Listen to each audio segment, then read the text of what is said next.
Part 1. Chapter 1. Playing Pilgrims.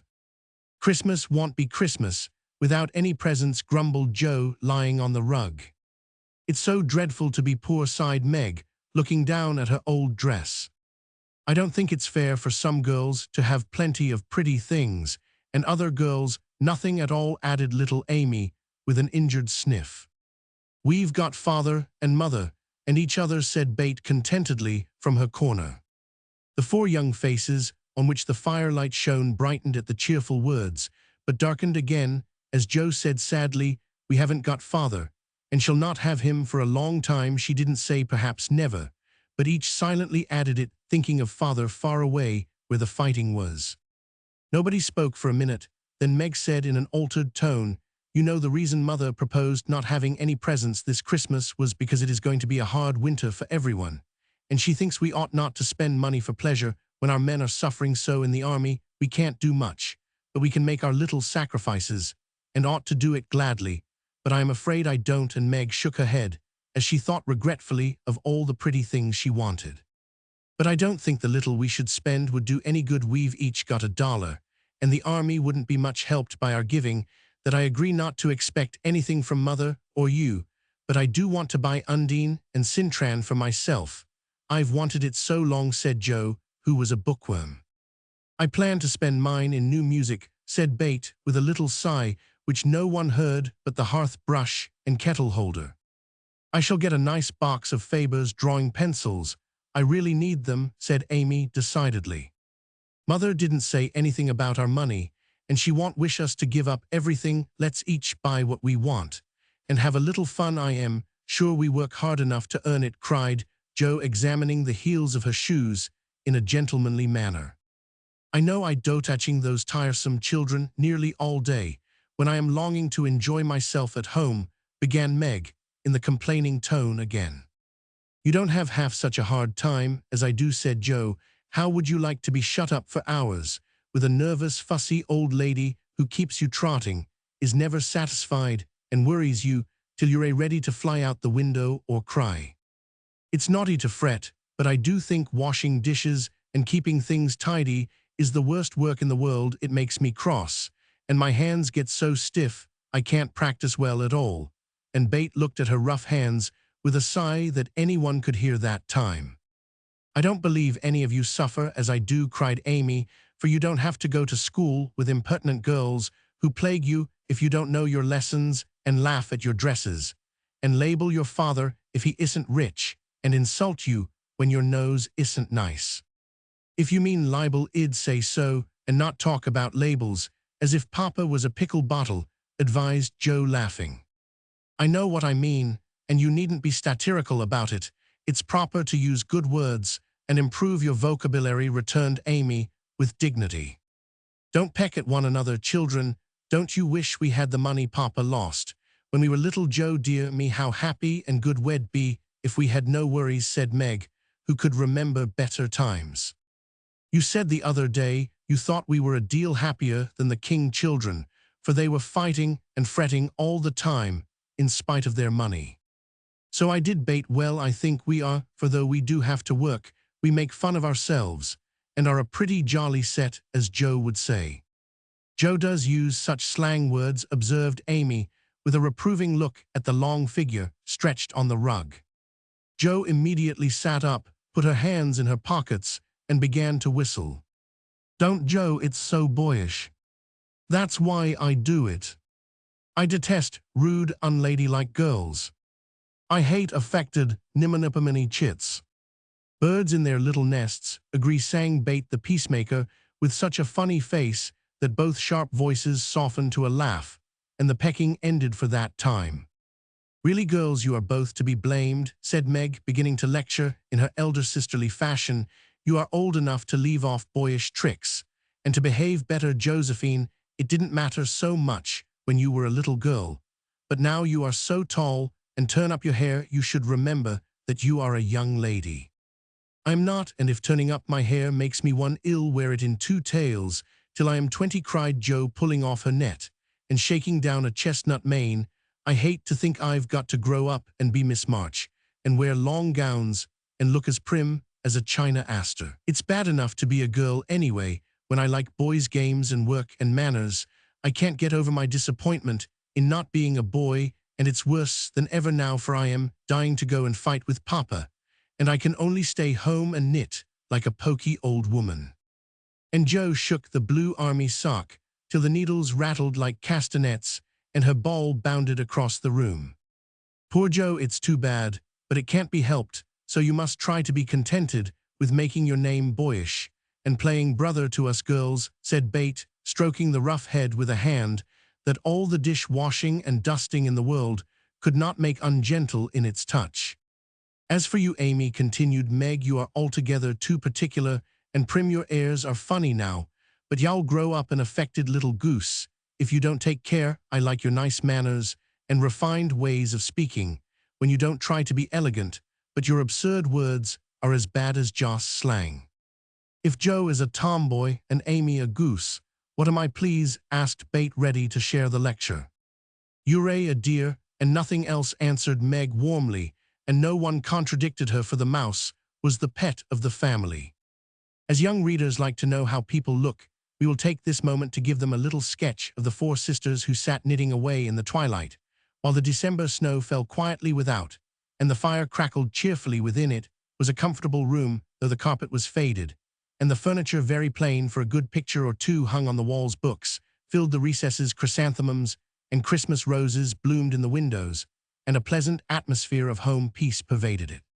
Margaret, the eldest of the four, was 16, and very pretty, being plump and fair, with large eyes, plenty of soft, brown hair, a sweet mouth, and white hands, of which she was rather vain. 15-year-old Jo was very tall, thin, and brown, and reminded one of a colt, for she never seemed to know what to do with her long limbs, which were very much in her way. She had a decided mouth, a comical nose, and sharp gray eyes, which appeared to see everything, and were by turns fierce, funny, or thoughtful. Her long, thick hair was her one beauty, but it was usually bundled into a net to be out of her way. Round shoulders had Jo, big hands and feet, a flyaway look to her clothes, and the uncomfortable appearance of a girl who was rapidly shooting up into a woman, and didn't like it. Elizabeth, or Bate as everyone called her, was a rosy, smooth-haired, bright-eyed girl of 13, with a shy manner, a timid voice, and a peaceful expression which was seldom disturbed. Her father called her Little Miss Tranquility, and the name suited her excellently, for she seemed to live in a happy world of her own, only venturing out to meet the few whom she trusted and loved. Amy, though the youngest, was a most important person in her own opinion, at least a regular snow maiden, with blue eyes and yellow hair curling on her shoulders, pale and slender, and always carrying herself like a young lady, mindful of her manners. What the characters of the four sisters were we will leave to be found out.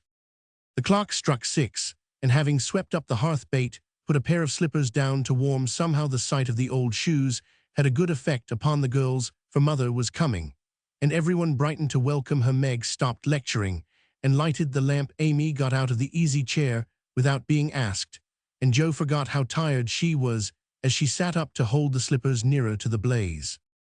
"They are quite worn out. Marmee must have a new pair." "I thought I'd get her some with my dollar," said Bate.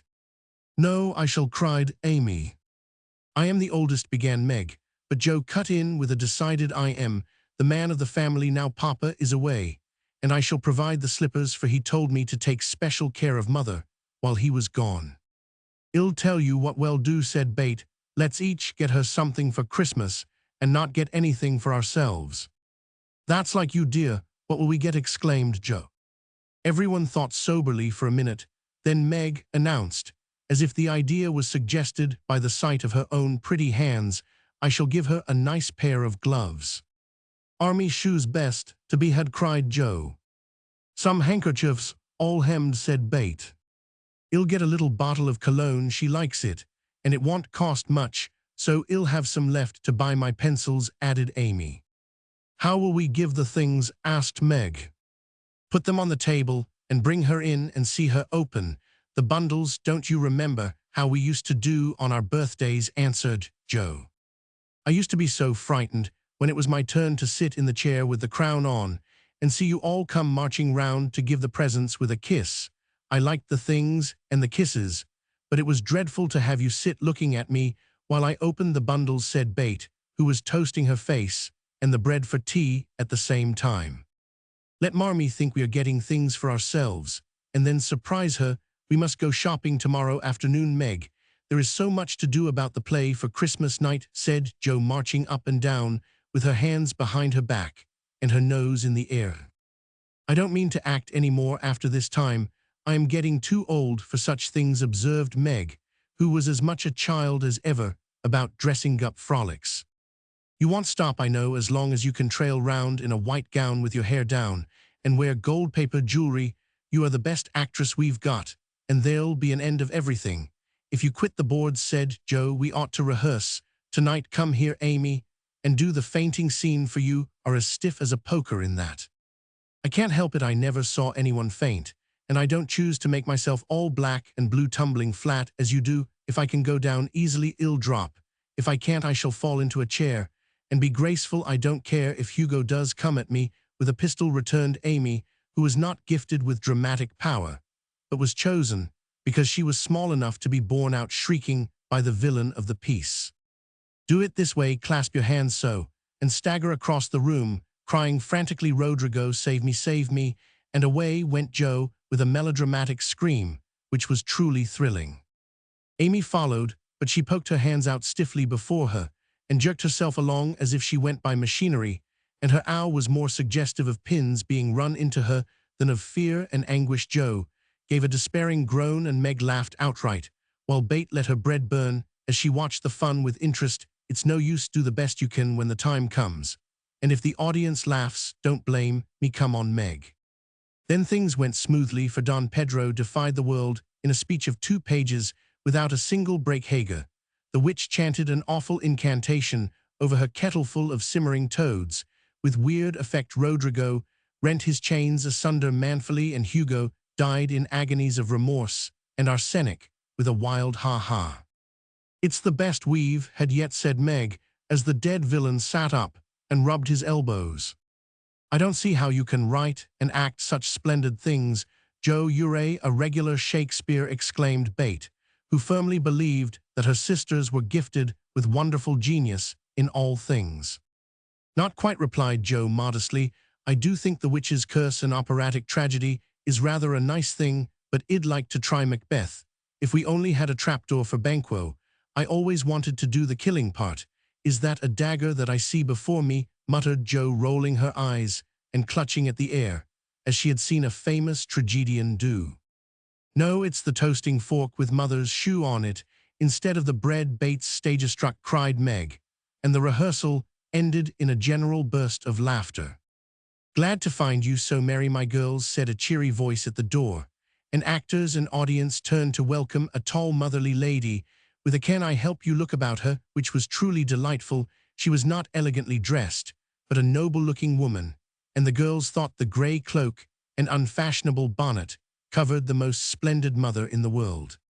Well, dearies, how have you got on today? There was so much to do getting the boxes ready to go tomorrow that I didn't come home to dinner. Has anyone called Beth? How is your cold, Meg? Jo, you look tired to death. Come and kiss me, baby.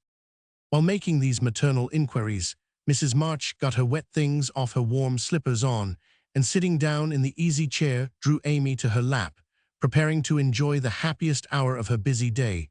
The girls flew about trying to make things comfortable, each in her own way. Meg arranged the tea table, Jo brought wood and set chairs, dropping, overturning, and clattering everything she touched. Beth trotted to and fro between parlor, kitchen, quiet and busy, while Amy gave directions to everyone as she sat with her hands folded.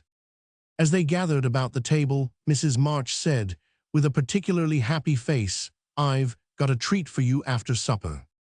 A quick bright smile went round like a streak of sunshine. Beth clapped her hands regardless of the biscuit she held, and Jo tossed up her napkin, crying, a letter, 3 cheers for Father. Yes, a nice long letter. He is well, and thinks he shall get through the cold season better than we feared. He sends all sorts of loving wishes for Christmas and an especial message to you girls, said Mrs. March, patting her pocket as if she had got a treasure there. Hurry and get done. Don't stop to quirk your little finger and simper over your plate, Amy, cried Jo, choking on her tea and dropping her bread butter side down on the carpet in her haste to get at the treat. Beth ate no more, but crept away to sit in her shadowy corner and brood over the delight to come till the others were ready. I think it was so splendid in father to go as chaplain when he was too old to be drafted and not strong enough for a soldier, said Meg warmly. Don't I wish I could go as a drummer, a Vivian what's its name, or a nurse, so I could be near him and help him, exclaimed Joe with a groan. It must be very disagreeable to sleep in a tent and eat all sorts of bad-tasting things and drink out of a tin mug, sighed Amy. When will he come home? Marmee asked Beth with a little quiver in her voice. Not for many months, dear. Unless he is sick, he will stay and do his work faithfully as long as he can. And we won't ask for him back a minute sooner than he can be spared. Now come and hear the letter. They all drew to the fire, mother in the big chair, with Beth at her feet, Meg and Amy perched on either arm of the chair, and Joe leaning on the back, where no one would see any sign of emotion if the letter should happen to be touching. Very few letters were written in those hard times that were not touching, especially those which fathers sent home. In this one, little was said of the hardships endured, the dangers faced, or the homesickness conquered. It was a cheerful, hopeful letter full of lively descriptions of camp life, marches, and military news. And only at the end did the writer's heart overflow with fatherly love and longing for the little girls at home. Give them all of my dear love and a kiss. Tell them I think of them by day, pray for them by night, and find my best comfort in their affection at all times. A year seems very long to wait before I see them, but remind them that while we wait we may all work, so that these hard days need not be wasted. I know they will remember all I said to them, that they will be loving children to you, will do their duty faithfully, fight their bosom enemies bravely, and conquer themselves so beautifully that when I come back to them, I may be fonder and prouder than ever of my little women. Everybody sniffed when they came to that part. Joe wasn't ashamed of the great tear that dropped off the end of her nose, and Amy never minded the rumpling of her curls as she hid her face on her mother's shoulder and sobbed out, I am a selfish girl, but I'll truly try to be better, so he mayn't be disappointed in me by and be.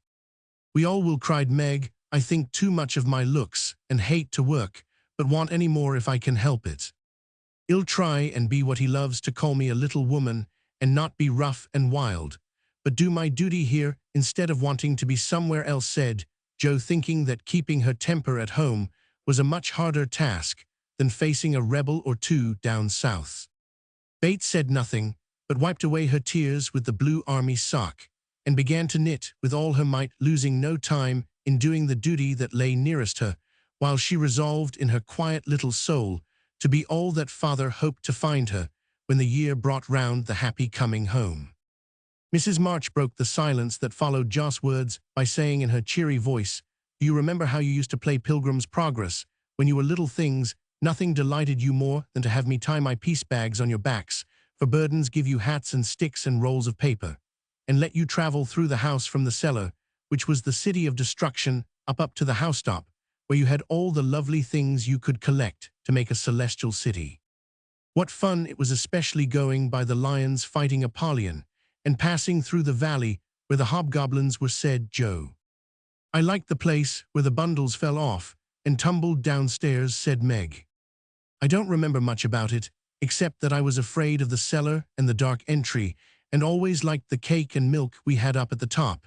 If I wasn't too old for such things, I'd rather like to play it over again, said Amy, who began to talk of renouncing childish things at the mature age of 12. We never are too old for this, my dear, because it is a play we are playing all the time in one way or another. Our burdens are here, our road is before us, and the longing for goodness and happiness is the guide that leads us through many troubles and mistakes to the peace, which is a true celestial city. Now, my little pilgrims, suppose you begin again, not in play, but in earnest, and see how far on you can get before father comes home. Really, mother, where are our bundles? Asked Amy, who was a very literal young lady. Each of you told what your burden was just now, except Beth. I rather think she hasn't got any, said her mother. Yes, I have mine, is dishes and dusters, and envying girls with nice pianos, and being afraid of people. Beth's bundle was such a funny one that everybody wanted to laugh, but nobody did, for it would have hurt her feelings very much. "Let us do it," said Meg thoughtfully. "It is only another name for trying to be good, and the story may help us, for though we do want to be good, it's hard work, and we forget and don't do our best. We were in the Slough of Despond tonight, and Mother came and pulled us out as help did in the book. We ought to have our role of directions like Christian. What shall we do about that?" asked Joe, delighted with the fancy, which lent a little romance to the very dull task of doing her duty. "Look under your pillows Christmas morning, and you will find your guidebook," replied Mrs. March. They talked over the new plan, while old Hannah cleared the table. Then out came the 4 little work baskets, and the needles flew as the girls made sheets for Aunt March. It was uninteresting sewing, but tonight no one grumbled.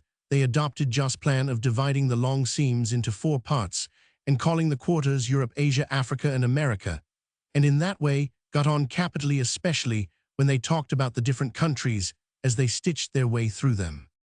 At 9 they stopped work and sang as usual. Before they went to bed, no one but Beth could get much music out of the old piano, but she had a way of softly touching the yellow keys and making a pleasant accompaniment to the simple songs they sang. Meg had a voice like a flute, and she and her mother led the little choir. Amy chirped like a cricket, and Jo wandered through the airs at her own sweet will, always coming out at the wrong place with a croak or a quaver that spoiled the most pensive tune. They had always done this from the time they could lisp.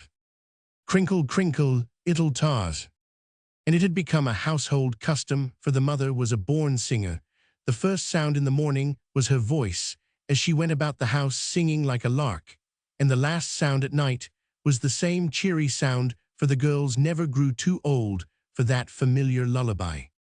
Chapter 2. A Merry Christmas. Jo was the first to wake in the grey dawn of Christmas morning. No stockings hung at the fireplace, and for a moment she felt as much disappointed as she did long ago when her little sock fell down, because it was crammed so full of goodies. Then she remembered her mother's promise, and slipping her hand under her pillow drew out a little crimson-covered book. She knew it very well, for it was that beautiful old story of the best life ever lived, and Jo felt that it was a true guidebook for any pilgrim going on a long journey. She woke Meg with a Merry Christmas and bade her see what was under her pillow. A green-covered book appeared with the same picture inside, and a few words written by their mother, which made their one present very precious in their eyes. Presently Beth and Amy woke to rummage and find their little books, also one dove-colored, the other blue, and all sat looking at and talking about them while the east grew rosy with the coming day.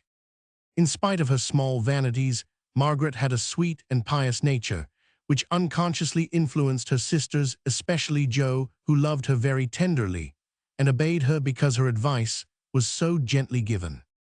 "Girls," said Meg seriously, looking from the tumbled head beside her to the 2 little night-capped ones in the room beyond, "Mother wants us to read and love and mind these books, and we must begin at once. We used to be faithful about it, but since Father went away and all this war trouble unsettled us, we have neglected many things. You can do as you please, but I shall keep my book on the table here and read a little every morning as soon as I wake, for I know it will do me good and help me through the day." Then she opened her new book and began to read. Jo put her arm round her and, leaning cheek to cheek, read also with the quiet expression so seldom seen on her restless face. "How good Meg has come, Amy. Let's do as they do. I'll help you with the hard words and they'll explain things if we don't understand," whispered Beth, very much impressed by the pretty books and her sister's example.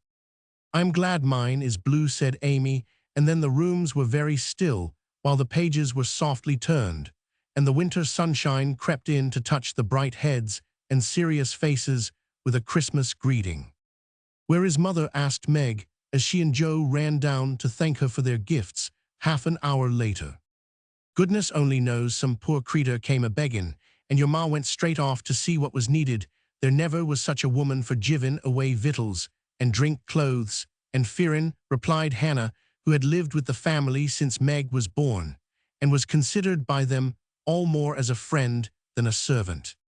"She will be back soon, I think so. Fry your cakes and have everything ready," said Meg, looking over the presents, which were collected in a basket and kept under the sofa ready to be produced at the proper time. "Why, where is Amy's bottle of cologne?" she added, as the little flask did not appear. She took it out a minute ago and went off with it to put a ribbon on it, or some such notion, replied Joe, dancing about the room to take the first stiffness off the new army slippers. How nice my handkerchiefs look, don't they? Hannah washed and ironed them for me, and I marked them all myself, said Beth, looking proudly at the somewhat uneven letters which had cost her such labor. Bless the child, she's gone and put mother on them instead of Roman 1000 March. How funny, cried Joe, taking one up. Isn't that right? I thought it was better to do it so, because Meg's initials are Roman 1000, and I don't want anyone to use these, but Marmee, said Beth, looking troubled. It's all right, dear, and a very pretty idea, quite sensible too, for no one can ever mistake now. It will please her very much, I know, said Meg, with a frown for Joe and a smile for Beth. There's mother, hide the basket quick, cried Joe, as a door slammed and steps sounded in the hall. Amy came in hastily and looked rather abashed when she saw her sisters all waiting for her. Where have you been, and what are you hiding behind you? Asked Meg, surprised to see by her hood and cloak that lazy Amy had been out so early.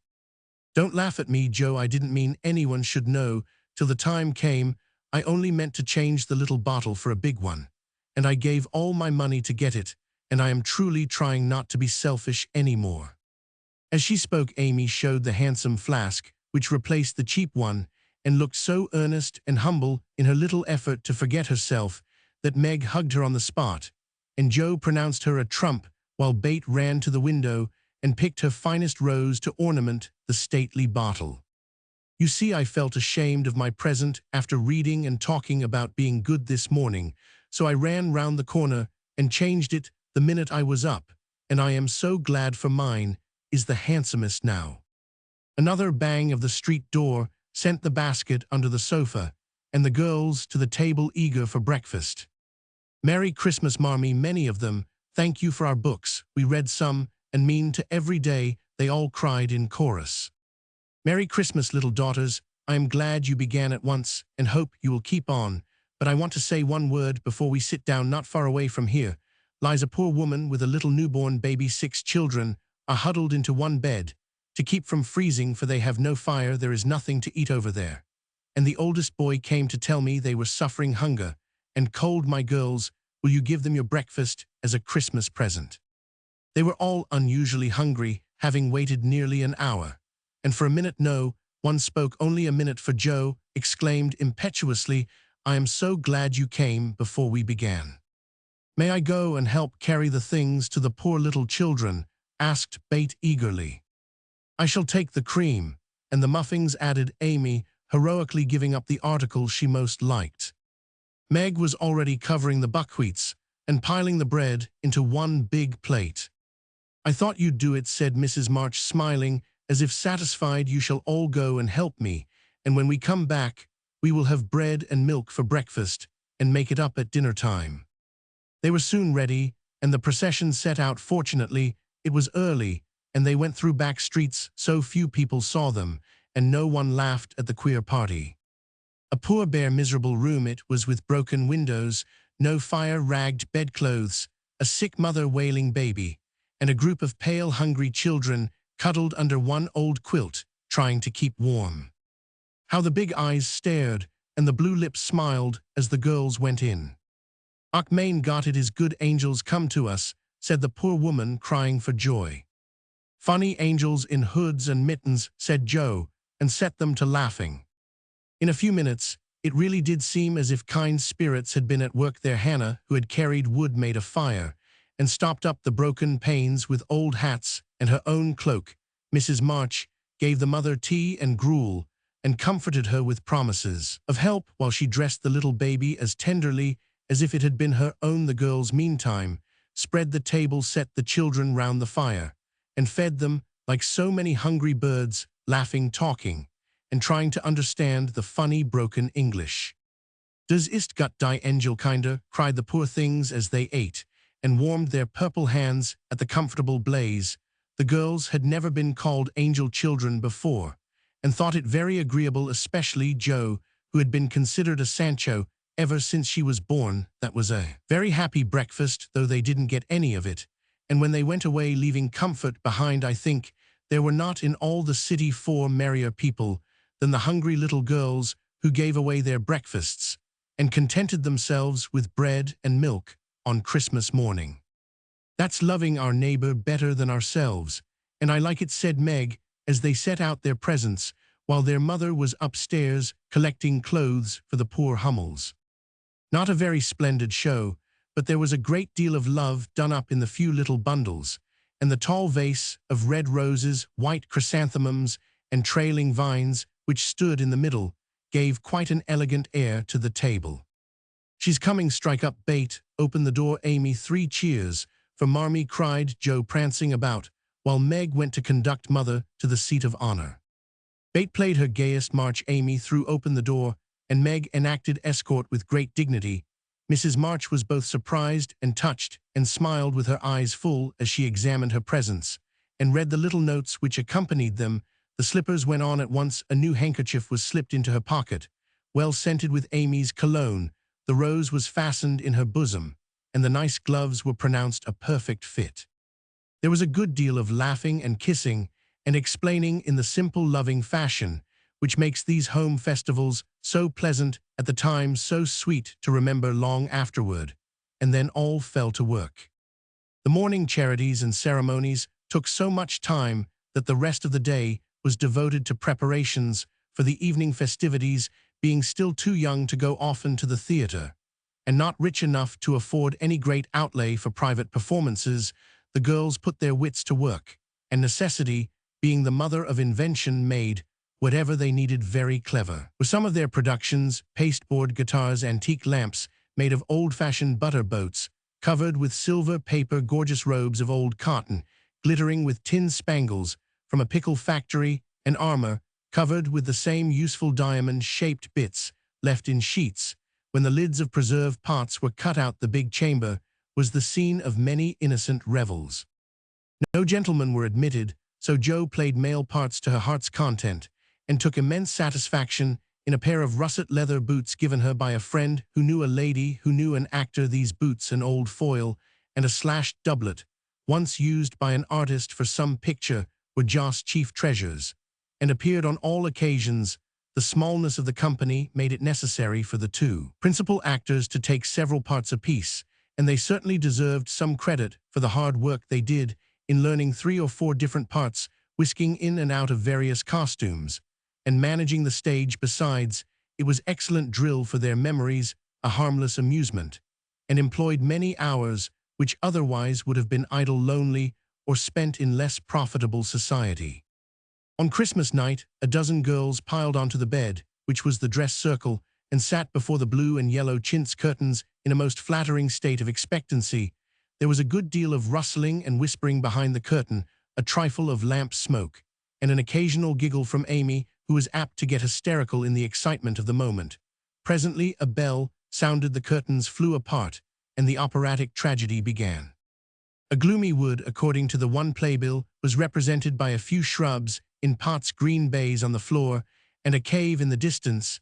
This cave was made with a clothes horse for a roof, bureaus for walls, and in it was a small furnace in full blast, with a black pot on it and an old witch bending over it. The stage was dark, and the glow of the furnace had a fine effect, especially as real steam issued from the kettle.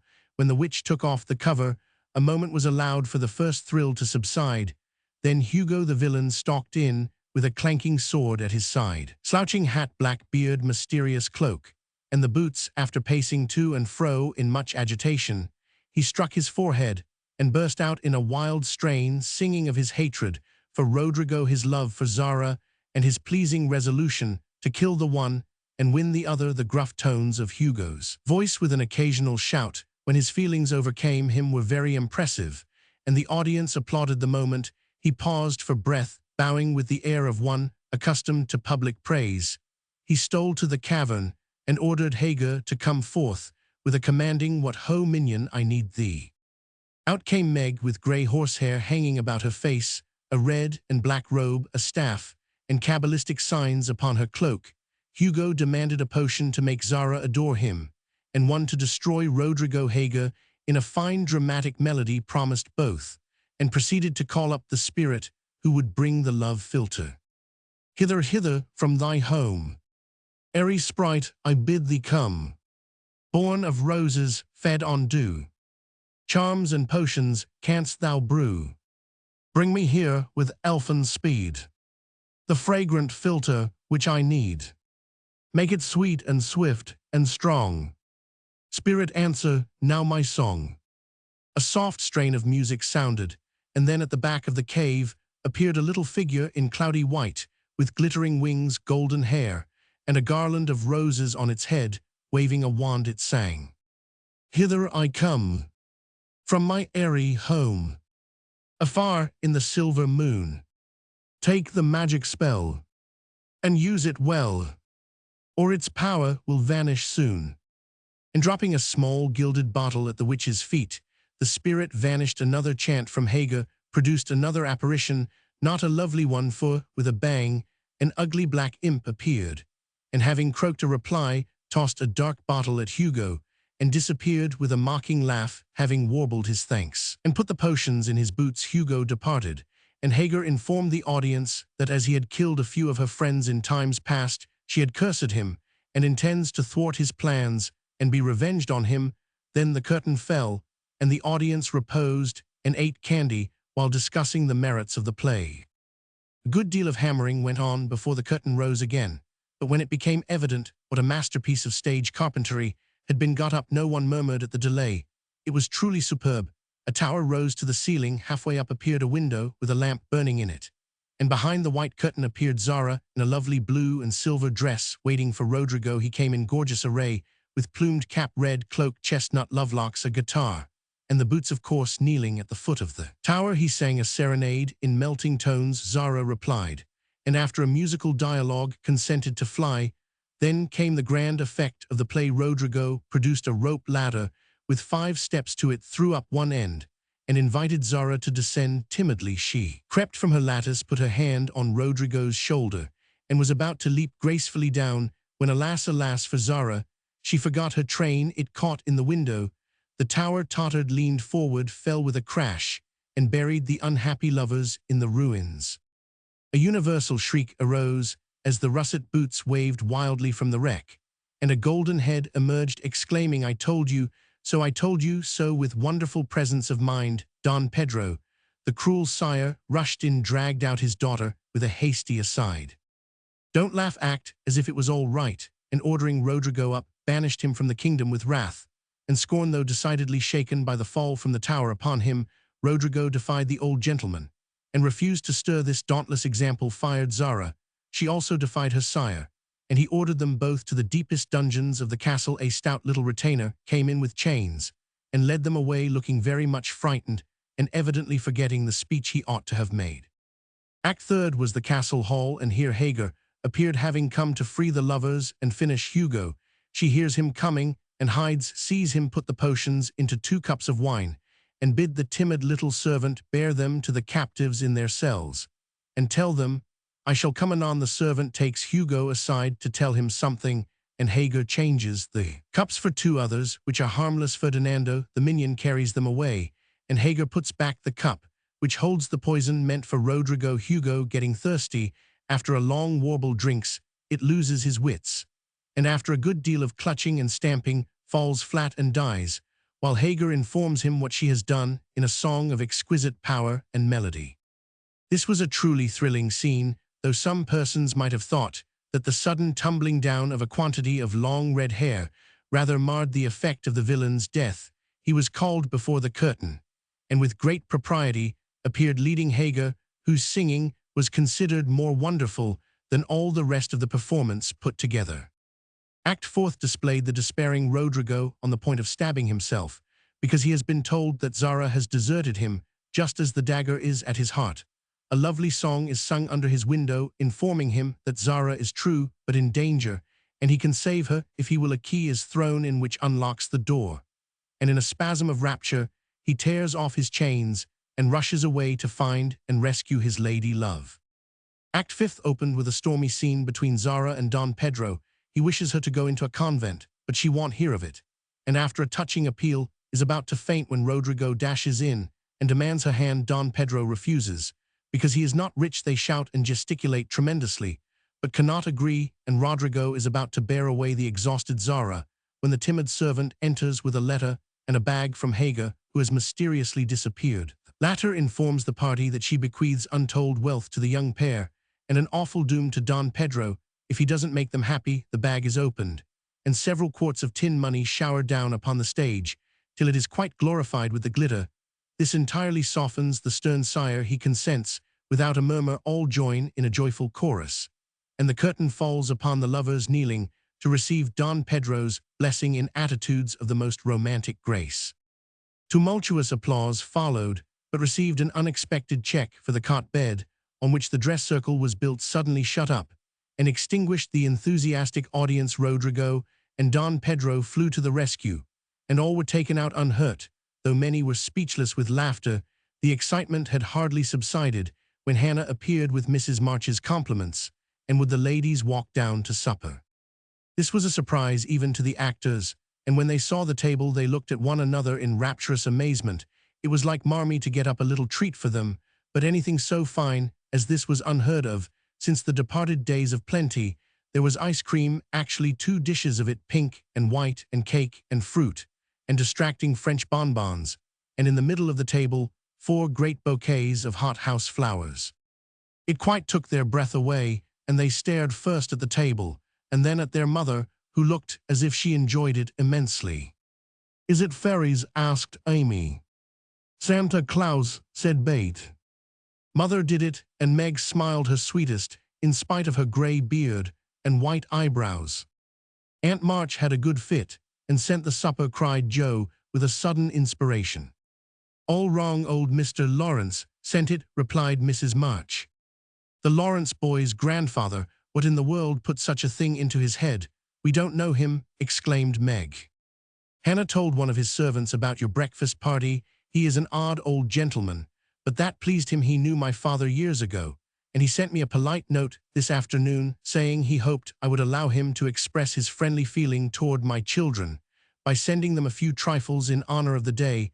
I could not refuse, and so you have a little feast at night to make up for the bread and milk breakfast. That boy put it into his head. I know he did. He's a capital fellow, and I wish we could get acquainted. He looks as if he'd like to know us, but he's bashful, and Meg is so prim she won't let me speak to him when we pass," said Joe, as the plates went round, and the ice began to melt out of sight with ohs and ahs of satisfaction. "You mean the people who live in the big house next door, don't you?" asked one of the girls. "My mother knows old Mr. Lawrence, but says he's very proud and doesn't like to mix with his neighbors. He keeps his grandson shut up when he isn't riding or walking with his tutor, and makes him study very hard. We invited him to our party, but he didn't come. Mother says he's very nice, though he never speaks to us girls. Our cat ran away once, and he brought her back, and we talked over the fence, and were getting on capitally, all about cricket, and so on, when he saw Meg coming, and walked off. I mean to know him some day, for he needs fun." "I am sure he does," said Joe decidedly. "I like his manners, and he looks like a little gentleman, so I've no objection to your knowing him if a proper opportunity comes. He brought the flowers himself, and I should have asked him in if I had been sure what was going on upstairs. He looked so wistful as he went away, hearing the frolic, and evidently having none of his own." "It's a mercy you didn't." Mother laughed, Joe looking at her boots. "But we'll have another play sometime that he can see. Perhaps he'll help act. Wouldn't that be jolly? I never had such a fine bouquet before. How pretty it is," and Meg examined her flowers with great interest. "They are lovely, but Bates roses are sweeter to me," said Mrs. March, smelling the half-dead posy in her belt. Bate nestled up to her and whispered softly, "I wish I could send my bunch to father. I am afraid he isn't having such a Merry Christmas as we are." Chapter 3. The Lawrence Boy. "Joe, where are you?" cried Meg, at the foot of the garret stairs. Here answered a husky voice from above, and running up, Meg found her sister eating apples and crying over the air of Redcliffe, wrapped up in a comforter on an old three-legged sofa by the sunny window. This was Jo's favorite refuge, and here she loved to retire with half a dozen russets and a nice book to enjoy the quiet and the society of a pet rat who lived nearby, and didn't mind her a particle as Meg appeared Scrabble whisked into his hole. Joe shook the tears off her cheeks and waited to hear the news. Such fun, only see a regular note of invitation from Mrs. Gardiner for tomorrow night, cried Meg, waving the precious paper, and then proceeding to read it with girlish delight. Mrs. Gardiner would be happy to see Miss March and Miss Josephine at a little dance on New Year's Eve. Marmee is willing we should go now. What shall we wear? What's the use of asking that, when you know we shall wear our poplins, because we haven't got anything else, answered Joe, with her mouth full. If I only had a silk, sighed Meg. Mother says I may when I am 18 perhaps, but 2 years is an everlasting time to wait. I am sure our pops look like silk, and they are nice enough for us. Yours is as good as new, but I forgot the burn and the tear in mine. Whatever shall I do? The burn shows badly, and I can't take any out. You must sit still all you can, and keep your back out of sight. The front is all right. I shall have a new ribbon for my hair, and Marmee will lend me her little pearl pin, and my new slippers are lovely, and my gloves will do, though they aren't as nice as I'd like. Mine are spoiled with lemonade, and I can't get any new ones, so I shall have to go without, said Joe, who never troubled herself much about dress. You must have gloves, or I won't go, cried Meg, decidedly. Gloves are more important than anything else. You can't dance without them, and if you don't, I should be so mortified. Then I'll stay still. I don't care much for company dancing. It's no fun to go sailing round. I like to fly about and cut capers. You can't ask Mother for new ones. They are so expensive, and you are so careless. She said, when you spoiled the others, that she shouldn't get you any more this winter. Can't you make them do? I can hold them crumpled up in my hand, so no one will know how stained they are. That's all I can do. No, I'll tell you how we can manage. Each wear one good one and carry a bad one, don't you see? Your hands are bigger than mine, and you will stretch my glove dreadfully, began Meg, whose gloves were a tender point with her. Then I'll go without. I don't care what people say, cried Joe, taking up her book. You may have it, you may, only don't stain it, and do behave nicely. Don't put your hands behind you or stare, or say Christopher Columbus, will you? Don't worry about me. I'll be as prim as I can and not get into any scrapes, if I can help it. Now go and answer your note, and let me finish this splendid story. So Meg went away to accept with thanks, look over her dress, and sing blithely as she did up her one real lace frill, while Joe finished her story, her 4 apples, and had a game of romps with Scrabble. On New Year's Eve, the parlor was deserted, for the 2 younger girls played dressing maids, and the 2 elder were absorbed in the all-important business of getting ready for the party. Simple as the toilets were, there was a great deal of running up and down, laughing and talking, and at one time a strong smell of burned hair pervaded the house. Meg wanted a few curls about her face, and Joe undertook to pinch the papered locks with a pair of hot tongs. Ought they to smoke like that? asked Beth from her perch on the bed. It's the dampness drying, replied Joe. What a queer smell, it's like burned feathers, observed Amy, smoothing her own pretty curls with a superior air. There now, I'll take off the papers, and you'll see a cloud of little ringlets, said Joe, putting down the tongs. She did take off the papers, but no cloud of ringlets appeared, for the hair came with the papers, and the horrified hairdresser laid a row of little scorched bundles on the bureau before her victim. Oh, oh, oh, what have you done? I'm spoiled. I can't go. My hair, oh, my hair, wailed Meg, looking with despair at the uneven frizzle on her forehead. Just my luck. You shouldn't have asked me to do it.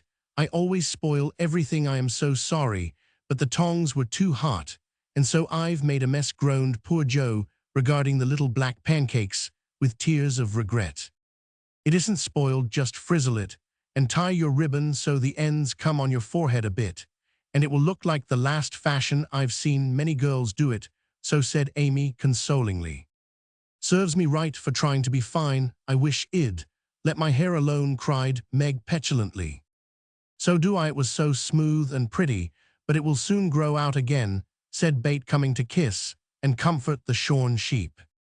After various lesser mishaps, Meg was finished at last, and by the united exertions of the entire family, Jo's hair was got up and her dress on they looked very well in their simple suits, Meg's in silvery drab, with a blue velvet snood lace frills, and the pearl pin Joe in maroon, with a stiff, gentlemanly linen collar, and a white chrysanthemum or two for her only ornament. Each put on one nice light glove, and carried one soiled one, and all pronounced the effect quite easy and fine. Meg's high-heeled slippers were very tight, and hurt her, though she would not own it, and just 19 hairpins all seemed stuck straight into her head, which was not exactly comfortable, but dear me, let us be elegant or die. Have a good time, dearies, said Mrs. March, as the sisters went daintily down the walk. Don't eat much supper, and come away at 11, when I send Hannah for you. As the gate clashed behind them, a voice cried from a window, "Girls, girls, have you both got nice pocket handkerchiefs?" "Yes, yes, Spandy, nice, and Meg has cologne on hers," cried Joe, adding with a laugh, as they went on, "I do believe Marmee would ask that if we were all running away from an earthquake. It is one of her aristocratic tastes, and quite proper for a real lady, is always known by neat boots, gloves, and handkerchief," replied Meg, who had a good many little aristocratic tastes of her own. "Now don't forget to keep the bad breath out of sight, Joe. Is my sash right, and does my hair look very bad?" said Meg, as she turned from the glass in Mrs. Gardiner's dressing room after a prolonged prink. "I know I shall forget. If you see me doing anything wrong, just remind me by a wink, will you?" returned Joe, giving her collar a twitch and her head a hasty brush. "No winking isn't ladylike. I'll lift my eyebrows if anything is wrong, and nod if you are all right. Now hold your shoulders straight and take short steps, and don't shake hands if you are introduced to anyone. It isn't the thing. How do you learn all the proper ways? I never can. Isn't that music gay?" Down they went, feeling a trifle timid, for they seldom went to parties, and informal as this little gathering was, it was an event to them. Mrs. Gardiner, a stately old lady, greeted them kindly, and handed them over to the eldest of her 6 daughters. Meg knew Sally, and was at her ease very soon, but Joe, who didn't care much for girls or girlish gossip, stood about with her back carefully against the wall, and felt as much out of place as a colt in a flower garden. Half a dozen jovial lads were talking about skates in another part of the room, and she longed to go and join them, for skating was one of the joys of her life. She telegraphed her wish to Meg, but the eyebrows went up so alarmingly that she dared not stir. No one came to talk to her, and one by one the group dwindled away till she was left alone. She could not roam about and amuse herself, for the burned breath would show, so she stared at people rather forlornly till the dancing began. Meg was asked at once, and the tight slippers tripped about so briskly that none would have guessed the pain their wearer suffered. Smilingly, Joe saw a big red-headed youth approaching her corner, and fearing he meant to engage her, she slipped into a curtained recess, intending to peep and enjoy herself in peace. Unfortunately, another bashful person had chosen the same refuge, for as the curtain fell behind her, she found herself face to face with the Lawrence boy.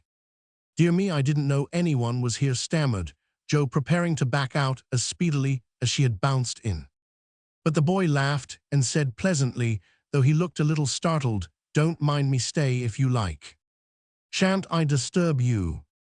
"Not a bit. I only came here because I don't know many people, and felt rather strange at first, you know."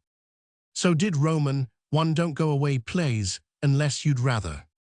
The boy sat down again and looked at his pumps till Joe said, trying to be polite and easy, "I think I've had the pleasure of seeing you before. You live near us, don't you?" "Next door," and he looked up and laughed outright, for Jo's prim manner was rather funny when he remembered how they had chatted about cricket when he brought the cat home. That put Joe at her ease, and she laughed too as she said in her heartiest way, "We did have such a good time over your nice Christmas present. Grandpa sent it. But you put it into his head, didn't you now?" "How is your cat?" Miss March asked the boy, trying to look sober, while his black eyes shone with fun. "Nicely, thank you, Mr. Lawrence, but I am not Miss March. I am only Joe," returned the young lady. "I am not Mr. Lawrence. I am only Laurie." "Laurie Lawrence, what an odd name." "My first name is Theodore, but I don't like it, for the fellows called me Dora, so I made them say Laurie instead. I hate my name too, so sentimental. I wish everyone would say Joe instead of Josephine. How did you make the boys stop calling you Dora? I thrashed M. I can't thrash Aunt March, so I suppose I shall have to bear it, and Joe resigned herself with a sigh. Don't you like to dance, Miss Joe? Asked Laurie, looking as if he thought the name suited her. I like it well enough if there is plenty of room, and everyone is lively in a place like this. I am sure to upset something, tread on people's toes, or do something dreadful, so I keep out of mischief, and let Meg sail about. Don't you dance? Sometimes, you see, I've been abroad a good many years, and haven't been into company enough yet to know how you do things here. Abroad, cried Joe. Oh, tell me about it. I love dearly to hear people describe their travels. Laurie didn't seem to know where to begin, but Jo's eager questions soon set him going, and he told her how he had been at school in Vevey, where the boys never wore hats, and had a fleet of boats on the lake, and for holiday fun went on walking trips about Switzerland with their teachers. Don't I wish I'd been there, cried Joe. Did you go to Paris? We spent last winter there. Can you talk French? We were not allowed to speak anything else at Vevey. Do say some, I can read it, but can't pronounce. Quel nom a cette jeune demoiselle, en les pantoufles jolies. How nicely you do it. Let me see, you said, who is the young lady in the pretty slippers, didn't you? Oui, mademoiselle. It's my sister Margaret, and you knew it was. Do you think she is pretty? Yes, she makes me think of the German girls. She looks so fresh and quiet, and dances like a lady. Joe quite glowed with pleasure at this boyish praise of her sister, and stored it up to repeat to Meg. Both peeped and criticized and chatted, till they felt like old acquaintances. Laurie's bashfulness soon wore off, for Jo's gentlemanly demeanor amused, and set him at his ease, and Joe was her merry self again because her dress was forgotten, and nobody lifted their eyebrows at her. She liked the Lawrence boy better than ever, and took several good looks at him, so that she might describe him to the girls, for they had no brothers, very few male cousins, and boys were almost unknown creatures to them. Curly black hair, brown skin, big black eyes, handsome nose, fine teeth, small hands, and feet taller than I am. Very polite for a boy, and altogether jolly. Wonder how old he is. It was on the tip of Jo's tongue to ask, but she checked herself in time, and with unusual tact tried to find out in a roundabout way. I suppose you are going to college soon. I see you pegging away at your books. No, I mean studying hard. And Joe blushed at the dreadful pegging which had escaped her. Laurie smiled, but didn't seem shocked, and answered with a shrug, not for a year or two. I won't go before 17 anyway. Aren't you but 15? Asked Joe, looking at the tall lad, whom she had imagined 17 already. 16 next month. How I wish I was going to college. You don't look as if you liked it. I hate it nothing but grinding or skylarking, and I don't like the way fellows do either in this country. What do you like? To live in Italy, and to enjoy myself in my own way. Joe wanted very much to ask what his own way was, but his black brows looked rather threatening as he knit them, so she changed the subject by saying as her foot kept time, That's a splendid polka. Why don't you go and try it? If you will come too, he answered with a gallant little bow. I can't, for I told Meg I wouldn't. Because there Joe stopped and looked undecided whether to tell or to laugh. Because what? You won't tell. Never. Well, I have a bad trick of standing before the fire, and so I burn my frocks, and I scorched this one, and though it's nicely mended it shows, and Meg told me to keep still, so no one would see it. You may laugh if you want to, it is funny, I know. But Laurie didn't laugh, he only looked down a minute, and the expression of his face puzzled Joe when he said very gently, Never mind, that I'll tell you how we can manage. There's a long hall out there, and we can dance grandly, and no one will see us. Please come. Joe thanked him and gladly went, wishing she had 2 neat gloves. When she saw the nice pearl-colored ones her partner wore, the hall was empty, and they had a grand polka, for Laurie danced well, and taught her the German step, which delighted Joe, being full of swing and spring when the music stopped. They sat down on the stairs to get their breath, and Laurie was in the midst of an account of a students' festival at Heidelberg, When Meg appeared in search of her sister, she beckoned, and Joe reluctantly followed her into a side room where she found her on a sofa holding her foot and looking pale. "I've sprained my ankle, that stupid high heel turned, and gave me a sad wrench. It aches so I can hardly stand, and I don't know how I am ever going to get home," she said, rocking to and fro in pain. "I knew you'd hurt your feet with those silly shoes. I am sorry, but I don't see what you can do except get a carriage or stay here all night," answered Joe, softly rubbing the poor ankle as she spoke. "I can't have a carriage without its costing ever so much. I dare say I can't get one at all, for most people come in their own, and it's a long way to the stable and no one to send." "I'll go." "No, indeed, it's past 9 and dark as Egypt. I can't stop here, for the house is full. Sally has some girls staying with her. I'll rest till Hannah comes, and then do the best I can." "I'll ask Laurie. He will go," said Joe, looking relieved as the idea occurred to her. "Mercy, no, don't ask or tell anyone. Get me my rubbers and put these slippers with our things. I can't dance any more, but as soon as supper is over, watch for Hannah and tell me the minute she comes." "They are going out to supper now. I'll stay with you. I'd rather." "No, dear, run along and bring me some coffee. I am so tired I can't stir." So Meg reclined with rubbers well hidden, and Joe went blundering away to the dining room, which she found after going into a china closet and opening the door of a room where old Mr. Gardiner was taking a little private refreshment. Making a dart at the table, she secured the coffee, which she immediately spilled, thereby making the front of her dress as bad as the back. "Oh dear, what a blunderbuss I am!" exclaimed Joe, finishing Meg's glove by scrubbing her gown with it. "Can I help you?" said a friendly voice, and there was Laurie with a full cup in one hand and a plate of ice in the other. "I was trying to get something for Meg, who is very tired, and someone shook me, and here I am in a nice state," answered Joe, glancing dismally from the stained skirt to the coffee-colored glove. "Too bad. I was looking for someone to give this to. May I take it to your sister?" "Oh, thank you. I'll show you where she is. I don't offer to take it myself, for I should only get into another scrape if I Roman 999. Joe led the way, and as if used to waiting on ladies, Laurie drew up a little table, brought a second installment of coffee and ice for Joe, and was so obliging that even particular Meg pronounced him a nice boy. They had a merry time over the bonbons and mottos, and were in the midst of a quiet game of buzz with 2 or 3 other young people who had strayed in when Hannah appeared. Meg forgot her foot and rose so quickly that she was forced to catch hold of Joe with an exclamation of pain.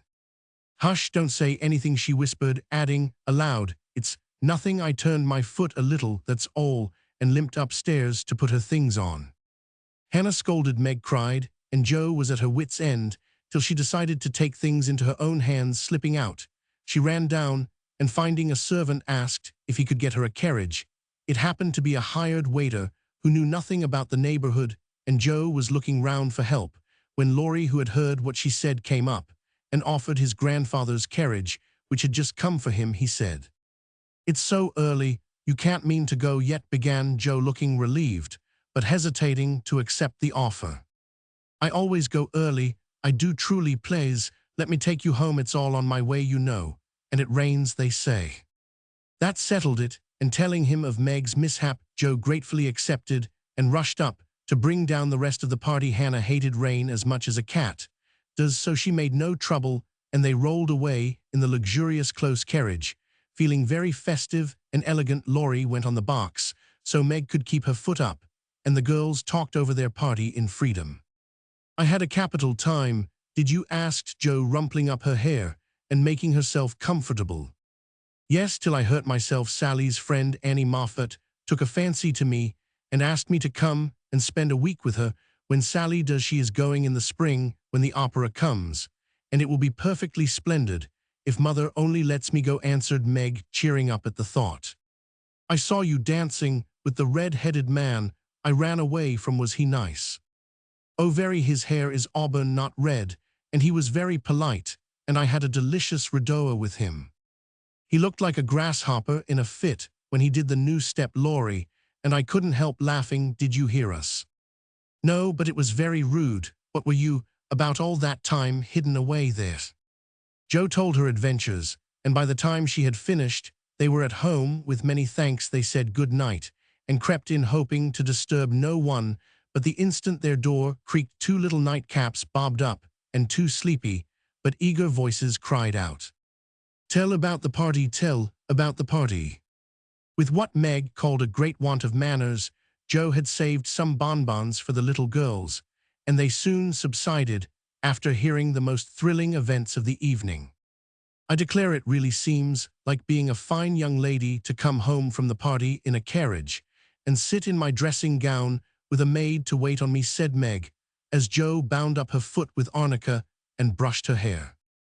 I don't believe fine young ladies enjoy themselves a bit more than we do, in spite of our burned hair, old gowns 1 glove apiece, and tight slippers that sprain our ankles when we are silly enough to wear them, and I think Jo was quite right. Chapter 4. Burdens. Oh dear, how hard it does seem to take up our packs and go on, sighed Meg the morning after the party, for now the holidays were over. The week of merrymaking did not fit her for going on easily with the task she never liked. I wish it was Christmas or New Year's all the time. Wouldn't it be fun? Answered Jo, yawning dismally. We shouldn't enjoy ourselves half so much as we do now, but it does seem so nice to have little suppers and bouquets, and go to parties and drive home and read and rest, and not work. It's like other people, you know, and I always envy girls who do such things. I am so fond of luxury, said Meg, trying to decide which of 2 shabby gowns was the least shabby. Well, we can't have it, so don't let us grumble, but shoulder our bundles and trudge along as cheerfully as Marmee does. I am sure Aunt March is a regular old man of the sea to me, but I suppose when I've learned to carry her without complaining, she will tumble off or get so light that I shan't mind her. This idea tickled Jo's fancy and put her in good spirits, but Meg didn't brighten, for her burden, consisting of 4 spoiled children, seemed heavier than ever. She had not heart enough even to make herself pretty as usual by putting on a blue neck ribbon and dressing her hair in the most becoming way. Where's the use of looking nice when no one sees me but those cross midgets, and no one cares whether I am pretty or not, she muttered, shutting her drawer with a jerk. I shall have to toil and moil all my days with only little bits of fun now and then, and get old and ugly and sour because I am poor and can't enjoy my life as other girls do. It's a shame. So Meg went down wearing an injured look, and wasn't at all agreeable. At breakfast time, everyone seemed rather out of sorts and inclined to croak. Beth had a headache and lay on the sofa trying to comfort herself with the cat and 3 kittens. Amy was fretting because her lessons were not learned, and she couldn't find her rubbers. Jo would whistle and make a great racket getting ready. Mrs. March was very busy trying to finish a letter which must go at once, and Hannah had the grumps for being up late. Didn't suit her. There never was such a cross family, cried Jo, losing her temper when she had upset an inkstand, broken both bootlacings, and sat down upon her hat. You're the crossest person in it, returned Amy, washing out the sum that was all wrong with the tears that had fallen on her slate. Beth, if you don't keep these horrid cats down cellar, I'll have them drowned, exclaimed Meg angrily, as she tried to get rid of the kitten, which had scrambled up her back and stuck like a burr just out of reach. Jo laughed. Meg scolded, Beth implored, and Amy wailed, because she couldn't remember how much 9 times 12 was. Girls, do be quiet 1 minute. I must get this off by the early mail, and you drive me distracted with your worry, cried Mrs. March, crossing out the 3rd spoiled sentence in her letter. There was a momentary lull, broken by Hannah, who stalked in, laid 2 hot turnovers on the table, and stalked out again. These turnovers were an institution, and the girls called them muffs, for they had no others, and found the hot pies very comforting to their hands on cold mornings. Hannah never forgot to make them, no matter how busy or grumpy she might be, for the walk was long and bleak. The poor things got no other lunch, and were seldom home before 2. Cuddle your cats, and get over your headache, Bethy. Goodbye, Marmee. We are a set of rascals this morning, but welcome home, regular angels. Now then, Meg and Jo tramped away, feeling that the pilgrims were not setting out as they ought to do. They always looked back before turning the corner, for their mother was always at the window to nod and smile and wave her hand to them. Somehow it seemed as if they couldn't have got through the day without that, for whatever their mood might be, the last glimpse of that motherly face was sure to affect them like sunshine. If Marmee shook her fist instead of kissing her hand to us, it would serve us right, for more ungrateful wretches than we are were never seen, cried Joe, taking a remorseful satisfaction in the snowy walk and bitter wind. Don't use such dreadful expressions, replied Meg from the depths of the veil, in which she had shrouded herself like a nun sick of the world. I like good strong words that mean something, replied Joe, catching her hat as it took a leap off her head preparatory to flying away altogether. Call yourself any names you like, but I am neither a rascal nor a wretch, and I don't choose to be called so. You're a blighted being, and decidedly cross today, because you can't sit in the lap of luxury all the time, poor dear. Just wait till I make my fortune, and you shall revel in carriages, and ice cream, and high-heeled slippers, and posies, and red-headed boys to dance with. How ridiculous you are, Joe, but Meg laughed at the nonsense, and felt better in spite of herself. Lucky for you I am, for if I put on crushed airs, and tried to be dismal, as you do, we should be in a nice state. Thank goodness, I can always find something funny to keep me up. Don't croak any more, but come home jolly, there's a dear. Joe gave her sister an encouraging pat on the shoulder as they parted for the day, each going a different way, each hugging her little warm turnover, and each trying to be cheerful in spite of wintry weather, hard work, and the unsatisfied desires of pleasure-reliving youth. When Mr. March lost his property in trying to help an unfortunate friend, the two oldest girls begged to be allowed to do something toward their own support, at least, believing that they could not begin too early to cultivate energy, industry, and independence. Their parents consented, and both fell to work with the hearty good will which, in spite of all obstacles, is sure to succeed at last. Margaret found a place as nursery governess, and felt rich with her small salary. As she said, she was fond of luxury, and her chief trouble was poverty. She found it harder to bear than the others, because she could remember a time when home was beautiful, life full of ease and pleasure, and want of any kind unknown. She tried not to be envious or discontented, but it was very natural that the young girl should long for pretty things, gay friends, accomplishments, and a happy life at the King's. She daily saw all she wanted, for the children's older sisters were just out, and Meg caught frequent glimpses of dainty ball dresses and bouquets, heard lively gossip about theaters, concerts, sleighing parties, and merrymakings of all kinds, and saw money lavished on trifles which would have been so precious to her. Poor Meg seldom complained, but a sense of injustice made her feel bitter toward everyone sometimes, for she had not yet learned to know how rich she was in the blessings which alone can make life happy. Joe happened to suit Aunt March, who was lame and needed an active person to wait upon her. The childless old lady had offered to adopt one of the girls when the troubles came, and was much offended because her offer was declined. Other friends told the Marches that they had lost all chance of being remembered in the rich old lady's will, but the unworldly Marches only said, "We can't give up our girls for a dozen fortunes, rich or poor. We will keep together and be happy in one another." The old lady wouldn't speak to them for a time, but happening to meet Joe at a friend's, something in her comical face and blunt manners struck the old lady's fancy, and she proposed to take her for a companion. This did not suit Joe at all, but she accepted the place, since nothing better appeared, and to everyone's surprise, got on remarkably well with her irascible relative. There was an occasional tempest, and once Joe marched home declaring she couldn't bear it longer, but Aunt March always cleared up quickly and sent for her to come back again with such urgency that she could not refuse, for in her heart she rather liked the peppery old lady.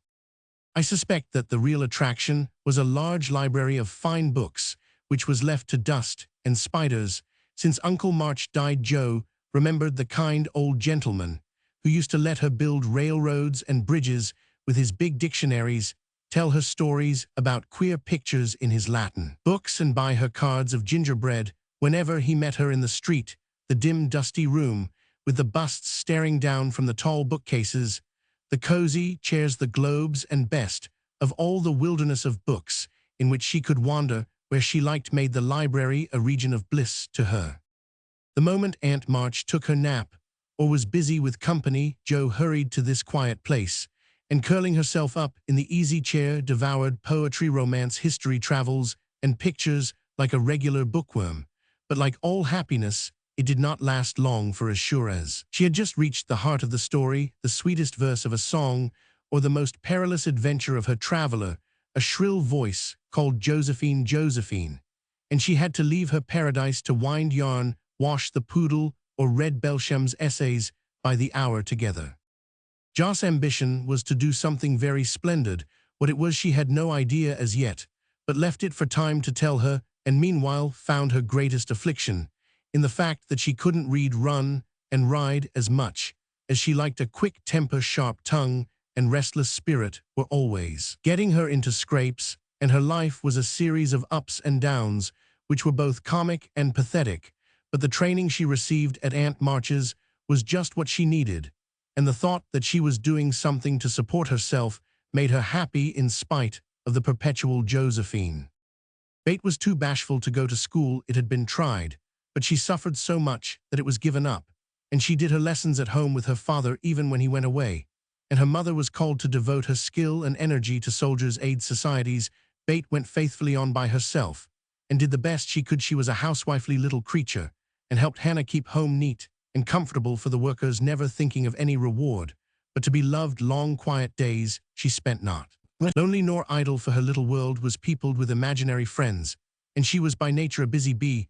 There were 6 dolls to be taken up and dressed every morning, for Beth was a child still, and loved her pets as well as ever. Not one whole or handsome one among them all were outcasts, till Beth took them in, for when her sisters outgrew these idols, they passed to her, because Amy would have nothing old or ugly. Beth cherished them all the more tenderly for that very reason, and set up a hospital for infirm dolls. No pins were ever stuck into their cotton vitals, no harsh words or blows were ever given them, no neglect ever saddened the heart of the most repulsive, but all were fed and clothed, nursed and caressed with an affection which never failed. One forlorn fragment of Delaney had belonged to Jo, and having led a tempestuous life, was left a wreck in the rag bag, from which dreary poorhouse it was rescued by Beth, and taken to her refuge. Having no top to its head, she tied on a neat little cap, and as both arms and legs were gone, she hid these deficiencies by folding it in a blanket, and devoting her best bed to this chronic invalid. If anyone had known the care lavished on that dolly, I think it would have touched their hearts. Even while they laughed, she brought it bits of bouquets. She read to it, took it out to breathe fresh air hidden under her coat. She sang it lullabies, and never went to bed without kissing its dirty face and whispering tenderly, "I hope y'all have a good night, my pud." Beth had her troubles as well as the others, and not being an angel but a very human little girl, she often wept a little weep, as Jo said, because she couldn't take music lessons and have a fine piano. She loved music so dearly, tried so hard to learn, and practiced away so patiently at the jingling old instrument, that it did seem as if someone, not to hint Aunt March, ought to help her. Nobody did, however, and nobody saw Beth wipe the tears off the yellow keys that wouldn't keep in tune. When she was all alone, she sang like a little lark about her work, never was too tired for Marmee and the girls, and day after day said hopefully to herself, "I know I'll get my music sometime if I am good." There are many Beths in the world, shy and quiet, sitting in corners till needed, and living for others so cheerfully that no one sees the sacrifices, till the little cricket on the hearth stops chirping, and the sweet sunshiny presence vanishes, leaving silence and shadow behind. If anybody had asked Amy what the greatest trial of her life was, she would have answered at once, "My nose." When she was a baby, Jo had accidentally dropped her into the coal hod, and Amy insisted that the fall had ruined her nose forever. It was not big nor red like poor Petria's, it was only rather flat, and all the pinching in the world could not give it an aristocratic point. No one minded it but herself, and it was doing its best to grow, but Amy felt deeply the want of a Grecian nose, and drew whole sheets of handsome ones to console herself. Little Raphael, as her sisters called her, had a decided talent for drawing, and was never so happy as when copying flowers, designing fairies, or illustrating stories with queer specimens of art. Her teachers complained that instead of doing her sums, she covered her slate with animals. The blank pages of her atlas were used to copy maps on, and caricatures of the most ludicrous description came fluttering out of all her books at unlucky moments. She got through her lessons as well as she could, and managed to escape reprimands by being a model of deportment. She was a great favorite with her mates, being good-tempered, and possessing the happy art of pleasing without effort. Her little airs and graces were much admired. So were her accomplishments, for besides her drawing, she could play 12 tunes, crochet, and read French without mispronouncing more than two-thirds of the words. She had a plaintive way of saying when Papa was rich, "We did so-and-so," which was very touching, and her long words were considered perfectly elegant by the girls. Amy was in a fair way to be spoiled, for everyone petted her, and her small vanities and selfishnesses were growing nicely. One thing, however, rather quenched the vanities. She had to wear her cousin's clothes, now Florence's. Mama hadn't a particle of taste, and Amy suffered deeply at having to wear a red instead of a blue bonnet, unbecoming gowns, and fussy aprons that did not fit. Everything was good, well made, and little worn. But Amy's artistic eyes were much afflicted, especially this winter, when her school dress was a dull purple with yellow dots and no trimming. "My only comfort," she said to Meg with tears in her eyes, "is that Mother doesn't take tucks in my dresses whenever I am naughty, as Maria Park's mother does. My dear, it's really dreadful, for sometimes she is so bad her frock is up to her knees, and she can't come to school. When I think of this degradation, I feel that I can bear even my flat nose and purple gown with yellow skyrockets on it." Meg was Amy's confidant and monitor, and by some strange attraction of opposites, Jo was gentle Bates to Jo. Alone did the shy child tell her thoughts, and over her big harum-scarum sister Bate unconsciously exercised more influence than anyone in the family. The two older girls were a great deal to one another, but each took one of the younger sisters into her keeping and watched over her in her own way, playing mother, they called it, and put their sisters in the places of discarded dolls with the maternal instinct of little women. "Has anybody got anything to tell? It's been such a dismal day. I am really dying for some amusement," said Meg, as they sat sewing together that evening. "I had a queer time with Aunt today, and as I got the best of it, I'll tell you about it," began Jo, who dearly loved to tell stories. "I was reading that everlasting Belsham and droning away, as I always do, for Aunt soon drops off, and then I take out some nice book and read like fury till she wakes up. I actually made myself sleepy, and before she began to nod I gave such a gape that she asked me what I meant by opening my mouth wide enough to take the whole book in at once. I wish I could and be done with it, said I, trying not to be saucy. Then she gave me a long lecture on my sins and told me to sit and think them over, while she just lost herself for a moment. She never finds herself very soon, so the minute her cap began to bob like a toffee dahlia, I whipped the Vicar of Wakefield out of my pocket and read away with one eye on him and one on Aunt. Id just got to where they all tumbled into the water when I forgot and laughed out loud. Aunt woke up, and being more good-natured after her nap, told me to read a bit and show what frivolous work I preferred to the worthy and instructive Belsham.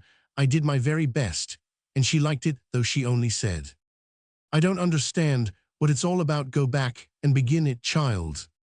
Back I went and made the primroses as interesting as ever I could. Once I was wicked enough to stop in a thrilling place and say meekly, "I'm afraid it tires you, Mom. Shan't I stop now?"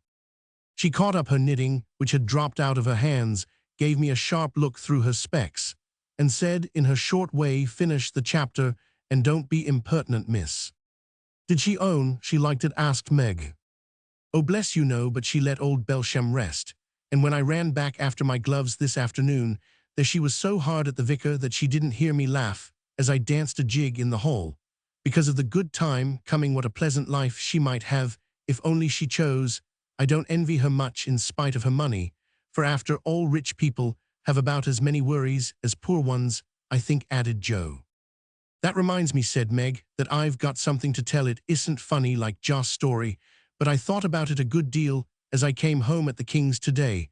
I found everybody in a flurry, and one of the children said that her oldest brother had done something dreadful, and Papa had sent him away. I heard Mrs. King crying and Mr. King talking very loud, and Grace and Ellen turned away their faces when they passed me, so I shouldn't see how red and swollen their eyes were. I didn't ask any questions, of course, but I felt so sorry for them, and was rather glad I hadn't any wild brothers to do wicked things and disgrace the family. I think being disgraced in school is a great deal tringer than anything bad boys can do, said Amy, shaking her head, as if her experience of life had been a deep one. Susie Perkins came to school today with a lovely red carnelian ring. I wanted it dreadfully, and wished I was her with all my might. Well, she drew a picture of Mr. Davis with a monstrous nose and a hump, and the words, "Young ladies, my eye is upon you," coming out of his mouth in a balloon thing. We were laughing over it when all of a sudden his eye was on us, and he ordered Susie to bring up her slate. She was paralyzed with fright, but she went, and oh, what do you think he did? He took her by the ear. Just fancy how horrid, and led her to the recitation platform and made her stand there half an hour holding the slate so everyone could see. Didn't the girls laugh at the picture? Asked Joe, who relished the scrape. Laugh not one, they sat still as mice, and Susie cried, "Quartz, I know, she Roman 999. I didn't envy her then, for I felt that millions of carnelian rings wouldn't have made me happy after, that I never should have got over such a agonizing mortification." And Amy went on with her work, in the proud consciousness of virtue, and the successful utterance of 2 long words in a breath. "I saw something I liked this morning, and I meant to tell it at dinner, but I forgot," said Bate, putting Joss' topsy-turvy basket in order as she talked. "When I went to get some oysters for Hannah, Mr. Lawrence was in the fish shop, but he didn't see me, for I kept behind the fish barrel, and he was busy with Mr. Cutter, the fishman. A poor woman came in with a pail and a mop, and asked Mr. Cutter if he would let her do some scrubbing for a bit of fish, because she hadn't any dinner for her children and had been disappointed of a day's work. Mr. Cutter was in a hurry and said no rather crossly, so she was going away looking hungry and sorry when Mr. Lawrence hooked up a big fish with the crooked end of his cane and held it out to her. She was so glad and surprised. She took it right into her arms and thanked him over and over. He told her to go along and cook it, and she hurried off so happy. Wasn't it good of him? Oh, she did look so funny hugging the big slippery fish and hoping Mr. Lawrence's bed in heaven would be easy." When they had laughed at Bates' story, they asked their mother for one, and after a moment's thought she said soberly, "As I sat cutting out blue flannel jackets today at the rooms, I felt very anxious about Father, and thought how lonely and helpless we should be if anything happened to him. It was not a wise thing to do, but I kept on worrying till an old man came in with an order for some clothes. He sat down near me, and I began to talk to him, for he looked poor and tired and anxious. 'Have you sons in the army?' I asked, for the note he brought was not to me. 'Yes, Mom, I had 4, but 2 were killed. One is a prisoner, and I am going to the other, who is very sick in a Washington hospital,' he answered quietly. 'You have done a great deal for your country, sir,' I said, feeling respect now instead of pity. 'Not a mite more than I ought, Mom. I'd go myself, if I was any use, as I ain't. I give my boys, and give 'em free.' He spoke so cheerfully, looked so sincere, and seemed so glad to give his all that I was ashamed of myself. I'd given 1 man, and thought it too much, while he gave 4 without grudging them. I had all my girls to comfort me at home, and his last son was waiting miles away to say goodbye to him. Perhaps I felt so rich, so happy, thinking of my blessings, that I made him a nice bundle, gave him some money, and thanked him heartily for the lesson he had taught me. Tell another story, Mother, one with a moral to it, like this. I like to think about them afterward, if they are real, and not too preachy," said Joe, after a minute's silence. Mrs. March smiled, and began at once, for she had told stories to this little audience for many years, and knew how to please them. Once upon a time, there were 4 girls who had enough to eat and drink, and wear a good many comforts and pleasures, kind friends and parents who loved them dearly. And yet they were not contented here. The listeners stole sly looks at one another, and began to sew diligently. These girls were anxious to be good, and made many excellent resolutions, but they did not keep them very well, and were constantly saying, "If only we had this," or "if we could only do that," quite forgetting how much they already had, and how many things they actually could do. So they asked an old woman what spell they could use to make them happy. And she said, "When you feel discontented, think over your blessings, and be grateful." Here Joe looked up quickly as if about to speak, but changed her mind, seeing that the story was not done yet. Being sensible girls, they decided to try her advice, and soon were surprised to see how well off they were. One discovered that money couldn't keep shame and sorrow out of rich people's houses. Another, that though she was poor, she was a great deal happier with her youth, health, and good spirits than a certain fretful, feeble old lady who couldn't enjoy her comforts. A third, that disagreeable as it was to help get dinner, it was harder still to go begging for it. And the fourth, that even carnelian rings were not so valuable as good behavior, so they agreed to stop complaining to enjoy the blessings already possessed and try to deserve them, lest they should be taken away entirely instead of increased. And I believe they were never disappointed or sorry that they took the old woman's advice. Now, Marmee, that is very cunning of you to turn our own stories against us and give us a sermon instead of a romance, cried Meg. I like that kind of sermon. It's the sort father used to tell us, said Bate, thoughtfully, putting the needles straight on Jo's cushion. I don't complain near as much as the others do, and I shall be more careful than ever now, for I've had warning from Sussie's downfall, said Amy morally. We needed that lesson and we won't forget it. If we do, so you just say to us, as old Chloe did in Uncle Tom, tink, ob your Marcy's chillin' tink, ob your Marcy's, added Jo, who could not for the life of her help getting a morsel of fun out of the little sermon, though she took it to heart as much as any of them. Chapter 5. Being neighborly. What in the world are you going to do now, Jo? Asked Meg one snowy afternoon, as her sister came tramping through the hall in rubber boots, old sack, and hood, with a broom in one hand and a shovel in the other. Going out for exercise, answered Jo, with a mischievous twinkle in her eyes. I should think 2 long walks this morning would have been enough. It's cold and dull out, and I advise you to stay warm and dry by the fire, as I do, said Meg, with a shiver. Never take advice, can't keep still all day, and not being a pussycat, I don't like to doze by the fire, I like adventures, and I am going to find some. Meg went back to toast her feet and read Ivanhoe, and Jo began to dig paths with great energy. The snow was light, and with her broom she soon swept a path all round the garden for Bate to walk in when the sun came out, and the invalid dolls needed air. Now the garden separated the Marches' house from that of Mr. Lawrence. Both stood in a suburb of the city, which was still country-like, with groves and lawns, large gardens, and quiet streets. A low hedge parted the 2 estates. On one side was an old brown house, looking rather bare and shabby, robbed of the vines that in summer covered its walls, and the flowers which then surrounded it. On the other side was a stately stone mansion, plainly betokening every sort of comfort and luxury, from the big coach house and well-kept grounds to the conservatory, and the glimpses of lovely things one caught between the rich curtains. Yet it seemed a lonely, lifeless sort of house, for no children frolicked on the lawn, no motherly face ever smiled at the windows, and few people went in and out, except the old gentleman and his grandson. To Jo's lively fancy, this fine house seemed a kind of enchanted palace, full of splendors and delights, which no one enjoyed. She had long wanted to behold these hidden glories, and to know the Lawrence boy who looked as if he would like to be known, if he only knew how to begin. Since the party she had been more eager than ever, and had planned many ways of making friends with him, but he had not been seen lately, and Jo began to think he had gone away, when she one day spied a brown face at an upper window, looking wistfully down into their garden, where Bate and Amy were snowballing one another. That boy is suffering for society and fun, she said to herself. His grandpa does not know what's good for him, and keeps him shut up all alone. He needs a party of jolly boys to play with, or somebody young and lively.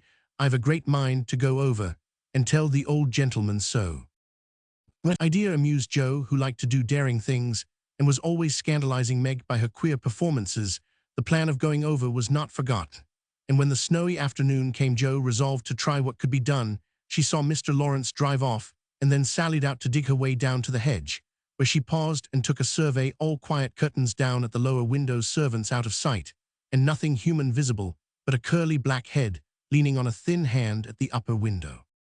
There he is, thought Jo, poor boy, all alone and sick this dismal day. It's a shame ill toss up a snowball and make him look out, and then say a kind word to him.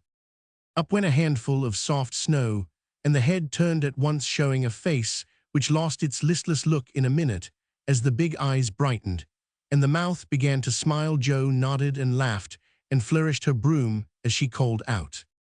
"How do you do? Are you sick?" Laurie opened the window and croaked out as hoarsely as a raven. "Better, thank you. I've had a bad cold and been shut up a week." "I am sorry. What do you amuse yourself with?" "Nothing, it's dull as tombs up here." "Don't you read?" "Not much, they won't let me." "Can't somebody read to you?" "Grandpa does sometimes, but my books don't interest him and I hate to ask Brooke all the time." "Have someone come and see you then." "There isn't anyone. I'd like to see boys make such a row, and my head is weak." "Isn't there some nice girl who'd read and amuse you? Girls are quiet and like to play nurse." "Don't know any." "You know us," began Joe, then laughed and stopped. "So I do. Will you come please?" cried Laurie.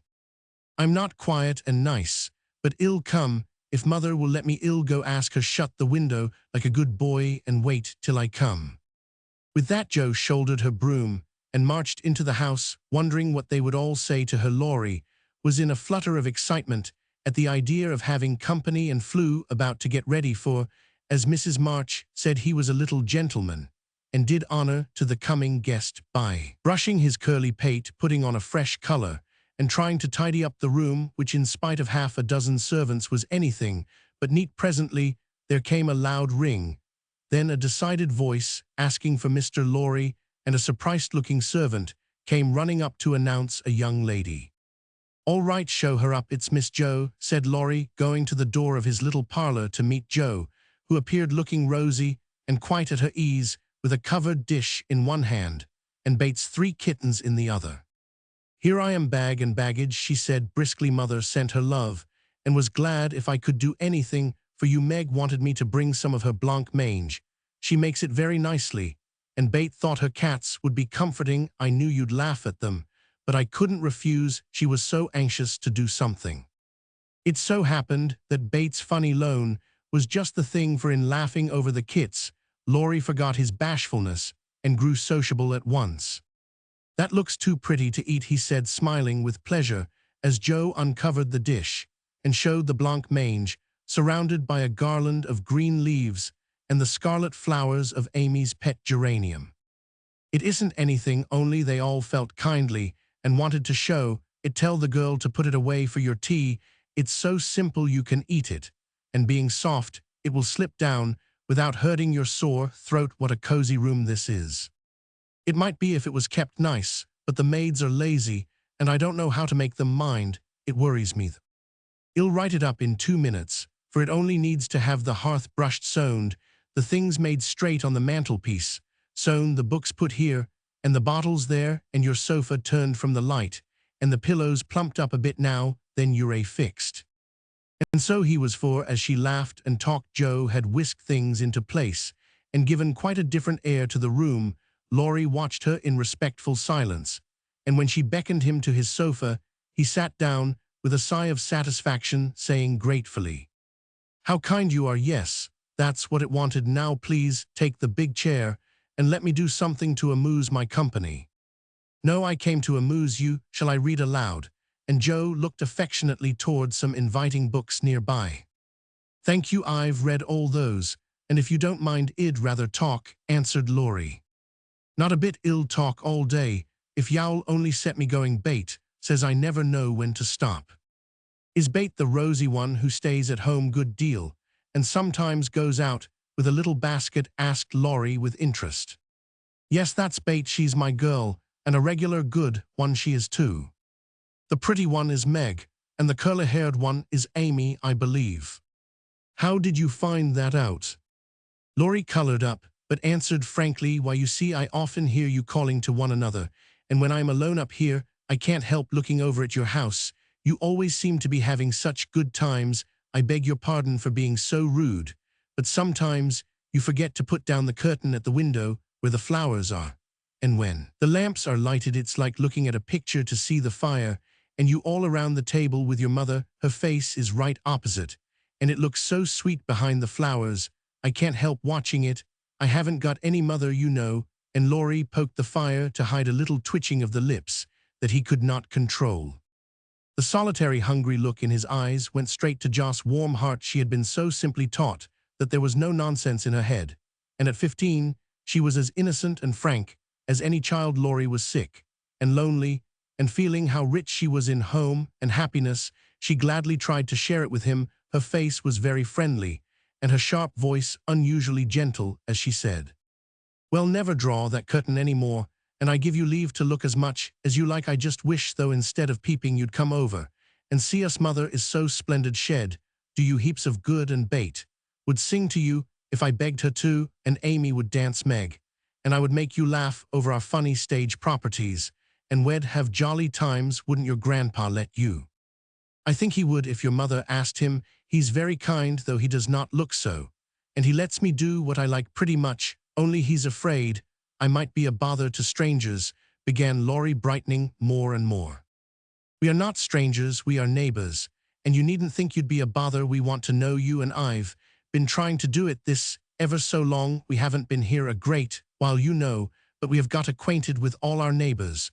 But you see, Grandpa lives among his books and doesn't mind much what happens outside. Mr. Brooke, my tutor, doesn't stay here, you know, and I have no one to go about with me, so I just stop at home and get on as I can." "That's bad. You ought to make an effort and go visiting everywhere you are asked. Then you'll have plenty of friends and pleasant places to go to. Never mind being bashful. It won't last long if you keep going." Laurie turned red again, but wasn't offended at being accused of bashfulness, for there was so much goodwill in Jo, it was impossible not to take her blunt speeches as kindly as they were meant.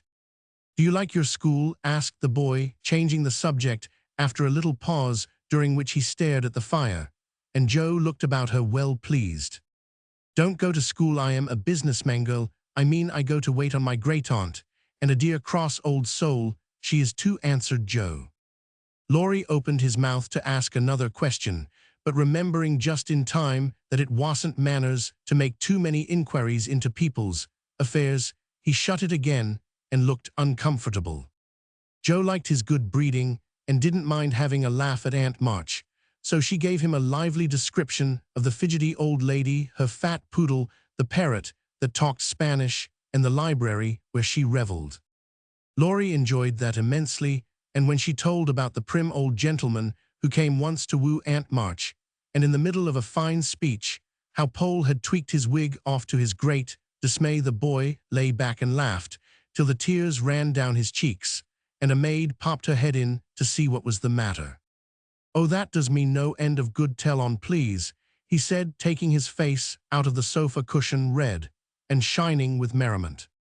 Much elated with her success, Jo did tell on all about their plays and plans, their hopes and fears for father, and the most interesting events of the little world in which the sisters lived. Then they got to talking about books, and to Jo's delight, she found that Laurie loved them as well as she did, and had read even more than herself. "If you like them so much, come down and see ours. Grandfather is out, so you needn't be afraid," said Laurie, getting up. "I'm not afraid of anything," returned Jo, with a toss of the head. "I don't believe you are," exclaimed the boy, looking at her with much admiration, though he privately thought she would have good reason to be a trifle afraid of the old gentleman if she met him in some of his moods. The atmosphere of the whole house being summer-like, Laurie led the way from room to room, letting Jo stop to examine whatever struck her fancy, and so at last they came to the library, where she clapped her hands and pranced as she always did when especially delighted. It was lined with books, and there were pictures and statues, and distracting little cabinets full of coins and curiosities, and sleepy hollow chairs, and queer tables and bronzes, and best of all, a great open fireplace with quaint tiles all round it. "What richness!" sighed Jo, sinking into the depth of a velour chair, and gazing about her with an air of intense satisfaction. "Theodore Lawrence, you ought to be the happiest boy in the world," she added impressively. "A fellow can't live on books," said Laurie, shaking his head as he perched on a table opposite. Before he could say more, a bell rang, and Jo flew up, exclaiming with alarm, "Mercy me, it's your grandpa." "Well, what if it is? You are not afraid of anything, you know," returned the boy, looking wicked. "I think I am a little bit afraid of him, but I don't know why I should be." Marmee said I might come, and I don't think you're any the worse for it," said Jo, composing herself, though she kept her eyes on the door. "I'm a great deal better for it, and ever so much obliged. I'm only afraid you are very tired of talking to me. It was so pleasant, I couldn't bear to stop," said Laurie gratefully. "The doctor to see you, sir," and the maid beckoned as she spoke. "Would you mind if I left you for a minute? I suppose I must see him," said Laurie. "Don't mind me, I am happy as a cricket here," answered Jo. Laurie went away, and his guest amused herself in her own way. She was standing before a fine portrait of the old gentleman when the door opened again, and without turning she said decidedly, "I am sure now that I shouldn't be afraid of him, for he's got kind eyes, though his mouth is grim, and he looks as if he had a tremendous will of his own. He isn't as handsome as my grandfather, but I like him." "Thank you, Mom," said a gruff voice behind her, and there, to her great dismay, stood old Mr. Lawrence. Poor Jo blushed till she couldn't blush any redder, and her heart began to beat uncomfortably fast.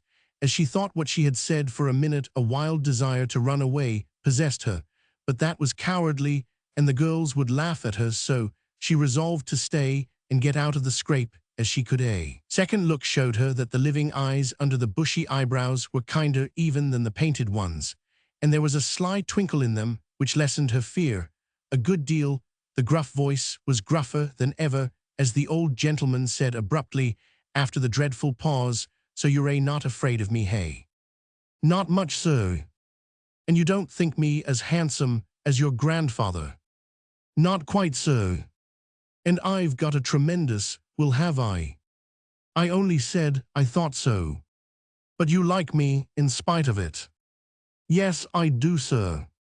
That answer pleased the old gentleman. He gave a short laugh, shook hands with her, and putting his finger under her chin, turned up her face, examined it gravely, and let it go, saying with a nod, "You've got your grandfather's spirit, if you haven't his face. He was a fine man, my dear, but what is better, he was a brave and an honest one, and I was proud to be his friend." "Thank you, sir," and Jo was quite comfortable after that, for it suited her exactly. "What have you been doing to this boy of mine, hey?" was the next question sharply put. "Only trying to be neighborly, sir," and Jo told how her visit came about. "You think he needs cheering up a bit, do you?"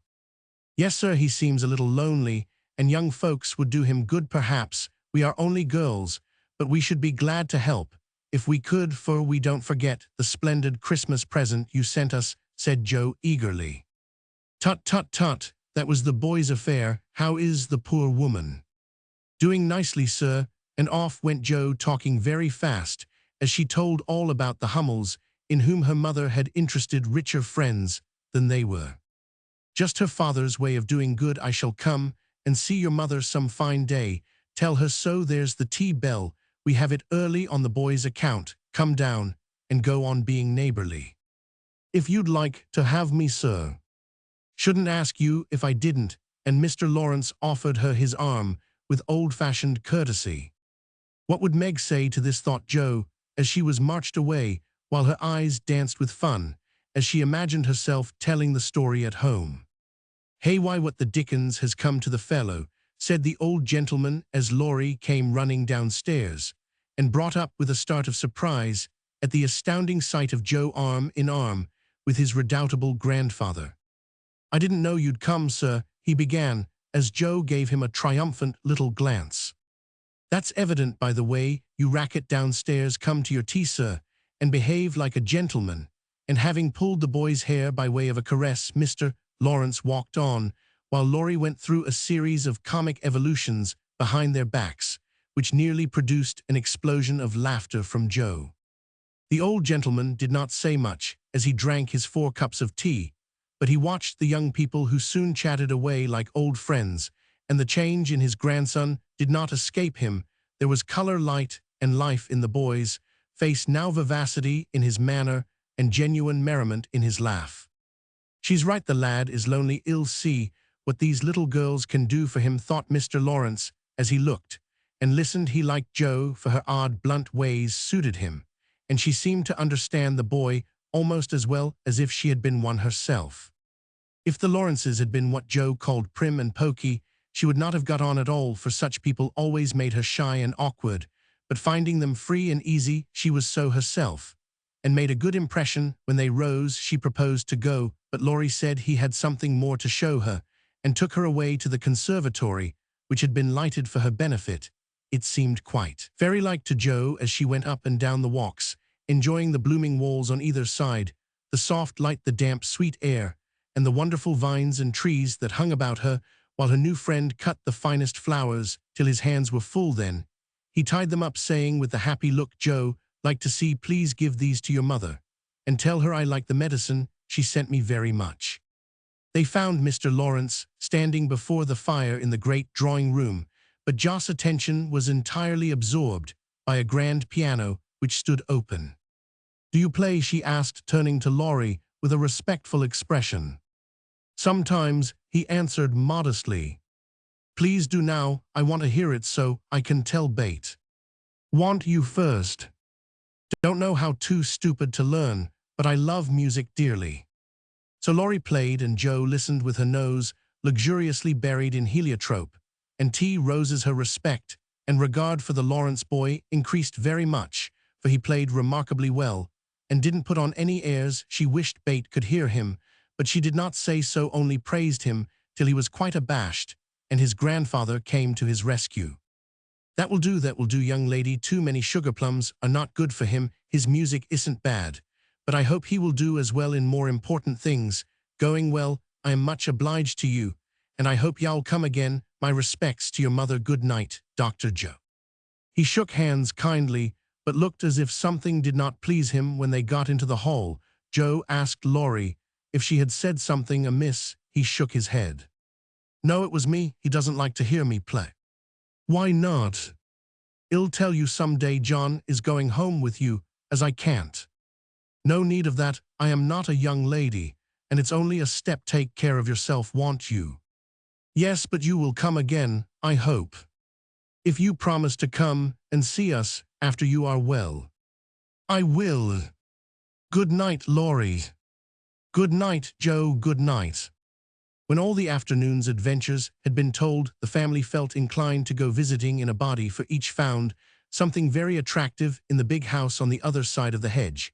Mrs. March wanted to talk of her father with the old man, who had not forgotten him. Meg longed to walk in the conservatory Bates side for the grand piano, and Amy was eager to see the fine pictures and statues. "Mother, why didn't Mr. Lawrence like to have Laurie play?" asked Jo, who was of an inquiring disposition. "I am not sure, but I think it was because his son Laurie's father married an Italian lady, a musician, which displeased the old man, who is very proud. The lady was good and lovely and accomplished, but he did not like her, and never saw his son after he married. They both died when Laurie was a little child, and then his grandfather took him home, I fancy. The boy, who was born in Italy, is not very strong, and the old man is afraid of losing him, which makes him so careful. Laurie comes naturally by his love of music, for he is like his mother, and I dare say his grandfather fears that he may want to be a musician. At any rate, his skill reminds him of the woman he did not like, and so he glowered, as Jo said." "Dear me, how romantic!" exclaimed Meg. "How silly," said Jo. "Let him be a musician if he wants to, and not plague his life out sending him to college when he hates to go. That's why he has such handsome black eyes and pretty manners, I suppose. Italians are always nice," said Meg, who was a little sentimental. "What do you know about his eyes and his manners? You never spoke to him." "Hardly," cried Jo, who was not sentimental. "I saw him at the party, and what you tell shows that he knows how to behave. That was a nice little speech about the medicine Mother sent him." "He meant the blanc mange, I suppose." "How stupid you are, child. He meant you, of course." Did he? And Jo opened her eyes, as if it had never occurred to her before. "I never saw such a girl. You don't know a compliment when you get it," said Meg, with the air of a young lady who knew all about the matter. "I think they are great nonsense and ill. Thank you not to be silly and spoil my fun. Laurie's a nice boy, and I like him, and I won't have any sentimental stuff about compliments and such rubbish. Well, all be good to him, because he hasn't got any mother, and he may come over and see us, mayn't he, marmy?" Yes, Joe, your little friend is very welcome, and I hope Meg will remember that children should be children as long as they can. I don't call myself a child, and I'm not in my teens, yet observed Amy. What do you say, Bate? I was thinking about our Pilgrim's Progress, answered Bate, who had not heard a word how we got out of the slough and through the wicket gate, by resolving to be good and up the steep hill, by trying, and that maybe the house over there full of splendid things is going to be our palace beautiful. We have got to get by the lions first, said Joe, as if she rather liked the prospect. Chapter 6. Bate finds the palace beautiful. The big house did prove a palace beautiful, though it took some time for all to get in, and Bate found it very hard to pass the lions. Old Mr. Lawrence was the biggest one. But after he had said something funny or kind to each one of the girls, and talked over old times with their mother, nobody felt much afraid of him, except timid Bate. The other lion was the fact that they were poor and Laurie rich. For this made them shy of accepting favors which they could not return. But after a while, they found that he considered them the benefactors, and could not do enough to show how grateful he was for Mrs. March's motherly welcome, their cheerful society, and the comfort he took in that humble home of theirs. So they soon forgot their pride and interchanged kindnesses, without stopping to think which was the greater. All sorts of pleasant things happened about that time, for the new friendship flourished like grass in spring. Everyone liked Laurie, and he privately informed his tutor that the Marches were regularly splendid girls. With the delightful enthusiasm of youth, they took the solitary boy into their midst, and made much of him, and he found something very charming in the innocent companionship of these simply-hearted girls. Never having known mother or sisters, he was quick to feel the influences they brought about him, and their busy, lively ways made him ashamed of the indolent life he led. He was tired of books, and found people so interesting now that Mr. Brooke was obliged to make very unsatisfactory reports, for Laurie was always playing truant and running over to the Marches. Never mind, let him take a holiday and make it up afterward, said the old gentleman. The good lady next door says he is studying too hard and needs young society amusement and exercise. I suspect she is right, and that I've been coddling the fellow as if I'd been his grandmother. Let him do what he likes, as long as he is happy. He can't get into mischief in that little nunnery over there, and Mrs. March is doing more for him than we can. What good times they had, to be sure, such plays and tableaux, such sleigh rides and skating frolics, such pleasant evenings in the old parlor, and now and then such gay little parties at the great house. Meg could walk in the conservatory whenever she liked and revel in bouquets. Joe browsed over the new library voraciously, and convulsed the old gentleman with her criticisms. Amy copied pictures and enjoyed beauty to her heart's content, and Laurie played Lord of the Manor in the most delightful style. But Bate, though yearning for the grand piano, could not pluck up courage to go to the mansion of bliss, as Meg called it.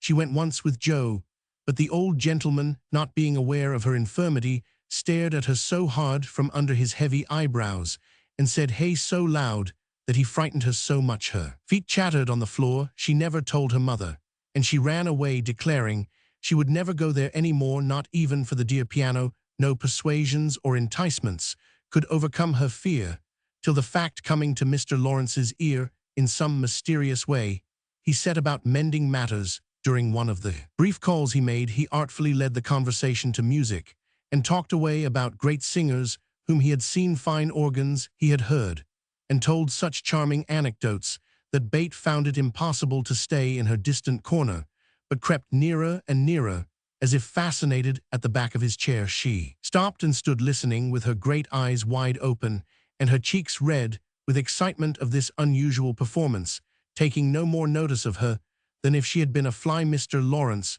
talked on about Laurie's lessons and teachers, and presently, as if the idea had just occurred to him, he said to Mrs. March, "The boy neglects his music now, and I am glad of it, for he was getting too fond of it. But the piano suffers for want of use.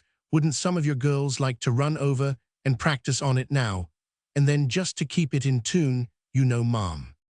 Bate took a step forward and pressed her hands tightly together to keep from clapping them, for this was an irresistible temptation, and the thought of practicing on that splendid instrument quite took her breath away. Before Mrs. March could reply, Mr. Lawrence went on with an odd little nod and smile.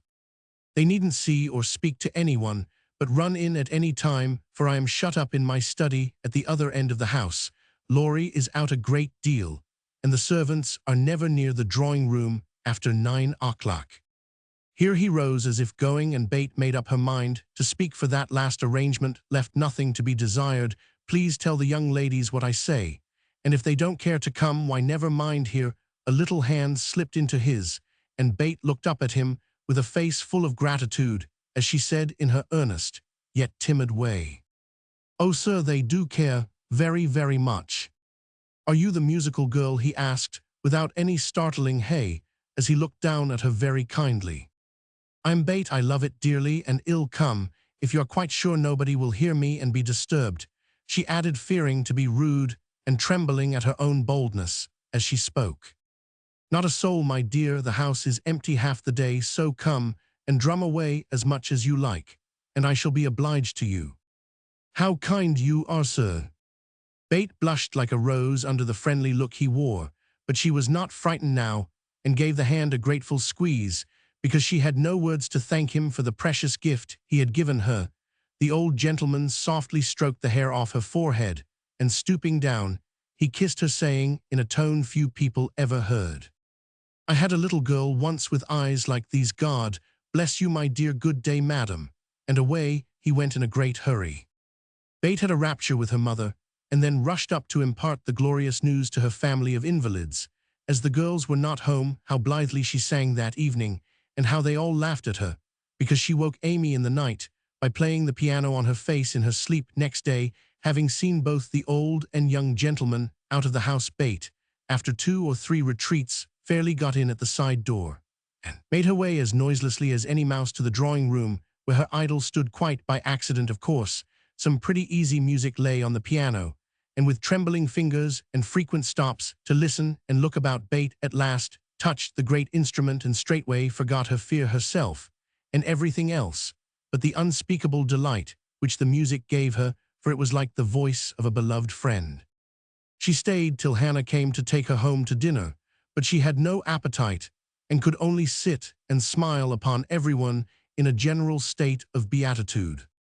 After that the little brown hood slipped through the hedge nearly every day, and the great drawing-room was haunted by a tuneful spirit that came and went unseen. She never knew that Mr. Lawrence opened his study door to hear the old-fashioned airs he liked. She never saw Laurie mount guard in the hall to warn the servants away. She never suspected that the exercise books and new songs which she found in the rack were put there for her especial benefit, and when he talked to her about music at home, she only thought how kind he was to tell things that helped her so much. So she enjoyed herself heartily, and found, what isn't always the case, that her granted wish was all she had hoped. Perhaps it was because she was so grateful for this blessing that a greater was given her. At any rate, she deserved both. "Mother, I am going to work Mr. Lawrence a pair of slippers. He is so kind to me, I must thank him, and I don't know any other way. Can I do it?" asked Beth a few weeks after that eventful call of his. "Yes, dear, it will please him very much, and be a nice way of thanking him. The girls will help you about them, and I will pay for the making up," replied Mrs. March, who took peculiar pleasure in granting Beth's requests, because she so seldom asked anything for herself. After many serious discussions with Meg and Joe, the pattern was chosen, the materials bought, and the slippers begun. A cluster of grave, yet cheerful pansies on a deeper purple ground was pronounced very appropriate and pretty, and Beth worked away early and late with occasional lifts over hard parts. She was a nimble little needlewoman, and they were finished before anyone got tired of them. Then she wrote a short, simple note, and with Laurie's help got them smuggled onto the study table one morning before the old gentleman was up. When this excitement was over, Beth waited to see what would happen. All day passed, and a part of the next, before any acknowledgement arrived, and she was beginning to fear she had offended her crotchety friend. On the afternoon of the second day, she went out to do an errand and give poor Joanna, the invalid doll, her daily exercise. As she came up the street on her return, she saw 4 heads popping in and out of the parlor windows, and the moment they saw her, several hands were waved, and several joyful voices screamed, Here's a letter from the old gentleman, come quick, and read it. Oh, Bate, he's sent you, began Amy, gesticulating with unseemly energy, but she got no further, for Joe quenched her by slamming down the window.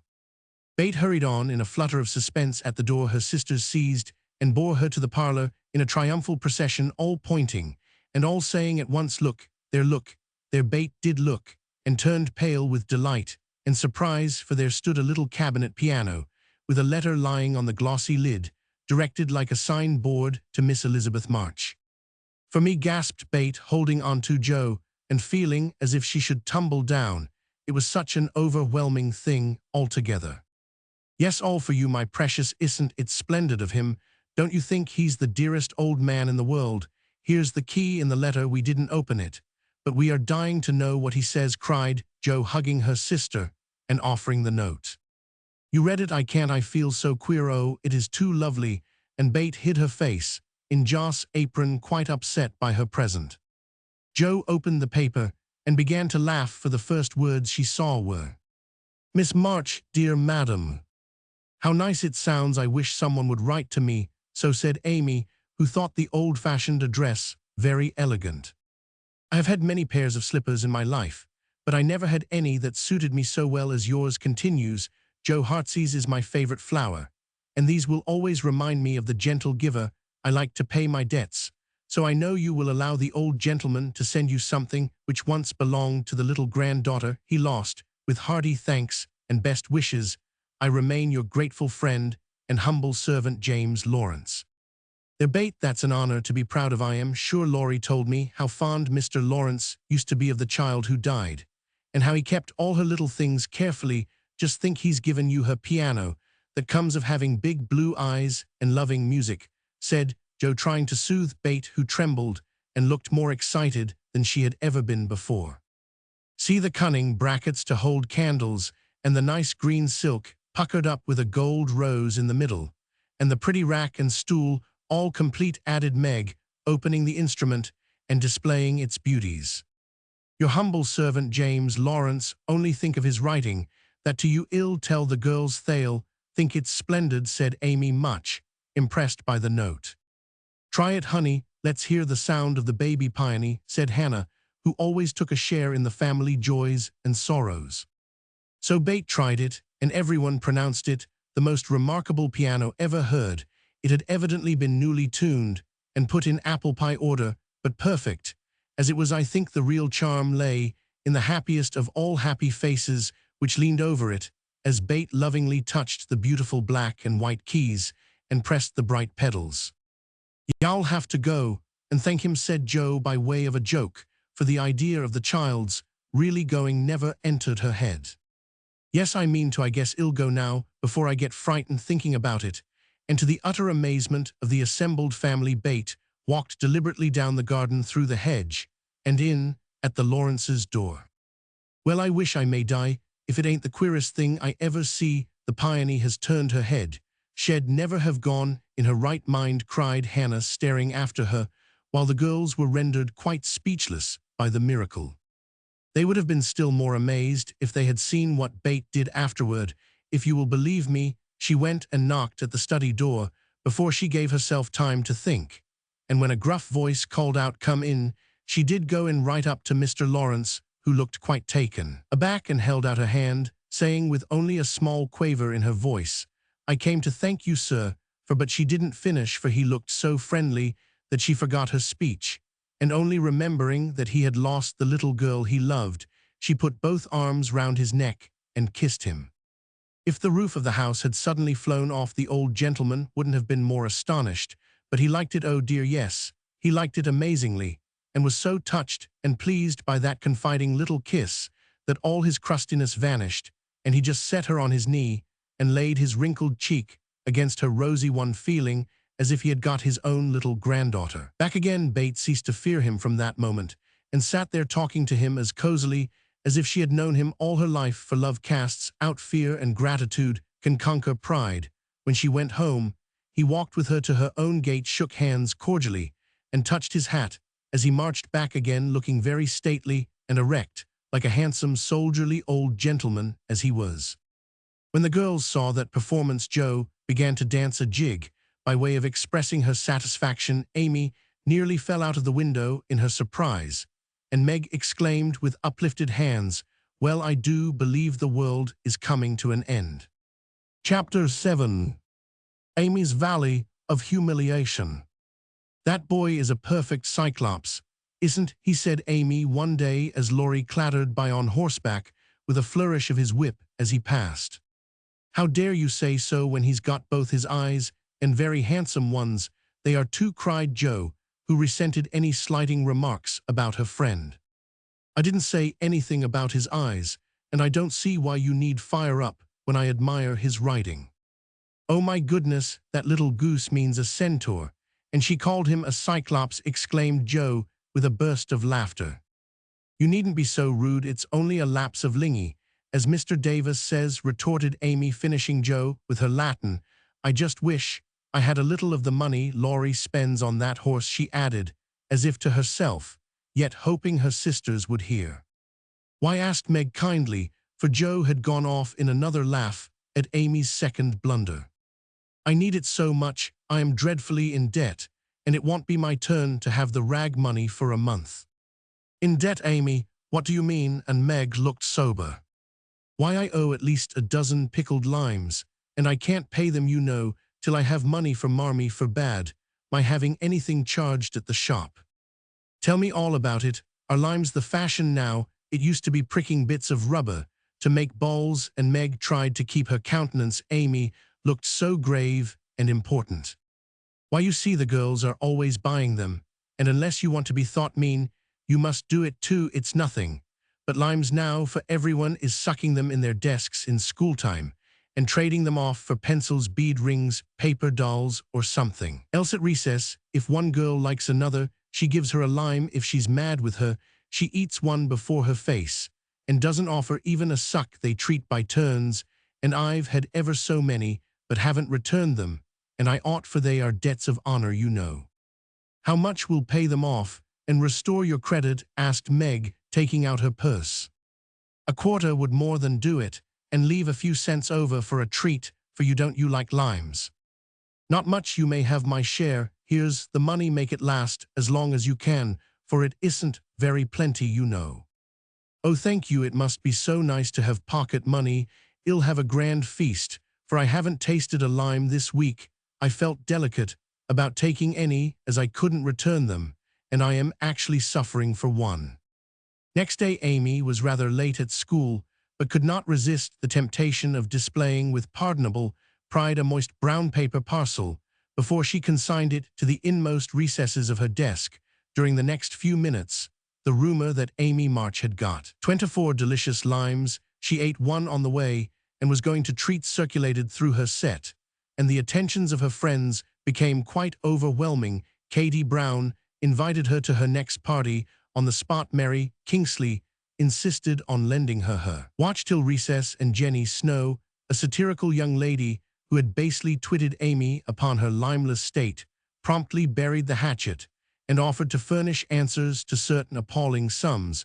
But Amy had not forgotten Miss Snow's cutting remarks about some persons whose noses were not too flat to smell other people's limes, and stuck-up people who were not too proud to ask for them, and she instantly crushed that Snow girl's hopes by the withering telegram, "You needn't be so polite all of a sudden, for you won't get any."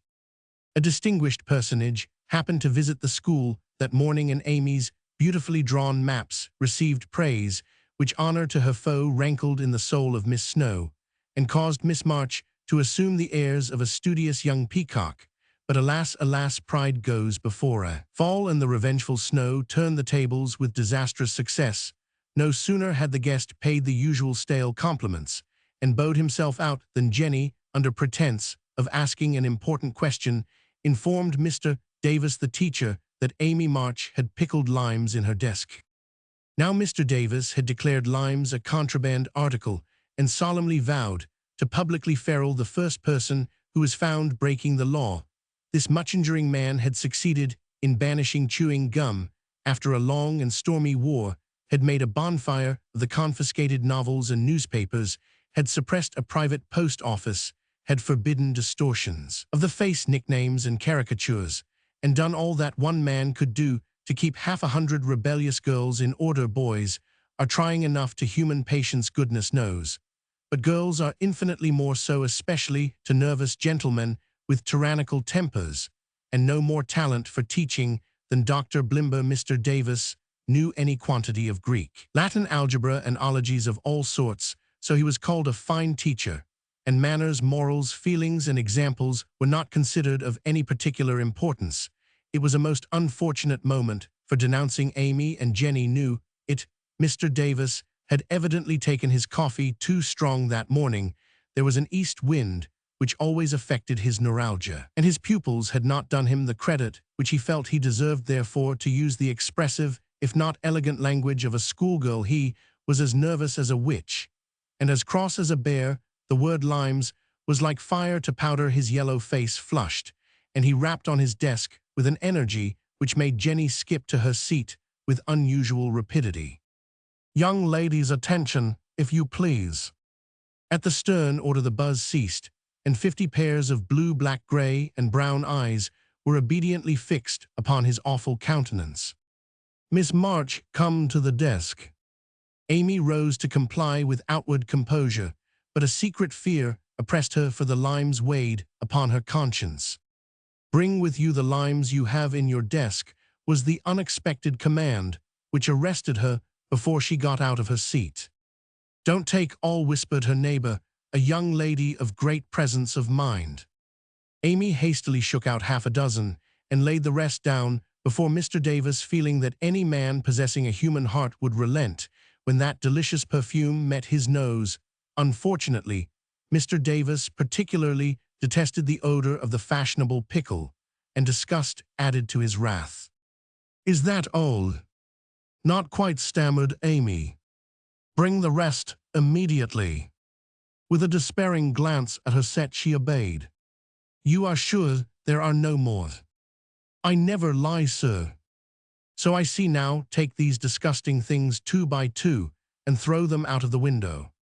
There was a simultaneous sigh which created quite a little gust as the last hope fled, and the treat was ravished from their longing lips. Scarlet with shame and anger, Amy went to and fro 6 dreadful times, and as each doomed couple, looking oh so plump and juicy, fell from her reluctant hands, a shout from the street completed the anguish of the girls, for it told them that their feast was being exulted over by the little Irish children who were their sworn foes. Thighs was too much. All flashed indignant or appealing glances at the inexorable Davis, and one passionate lime lover burst into tears. As Amy returned from her last trip, Mr. Davis gave a portentous hem and said in his most impressive manner, "Young ladies, you remember what I said to you a week ago. I am sorry this has happened, but I never allow my rules to be infringed, and I never break my word. Miss March, hold out your hand." Amy started and put both hands behind her, turning on him an imploring look, which pleaded for her better than the words she could not utter. She was rather a favorite with old Davis, as of course he was called, and it's my private belief that he would have broken his word if the indignation of one irrepressible young lady had not found vent in a hiss, that hiss faint, as it was irritated the irascible gentleman, and sealed the culprit's fate. "Your hand, Miss March," was the only answer her mute appeal received, and too proud to cry or beseech, Amy set her teeth, threw back her head defiantly, and bore without flinching several tingling blows on her little palm. They were neither many nor heavy, but that made no difference to her. For the first time in her life she had been struck, and the disgrace in her eyes was as deep as if he had knocked her down. "You will now stand on the platform till recess," said Mr. Davis, resolved to do the thing thoroughly since he had begun.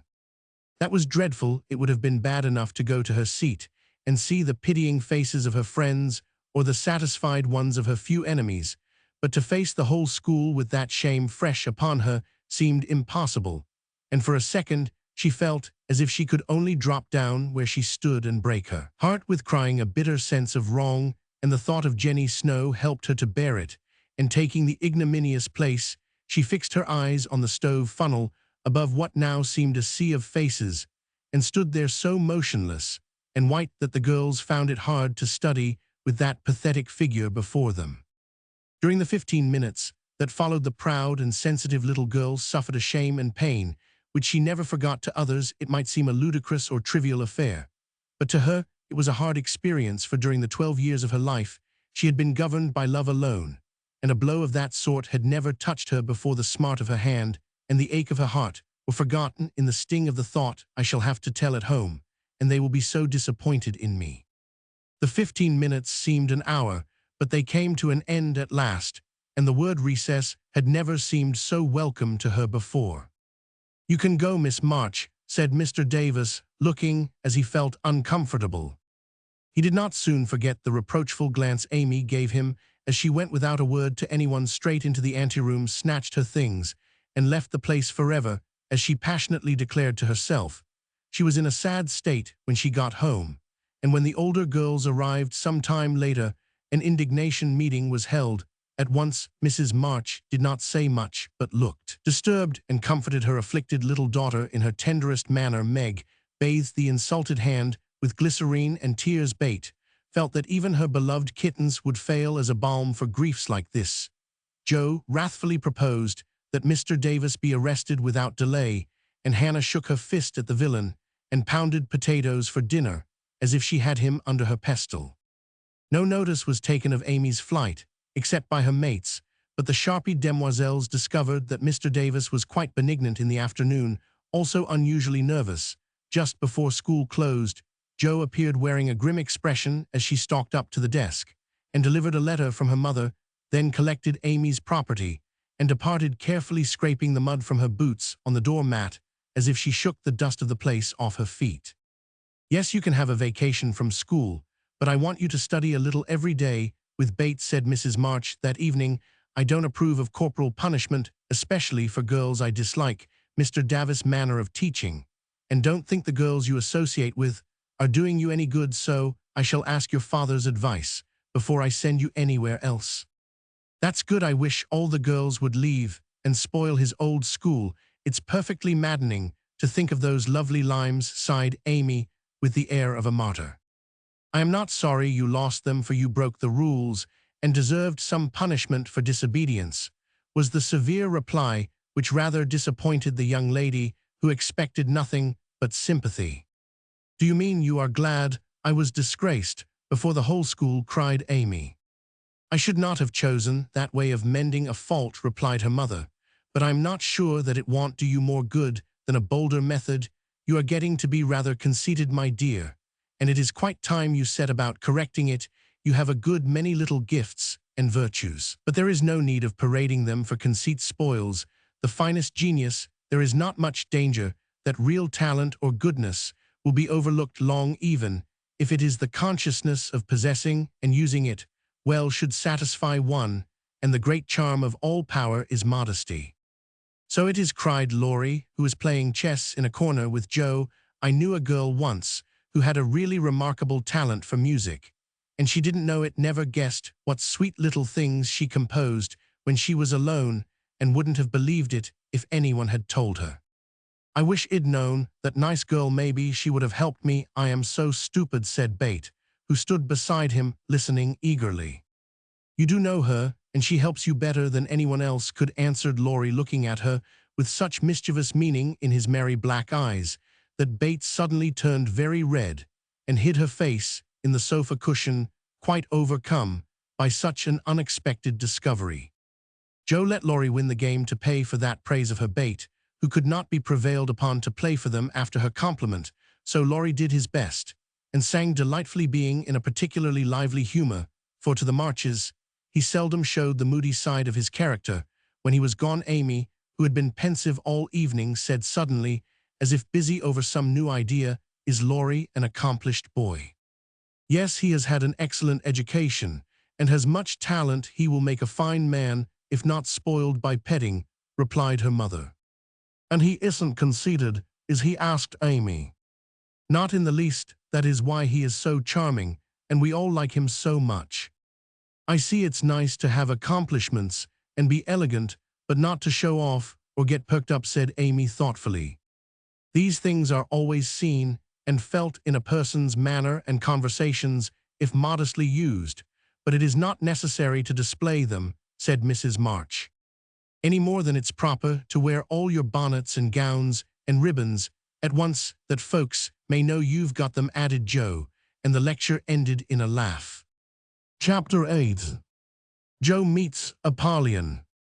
Girls, where are you going? Asked Amy, coming into their room one Saturday afternoon, and finding them getting ready to go out with an air of secrecy which excited her curiosity. Never mind, little girls shouldn't ask questions, returned Joe sharply. Now, if there is anything mortifying to our feelings when we are young, it is to be told that, and to be bidden to run away, dear, is still more trying to us. Amy bridled up at this insult, and determined to find out the secret if she teased for an hour. Turning to Meg, who never refused her anything very long, she said coaxingly, "Do tell me, I should think you might let me go too, for Bate is fussing over her piano, and I haven't got anything to do, and am so lonely." "I can't, dear, because you aren't invited," began Meg, but Joe broke in impatiently.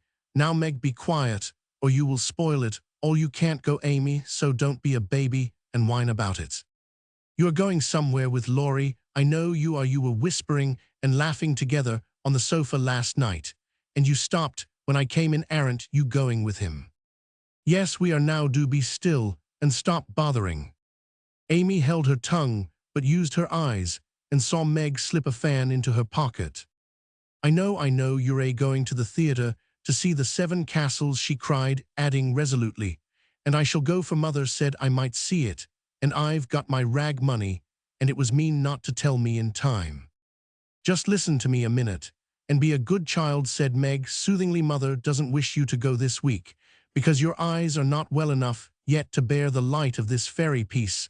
Next week, you can go with Bate and Hannah and have a nice time." "I don't like that half as well as going with you and Laurie. Please, let me. I've been sick with this cold so long." "And shut up, I am dying for some fun." "Do, Meg. Ill be ever so good," pleaded Amy, looking as pathetic as she could. "Suppose we take her? I don't believe Mother would mind if we bundle her up." "Well," began Meg, "if she goes I shan't, and if I don't Laurie won't like it, and it will be very rude, after he invited only us to go and drag in Amy. I should think she'd hate to poke herself where she isn't wanted," said Joe crossly, for she disliked the trouble of overseeing a fidgety child when she wanted to enjoy herself. Her tone and manner angered Amy, who began to put her boots on, saying in her most aggravating way, "I shall go. Meg says I may, and if I pay for myself, Laurie hasn't anything to do with it. You can't sit with us, for our seats are reserved, and you mustn't sit alone, so Laurie will give you his place, and that will spoil our pleasure, or hell, get another seat for you, and that isn't proper. When you weren't asked, you shan't stir a step, so you may just stay where you are," scolded Joe, crosser than ever, having just pricked her finger in her hurry.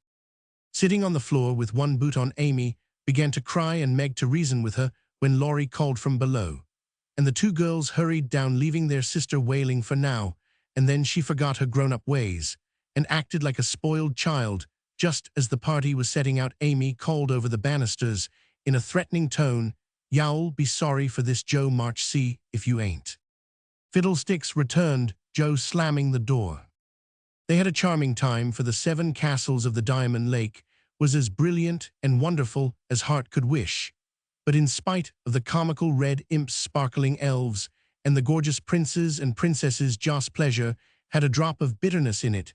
The fairy queen's yellow curls reminded her of Amy, and between the acts, she amused herself with wondering what her sister would do to make her sorry for it. She and Amy had had many lively skirmishes in the course of their lives, for both had quick tempers, and were apt to be violent.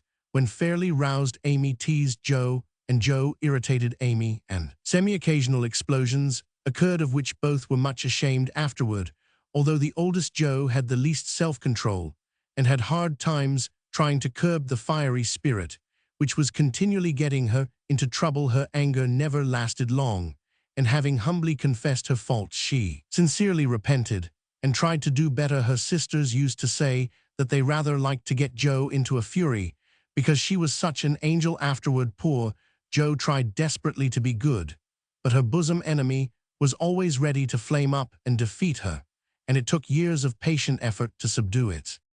When they got home, they found Amy reading in the parlor. She assumed an injured air. As they came in, never lifted her eyes from her book, or asked a single question. Perhaps curiosity might have conquered resentment, if Bate had not been there to inquire and receive a glowing description of the play. On going up to put away her best hat, Joss' first look was toward the bureau, for in their last quarrel Amy had soothed her feelings by turning Joss' top drawer upside down. On the floor everything was in its place, however, and after a hasty glance into her various closets, bags and boxes, Jo decided that Amy had forgiven and forgotten her wrongs. There Jo was mistaken, for next day she made a discovery which produced a tempest. Bate and Amy were sitting together late in the afternoon when Jo burst into the room looking excited and demanding breathlessly, "Has anyone taken my book?" Meg and Bate said no at once and looked surprised. Amy poked the fire and said nothing. Jo saw her color rise and was down upon her in a minute. "Amy, you've got it." "No, I haven't." "You know where it is then." "No, I don't."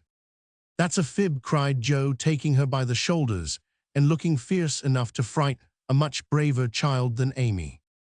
"It isn't. I haven't got it, don't know where it is now, and don't care. You know something about it, and you'd better tell at once or it'll make you," and Jo gave her a slight shake.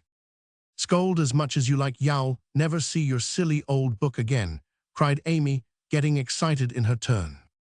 "Why not? I burned it up.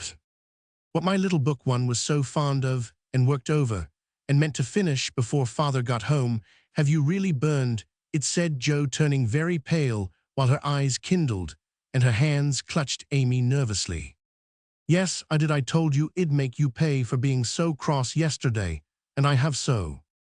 Amy got no farther, for Joss' hot temper mastered her, and she shook Amy till her teeth chattered in her head, crying in a passion of grief and anger, "You wicked, wicked girl, I never can write it again, and I'll never forgive you as long as I live." Meg flew to rescue Amy and Bate to pacify Jo, but Jo was quite beside herself, and with a parting box on her sister's ear, she rushed out of the room up to the old sofa in the garret and finished her fight alone. The storm cleared up below, for Mrs. March came home, and having heard the story soon brought Amy to a sense of the wrong she had done her sister. Joss' book was the pride of her heart, and was regarded by her family as a literary sprout of great promise. It was only half a dozen little fairy tales, but Jo had worked over them, patiently putting her whole heart into her work, hoping to make something good enough to print. She had just copied them with great care, and had destroyed the old manuscript, so that Amy's bonfire had consumed the loving work of several years. It seemed a small loss to others, but to Jo it was a dreadful calamity, and she felt that it never could be made up to her. Bate mourned as for a departed kitten, and Meg refused to defend her pet. Mrs. March looked grave and grieved, and Amy felt that no one would love her till she had asked pardon for the act which she now regretted more than any of them. When the tea bell rang, Jo appeared looking so grim and unapproachable that it took all Amy's courage to say meekly, "Please forgive me, Jo, I am very, very sorry." "I never shall forgive you," was Joss' stern answer, and from that moment she ignored Amy entirely. No one spoke of the great trouble, not even Mrs. March, for all had learned by experience that when Jo was in that mood words were wasted, and the wisest course was to wait till some little accident or her own generous nature softened Joss' resentment and healed the breach. It was not a happy evening, for though they sewed as usual while their mother read aloud from Bremer, Scott, or Edgeworth, something was wanting, and the sweet home peace was disturbed. They felt this most when singing time came for Bate could only play. Jo stood dumb as a stone, and Amy broke down, so Meg and Mother sang alone. But in spite of their efforts to be as cheery as larks, the flute-like voices did not seem to chord as well as usual, and all felt out of tune. As Jo received her good-night kiss, Mrs. March whispered gently, "My dear, don't let the sun go down upon your anger. Forgive each other, help each other, and begin again tomorrow." Jo wanted to lay her head down on that motherly bosom and cry her grief and anger all away, but tears were an unmanly weakness, and she felt so deeply injured that she really couldn't quite forgive yet, so she winked hard, shook her head, and said gruffly, because Amy was listening, it was an abominable thing, and she doesn't deserve to be forgiven. With that she marched off to bed, and there was no merry or confidential gossip that night. Amy was much offended that her overtures of peace had been repulsed, and began to wish she had not humbled herself to feel more injured than ever, and to plume herself on her superior virtue in a way which was particularly exasperating. Joe still looked like a thunder cloud, and nothing went well all day. It was bitter cold in the morning. She dropped her precious turnover in the gutter. Aunt March had an attack of the fidgets. Meg was sensitive bait, would look grieved and wistful when she got home, and Amy kept making remarks about people who were always talking about being good, and yet wouldn't even try when other people set them a virtuous example. Everybody is so hateful. Ill ask Laurie to go skating. He is always kind and jolly, and will put me to rights, I know, said Joe to herself, and off she went. Amy heard the clash of skates and looked out with an impatient exclamation. There, she promised, I should go next time, for this is the last ice we shall have, but it's no use to ask such a crossbatch to take me. Don't say that you were very naughty, and it is hard to forgive the loss of her precious little book, but I think she might do it now, and I guess she will if you try her at the right minute, said Meg. Go after them, don't say anything till Joe has got good-natured with Laurie, then take a quiet minute, and just kiss her or do some kind thing, and I am sure she'll be friends again with all her heart. I'll try, said Amy, for the advice suited her, and after a flurry to get ready, she ran after the friends who were just disappearing over the hill. It was not far to the river, but both were ready before Amy reached them. Joe saw her coming and turned her back. Laurie did not see, for he was carefully skating along the shore, sounding the ice, for a warm spell had preceded the cold snap. I'll go on to the first bend and see if it's all right before we begin to race, Amy heard him say as he shot away, looking like a young Russian in his fur-trimmed coat and cap. Joe heard Amy panting after her run, stamping her feet and blowing on her fingers as she tried to put her skates on, but Joe never turned and went slowly zigzagging down the river, taking a bitter, unhappy sort of satisfaction in her sister's troubles. She had cherished her anger till it grew strong and took possession of her, as evil thoughts and feelings always do unless cast out at once. As Laurie turned the bend, he shouted back, "Keep near the shore, it isn't safe in the middle." Joe heard, but Amy was struggling to her feet and did not catch a word. Joe glanced over her shoulder, and the little demon she was harboring said in her ear, "No matter whether she heard or not, let her take care of herself." Laurie had vanished round the bend. Joe was just at the turn, and Amy far behind, striking out toward the smoother ice in the middle of the river. For a minute, Joe stood still with a strange feeling in her heart. Then she resolved to go on, but something held and turned her round just in time to see Amy throw up her hands and go down with a sudden crash of rotten ice, the splash of water, and a cry that made Jo's heart stand still with fear. She tried to call Laurie, but her voice was gone. She tried to rush forward, but her feet seemed to have no strength in them, and for a second she could only stand motionless, staring with a terror-stricken face at the little blue hood above the black water. Something rushed swiftly by her, and Laurie's voice cried out, "Bring a rail, quick, quick." How she did it she never knew, but for the next few minutes she worked as if possessed, blindly obeying Laurie, who was quite self-possessed, and lying flat held Amy up by his arm and hockey stick, till Joe dragged a rail from the fence, and together they got the child out, more frightened than hurt. "Now then, we must walk her home as fast as we can, pile our things on her while I get off these confounded skates," cried Laurie, wrapping his coat round Amy and tugging away at the straps, which never seemed so intricate before. Shivering, dripping, and crying, they got Amy home, and after an exciting time of it, she fell asleep rolled in blankets before a hot fire. During the bustle, Joe had scarcely spoken, but flown about looking pale and wild, with her things half off, her dress torn, and her hands cut and bruised by ice and rails and refractory buckles. When Amy was comfortably asleep, the house quiet, and Mrs. March sitting by the bed, she called Joe to her and began to bind up the hurt hands. "Are you sure she is safe?" whispered Joe, looking remorsefully at the golden head, which might have been swept away from her sight forever under the treacherous ice. "Quite safe, dear. She is not hurt, and won't even take cold. I think you were so sensible in covering and getting her home," quickly replied her mother cheerfully. "Laurie did it all. I only let her go, mother. If she should die, it would be my fault." And Joe dropped down beside the bed, in a passion of penitent tears, telling all that had happened, bitterly condemning her hardness of heart, and sobbing out her gratitude for being spared the heavy punishment which might have come upon her. "It's my dreadful temper. I try to cure it. I think I have. And then it breaks out worse than ever. Oh, mother, what shall I do? What shall I do?" cried poor Joe in despair. "Watch and pray, dear. Never get tired of trying, and never think it is impossible to conquer your fault," said Mrs. March, drawing the blowsy head to her shoulder and kissing the wet cheek so tenderly that Joe cried even harder. "You don't know, you can't guess how bad it is. It seems as if I could do anything when I am in a passion. I get so savage I could hurt anyone and enjoy it. I'm afraid I shall do something dreadful some day and spoil my life and make everybody hate me. Oh, mother, help me, do help me."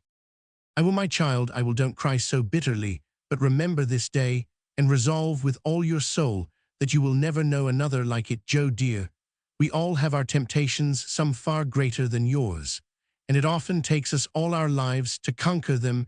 You think your temper is the worst in the world, but mine used to be just like it. Yours, mother, why, you are never angry." And for the moment Joe forgot remorse in surprise. "I've been trying to cure it for 40 years and have only succeeded in controlling it. I am angry nearly every day of my life, Joe, but I have learned not to show it, and I still hope to learn not to feel it, though it may take me another 40 years to do so." The patience and the humility of the face she loved so well was a better lesson to Joe than the wisest lecture, the sharpest reproof. She felt comforted at once by the sympathy and confidence given her, the knowledge that her mother had a fault like hers, and tried to mend it, made her own easier to bear, and strengthened her resolution to cure it, though 40 years seemed rather a long time to watch and pray to a girl of 15. "Mother, are you angry when you fold your lips tight together and go out of the room sometimes when Aunt March scolds or people worry you?" asked Joe, feeling nearer and dearer to her mother than ever before. "Yes, I've learned to check the hasty words that rise to my lips, and when I feel that they mean to break out against my will, I just go away for a minute and give myself a little shake for being so weak and wicked," answered Mrs. March with a sigh and a smile as she smoothed and fastened up Jo's disheveled hair. "How did you learn to keep still? That is what troubles me, for the sharp words fly out before I know what I'm about, and the more I say the worse I get, till it's a pleasure to hurt people's feelings and say dreadful things. Tell me how you do it, Marmee dear." "My good mother used to help me." "As you do us," interrupted Joe with a grateful kiss. "But I lost her when I was a little older than you are, and for years had to struggle on alone, for I was too proud to confess my weakness to anyone else. I had a hard time, Joe, and shed a good many bitter tears over my failures, for in spite of my efforts, I never seemed to get on. Then your father came, and I was so happy that I found it easy to be good. But by and by, when I had 4 little daughters round me, and we were poor, then the old trouble began again, for I am not patient by nature, and it tried me very much to see my children wanting anything." "Poor mother, what helped you then?" "Your father, Joe, he never loses patience, never doubts or complains, but always hopes and works and waits so cheerfully that one is ashamed to do otherwise before him. He helped and comforted me, and showed me that I must try to practice all the virtues I would have my little girls possess, for I was their example. It was easier to try for your sakes than for my own." A startled or surprised look from one of you, when I spoke sharply, rebuked me more than any words could have done, and the love, respect, and confidence of my children was the sweetest reward I could receive for my efforts to be the woman I would have them copy. "Oh, mother, if I am ever half as good as you, I shall be satisfied," cried Joe, much touched. "I hope you will be a great deal better, dear, but you must keep watch over your bosom enemy, as father calls it, or it may sadden if not spoil your life. You have had a warning, remember it, and try with heart and soul to master this quick temper before it brings you greater sorrow and regret than you have known today." "I will try, mother, I truly will, but you must help me, remind me, and keep me from flying out I used to see father sometimes put his finger on his lips and look at you with a very kind but sober face, and you always folded your lips tight and went away. Was he reminding you?" then asked Joe softly. "Yes, I asked him to help me so, and he never forgot it, but saved me from many a sharp word by that little gesture and kind look."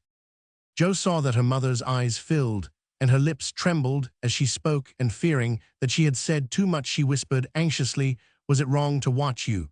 And to speak of it, I didn't mean to be rude, but it's so comfortable to say all I think to you and feel so safe and happy here. My Joe, you may say anything to your mother, for it is my greatest happiness and pride to feel that my girls confide in me and know how much I love them." "I thought it grieved you." "No, dear, but speaking of father reminded me how much I miss him, how much I owe him, and how faithfully I should watch and work to keep his little daughters safe and good for him."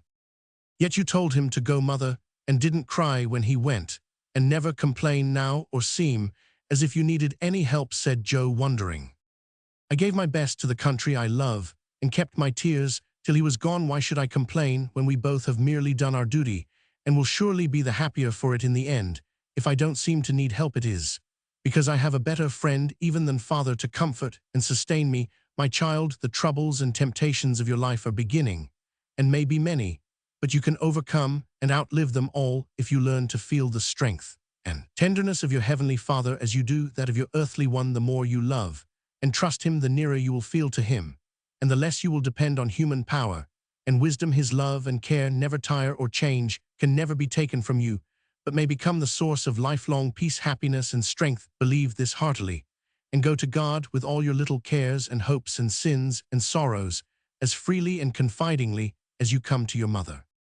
Jo's only answer was to hold her mother close, and in the silence which followed, the sincerest prayer she had ever prayed left her heart without words, for in that sad yet happy hour she had learned not only the bitterness of remorse and despair, but the sweetness of self-denial and self-control, and led by her mother's hand, she had drawn nearer to the friend who always welcomes every child with a love stronger than that of any father, tenderer than that of any mother. Amy stirred and sighed in her sleep, and as if eager to begin at once to mend her fault, Jo looked up with an expression on her face which it had never worn before. "I let the sun go down on my anger. I wouldn't forgive her, and today, if it hadn't been for Laurie, it might have been too late. How could I be so wicked?" said Jo half aloud as she leaned over her sister, softly stroking the wet hair scattered on the pillow. As if she heard, Amy opened her eyes and held out her arms with a smile that went straight to Jo's heart. Neither said a word, but they hugged one another close in spite of the blankets, and everything was forgiven and forgotten in one hearty kiss. Chapter 9. Meg goes to Vanity Fair. "I do think it was the most fortunate thing in the world that those children should have the measles just now," said Meg one April day, as she stood packing the go-abroady trunk in her room, surrounded by her sisters. "And so nice of Annie Moffat not to forget her promise. A whole fortnight of fun will be regularly splendid," replied Jo, looking like a windmill as she folded skirts with her long arms. "And such lovely weather. I am so glad of that," added Bate, tidily sorting neck and hair ribbons in her best box lent for the great occasion. "I wish I was going to have a fine time and wear all these nice things," said Amy, with her mouth full of pins, as she artistically replenished her sister's cushion. "I wish you were all going, but as you can't, I shall keep my adventures to tell you when I come back. I am sure it's the least I can do when you have been so kind, lending me things and helping me get ready," said Meg, glancing round the room at the very simple outfit, which seemed nearly perfect in their eyes. "What did Mother give you out of the treasure box?" asked Amy, who had not been present at the opening of a certain cedar chest, in which Mrs. March kept a few relics of past splendor as gifts for her girls when the proper time came. "A pair of silk stockings, that pretty carved fan, and a lovely blue sash. I wanted the violet silk, but there isn't time to make it over, so I must be contented with my old tarlatan. It will look nice over my new muslin skirt, and the sash will set it off beautifully. I wish I hadn't smashed my coral bracelet, for you might have had it, said Joe, who loved to give and lend, but whose possessions were usually too dilapidated to be of much use. There is a lovely old-fashioned pearl set in the treasure chest, but Mother said real flowers were the prettiest ornament for a young girl, and Laurie promised to send me all I want, replied Meg. Now, let me see, there's my new grey walking suit, just curl up the feather in my hat bait, then my poplin for Sunday, and the small party, it looks heavy for spring, doesn't it? The violet silk would be so nice, oh dear. Never mind, you've got the tarlatan for the big party, and you always look like an angel in white, said Amy, brooding over the little store of finery in which her soul delighted. It isn't low-necked, and it doesn't sweep enough, but it will have to do. My blue house dress looks so well turned and freshly trimmed that I feel as if it'd got a new one. My silk sack isn't a bit the fashion, and my bonnet doesn't look like Sally's. I didn't like to say anything, but I was sadly disappointed. In my umbrella, I told Mother black with a white handle, but she forgot and bought a green one with a yellowish handle. It's strong and neat, so I ought not to complain. But I know I shall feel ashamed of it beside Anna's silk, one with a gold top, sighed Meg, surveying the little umbrella with great disfavor. Change it, advised Joe. I won't be so silly or hurt Marmie's feelings when she took so much pains to get my things. It's a nonsensical notion of mine, and I'm not going to give up to it. My silk stockings and 2 pairs of new gloves are my comfort. You are a dear to lend me yours, Joe. I feel so rich and sort of elegant with 2 new pairs, and the old ones cleaned up for Carmen. And Meg took a refreshing peep at her glove box. Annie Moffat has blue and pink bows on her nightcaps. Would you put some on mine? She asked as Bate brought up a pile of snowy muslins fresh from Hannah's hands. No, I wouldn't, for the smart caps won't match the plain gowns without any trimming on them. Poor folks shouldn't rig, said Joe decidedly. I wonder if I shall ever be happy enough to have real lace on my clothes and bows on my caps, said Meg impatiently. You said the other day that you'd be perfectly happy if you could only go to Annie Moffat's, observed Bate in her quiet way. So I did. Well, I am happy and I won't fret, but it does seem as if the more one gets, the more one wants, doesn't it? There, now the trays are ready and everything in, but my ball dress, which I shall leave for Mother to pack, said Meg, cheering up as she glanced from the haffled trunk to the many times pressed and mended white tarlatan, which she called her ball dress, with an important air. The next day was fine, and Meg departed in style for a fortnight of novelty and pleasure.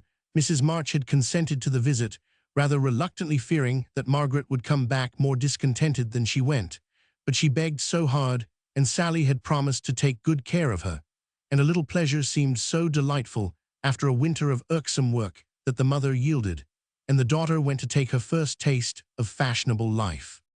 The Moffats were very fashionable, and simple Meg was rather daunted at first by the splendor of the house and the elegance of its occupants, but they were kindly people in spite of the frivolous life they led, and soon put their guest at her ease. Perhaps Meg felt without understanding why that they were not particularly cultivated or intelligent people, and that all their gilding could not quite conceal the ordinary material of which they were made. It certainly was agreeable to fare sumptuously, drive in a fine carriage, wear her best frock every day, and do nothing but enjoy herself. It suited her exactly, and soon she began to imitate the manners and conversation of those about her, to put on little airs and graces, use French phrases, crimp her hair, take in her dresses, and talk about the fashions as well as she could. The more she saw of Annie Moffat's pretty things, the more she envied her, and sighed to be rich. Home now looked bare and dismal. As she thought of it, work grew harder than ever, and she felt that she was a very destitute and much-injured girl, in spite of the new gloves and silk stockings. She had not much time for repining, however, for the 3 young girls were busily employed in having a good time. They shopped, walked, rode, and called all day, went to theaters and operas, or frolicked at home in the evening, for Annie had many friends and knew how to entertain them. Her older sisters were very fine young ladies, and one was engaged, which was extremely interesting and romantic. Meg thought Mr. Moffat was a fat, jolly old gentleman who knew her father and Mrs. Moffat, a fat, jolly old lady who took as great a fancy to Meg as her daughter had done. Everyone petted her, and Daisy, as they called her, was in a fair way to have her head turned. When the evening for the small party came, she found that the poplin wouldn't do at all, for the other girls were putting on thin dresses and making themselves very fine indeed, so out came the tarlatan looking older, limper, and shabbier than ever beside Sally's crisp new one. Meg saw the girls glance at it, and then at one another, and her cheeks began to burn, for with all her gentleness she was very proud. No one said a word about it, but Sally offered to dress her hair and Annie to tie her sash, and Belle, the engaged sister, praised her white arms, but in their kindness Meg saw only pity for her poverty, and her heart felt very heavy as she stood by herself, while the others laughed, chattered, and flew about like gauzy butterflies. The hard, bitter feeling was getting pretty bad when the maid brought in a box of flowers. Before she could speak, Annie had the cover off, and all were exclaiming at the lovely roses, heath, and fern within. "It's for Belle, of course. George always sends her some, but these are altogether ravishing," cried Annie with a great sniff. "They are for Miss March," the man said, "and here's a note," put in the maid, holding it to Meg. "What fun! Who are they from? Didn't know you had a lover," cried the girls, fluttering about Meg in a high state of curiosity and surprise. "The note is from Mother, and the flowers from Laurie," said Meg, simply, yet much gratified that he had not forgotten her. "Oh, indeed," said Annie with a funny look, as Meg slipped the note into her pocket as a sort of talisman against envy, vanity, and false pride, for the few loving words had done her good, and the flowers cheered her up by their beauty. Feeling almost happy again, she laid by a few ferns and roses for herself, and quickly made up the rest in dainty bouquets for the breasts, hair, or skirts of her friends, offering them so prettily that Clara, the elder sister, told her she was the sweetest little thing she ever saw, and they looked quite charmed with her small attention.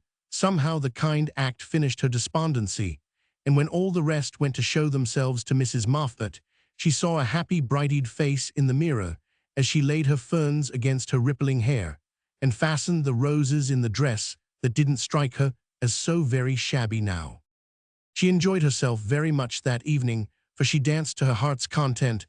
Everyone was very kind, and she had 3 compliments Annie made her sing, and someone said she had a remarkably fine voice. Major Lincoln asked who the fresh little girl with the beautiful eyes was, and Mr. Moffat insisted on dancing with her because she didn't dawdle but had some spring in her, as he gracefully expressed it. So altogether she had a very nice time, till she overheard a bit of conversation which disturbed her extremely. She was sitting just inside the conservatory waiting for her partner to bring her an ice, when she heard a voice ask on the other side of the flowery wall, "How old is he?" "16 or 17, I should say," replied another voice. "It would be a grand thing for one of those girls, wouldn't it? Sally says they are very intimate now, and the old man quite dotes on them. Mrs. Roman 1000 has made her plans, I dare say, and will play her cards well early. As it is, the girl evidently doesn't think of it yet," said Mrs. Moffat. She told that fib about her mamma as if she did know, and colored up when the flowers came quite prettily. "Poor thing, she'd be so nice if she was only got up in style. Do you think she'd be offended if we offered to lend her a dress for Thursday?" asked another voice. "She's proud, but I don't believe she'd mind, for that dowdy tarlatan is all she has got. She may tear it tonight, and that will be a good excuse for offering a decent one."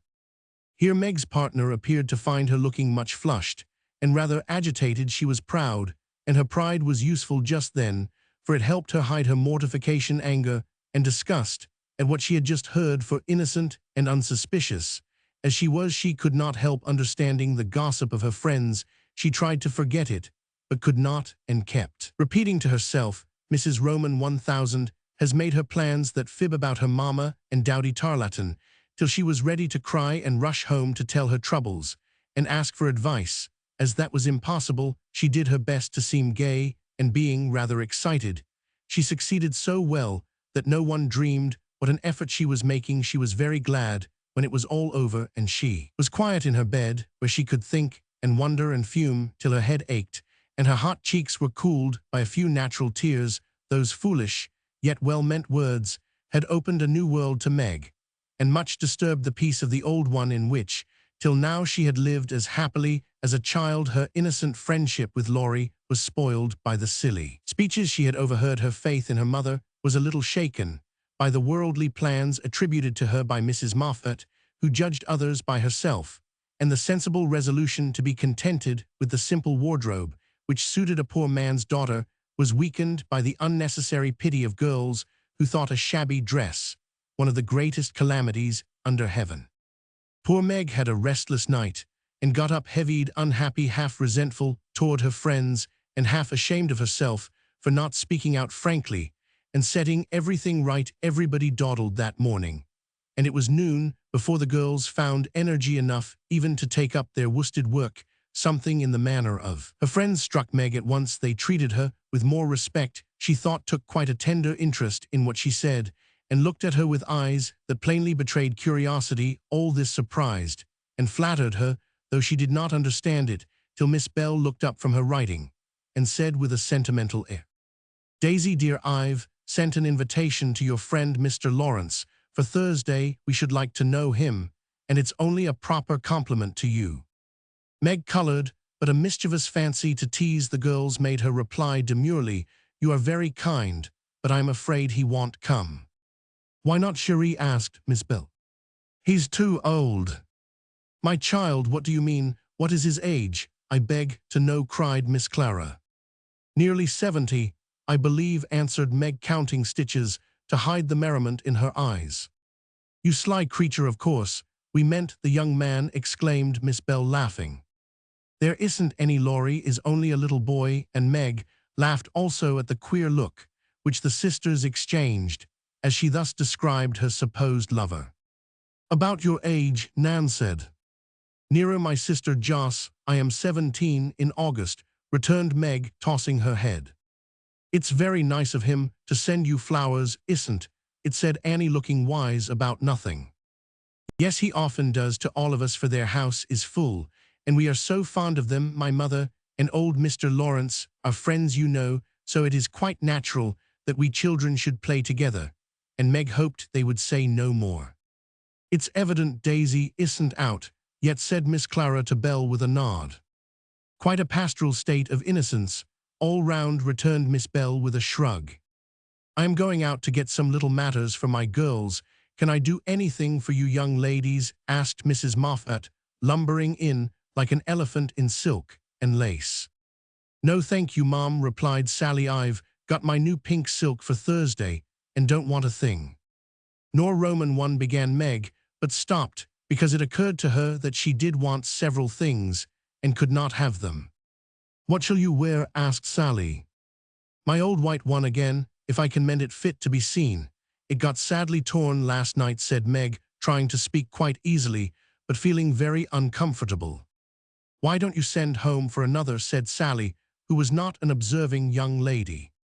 "I haven't got any other." It cost Meg an effort to say that, but Sally did not see it, and exclaimed in amiable surprise, only that how funny. She did not finish her speech, for Belle shook her head at her and broke in saying kindly, "Not at all. Where is the use of having a lot of dresses when she isn't out? Yet there's no need of sending home Daisy, even if you had a dozen, for I've got a sweet blue silk laid away, which I've outgrown, and you shall wear it to please me, won't you, dear?" "You are very kind, but I don't mind my old dress. If you don't, it does well enough for a little girl like me," said Meg. "Now do let me please myself by dressing you up in style. I admire to do it, and you'd be a regular little beauty with a touch here and there. I shan't let anyone see you till you are done," and then well burst upon them like Cinderella and her godmother going to the ball, said Belle in her persuasive tone. Meg couldn't refuse the offer so kindly made, for a desire to see if she would be a little beauty after touching up caused her to accept and forget all her former uncomfortable feelings toward the Moffats. On the Thursday evening, Belle shut herself up with her maid, and between them they turned Meg into a fine lady. They crimped and curled her hair, they polished her neck and arms with some fragrant powder, touched her lips with coralline salve to make them redder, and Hortense would have added a soupçon of rouge if Meg had not rebelled. They laced her into a sky-blue dress, which was so tight she could hardly breathe, and so low in the neck that modest Meg blushed at herself in the mirror. A set of silver filigree was added, bracelets, necklace, brooch, and even earrings for Hortense tied them on with a bit of pink silk, which did not show a cluster of taro's buds at the bosom, and a ruche reconciled Meg to the display of her pretty white shoulders, and a pair of high-heeled silk boots satisfied the last wish of her heart. A lace handkerchief, a plumy fan, and a bouquet in a shoulder holder finished her off, and Miss Bell surveyed her with the satisfaction of a little girl with a newly dressed doll. "Mademoiselle is charmante, très jolie, is she not?" cried Hortense, clasping her hands in an affected rapture. "Come and show yourself," said Miss Bell, leading the way to the room where the others were waiting. As Meg went rustling after, with her long skirts trailing, her earrings tinkling, her curls waving, and her heart beating, she felt as if her fun had really begun at last, for the mirror had plainly told her that she was a little beauty. Her friends repeated the pleasing phrase enthusiastically, and for several minutes she stood like a jackdaw in the fable, enjoying her borrowed plumes, while the rest chattered like a party of magpies. "While I dress, do you drill her Nan in the management of her skirt and those French heels, or she will trip herself up. Take your silver butterfly and catch up that long curl on the left side of her head, Clara, and don't any of you disturb the charming work of my hands," said Belle, as she hurried away, looking well pleased with her success. "You don't look a bit like yourself, but you are very nice. I am nowhere beside you, for Belle has heaps of taste, and you're quite French. I assure you, let your flowers hang, don't be so careful of them. And be sure you don't trip," returned Sally, trying not to care that Meg was prettier than herself. Keeping that warning carefully in mind, Margaret got safely downstairs and sailed into the drawing rooms where the Moffats and a few early guests were assembled. She very soon discovered that there is a charm about fine clothes which attracts a certain class of people and secures their respect. Several young ladies who had taken no notice of her before were very affectionate. All of a sudden, several young gentlemen who had only stared at her at the other party now not only stared, but asked to be introduced, and said all manner of foolish but agreeable things to her, and several old ladies who sat on the sofas and criticized the rest of the party inquired who she was with an air of interest. She heard Mrs. Moffat reply to one of them, "Daisy Marchfather, a colonel in the army, own of our first families, but reverses of fortune, you know, intimate friends of the Lawrences. Sweet creature, I assure you my Ned is quite wild about her." "Dear me," said the old lady, putting up her glass for another observation of Meg, who tried to look as if she had not heard, and been rather shocked at Mrs. Moffat's fibs. The queer feeling did not pass away, but she imagined herself acting the new part of fine lady, and so got on pretty well, though the tight dress gave her a side edge. The train kept getting under her feet, and she was in constant fear lest her earrings should fly off and get lost or broken. She was flirting her fan and laughing at the feeble jokes of a young gentleman who tried to be witty, when she suddenly stopped laughing and looked confused, for just opposite she saw Laurie. He was staring at her with undisguised surprise and disapproval also, she thought, for though he bowed and smiled, yet something in his honest eyes made her blush and wish she had her old dress on. To complete her confusion, she saw Belle nudge Annie, and both glance from her to Laurie, who she was happy to see looked unusually boyish and shy. "Silly creatures to put such thoughts into my head. I want care for it, or let it change me a bit," thought Meg, and rustled across the room to shake hands with her friend. "I'm glad you came. I was afraid you wouldn't," she said, with her most grown-up air. "Joe wanted me to come and tell her how you looked, so I did," answered Laurie, without turning his eyes upon her, though he half smiled at her maternal tone. "What shall you tell her?" asked Meg, full of curiosity to know his opinion of her, yet feeling ill at ease with him for the first time. "I shall say I didn't know you, for you look so grown-up, and unlike yourself. I am quite afraid of you," he said, fumbling at his glove button. "How absurd of you. The girls dressed me up for fun, and I rather like it. Wouldn't Joe stare if she saw me?" said Meg, bent on making him say whether he thought her improved or not. "Yes, I think she would," returned Laurie gravely. "Don't you like me so?" asked Meg. "No, I don't," was the blunt reply. "Why not?" in an anxious tone. He glanced at her frizzled head, bare shoulders, and fantastically trimmed dress, with an expression that abashed her more than his answer, which had not a particle of his usual politeness in it. "I don't like fuss and feathers." That was altogether too much from a lad younger than herself, and Meg, walked away saying petulantly, "You are the rudest boy I ever saw." Feeling very much ruffled, she went and stood at a quiet window to cool her cheeks, for the tight dress gave her an uncomfortably brilliant color. As she stood there, Major Lincoln passed by, and a minute after she heard him saying to his mother, "They are making a fool of that little girl. I wanted you to see her, but they have spoiled her entirely. She's nothing but a doll tonight." "Oh dear," sighed Meg, "I wish I'd been sensible and worn my own things. Then I should not have disgusted other people, or felt so uncomfortable and ashamed of myself." She leaned her forehead on the cool pane and stood half hidden by the curtains, never minding that her favorite waltz had begun, till someone touched her, and turning she saw Laurie looking penitent as he said, with his very best bow and his hand out, "Please forgive my rudeness and come and dance with me." "I'm afraid it will be too disagreeable to you," said Meg, trying to look offended and failing entirely. "Not a bit of it. I am dying to do it. Come, it'll be good. I don't like your gown, but I do think you are just splendid," and he waved his hands as if words failed to express his admiration. Meg smiled and relented and whispered, as they stood waiting to catch the time, "Take care my skirt doesn't trip you up. It's the plague of my life, and I was a goose to wear it." "Pin it round your neck, and then it will be useful," said Laurie, looking down at the little blue boots, which he evidently approved of. Away they went fleetly and gracefully, for having practiced at home, they were well matched, and the blithe young couple were a pleasant sight to see as they twirled merrily round and round, feeling more friendly than ever after their small tiff. "Laurie, I want you to do me a favor, will you?" said Meg, as he stood fanning her when her breath gave out, which it did very soon, though she would not own why. "Want I?" said Laurie, with alacrity. "Please don't tell them at home about my dress. Tonight they won't understand the joke, and it will worry Mother."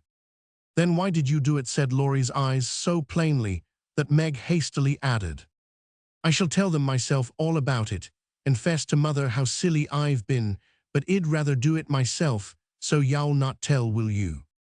"I give you my word, I won't. Only what shall I say when they ask me?" "Just say I looked pretty well and was having a good time." "I'll say the first with all my heart, but how about the other? You don't look as if you were having a good time, are you?" And Laurie looked at her with an expression which made her answer in a whisper, "No, not just now. Don't think I'm horrid. I only wanted a little fun, but this sort doesn't pay, I find, and I'm getting tired of it." "Here comes Ned Moffat. What does he want?" said Laurie, knitting his black brows, as if he did not regard his young host in the light of a pleasant addition to the party. "He put his name down for 3 dances, and I suppose he's coming for them." "What a bore," said Meg, assuming a languid air, which amused Laurie immensely. He did not speak to her again till supper time, when he saw her drinking champagne with Ned and his friend Fisher, who were behaving like a pair of fools, as Laurie said to himself, for he felt a brotherly sort of right to watch over the marches and fight their battles whenever a defender was needed. "You'll have a splitting headache tomorrow if you drink much of that." "I wouldn't, Meg. Your mother doesn't like it, you know," he whispered, leaning over her chair, as Ned turned to refill her glass, and Fisher stooped to pick up her fan. "I'm not Meg tonight. I am a doll who does all sorts of crazy things. Tomorrow I shall put away my fuss and feathers and be desperately good again," she answered with an affected little laugh. "Wish tomorrow was here, then," muttered Laurie, walking off, ill-pleased at the change he saw in her. Meg danced and flirted, chattered and giggled as the other girls. Roman 999. After supper, she undertook the German and blundered through it, nearly upsetting her partner with her long skirt, and romping in a way that scandalized Laurie, who looked on and meditated a lecture. But he got no chance to deliver it, for Meg kept away from him till he came to say good night. "Remember," she said, trying to smile, for the splitting headache had already begun. "Silence à la mort," replied Laurie with a melodramatic flourish as he went away. This little bit of byplay excited Anna's curiosity, but Meg was too tired for gossip, and went to bed feeling as if she had been to a masquerade and hadn't enjoyed herself as much as she expected. She was sick all the next day, and on Saturday went home quite used up with her fortnight's fun, and feeling that she had sat in the lap of luxury long enough. It does seem pleasant to be quiet, and not have company manners on all the time. Home is a nice place, though it isn't splendid, said Meg, looking about her with a restful expression as she sat with her mother and Joe on the Sunday evening. I'm glad to hear you say so, dear, for I was afraid home would seem dull and poor to you after your fine quarters, replied her mother, who had given her many anxious looks that day, for motherly eyes are quick to see any change in children's faces. Meg had told her adventures gaily and said over and over what a charming time she had had, but something still seemed to weigh upon her spirits, and when the younger girls were gone to bed, she sat thoughtfully staring at the fire, saying little and looking worried. As the clock struck 9 and Joe proposed bed, Meg suddenly left her chair and, taking Bates' stool, leaned her elbows on her mother's knee, saying bravely, "Marmee, I want to fess." "I thought so. What is it, dear?" "Shall I go away?" asked Joe discreetly. "Of course not. Don't I always tell you everything? I was ashamed to speak of it before the younger children, but I want you to know all the dreadful things I did at the Moffats." "We are prepared," said Mrs. March, smiling, but looking a little anxious. "I told you they dressed me up, but I didn't tell you that they powdered and squeezed and frizzled and made me look like a fashion plate. Laurie thought I wasn't proper. I know he did, though he didn't say so. And one man called me a doll. I knew it was silly, but they flattered me and said I was a beauty and quantities of nonsense, so I let them make a fool of me." "Is that all?" asked Joe, as Mrs. March looked silently at the downcast face of her pretty daughter, and could not find it in her heart to blame her little follies. "No, I drank champagne and romped and tried to flirt, and was altogether abominable," said Meg self-reproachfully. "There is something more, I think," and Mrs. March smoothed the soft cheek, which suddenly grew rosy as Meg answered slowly. "Yes, it's very silly, but I want to tell it, because I hate to have people say and think such things about us and Laurie." Then she told the various bits of gossip she had heard at the Moffats, and as she spoke Joe saw her mother fold her lips tightly, as if ill-pleased that such ideas should be put into Meg's innocent mind. "Well, if that isn't the greatest rubbish I ever heard," cried Joe indignantly. "Why didn't you pop out and tell them so on the spot?" "I couldn't. It was so embarrassing for me. I couldn't help hearing at first, and then I was so angry and ashamed, I didn't remember that I ought to go away. Just wait till I see Annie Moffat, and I'll show you how to settle such ridiculous stuff. The idea of having plans and being kind to Laurie because he's rich and may marry us by and by, won't he shout, when I tell him what those silly things say about us poor children?" And Joe laughed, as if on second thoughts the thing struck her as a good joke. "If you tell Laurie, I'll never forgive you." "She mustn't, must she, mother?" said Meg, looking distressed. "No, never repeat that foolish gossip, and forget it as soon as you can," said Mrs. March gravely. "I was very unwise to let you go among people of whom I know so little, kind, I dare say, but worldly, ill-bred, and full of these vulgar ideas about young people. I am more sorry than I can express for the mischief this visit may have done you, Meg." "Don't be sorry. I won't let it hurt me. I'll forget all the bad and remember only the good, for I did enjoy a great deal. And thank you very much for letting me go. I'll not be sentimental or dissatisfied, mother. I know I'm a silly little girl, and I'll stay with you till I'm fit to take care of myself.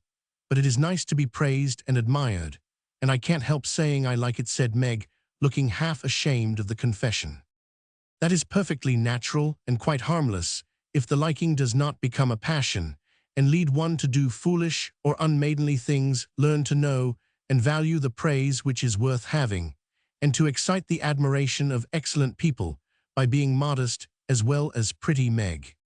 Margaret sat thinking a moment, while Joe stood with her hands behind her, looking both interested and a little perplexed, for it was a new thing to see Meg blushing and talking about admiration, lovers, and things of that sort, and Joe felt as if during that fortnight her sister had grown up amazingly and was drifting away from her into a world where she could not follow. "Mother, do you have plans, as Mrs. Moffat said?" asked Meg bashfully. "Yes, my dear, I have a great many. All mothers do, but mine differ somewhat from Mrs. Moffat's. I suspect I will tell you some of them, for the time has come when a word may set this romantic little head and heart of yours right on a very serious subject. You are young, Meg, but not too young to understand me, and mother's lips are the fittest to speak of such things to girls like you, Joe. Your turn will come in time, perhaps, so listen to my plans and help me carry them out if they are good. Joe went and sat on one arm of the chair, looking as if she thought they were about to join in some very solemn affair, holding a hand of each, and watching the two young faces wistfully. Mrs. March said, in her serious yet cheery way, "I want my daughters to be beautiful, accomplished, and good, to be admired, loved, and respected, to have a happy youth, to be well and wisely married, and to lead useful, pleasant lives with as little care and sorrow, to try them as God sees fit to send, to be loved and chosen by a good man is the best and sweetest thing which can happen to a woman, and I sincerely hope my girls may know this beautiful experience. It is natural to think of it, Meg, right to hope and wait for it, and wise to prepare for it, so that when the happy time comes you may feel ready for the duties and worthy of the joy. My dear girls, I am ambitious for you, but not to have you make a dash in the world, marry rich men merely because they are rich, or have splendid houses, which are not homes, because love is wanting. Money is a needful and precious thing, and when well used a noble thing, but I never want you to think it is the first or only prize to strive for. Id rather see you poor men's wives, if you were happy, beloved, contented, than queens on thrones, without self-respect and peace. Poor girls don't stand any chance, Belle says, unless they put themselves forward, sighed Meg. Then well, be old maids, said Joe stoutly. Right, Joe, better be happy old maids than unhappy wives or unmaidenly girls running about to find husbands, said Mrs. March decidedly. Don't be troubled, Meg, poverty seldom daunts a sincere lover. Some of the best and most honored women I know were poor girls, but so loveworthy that they were not allowed to be old maids. Leave these things to time. Make this home happy so that you may be fit for homes of your own, if they are offered you, and contented here. If they are not, one thing remember, my girl's mother is always ready to be your confidant, father to be your friend, and both of us hope and trust that our daughters, whether married or single, will be the pride and comfort of our lives. We will, marmy, we will, cried both with all their hearts, as she bade them good night. Chapter 10. The P. Roman 100 and Poe. As spring came on, a new set of amusements became the fashion, and the lengthening days gave long afternoons for work and play of all sorts.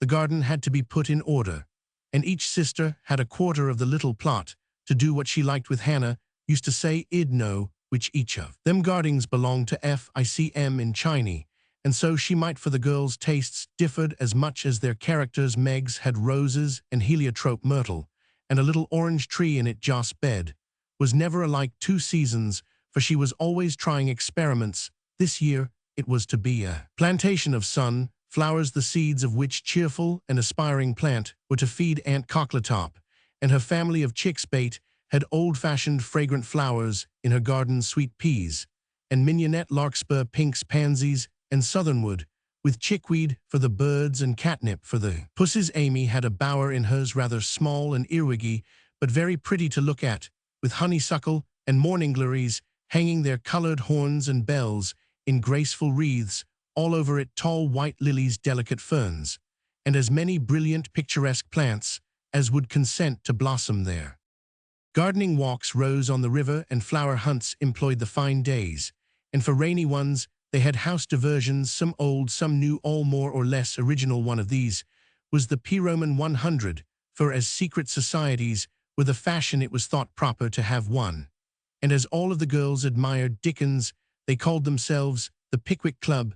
With a few interruptions, they had kept this up for a year, and met every Saturday evening in the big garret, on which occasions the ceremonies were as follows. 3 chairs were arranged in a row before a table, on which was a lamp, also 4 white badges, with a big P. Roman 100 in different colors on each, and the weekly newspaper called the Pickwick Portfolio, to which all contributed something, while Joe, who reveled in pens and ink, was the editor. At 7 o'clock, the 4 members ascended to the clubroom, tied their badges round their heads, and took their seats with great solemnity. Meg, as the eldest, was Samuel Pickwick, Jo being of a literary turn Augustus Snodgrass bait, because she was round, and Rosie Tracy Tupman and Amy, who was always trying to do what she couldn't, was Nathaniel Winkle Pickwick.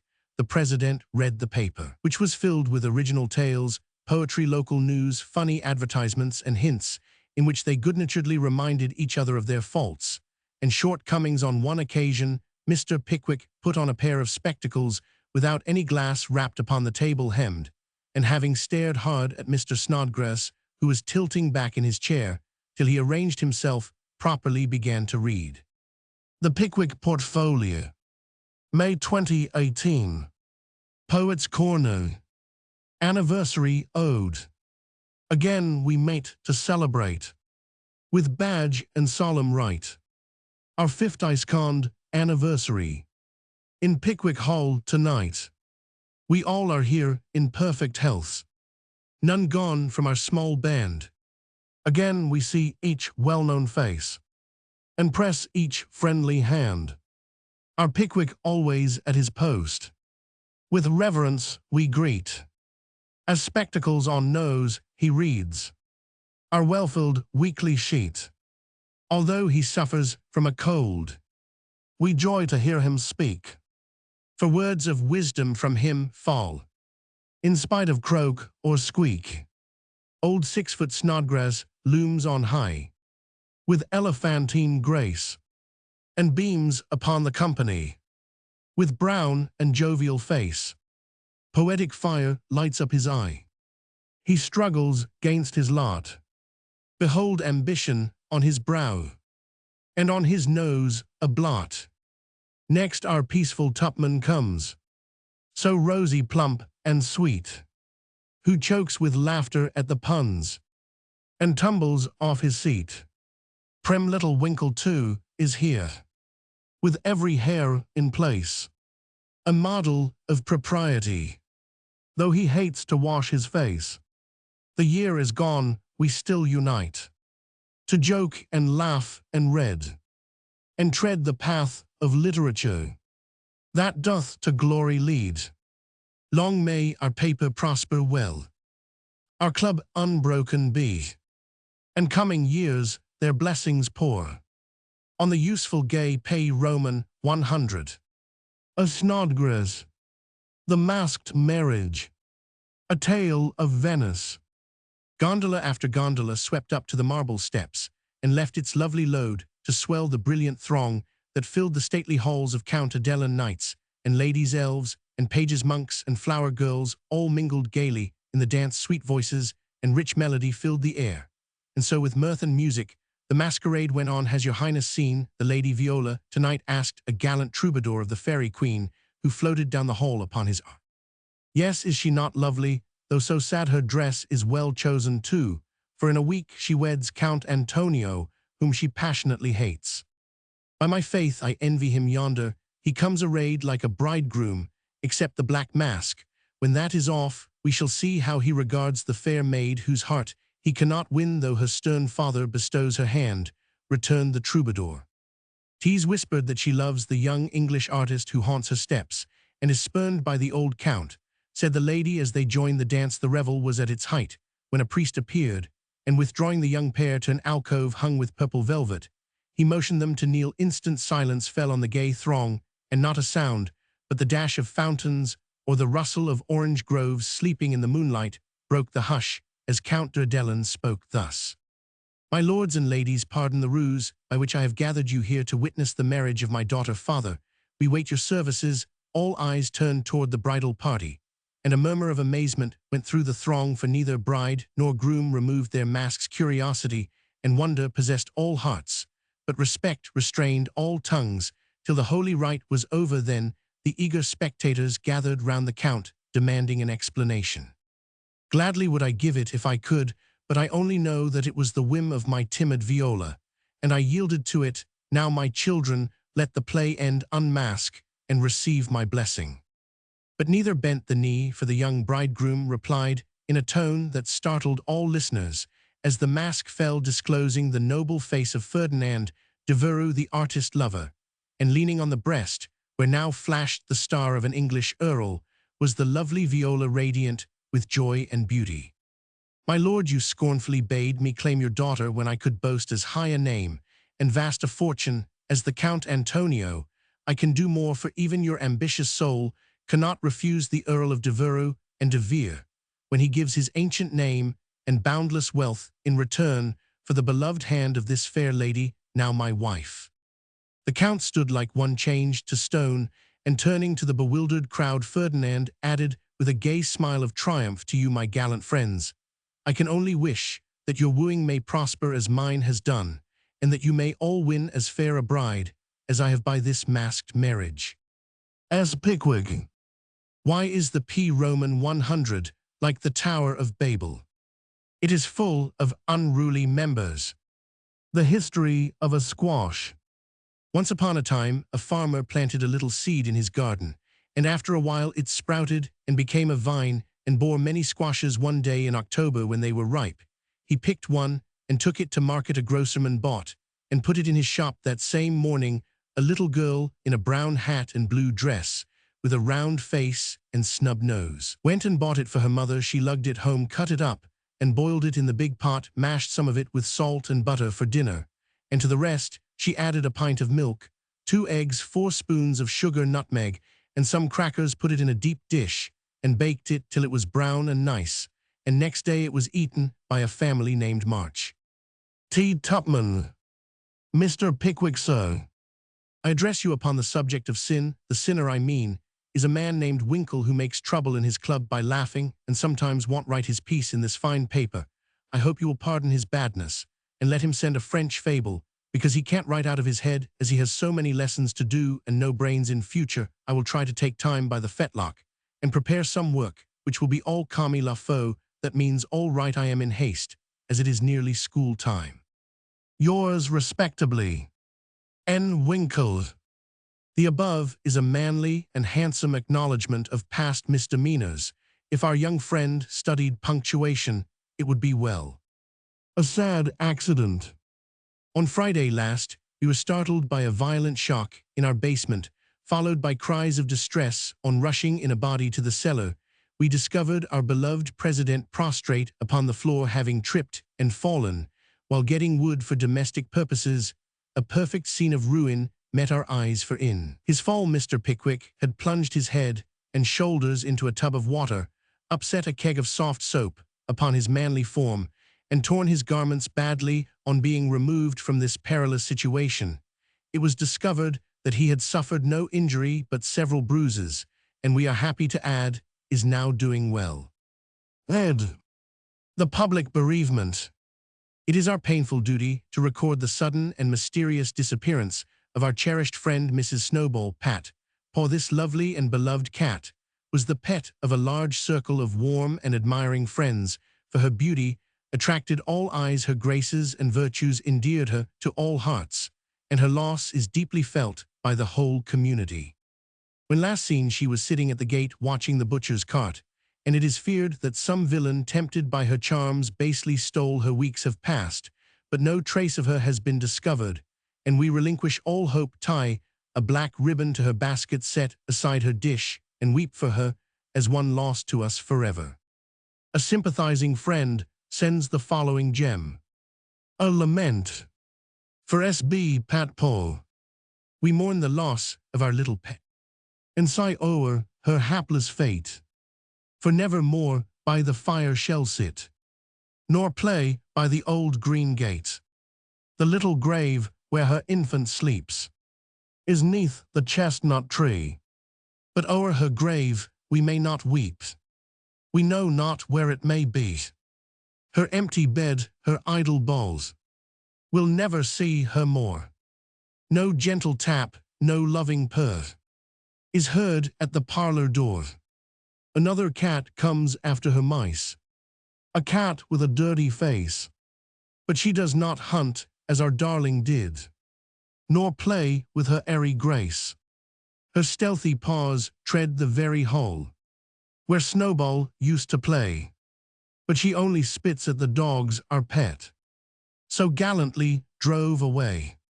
She is useful and mild and does her best, but she is not fair to see, and we cannot give her your place, dear.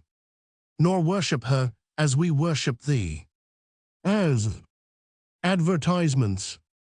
Miss Oranthe Bluggage, the accomplished, strong-minded lecturer, will deliver her famous lecture on woman and her position at Pickwick Hall next Saturday evening after the usual performances. A weekly meeting will be held at Kitchen Place to teach young ladies how to cook. Hannah Brown will preside, and all are invited to attend.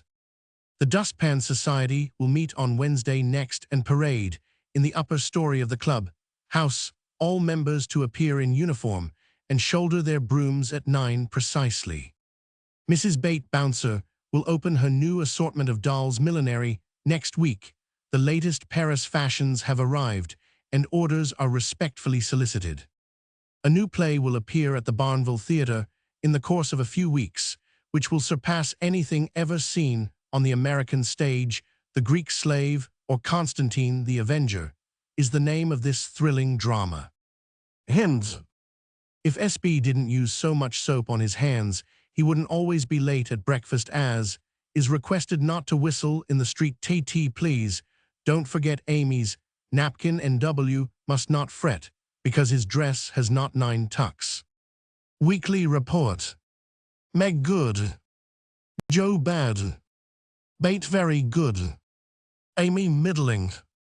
As the president finished reading the paper, which I beg leave to assure my readers is a bona fide copy of one written by bona fide girls once upon a time, a round of applause followed, and then Mr. Snodgrass rose to make a proposition. Mr. President and gentlemen, he began, assuming a parliamentary attitude and tone. I wish to propose the admission of a new member, who highly deserves the honor, would be deeply grateful for it, and would add immensely to the spirit of the club, the literary value of the paper, and be no end jolly and nice. I propose Mr. Theodore Lawrence as an honorary member of the P. Roman 100. Come now, do have him. Joss' sudden change of tone made the girls laugh, but all looked rather anxious, and no one said a word as Snodgrass took his seat. Well, put it to a vote, said the president. All in favor of this motion, please to manifest it by saying aye. A loud response from Snodgrass, followed to everybody's surprise by a timid one from Bate. Contra-reminded, say no. Meg and Amy were contra-reminded, and Mr. Winkle rose to say with great elegance, we don't wish any boys, they only joke and bounce about. This is a ladies' club, and we wish to be private and proper. I'm afraid he'll laugh at our paper and make fun of us afterward, observed Pickwick, pulling the little curl on her forehead, as she always did when doubtful. Up rose Snodgrass, very much in earnest, sir. I give you my word as a gentleman, Laurie won't do anything of the sort. He likes to write and give a tone to our contributions, and keep us from being sentimental. Don't you see, we can do so little for him, and he does so much for us. I think the least we can do is to offer him a place here and make him welcome if he comes. This artful allusion to benefits conferred brought Tupman to his feet, looking as if he had quite made up his mind. Yes, we ought to do it, even if we are afraid. I say, he may come, and his grandpa too, if he likes. This spirited burst from Bate electrified the club, and Joe left her seat to shake hands approvingly. Now, then vote again. Everybody remember it's our Laurie, and say aye, cried Snodgrass excitedly. Aye, replied 3 voices at once. Good bless you now, as there's nothing like taking time by the fetlock, as Winkle characteristically observes. Allow me to present the new member. And to the dismay of the rest of the club, Joe threw open the door of the closet and displayed Laurie sitting on a rag bag, flushed and twinkling with suppressed laughter. You rogue, you traitor, Joe, how could you? Cried the 3 girls as Snodgrass led her friend triumphantly forth, and producing both a chair and a badge, installed him in a jiffy. The coolness of you 2 rascals is amazing, began Mr. Pickwick, trying to get up an awful frown, and only succeeding in producing an amiable smile. But the new member was equal to the occasion, and rising with a grateful salutation to the chair, said, in the most engaging manner, Mr. President and ladies, I beg pardon, gentlemen, allow me to introduce myself as Sam Weller, the very humble servant of the club. Good, cried Joe, pounding with the handle of the old warming pan on which she leaned. My faithful friend and noble patron, continued Laurie with a wave of the hand, who has so flatteringly presented me, is not to be blamed for the base stratagem of tonight. I planned it, and she only gave in after lots of teasing. Come now, don't lay it all on yourself. You know, I proposed the cupboard broke in Snodgrass, who was enjoying the joke amazingly. Never mind what she says, I am the wretch that did it, sir, said the new member with a Welleresque nod to Mr. Pickwick. But on my honor, I never will do so again, and henceforth devote myself to the interest of this immortal club. Hear, hear, cried Joe, clashing the lid of the warming pan like a cymbal. Go on, added Winkle and Tupman, while the president bowed benignly. I merely wish to say that as a slight token of my gratitude for the honor done me, and as a means of promoting friendly relations between adjoining nations, I have set up a post office in the hedge in the lower corner of the garden, a fine spacious building with padlocks on the doors, and every convenience for the males, also the females, if I may be allowed the expression. It's the old Martin house, but I've stopped up the door and made the roof open so it will hold all sorts of things and save our valuable time. Letters, manuscripts, books, and bundles can be passed in there. And as each nation has a key, it will be uncommonly nice, I fancy. Allow me to present the club key, and with many thanks for your favor, take my seat. Great applause as Mr. Weller deposited a little key on the table, and subsided. The warming pan clashed and waved wildly, and it was some time before order could be restored. A long discussion followed, and everyone came out surprising, for everyone did her best, so it was an unusually lively meeting, and did not adjourn till a late hour, when it broke up with 3 shrill cheers for the new member. No one ever regretted the admittance of Sam Weller. For a more devoted, well-behaved, and jovial member, no club could have. He certainly did add spirit to the meetings, and atone to the paper for his orations convulsed his hearers, and his contributions were excellent, being patriotic, classical, comical, or dramatic, but never sentimental. Joe regarded them as worthy of Bacon, Milton, or Shakespeare, and remodeled her own works with good effect, she thought.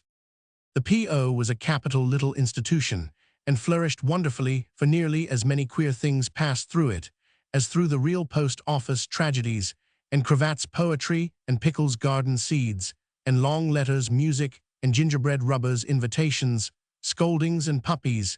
The old gentleman liked the fun and amused himself by sending odd bundles, mysterious messages, and funny telegrams, and his gardener, who was smitten with Hannah's charms, actually sent a love letter to Joss. Care how they laughed when the secret came out, never dreaming how many love letters that little post office would hold in the years to come. Chapter 11. Experiments. The 1st of June, the Kings are off to the seashore tomorrow, and I am free. 3 months' vacation. How I shall enjoy it, exclaimed Meg, coming home one warm day to find Joe laid upon the sofa in an unusual state of exhaustion, while Bate took off her dusty boots, and Amy made lemonade for the refreshment of the whole party. Aunt March went today, for which Obie joyful said, Joe, I was mortally afraid she'd ask me to go with her. If she had, I should have felt as if I ought to do it. But Plumfield is about as gay as a churchyard, you know, and I'd rather be excused. We had a flurry getting the old lady off, and I had a fright every time she spoke to me, for I was in such a hurry to be. Through that I was uncommonly helpful and sweet, and feared she'd find it impossible to part from me. I quaked till she was fairly in the carriage, and had a final fright, for, as it drove off, she popped out her head, saying, Josephine, want you? I didn't hear any more, for I basely turned and fled. I did actually run, and whisked round the corner where I felt safe. Poor old Joe, she came in looking as if bears were after her, said Bate, as she cuddled her sister's feet with a motherly air. Aunt March is a regular samphire, is she not? Observed Amy, tasting her mixture critically. She means vampire, not seaweed, but it doesn't matter, it's too warm to be particular about one's parts of speech, murmured Joe. What shall you do all your vacation? Asked Amy, changing the subject with tact. I shall lie abed late and do nothing, replied Meg from the depths of the rocking chair. I've been rooted up early all winter and had to spend my days working for other people, so now I am going to rest and revel to my heart's content. No, said Joe, that dozy way wouldn't suit me. I've laid in a heap of books, and I am going to improve my shining hours reading on my perch in the old apple tree when I am not having L. Don't say larks, implored Amy as a return snub for the samphire correction. I'll say nightingales then with Laurie, that's proper and appropriate since he's a warbler. Don't let us do any lessons bait for a while, but play all the time and rest, as the girls mean to proposed Amy. Well, I will if mother doesn't mind. I want to learn some new songs, and my children need fitting up for the summer. They are dreadfully out of order and really suffering for clothes. May we, mother? Asked Meg, turning to Mrs. March, who sat sewing in what they called Marmy's corner. You may try your experiment for a week and see how you like it. I think by Saturday night you will find that all play and no work is as bad as all work and no play. Oh dear no, it will be delicious, I am sure, said Meg complacently. I now propose a toast, as my friend and partner Sari Gamp says, fun forever and no grubbing, cried Joe, rising glass in hand as the lemonade went round.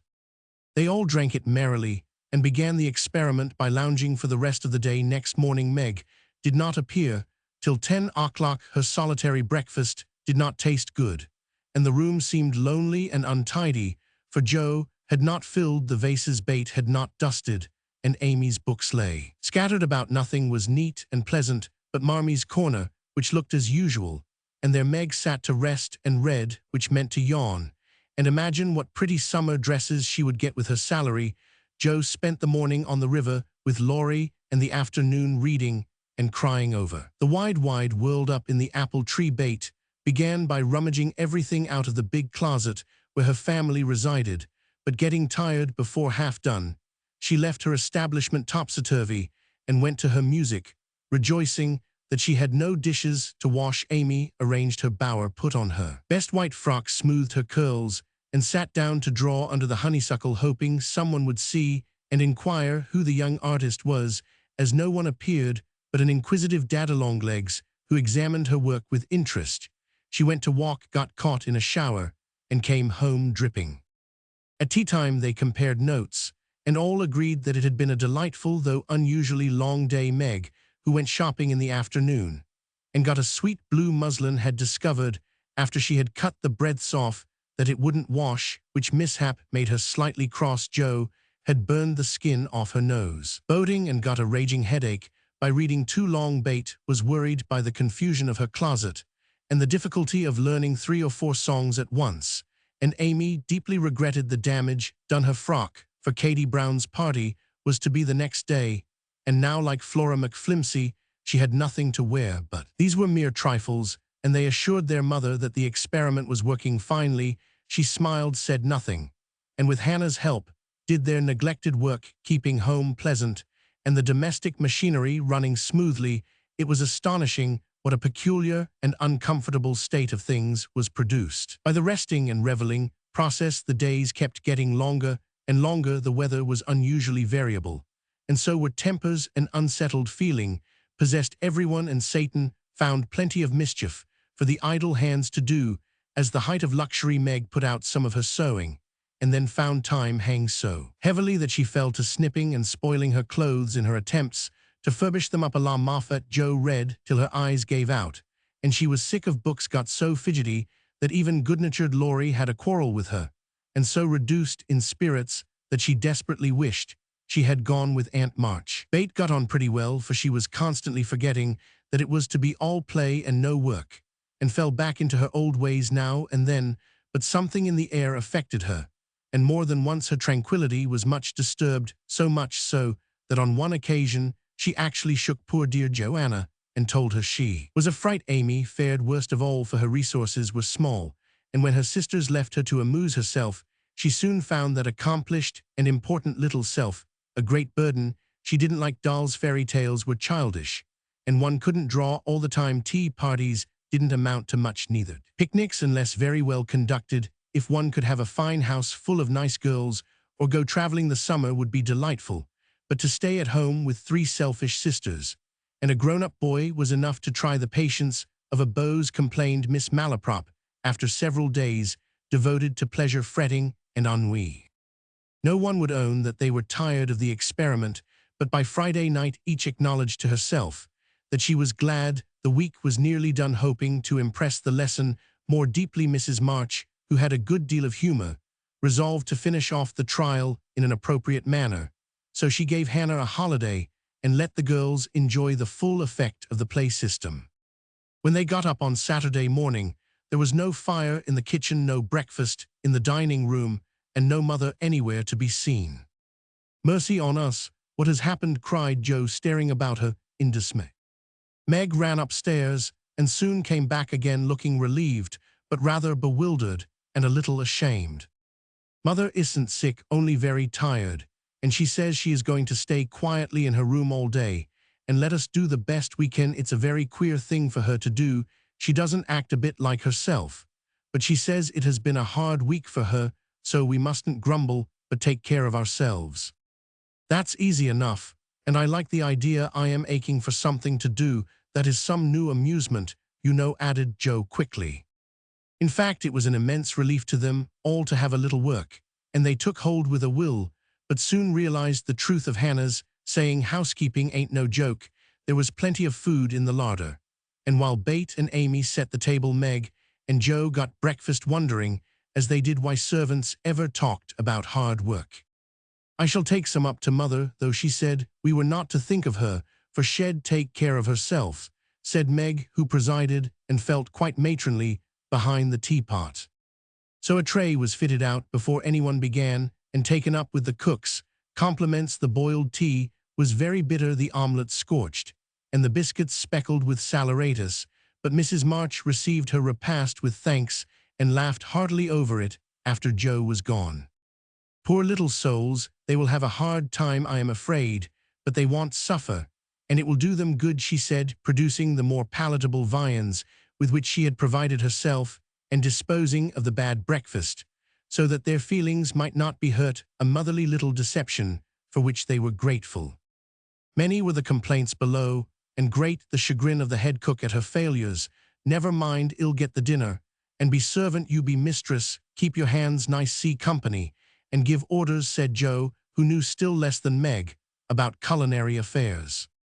This obliging offer was gladly accepted, and Margaret retired to the parlor, which she hastily put in order by whisking the litter under the sofa and shutting the blinds to save the trouble of dusting. Jo, with perfect faith in her own powers and a friendly desire to make up the quarrel, immediately put a note in the office inviting Laurie to dinner. "You'd better see what you have got before you think of having company," said Meg, when informed of the hospitable but rash act. "Oh, there's corned beef and plenty of potatoes, and I shall get some asparagus and a lobster for a relish, as Hannah says. We'll have lettuce and make a salad. I don't know how, but the book tells I'll have blanc mange and strawberries for dessert, and coffee too, if you want to be elegant.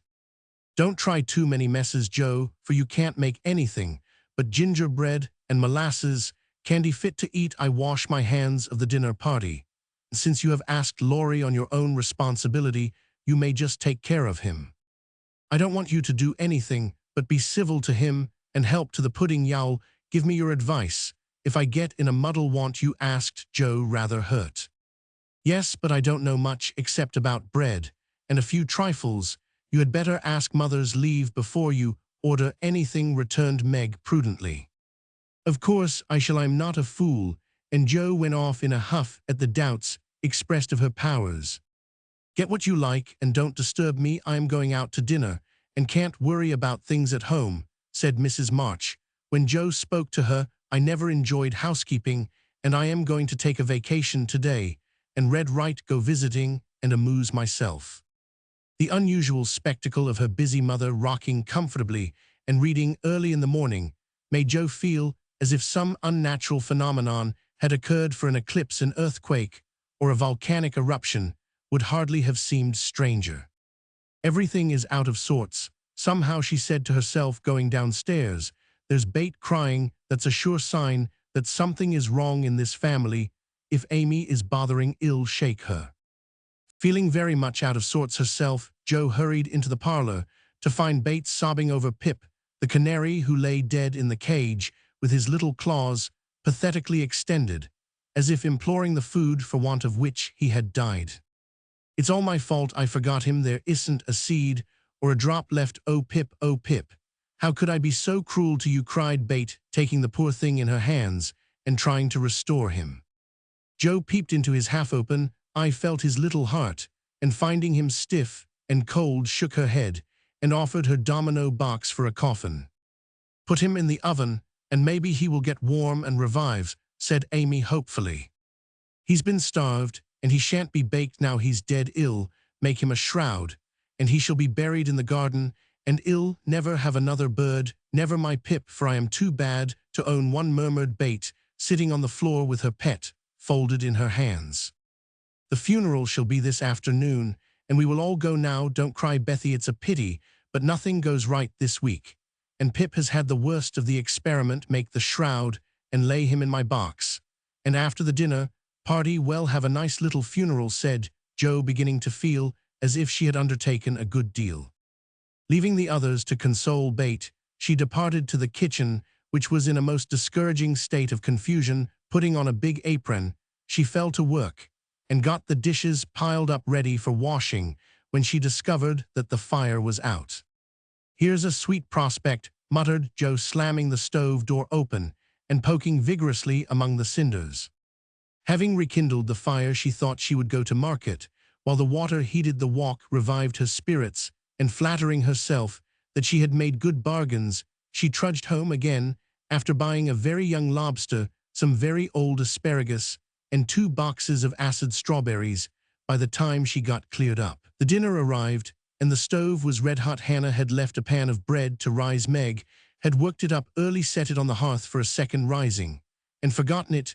Meg was entertaining Sally Gardner in the parlor when the door flew open, and a flowery, crocky, flushed, and disheveled figure appeared, demanding tartly, "I say, isn't bread ris enough when it runs over the pans?"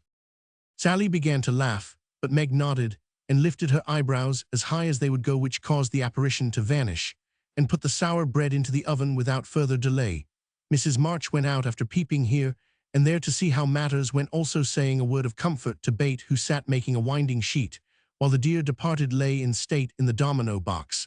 A strange sense of helplessness fell upon the girls as the gray bonnet vanished round the corner, and despair seized them when a few minutes later Miss Crocker appeared and said she'd come to dinner now. This lady was a thin yellow spinster with a sharp nose and inquisitive eyes, who saw everything and gossiped about all she saw. They disliked her, but had been taught to be kind to her simply because she was old and poor and had few friends, so Meg gave her the easy chair and tried to entertain her while she asked questions, criticized everything, and told stories of the people whom she knew.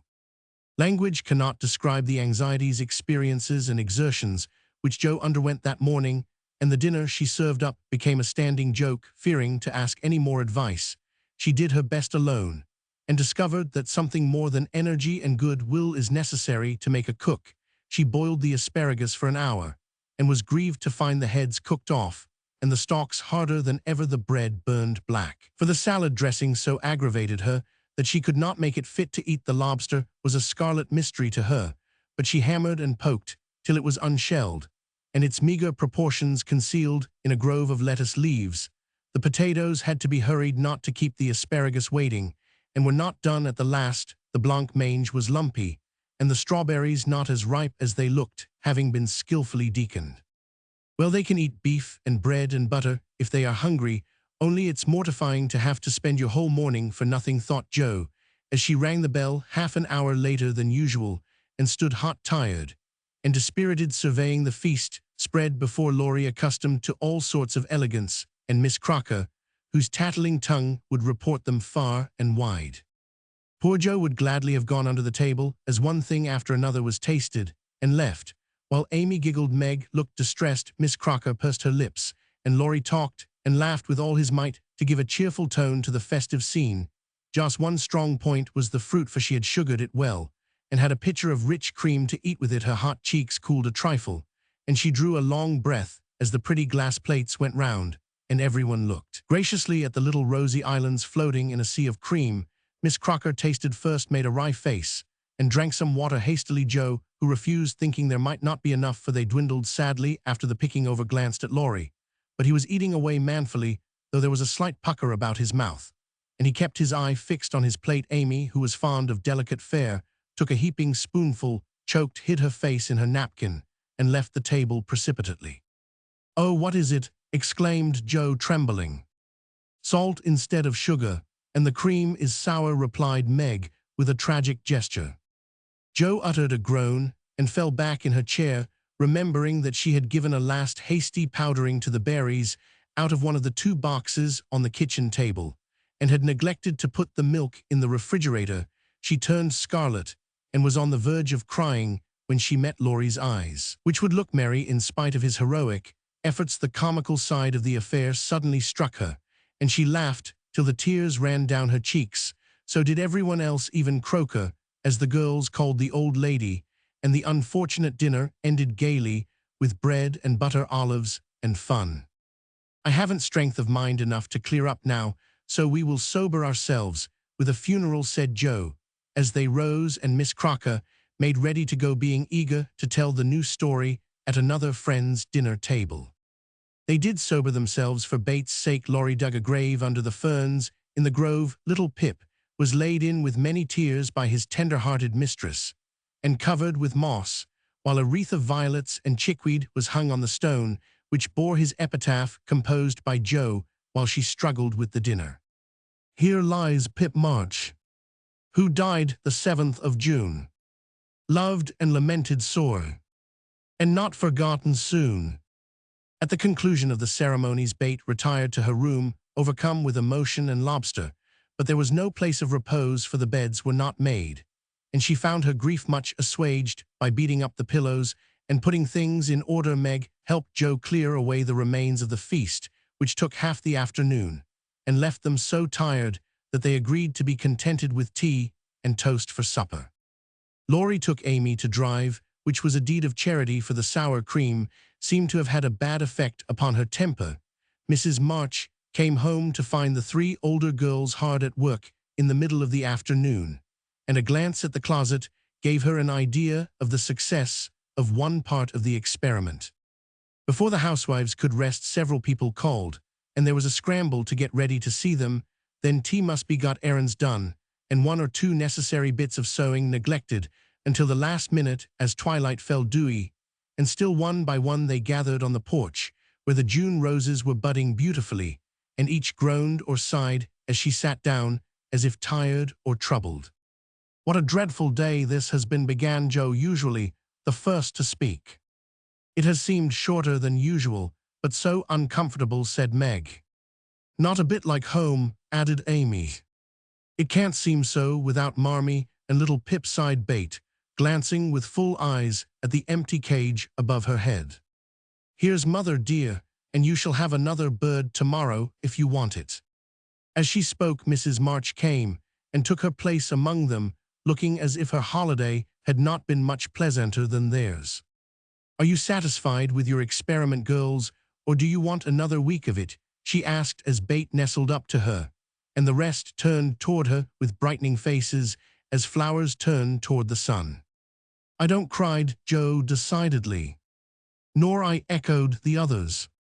"You think, then, that it is better to have a few duties and live a little for others, do you? Lounging and larking doesn't pay," observed Joe, shaking her head. "I am tired of it, and mean to go to work at something right off. Suppose you learn plain cooking. That's a useful accomplishment which no woman should be without," said Mrs. March, laughing inaudibly at the recollection of Joss' dinner party, for she had met Miss Crocker and heard her account of it. "Mother, did you go away and let everything be just to see how we'd get on?" cried Meg, who had had suspicions all day. "Yes, I wanted you to see how the comfort of all depends on each doing her share faithfully. While Hannah and I did your work, you got on pretty well, though I don't think you were very happy or amiable. So I thought, as a little lesson, I would show you what happens when everyone thinks only of herself. Don't you feel that it is pleasanter to help one another, to have daily duties which make leisure sweet when it comes, and to bear and forbear that home may be comfortable and lovely to us all?" "We do, Mother, we do," cried the girls. "Then let me advise you to take up your little burdens again, for though they seem heavy sometimes, they are good for us and lighten as we learn to carry them. Work is wholesome, and there is plenty for everyone. It keeps us from ennui and mischief. is good for health and spirits, and gives us a sense of power and independence better than money or fashion. Well, work like bees and love it too. See, if we don't said Joe, ill learn plain cooking for my holiday task, and the next dinner party I have shall be a success. I'll make the set of shirts for father, instead of letting you do it, marmy. I can, and I will, though I am not fond of sewing. That will be better than fussing over my own things, which are plenty nice enough as they are, said Meg. I'll do my lessons every day, and not spend so much time with my music and dolls. I am a stupid thing, and ought to be studying, not playing, was Bates' resolution, while Amy followed their example by heroically declaring, I shall learn to make buttonholes and attend to my parts of speech. Very good then, I am quite satisfied with the experiment and fancy that we shall not have to repeat it, only don't go to the other extreme and delve like slaves, have regular hours for work and play, make each day both useful and pleasant, and prove that you understand the worth of time by employing it well. Then youth will be delightful, old age will bring few regrets, and life become a beautiful success in spite of poverty. Well, remember, mother, and they Roman 999, chapter 12. Camp Lawrence. Bate was postmistress for being most at home. She could attend to it regularly, and dearly liked the daily task of unlocking the little door and distributing the mail. One July day, she came in with her hands full and went about the house, leaving letters and parcels like the penny post. Here's your posy, mother. Laurie never forgets that, she said, putting the fresh nosegay in the vase that stood in Marmy's corner and was kept supplied by the affectionate boy. Miss Meg March, one letter and a glove, continued Bate, delivering the articles to her sister, who sat near her mother stitching wristbands. Why, I left a pair over there, and here is only one, said Meg, looking at the gray cotton glove. Didn't you drop the other in the garden? No, I am sure I didn't, for there was only one in the office. I hate to have odd gloves. Never mind, the other may be found. My letter is only a translation of the German song I wanted. I think Mr. Brooke did it for this. Isn't Laurie's writing? Mrs. March glanced at Meg, who was looking very pretty in her gingham morning gown, with the little curls blowing about her forehead, and very womanly, as she sat sewing at her little worktable full of tidy white rolls, so unconscious of the thought in her mother's mind, as she sewed and sang while her fingers flew, and her thoughts were busied with girlish fancies as innocent and fresh as the pansies in her belt, that Mrs. March smiled and was satisfied. 2 letters for Dr. Joe, a book, and a funny old hat, which covered the whole post office and stuck outside, said Bate, laughing as she went into the study where Joe sat writing. What a sly fellow Laurie is, I said. I wished bigger hats were the fashion, because I burn my face every hot day. He said, why mind the fashion? Wear a big hat and be comfortable. I said I would if I had one. And he has sent me this to try me. I'll wear it for fun and show him I don't care for the fashion. And hanging the antique broad brim on a bust of Plato, Joe read her letters. One from her mother made her cheeks glow and her eyes fill, for it said to her, My dear, I write a little word to tell you with how much satisfaction I watch your efforts to control your temper.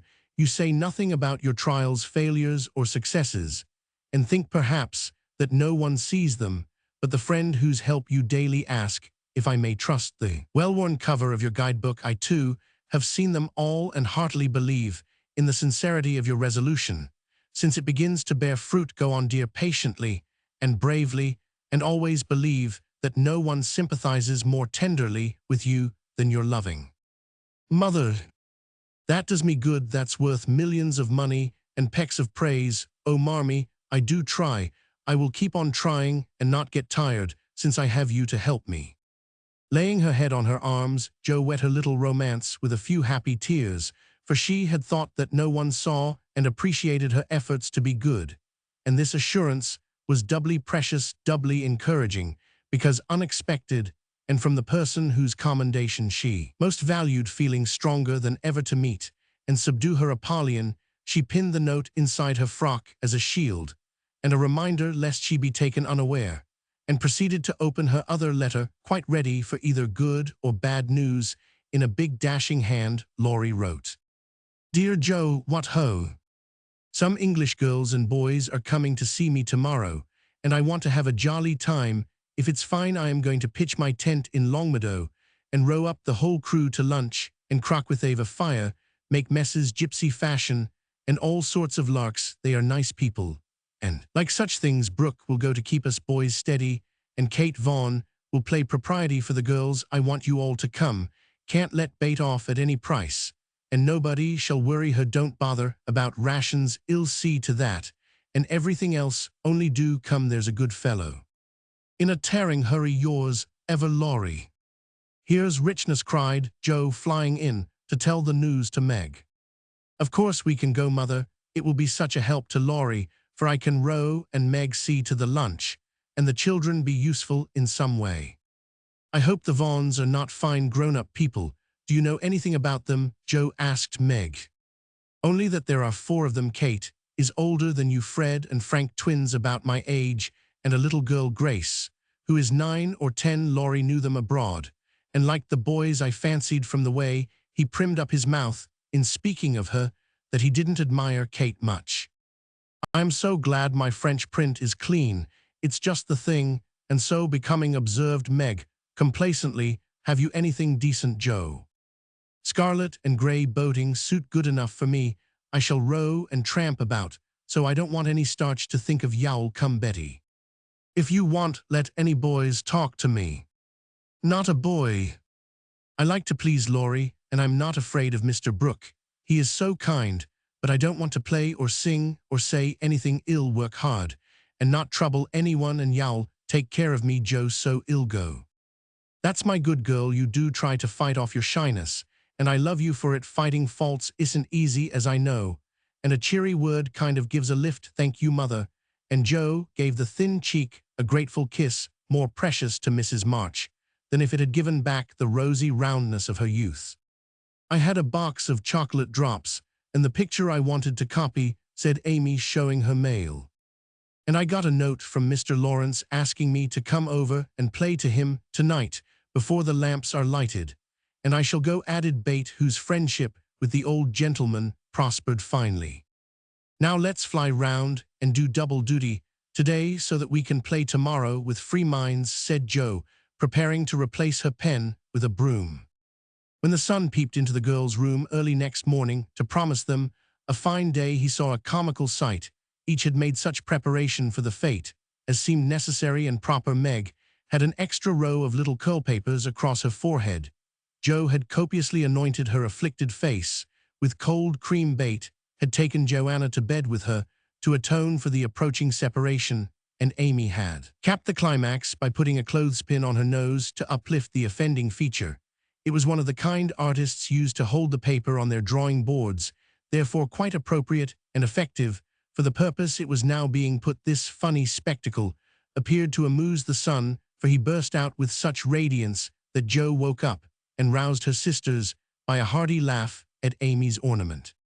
Sunshine and laughter were good omens for a pleasure party, and soon a lively bustle began in both houses. Bate, who was ready first, kept reporting what went on next door, and enlivened her sisters' toilets by frequent telegrams from the window. There goes the man with the tent. I see Mrs. Barker doing up the lunch in a hamper and a great basket now. Mr. Lawrence is looking up at the sky. And the weathercock, I wish he would go too. There's Laurie looking like a sailor. Nice. Boy, oh mercy me, here's a carriage full of people, a tall lady, a little girl, and 2 dreadful boys. One is lame, poor thing, he's got a crutch. Laurie didn't tell us that. Be quick, girls, it's getting late. Why, there is Ned Moffat. I do declare, Meg, isn't that the man who bowed to you one day when we were shopping? So it is. How queer that he should come. I thought he was at the mountains. There is Sally. I am glad she got back in time. Am I all right, Joe? Cried Meg in a flutter. A regular daisy. Hold up your dress and put your hat on straight. It looks sentimental tipped that way and will fly off at the first puff. Now, then, come on.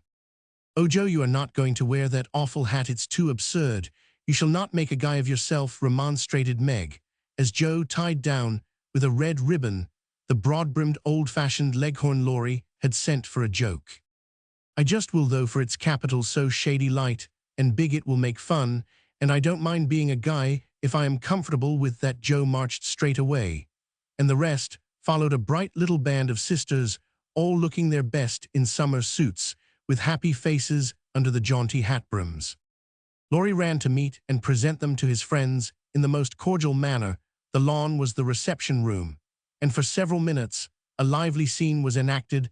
There Meg was grateful to see that Miss Kate, though 20, was dressed with a simplicity which American girls would do well to imitate, and who was much flattered by Mr. Ned's assurances that he came especially to see her. Joe understood why Laurie primed up his mouth when speaking of Kate, for that young lady had a stand-off, don't-touch-me air, which contrasted strongly with the free and easy demeanor of the other girls. Bate took an observation of the new boys, and decided that the lame one was not dreadful, but gentle and feeble, and she would be kind to him on that account. Amy found Grace a well-mannered, merry little person, and after staring dumbly at one another for a few minutes, they suddenly became very good friends. Tents, lunch, and croquet utensils having been sent on beforehand, the party was soon embarked, and the two boats pushed off together, leaving Mr. Lawrence waving his hat on the shore. Laurie and Joe rowed one boat, Mr. Brooke and Ned the other, while Fred Vaughn, the riotous twin, did his best to upset both by paddling about in a wherry like a disturbed water bug. Joss' funny hat deserved a vote of thanks, for it was of general utility. It broke the ice in the beginning by producing a laugh. It created quite a refreshing breeze, flapping to and fro as she rowed, and would make an excellent umbrella for the whole party if a shower came up. She said Miss Kate decided that she was odd, but rather clever, and smiled upon her from afar. Meg in the other boat was delightfully situated face to face with the rowers, who both admired the prospect, and feathered their oars with uncommon skill and dexterity. Mr. Brooke was a grave, silent young man with handsome brown eyes and a pleasant voice. Meg liked his quiet manners, and considered him a walking encyclopedia of useful knowledge. He never talked to her much, but he looked at her a good deal. She felt sure that he did not regard her with aversion. Ned, being in college, of course, put on all the airs which freshmen think it their bounden duty to assume. He was not very wise, but very good-natured, and altogether an excellent person to carry on a picnic. Sally Gardiner was absorbed in keeping her white pique dress clean, and chattering with the ubiquitous Fred, who kept Bate in constant terror by his pranks. It was not far to Longmeadow, but the tent was pitched, and the wickets down by the time they arrived. A pleasant green field, with 3 wide-spreading oaks in the middle, and a smooth strip of turf for croquet. "Welcome to camp, Lawrence," said the young host, as they landed, with exclamations of delight.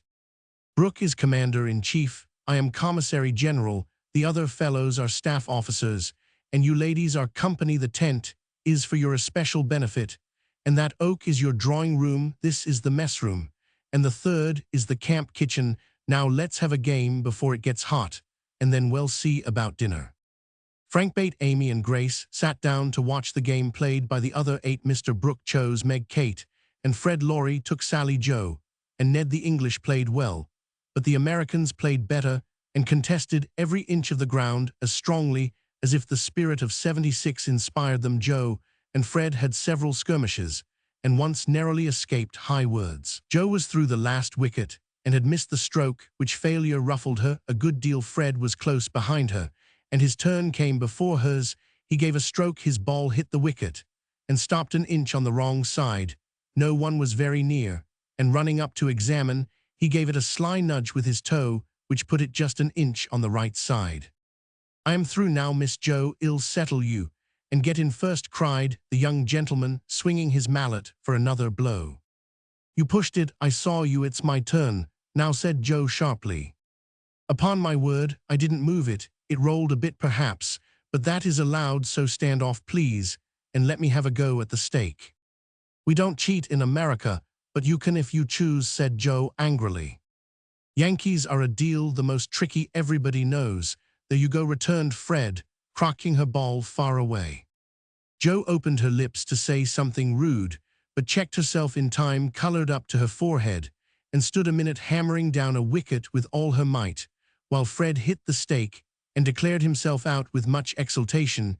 She went off to get her ball, and was a long time finding it among the bushes, but she came back looking cool and quiet, and waited her turn patiently, It took several strokes to regain the place she had lost, and when she got there, the other side had nearly won, for Kate's ball was the last, but won and lay near the stake. "By George, it's all up with us. Goodbye, Kate. Miss Jo owes me one. So you are finished," cried Fred excitedly as they all drew near to see the finish. "Yankees have a trick of being generous to their enemies," said Jo, with a look that made the lad redden, especially when they beat them. She added, as leaving Kate's ball untouched, she won the game by a clever stroke. Laurie threw up his hat, then remembered that it wouldn't do to exult over the defeat of his guests, and stopped in the middle of the cheer to whisper to his friend, "Good for you, Jo. He did cheat, I saw him. We can't tell him so, but he won't do it again, take my word for it." Meg drew her aside under pretense of pinning up a loose braid, and said approvingly, "It was dreadfully provoking, but you kept your temper, and I am so glad, Jo." "Don't praise me, Meg, for I could box his ears this minute. I should certainly have boiled over if I hadn't stayed among the nettles, till I got my rage under control enough to hold my tongue. It's simmering now, so I hope hell keep out of my way," returned Jo, biting her lips, as she glowered at Fred from under her big hat. "Time for lunch," said Mr. Brooke, looking at his watch. "Commissary General, will you make the fire and get water while Miss March, Miss Sally, and I spread the table who can make good coffee?" "Jo can," said Meg, glad to recommend her sister, so Jo, feeling that her late lessons in cookery were to do her honor, went to preside over the coffee pot, while the children collected dry sticks, and the boys made a fire and got water from a spring near by. Miss Kate sketched, and Frank talked to Bate, who was making little mats of braided rushes to serve as plates. The commander-in-chief and his aides soon spread the tablecloth with an inviting array of eatables and drinkables prettily decorated with green leaves.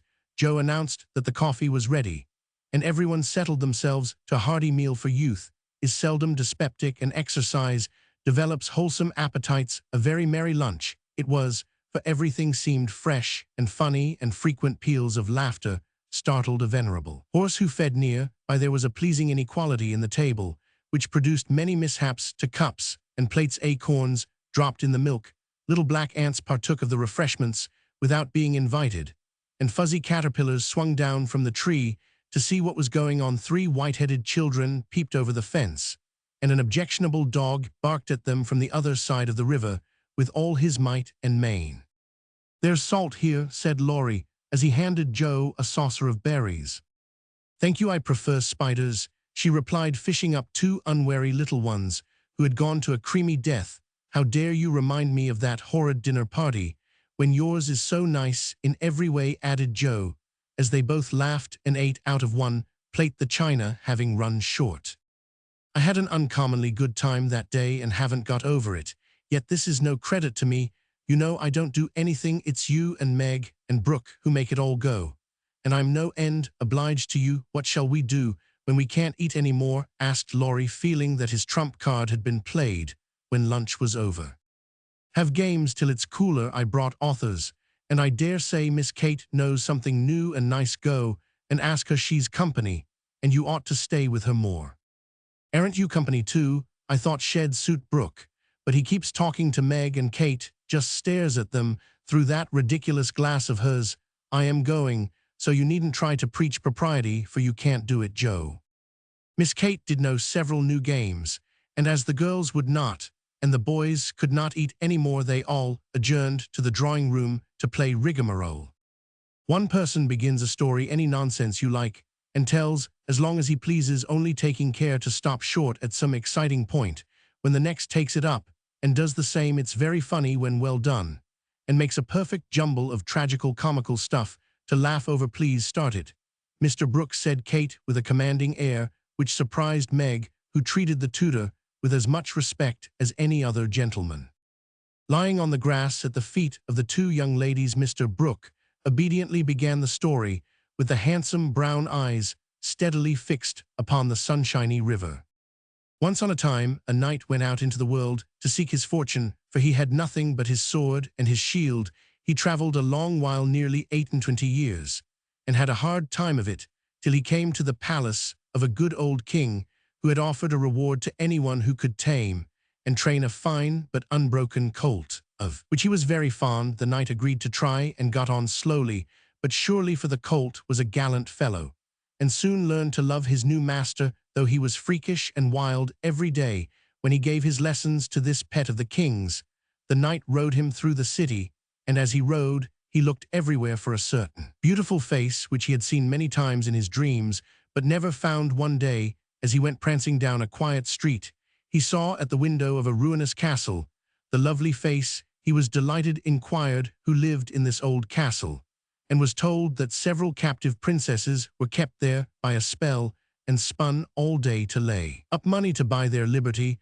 The knight wished intensely that he could free them, but he was poor, and could only go by each day watching for the sweet face, and longing to see it out in the sunshine. At last, he resolved to get into the castle and ask how he could help them. He went and knocked. The great door flew open, and he beheld a ravishingly lovely lady, who exclaimed with a cry of rapture, at last, continued Kate, who had read French novels and admired the style teas. She cried, Count Gustave, and fell at her feet in an ecstasy of joy. Oh, rise, she said, extending a hand of marble fairness. Never till you tell me how I may rescue you, swore the knight, still kneeling. Alas, my cruel fate condemns me to remain here till my tyrant is destroyed.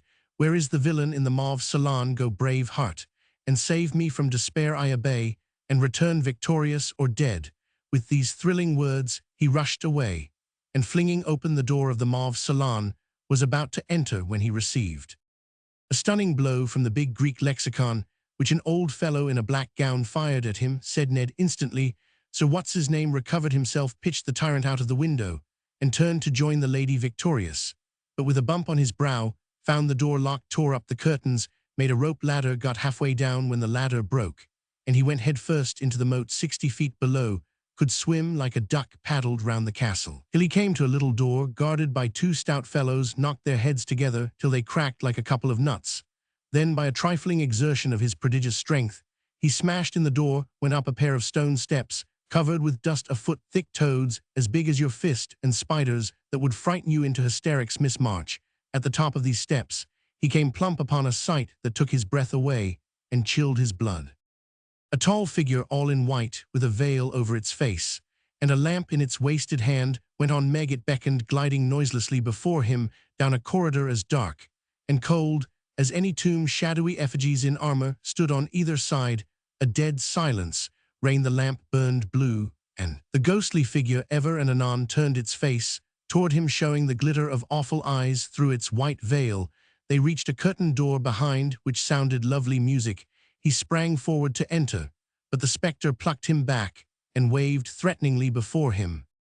Snuffbox, said Joe in a sepulchral tone, which convulsed the audience. Thank ye, said the knight politely as he took a pinch, and sneezed 7 times so violently that his head fell off. Ha ha, laughed the ghost, and having peeped through the keyhole at the princesses spinning away for dear life, the evil spirit picked up her victim and put him in a large tin box, where there were 11 other knights packed together without their heads like sardines, who all rose and began to dance. A hornpipe cut in Fred as Joe paused for breath, and as they danced, the rubbishy old castle turned to a man of war in full sail, up with the jib reef, the topsail halyards, helm hard a lee, and man the guns, roared the captain, as a Portuguese pirate hove in sight, with a flag black as ink flying from her foremast. Go in and win, my hearties, says the captain, and a tremendous fight began. Of course the British beat, they always do.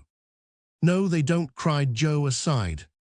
Having taken the pirate captain prisoner, sailed slap over the schooner, whose decks were piled high with dead, and whose lee scuppers ran blood, for the order had been cutlasses, and die-hard boatswain's mate, take a bite of the flying jib sheet, and start this villain, if he doesn't confess his sins double quick, said the British captain. The Portuguese held his tongue like a brick, and walked the plank, while the jolly tars cheered like mad. But the sly dog dived, came up under the man-of-war, scuttled her, and down she went with all sail set to the bottom of the sea, where, oh gracious, what shall I say, cried Sally as Fred ended his rigmarole, in which he had jumbled together pell-mell nautical phrases and facts out of one of his favorite books. Well, they went to the bottom, and a nice mermaid welcomed them, but was much grieved on finding the box of headless knights, and kindly pickled them in brine, hoping to discover the mystery about them. For being a woman, she was curious by and be a diver came down, and the mermaid said, "I'll give you a box of pearls if you can take it up," for she wanted to restore the poor things to life, and couldn't raise the heavy load herself. So the diver hoisted it up, and was much disappointed on opening it to find no pearls. He left it in a great lonely field, where it was found by little goose girl who kept 100 fat geese in the field, said Amy. When Sally's invention gave out, the little girl was sorry for them, and asked an old woman what she should do to help them. "Your geese will tell you, they know everything," said the old woman. So she asked what she should use for new heads, since the old ones were lost, and all the geese opened their 100 mouths and screamed. "Cabbages," continued Laurie. "Promptly just the thing," said the girl, and ran to get 12 fine ones from her garden. She put them on. The knights, revived at once, thanked her, and went on their way, rejoicing, never knowing the difference, for there were so many other heads like them in the world that no one thought anything of it. The knight in whom I am interested went back to find the pretty face, and learned that the princesses had spun themselves free and all gone and married, but one he was in a great state of mind at that, and mounting the colt, who stood by him through thick and thin, rushed to the castle to see which was left peeping over the hedge. He saw the queen of his affections picking flowers in her garden. "Will you give me a rose?" said he. "You must come and get it." "I can't come to you, it isn't proper," said she, as sweet as honey. He tried to climb over the hedge, but it seemed to grow higher and higher. Then he tried to push through, but it grew thicker and thicker, and he was in despair. So he patiently broke twig after twig, till he had made a little hole, through which he peeped, saying imploringly, "Let me in, let me in." But the pretty princess did not seem to understand, for she picked her roses quietly, and left him to fight his way in. Whether he did or not, Frank will tell you.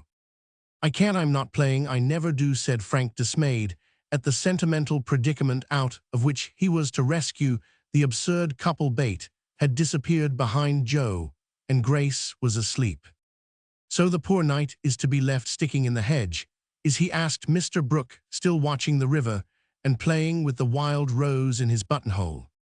"I guess the princess gave him a posy and opened the gate after a while," said Laurie, smiling to himself as he threw acorns at his tutor.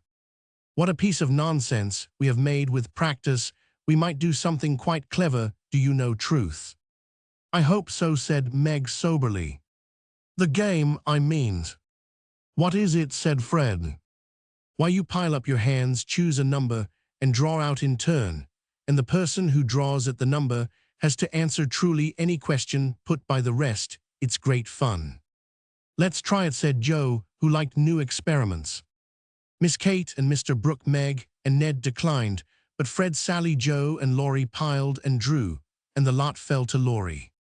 "Who are your heroes?" asked Joe. "Grandfather and Napoleon's." "Which lady here do you think prettiest?" said Sally. "Margaret." "Which do you like best?" from Fred. "Joe, of course." "What silly questions you ask," and Joe gave a disdainful shrug as the rest laughed at Laurie's matter-of-fact tone. "Try again, truth isn't a bad game," said Fred. "It's a very good one for you," retorted Joe in a low voice. Her turn came next. "What is your greatest fault?" asked Fred, by way of testing in her the virtue he lacked himself. "A quick temper."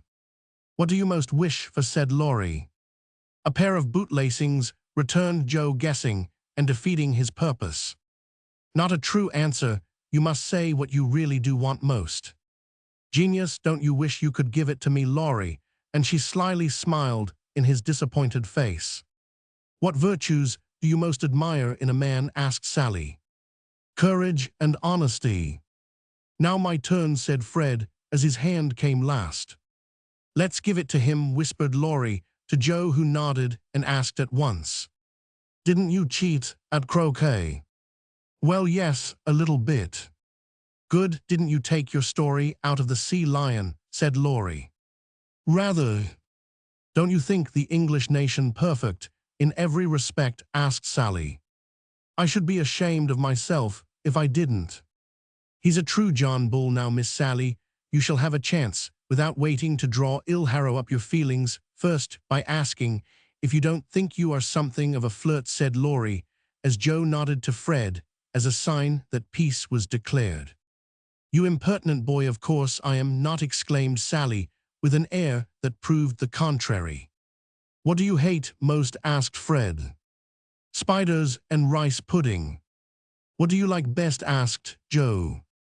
Dancing and French gloves. Well, I think truth is a very silly play. Let's have a sensible game of authors to refresh our minds, proposed Joe. Ned, Frank, and the little girls joined in this, and while it went on, the three elders sat apart talking. Miss Kate took out her sketch again, and Margaret watched her while Mr. Brooke lay on the grass with a book which he did not read. How beautifully you do it. I wish I could draw, said Meg, with mingled admiration and regret in her voice. Why don't you learn? I should think you had taste and talent for it, replied Miss Kate graciously. I haven't time. Your mamma prefers other accomplishments. I fancy so did mine, but I proved to her that I had talent by taking a few lessons privately, and then she was quite willing I should go on. Can't you do the same with your governess? I have none. I forgot young ladies in America go to school more than with us. Very fine schools. They are too. Papa says you go to a private one, I suppose. I don't go at all. I am a governess myself. Oh, indeed, said Miss Kate, but she might as well have said dear me. How dreadful, for her tone implied it, and something in her face made Meg color and wish she had not been so frank. Mr. Brooke looked up and said quickly, young ladies in America love independence as much as their ancestors did, and are admired and respected for supporting themselves.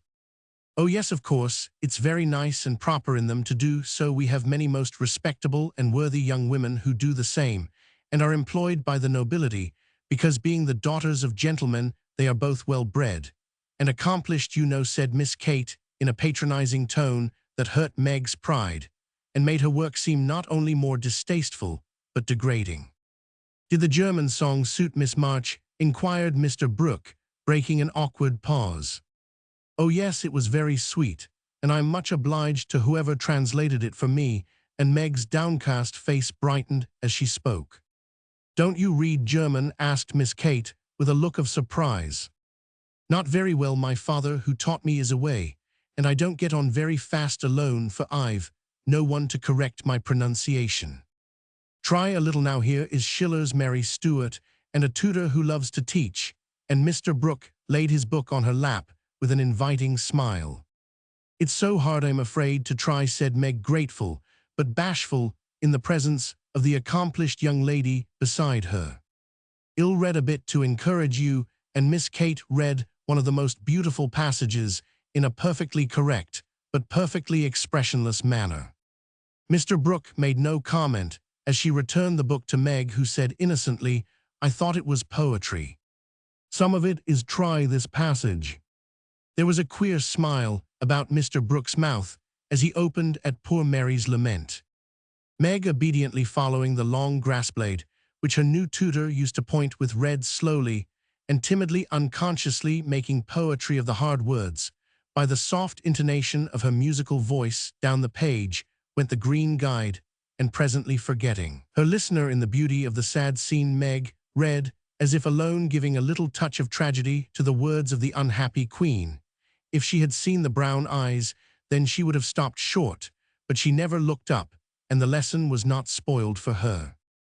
Very well indeed, said Mr. Brooke, as she paused, quite ignoring her many mistakes, and looking as if he did indeed love to teach.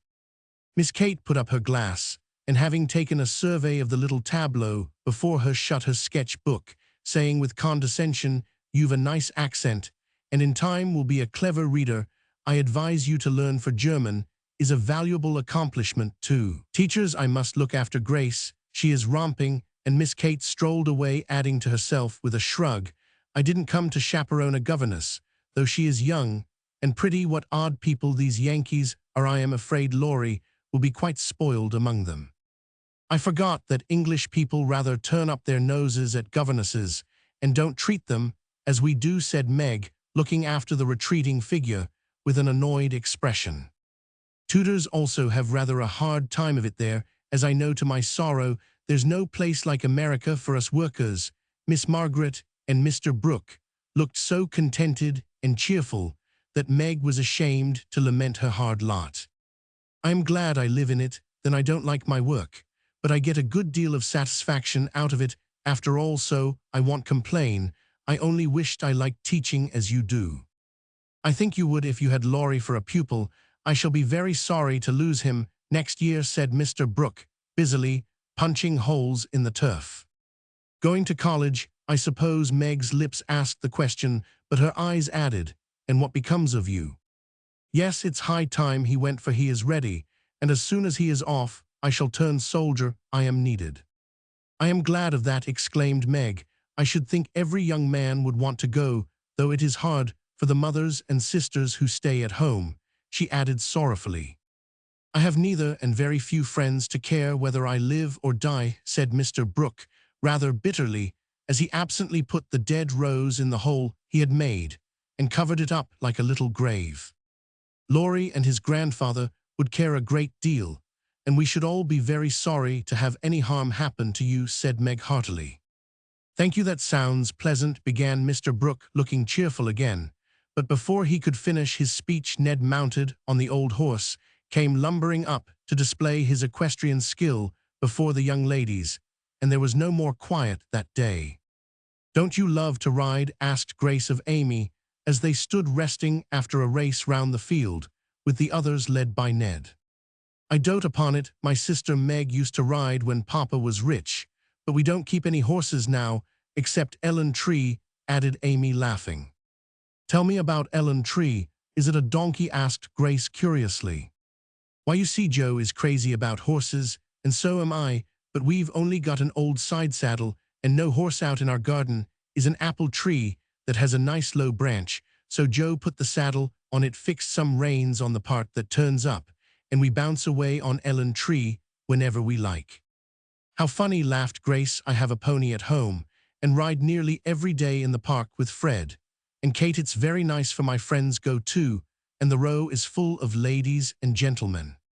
"Dear, how charming. I hope I shall go abroad some day, but I'd rather go to Rome than the row," said Amy, who had not the remotest idea what the row was, and wouldn't have asked for the world.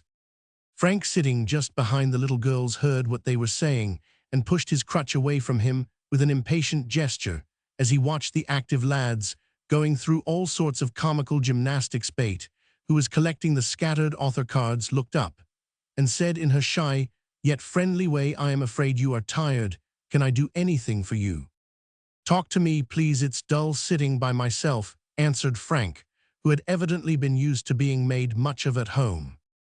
If he asked her to deliver a Latin oration, it would not have seemed a more impossible task to bashful Beth, but there was no place to run to, no Joe to hide behind now, and the poor boy looked so wistfully at her that she bravely resolved to try. "What do you like to talk about?" she asked, fumbling over the cards and dropping half as she tried to tie them up. "Well, I like to hear about cricket and boating and hunting," said Frank, who had not yet learned to suit his amusements to his strength. "My heart, what shall I do? I don't know anything about them," thought Beth, and forgetting the boy's misfortune in her flurry, she said, hoping to make him talk, "I never saw any hunting, but I suppose you know all about it." "I did once, but I can never hunt again, for I got hurt leaping a confounded 5-barred gate, so there are no more horses and hounds for me," said Frank, with a sigh that made Beth hate herself for her innocent blunder. "Your deer are much prettier than our ugly buffaloes," she said, turning to the prairies for help, and feeling glad that she had read one of the boys' books in which Joe delighted.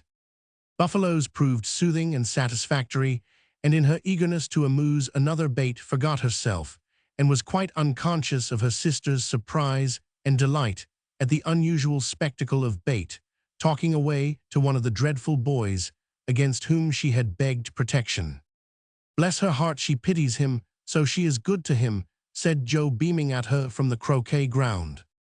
"I always said she was a little saint," added Meg, as if there could be no further doubt of it. "I haven't heard Frank laugh so much for ever so long," said Grace to Amy, as they sat discussing dolls and making tea sets out of the acorn cups. "My sister Beth is a very fastidious girl when she likes to be," said Amy, well pleased at Beth's success. She meant fascinating, but as Grace didn't know the exact meaning of either word, fastidious sounded well and made a good impression. An impromptu circus, fox and geese, and an amicable game of croquet finished the afternoon. At sunset the tent was struck, hampers packed, wickets pulled up, boats loaded, and the whole party floated down the river singing at the tops of their voices. Ned, getting sentimental, warbled a serenade with the pensive refrain, "Alone, alone, our woe alones." And at the lines, "We each are young, we each have a heart. Oh, why should we stand thus coldly apart?" He looked at Meg with such a lackadaisical expression that she laughed outright and spoiled his song. "How can you be so cruel to me?" he whispered under cover of a lively chorus. "You've kept close to that starched-up Englishwoman all day, and now you snub me." "I didn't mean to, but you looked so funny, I really couldn't help it," replied Meg, passing over the first part of his reproach, for it was quite true that she had shunned him, remembering the Moffat party and the talk after it. Ned was offended and turned to Sally for consolation, saying to her rather pettishly, "There isn't a bit of flirt in that girl, is there?" "Not a particle, but she's a dear," returned Sally, defending her friend even while confessing her shortcomings. "She's not a stricken dear, anyway," said Ned, trying to be witty and succeeding, as well as very young gentlemen usually do. On the lawn where it had gathered, the little party separated with cordial good nights and goodbyes, for the Vaughns were going to Canada. As the four sisters went home through the garden, Miss Kate looked after them, saying without the patronizing tone in her voice, in spite of their demonstrative manners, "American girls are very nice when one knows them." "I quite agree with you," said Mr. Brooke. Chapter 13. Castles in the Air. Laurie lay luxuriously swinging to and fro in his hammock one warm September afternoon, wondering what his neighbors were about, but too lazy to go and find out. He was in one of his moods for the day, had been both unprofitable and unsatisfactory, and he was wishing he could live it over again. The hot weather made him indolent, and he had shirked his studies, tried Mr. Brooks' patience to the utmost, displeased his grandfather by practicing half the afternoon, frightened the maidservants half out of their wits by mischievously hinting that one of his dogs was going mad, and after high words with the stableman about some fancied neglect of his horse, he had flung himself into his hammock to fume over the stupidity of the world in general, till the peace of the lovely day quieted him in spite of himself. Staring up into the green gloom of the horse-chestnut trees above him, he dreamed dreams of all sorts, and was just imagining himself tossing on the ocean in a voyage round the world, when the sound of voices brought him ashore in a flash. Peeping through the meshes of the hammock, he saw the marches coming out, as if bound on some expedition. "What in the world are those girls about now?" thought Laurie, opening his sleepy eyes to take a good look, for there was something rather peculiar in the appearance of his neighbors. Each wore a large flapping hat, a brown linen pouch slung over one shoulder, and carried a long staff. Meg had a cushion, Joe a book, Bait a basket, and Amy a portfolio. All walked quietly through the garden out at the little back gate, and began to climb the hill that lay between the house and river. "Well, that's cool," said Laurie to himself, "to have a picnic and never ask me. They can't be going in the boat, for they haven't got the key. Perhaps they forgot it. I'll take it to them and see what's going on." Though possessed of half a dozen hats, it took him some time to find one. Then there was a hunt for the key, which was at last discovered in his pocket, so that the girls were quite out of sight when he leaped the fence and ran after them, taking the shortest way to the boathouse. He waited for them to appear, but no one came, and he went up the hill to take an observation. A grove of pines covered one part of it, and from the heart of this green spot came a clearer sound than the soft sigh of the pines or the drowsy chirp of the crickets. "Here's a landscape," thought Laurie, peeping through the bushes and looking wide-awake and good-natured already. It was a rather pretty little picture, for the sisters sat together in the shady nook, with sun and shadow flickering over them, the aromatic wind lifting their hair and cooling their hot cheeks, and all the little wood people going on with their affairs, as if these were no strangers, but old friends. Meg sat upon her cushion, sewing daintily with her white hands, and looking as fresh and sweet as a rose in her pink dress among the green bait, was sorting the cones that lay thick under the hemlock nearby, for she made pretty things with them. Amy was sketching a group of ferns, and Joe was knitting. As she read aloud, a shadow passed over the boy's face as he watched them, feeling that he ought to go away, because uninvited yet lingering, because home seemed very lonely, and this quiet party in the woods most attractive to his restless spirit. He stood so still that a squirrel busy with its harvesting ran down a pine close beside him, saw him suddenly, and skipped back, scolding so shrilly that Bate looked up, espied the wistful face behind the birches, and beckoned with a reassuring smile. "May I come in, please, or shall I be a bother?" he asked, advancing slowly. Meg lifted her eyebrows, but Joe scowled at her defiantly and said at once, "Of course, you may. We should have asked you before, only we thought you wouldn't care for such a girl's game as this." "I always like your games, but if Meg doesn't want me, I'll go away."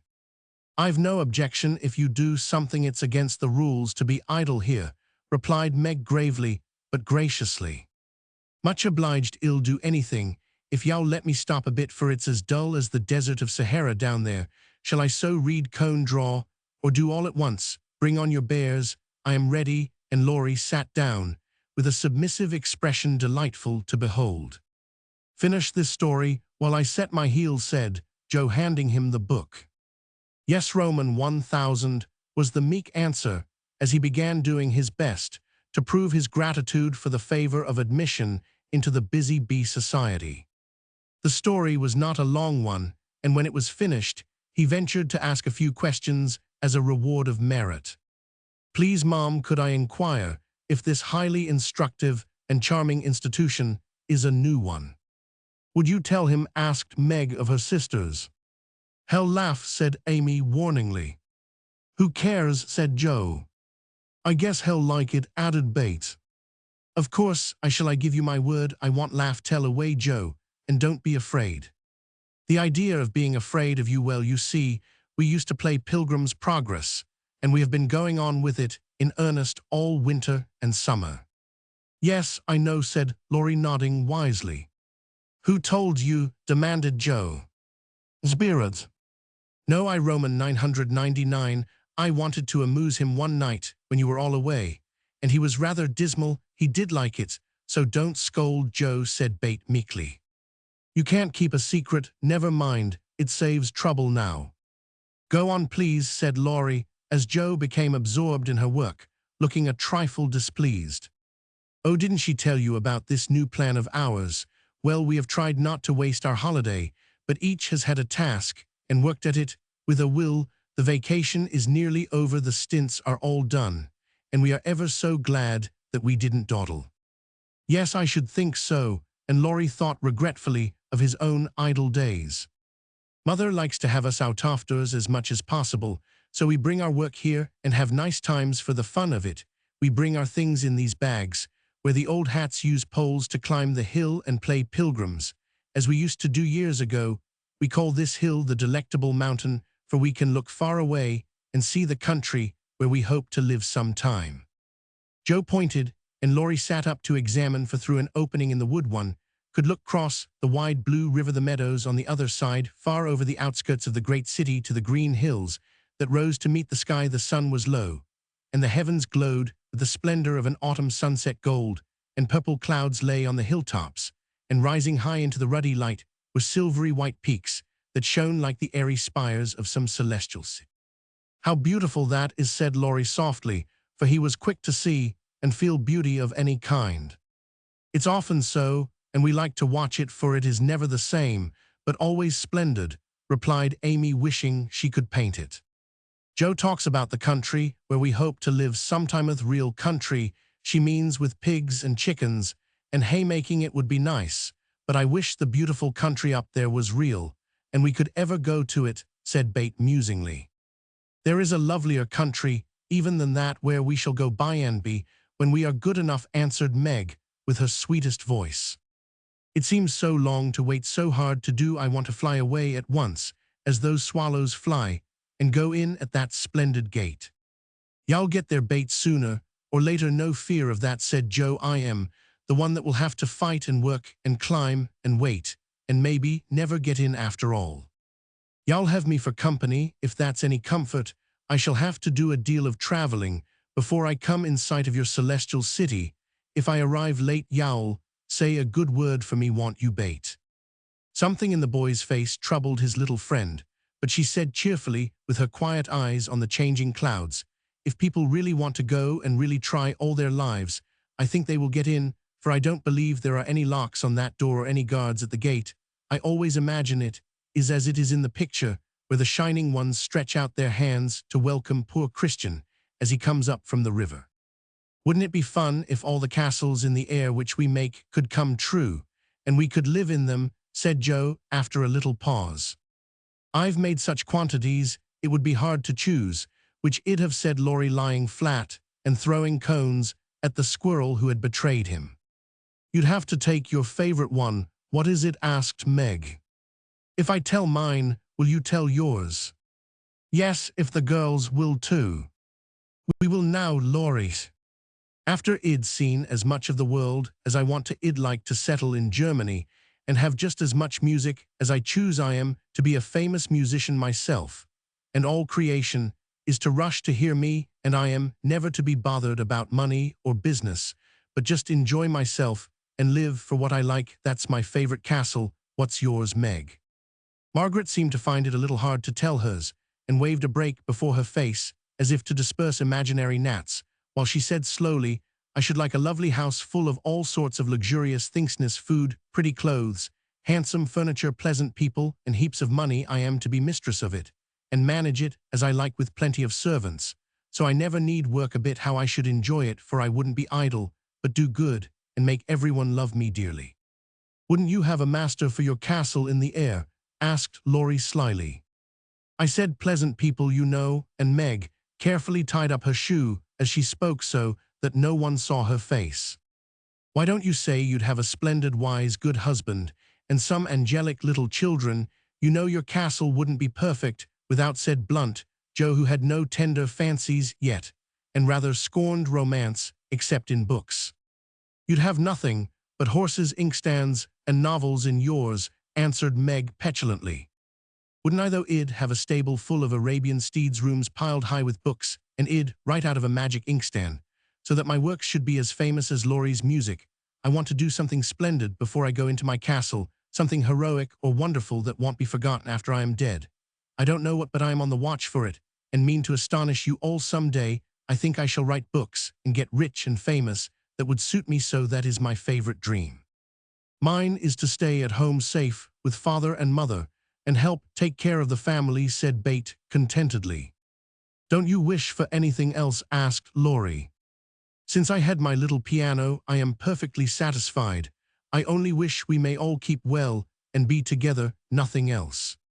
I have ever so many wishes, but the pet one is to be an artist and go to Rome and do fine pictures, and be the best artist in the whole world, was Amy's modest desire. We're an ambitious set, aren't we, every one of us, but Bate wants to be rich and famous and gorgeous in every respect. I do wonder if any of us will ever get our wishes, said Laurie, chewing grass like a meditative calf.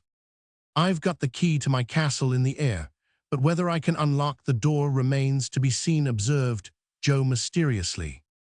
I've got the key to mine, but I'm not allowed to try it. Hang college, muttered Laurie with an impatient sigh. Here's mine, and Amy waved her pencil.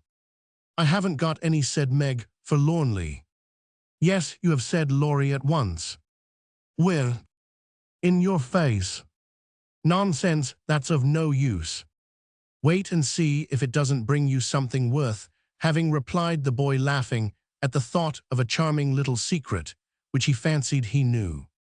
Meg colored behind the break, but asked no questions and looked across the river with the same expectant expression which Mr. Brooke had worn when he told the story of the night. If we are all alive 10 years hence, let's meet and see how many of us have got our wishes, or how much nearer we are then than now, said Joe, always ready with a plan. Bless me, how old I shall be! 27, exclaimed Meg, who felt grown up already, having just reached 17. You and I will be 26, Teddy Bate 24, and Amy 22. What a venerable party, said Joe.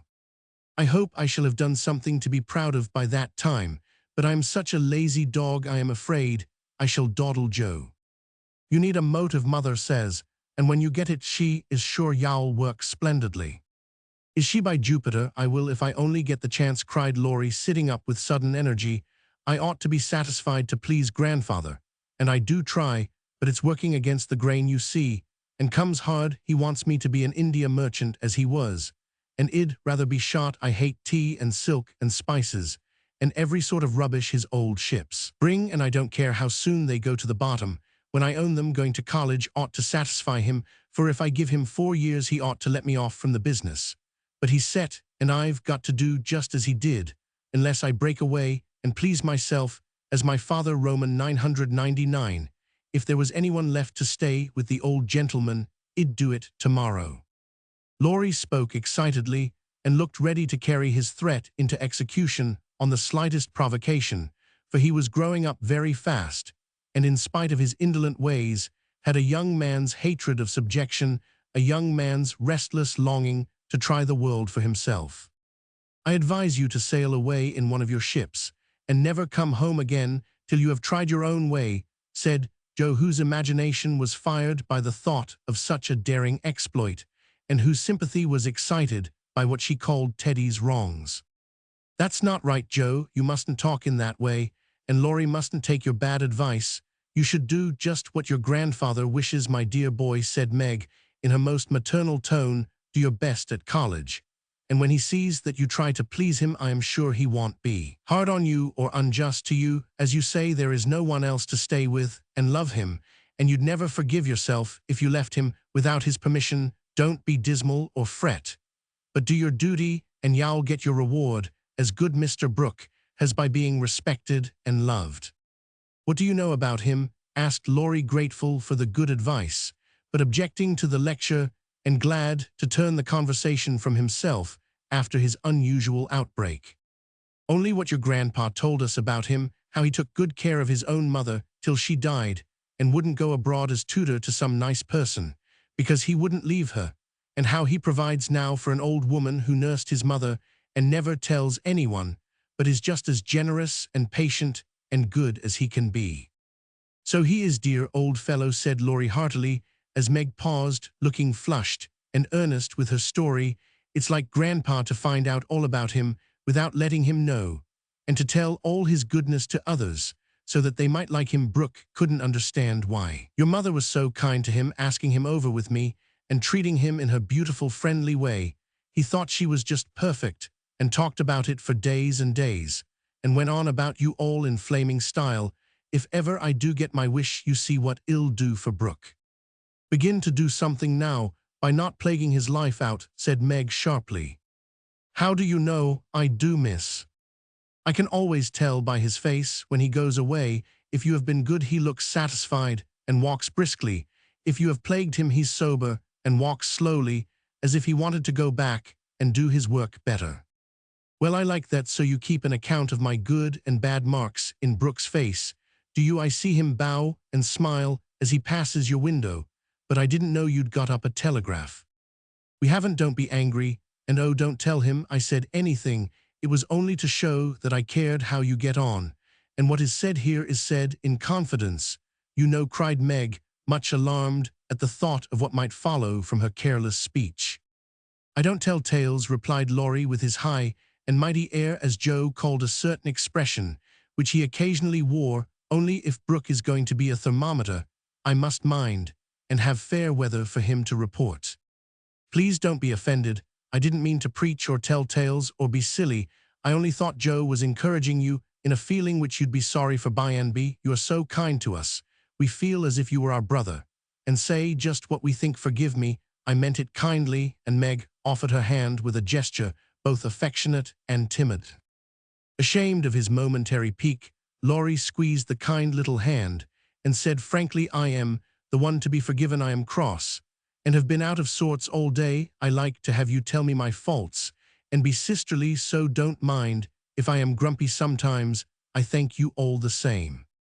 Bent on showing that he was not offended, he made himself as agreeable as possible. Wound cotton, for Meg recited poetry to please Joe, shook down cones for bait and helped Amy with her ferns, proving himself a fit person to belong to the busy bee society. In the midst of an animated discussion on the domestic habits of turtles, one of those amiable creatures, having strolled up from the river, the faint sound of a bell warned them that Hannah had put the tea to draw, and they would just have time to get home to supper.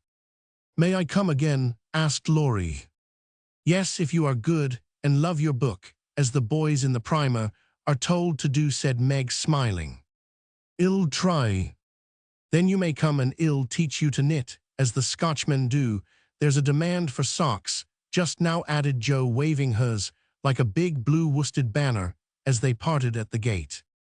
That night when Bate played to Mr. Lawrence in the twilight, Laurie, standing in the shadow of the curtain, listened to the little David, whose simple music always quieted his moody spirit, and watched the old man who sat with his gray head on his hand, thinking tender thoughts of the dead child he had loved so much. Remembering the conversation of the afternoon, the boy said to himself, with the resolve to make the sacrifice cheerfully, "I'll let my castle go and stay with the dear old gentleman, while he needs me, for I am all he has." Chapter 14. Secrets. Joe was very busy in the garret, for the October days began to grow chilly, and the afternoons were short for 2 or 3 hours.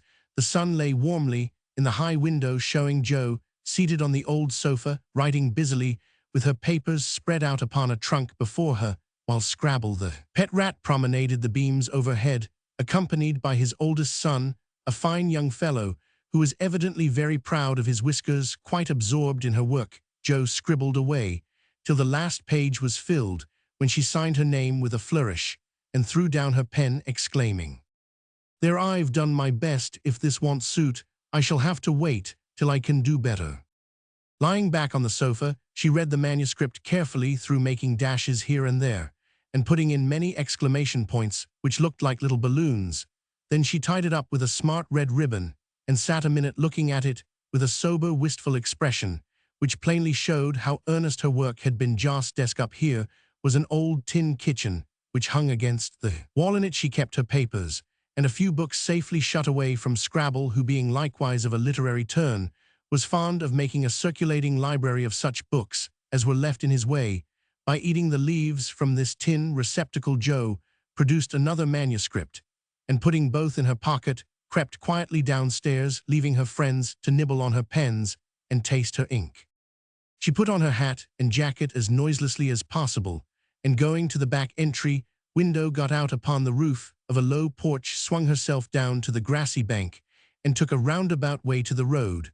Once there, she composed herself, hailed a passing omnibus, and rolled away to town, looking very merry and mysterious. If anyone had been watching her, he would have thought her movements decidedly peculiar, for on alighting she went off at a great pace till she reached a certain number in a certain busy street.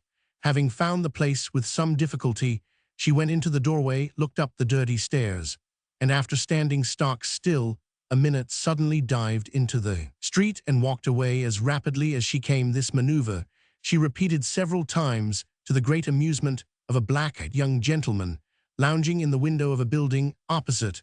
On returning for the third time, Joe gave herself a shake, pulled her hat over her eyes, and walked up the stairs, looking as if she were going to have all her teeth out. There was a dentist's sign among others which adorned the entrance, and after staring a moment at the pair of artificial jaws, which slowly opened and shut to draw attention to a fine set of teeth, the young gentleman put on his coat, took his hat, and went down to post himself in the opposite doorway, saying with a smile and a shiver, "It's like her to come alone, but if she has a bad time she'll need someone to help her home." In 10 minutes, Joe came running downstairs with a very red face and the general appearance of a person who had just passed through a trying ordeal of some sort. When she saw the young gentleman, she looked anything but pleased and passed him with a nod, but he followed, asking with an air of sympathy, "Did you have a bad time?" "Not very." "You got through quickly?" "Yes, thank goodness." "Why did you go alone?" "Didn't want anyone to know." "You're the oddest fellow I ever saw. How many did you have out?" Joe looked at her friend, as if she did not understand him. then began to laugh, as if mightily amused at something. There are two which I want to have come out, but I must wait a week. What are you laughing at? You are up to some mischief, Joe, said Laurie, looking mystified. So are you. What were you doing, sir, up in that billiard saloon? Begging your pardon, Mom, it wasn't a billiard saloon, but a gymnasium, and I was taking a lesson in fencing. I am glad of that. Why? You can teach me, and then when we play Hamlet, you can be Leertz, and well make a fine thing of the fencing scene. Laurie burst out with a hearty boy's laugh, which made several passers-by smile in spite of themselves. I'll teach you whether we play Hamlet or not. It's grand fun, and will straighten you up capitally, but I don't believe that was your only reason for saying I am glad in that decided way, was it now? No, I was glad that you were not in the saloon, because I hope you never go to such places, do you? Not often. I wish you wouldn't. It's no harm, Joe, I have billiards at home, but it's no fun unless you have good players, so as I am fond of it, I come sometimes and have a game with Ned Moffat or some of the other fellows. Oh dear, I am so sorry, for y'all get to liking it better and better, and will waste time and money and grow like those dreadful boys. I did hope you'd stay respectable and be a satisfaction to your friends, said Joe, shaking her head. Can't a fellow take a little innocent amusement now and then without losing his respectability? Asked Laurie, looking nettled. That depends upon how and where he takes it. I don't like Ned and his set, and wish you'd keep out of it. Mother won't let us have him at our house, though he wants to come, and if you grow like him, she won't be willing to have us frolic together as we do now. Won't she? Asked Laurie anxiously. No, she can't bear fashionable young men, and shut us all up in bandboxes rather than have us associate with them. Well, she needn't get out her bandboxes, yet I am not a fashionable party, and don't mean to be, but I do like harmless larks now and then, don't you? Yes, nobody minds them, so lark away, but don't get wild, will you, or there will be an end of all our good times. I'll be a double distilled saint. I can't bear saints, just be a simple, honest, respectable boy, and well, never desert you. I don't know what I should do if you acted like Mr. King's son. He had plenty of money, but didn't know how to spend it, and got tipsy, and gambled, and ran away, and forged his father's name, I believe, and was altogether horrid. You think I'm likely to do the same? Much obliged. No, I don't, oh dear, nah, but I hear people talking about money being such a temptation, and I sometimes wish you were poor. I shouldn't worry then. Do you worry about me, Joe? A little, when you look moody and discontented, as you sometimes do, for you've got such a strong will. If you once get started wrong, I am afraid it would be hard to stop you. Laurie walked in silence a few minutes, and Joe watched him, wishing she had held her tongue, for his eyes looked angry, though his lips smiled as if at her warnings. Are you going to deliver lectures all the way home? He asked presently. Of course not. Why? Because if you are ill, take a bus. If you're not, I'd like to walk with you and tell you something very interesting. I won't preach any more, and I'd like to hear the news immensely. Very well, then come on, it's a secret, and if I tell you, you must tell me yours. I haven't got any, began Joe, but stopped suddenly, remembering that she had. You know you can't hide anything, so up and fess, or I won't tell, cried Laurie. Is your secret a nice one? Oh, isn't it all about people you know, and such fun? You ought to hear it, and I've been aching to tell it this long time. Come, you begin. You'll not say anything about it at home, will you? Not a word. And you won't tease me in private? I never tease. Yes, you do. You get everything you want out of people. I don't know how you do it, but you are a born wheedler. Thank you, fire away. Well, I've left 2 stories with a newspaperman, and he's to give his answer next week, whispered Joe in her confidant's ear.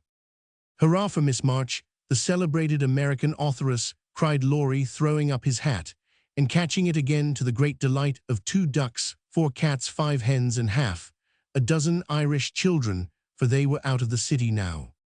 Hush, it won't come to anything, I dare say, but I couldn't rest till I had tried, and I said nothing about it, because I didn't want anyone else to be disappointed. It won't fail why, Joe, your stories are works of Shakespeare compared to half the rubbish that is published every day. Won't it be fun to see them in print? And shan't we feel proud of our authoress? Jo's eyes sparkled, for it is always pleasant to be believed in, and a friend's praise is always sweeter than a dozen newspaper puffs. Where's your secret, Playfair Teddy, or I'll never believe you again, she said, trying to extinguish the brilliant hopes that blazed up at a word of encouragement.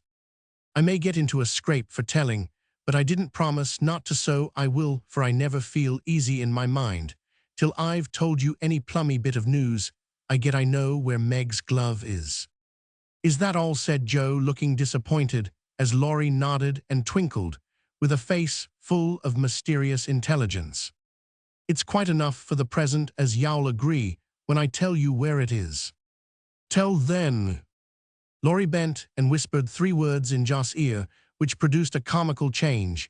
She stood and stared at him for a minute, looking both surprised and displeased, then walked on, saying sharply, "How do you know?" "Sorry. Where? Parked. All this time. Yes, isn't that romantic?" "No, it's horrid." "Don't you like it?" "Of course I don't. It's ridiculous. It won't be allowed. My patience. What would Meg say?" "You are not to tell anyone, mind that." "I didn't promise." "That was understood, and I trusted you." "Well, I won't for the present anyway, but I am disgusted and wish you hadn't told me." "I thought you'd be pleased."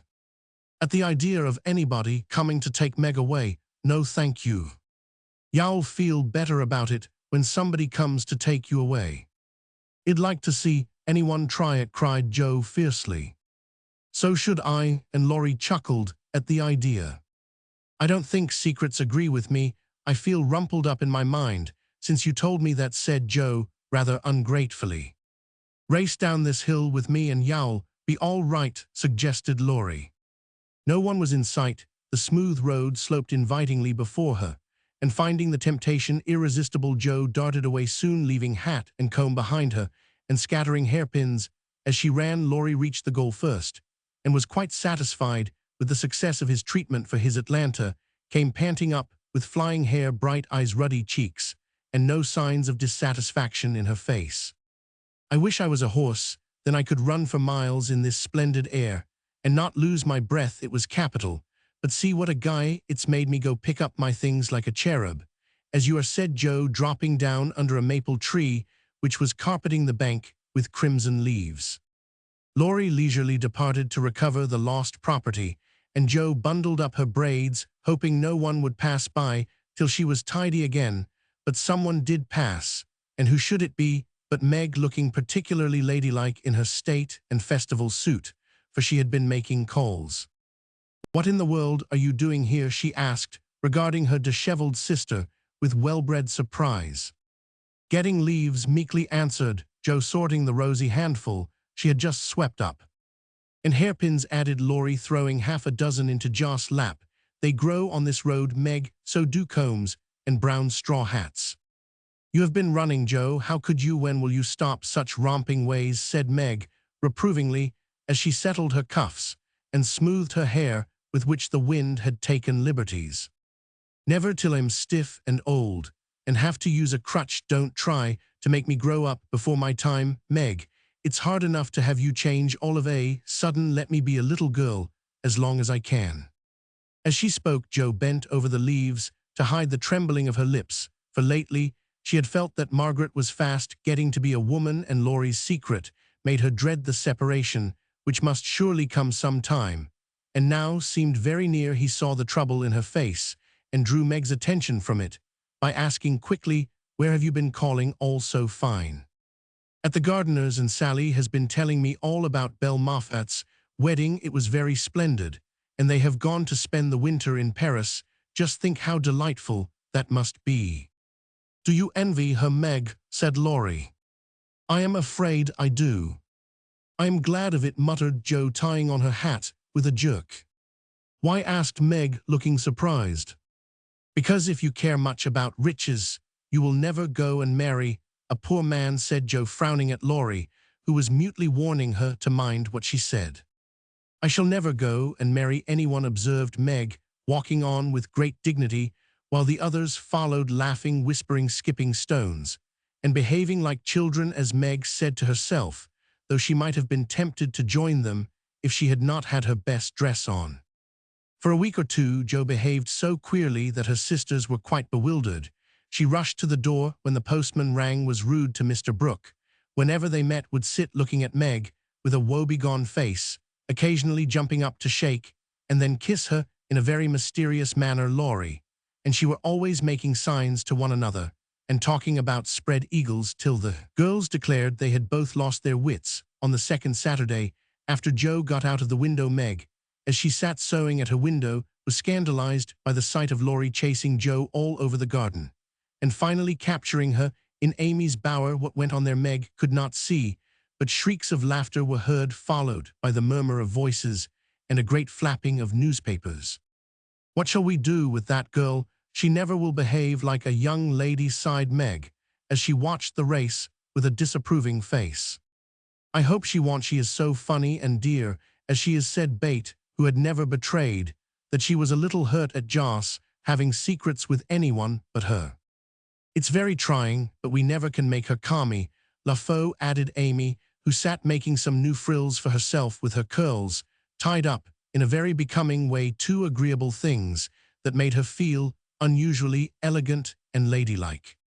In a few minutes, Joe bounced in, laid herself on the sofa, and affected to read. Have you anything interesting there? Asked Meg, with condescension. Nothing, but a story won't amount to much, I guess, returned Joe, carefully keeping the name of the paper out of sight.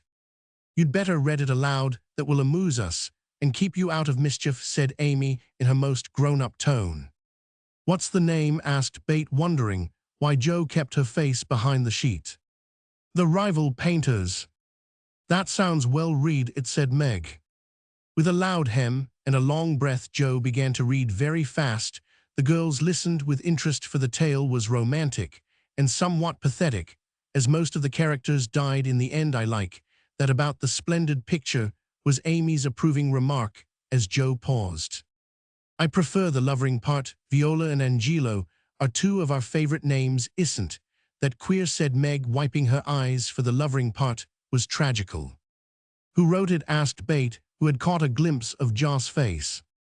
The reader suddenly sat up, cast away the paper, displaying a flushed countenance, and with a funny mixture of solemnity and excitement, replied in a loud voice, Your sister. You, cried Meg, dropping her works. It's very good, said Amy critically. I knew it, oh my Joe, I am so proud, and Bate ran to hug her sister and exult over this splendid success. Dear me, how delighted they all were, to be sure. How Meg wouldn't believe it till she saw the words Miss Josephine March actually printed in the paper. How graciously Amy criticized the artistic parts of the story and offered hints for a sequel, which unfortunately couldn't be carried out, as the hero and heroine were dead. How Bate got excited and skipped and sang with joy. How Hannah came in to exclaim, Sakes alive, well, I never, in great astonishment at that Joss doings. How proud Mrs. March was when she knew it. How Joe laughed with tears in her eyes as she declared she might as well be a peacock and done with it, and how the spread eagle might be said to flap his wings triumphantly over the house of March as the paper passed from hand to hand. Tell us about it. When did it come? How much did you get for it? What will father say? Won't Laurie laugh? Cried the family all in one breath as they clustered about Joe, for these foolish, affectionate people made a jubilee of every little household joy. Stop jabbering, girls, and I'll tell you everything, said Joe, wondering if Miss Burney felt any grander over her Evelina than she did over her rival painters. Having told how she disposed of her tales, Joe added, and when I went to get my answer, the man said he liked them both, but didn't pay beginners, only let them print in his paper, and noticed the stories, it was good practice, he said, and when the beginners improved, anyone would pay, so I let him have the 2 stories, and today this was sent to me, and Laurie caught me with it, and insisted on seeing it, so I let him, and he said it was good, and I shall write more, and he's going to get the next paid for, and I am so happy for in time I may be able to support myself and help the girls."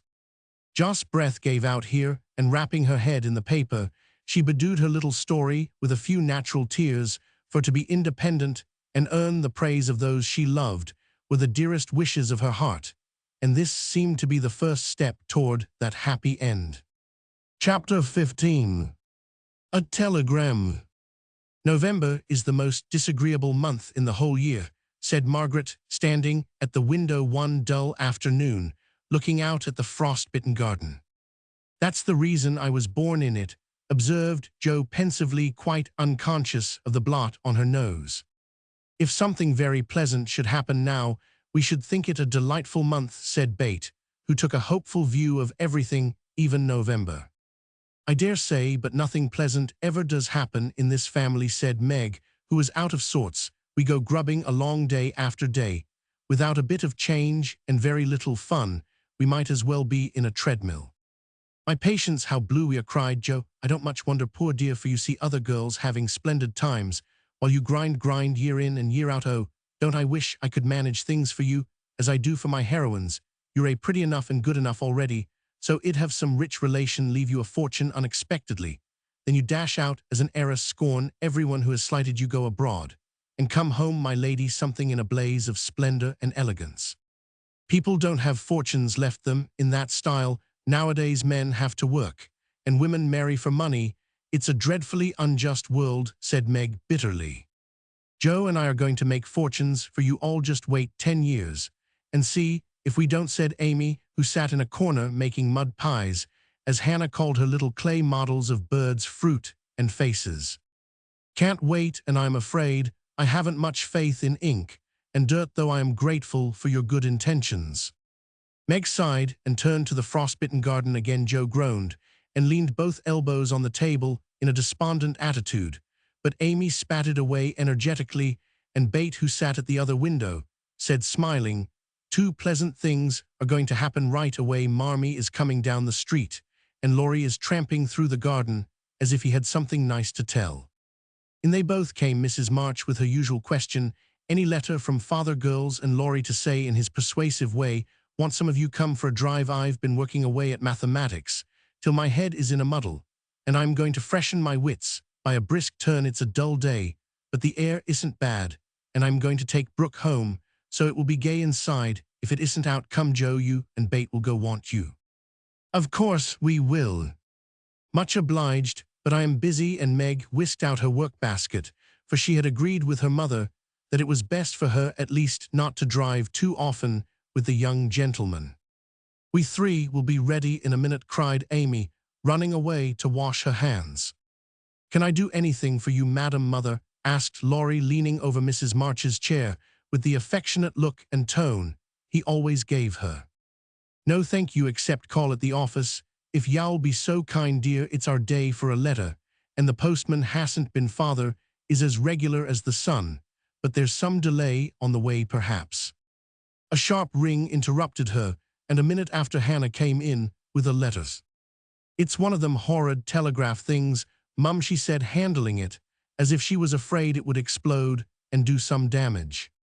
At the word telegraph, Mrs. March snatched it, read the 2 lines it contained, and dropped back into her chair, as white as if the little paper had sent a bullet to her heart.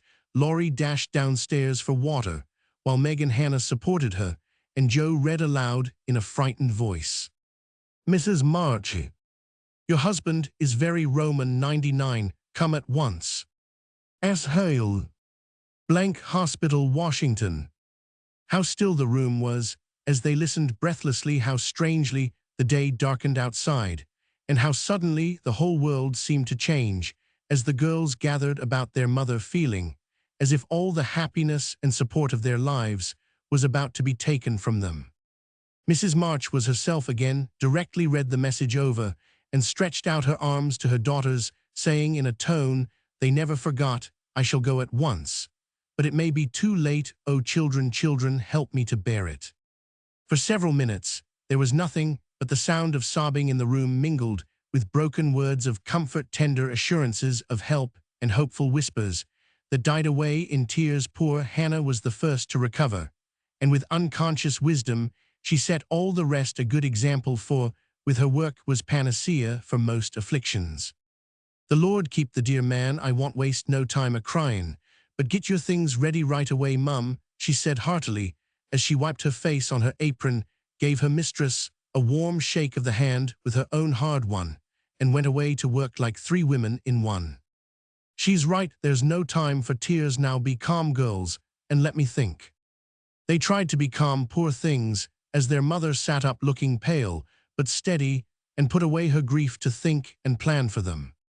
Where's Laurie? She asked presently, when she had collected her thoughts and decided on the first duties to be done. Here, Mom, oh, let me do something, cried the boy, hurrying from the next room whither he had withdrawn, feeling that their first sorrow was too sacred for even his friendly eyes to see. Send a telegram saying I will come at once. The next train goes early in the morning, I'll take that. What else? The horses are ready. I can go anywhere, do anything, he said, looking ready to fly to the ends of the earth. Leave a note at Aunt March's. Joe, give me that pen and paper.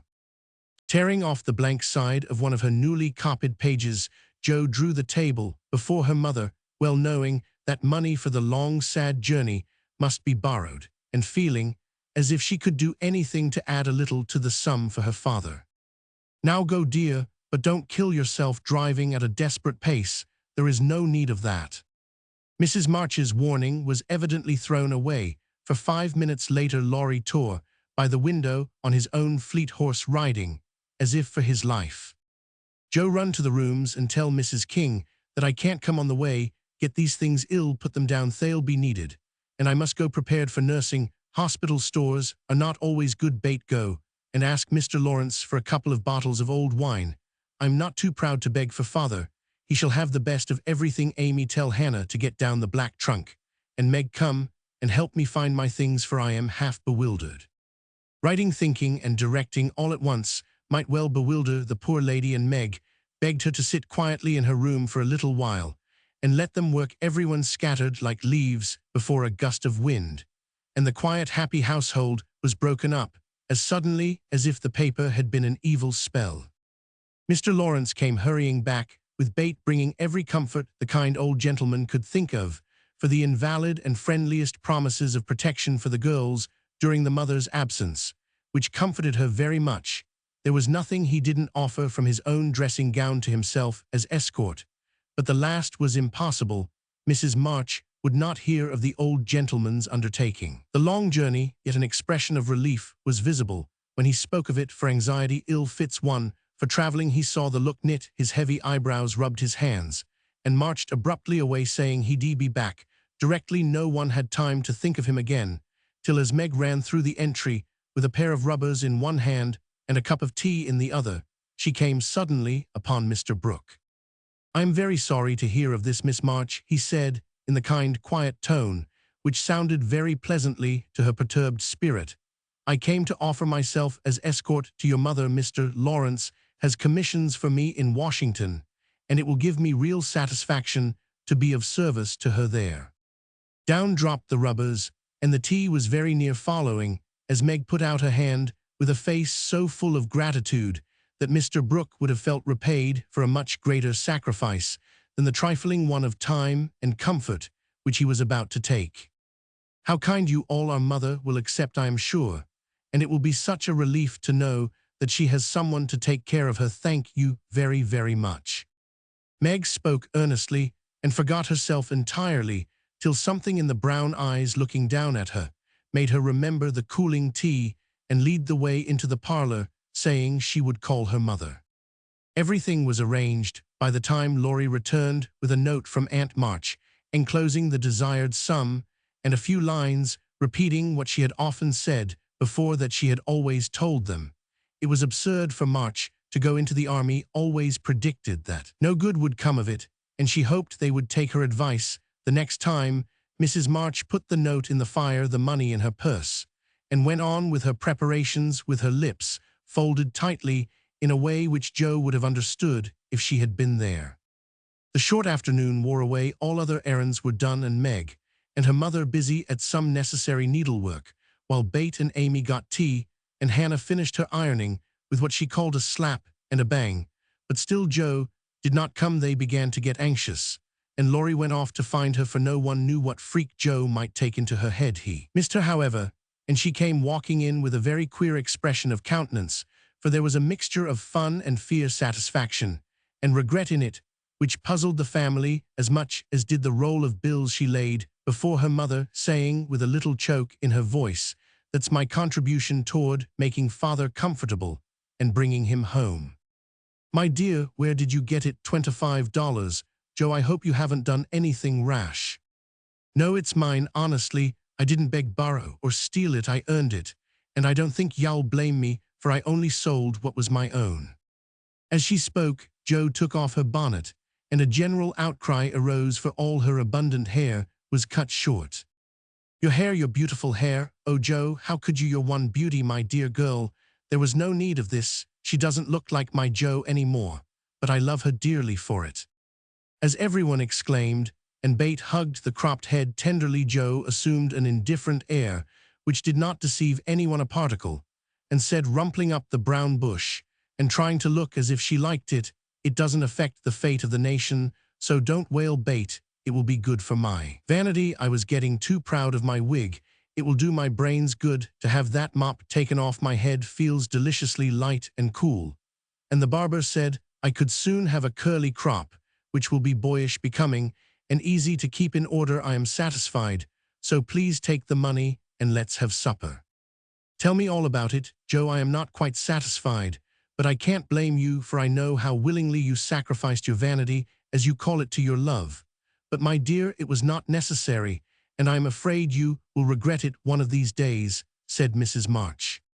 "No, I won't," returned Joe stoutly, feeling much relieved that her prank was not entirely condemned. "What made you do it?" asked Amy, who would as soon have thought of cutting off her head as her pretty hair. "Well, I was wild to do something for father," replied Joe, as they gathered about the table, "for healthy young people can eat even in the midst of trouble.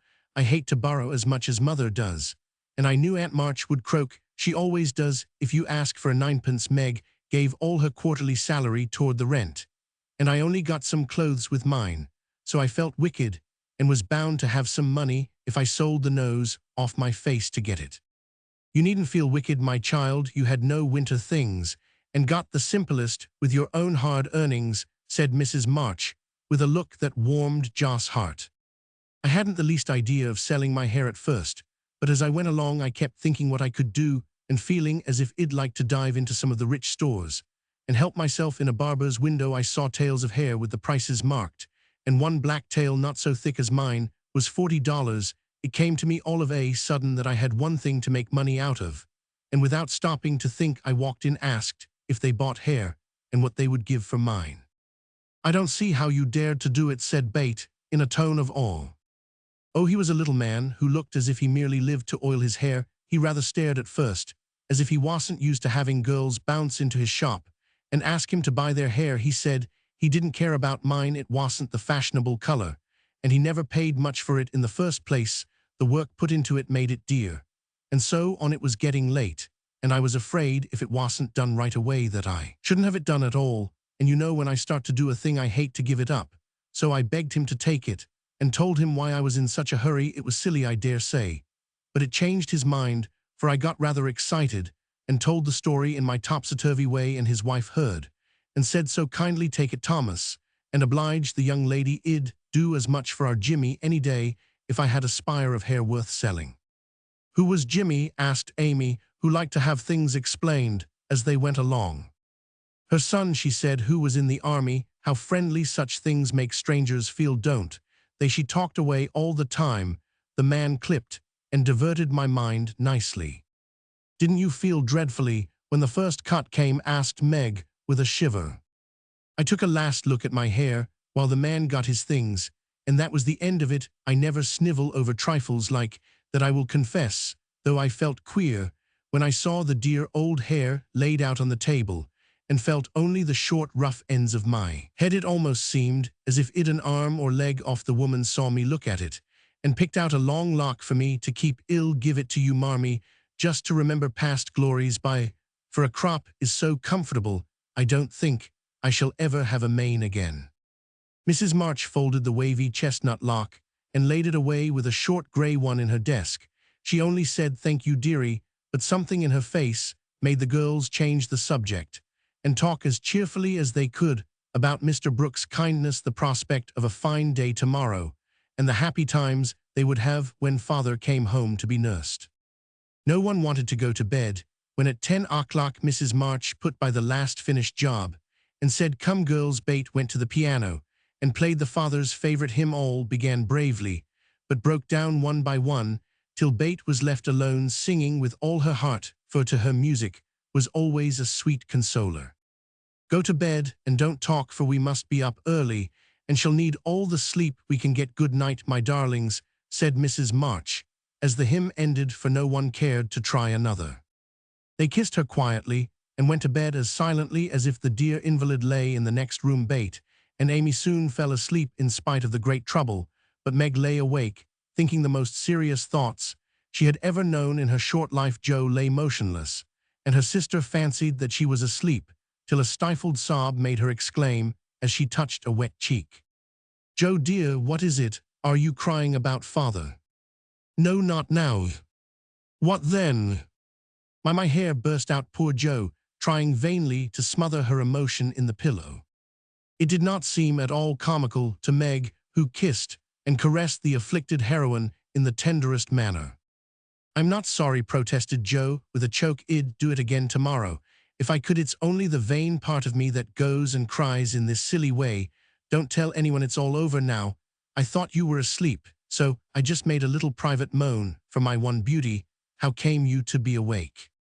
"I can't sleep, I am so anxious," said Meg. "Think about something pleasant and you'll soon drop off." "I tried it, but felt wider awake than ever." "What did you think of?" "Handsome faces, eyes particularly," answered Meg, smiling to herself in the dark. "What color do you like best?" "Brown, that is sometimes blue, are lovely." Jo laughed, and Meg sharply ordered her not to talk, then amiably promised to make her hair curl, and fell asleep to dream of living in her castle in the air.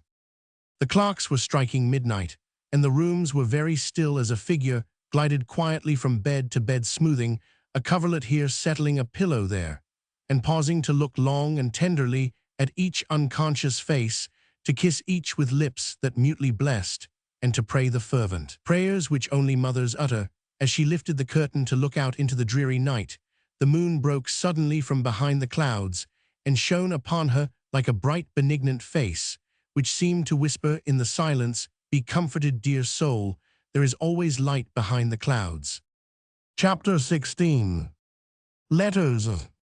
In the cold gray dawn, the sisters lit their lamp and read their chapter with an earnestness never felt before, for now the shadow of a real trouble had come.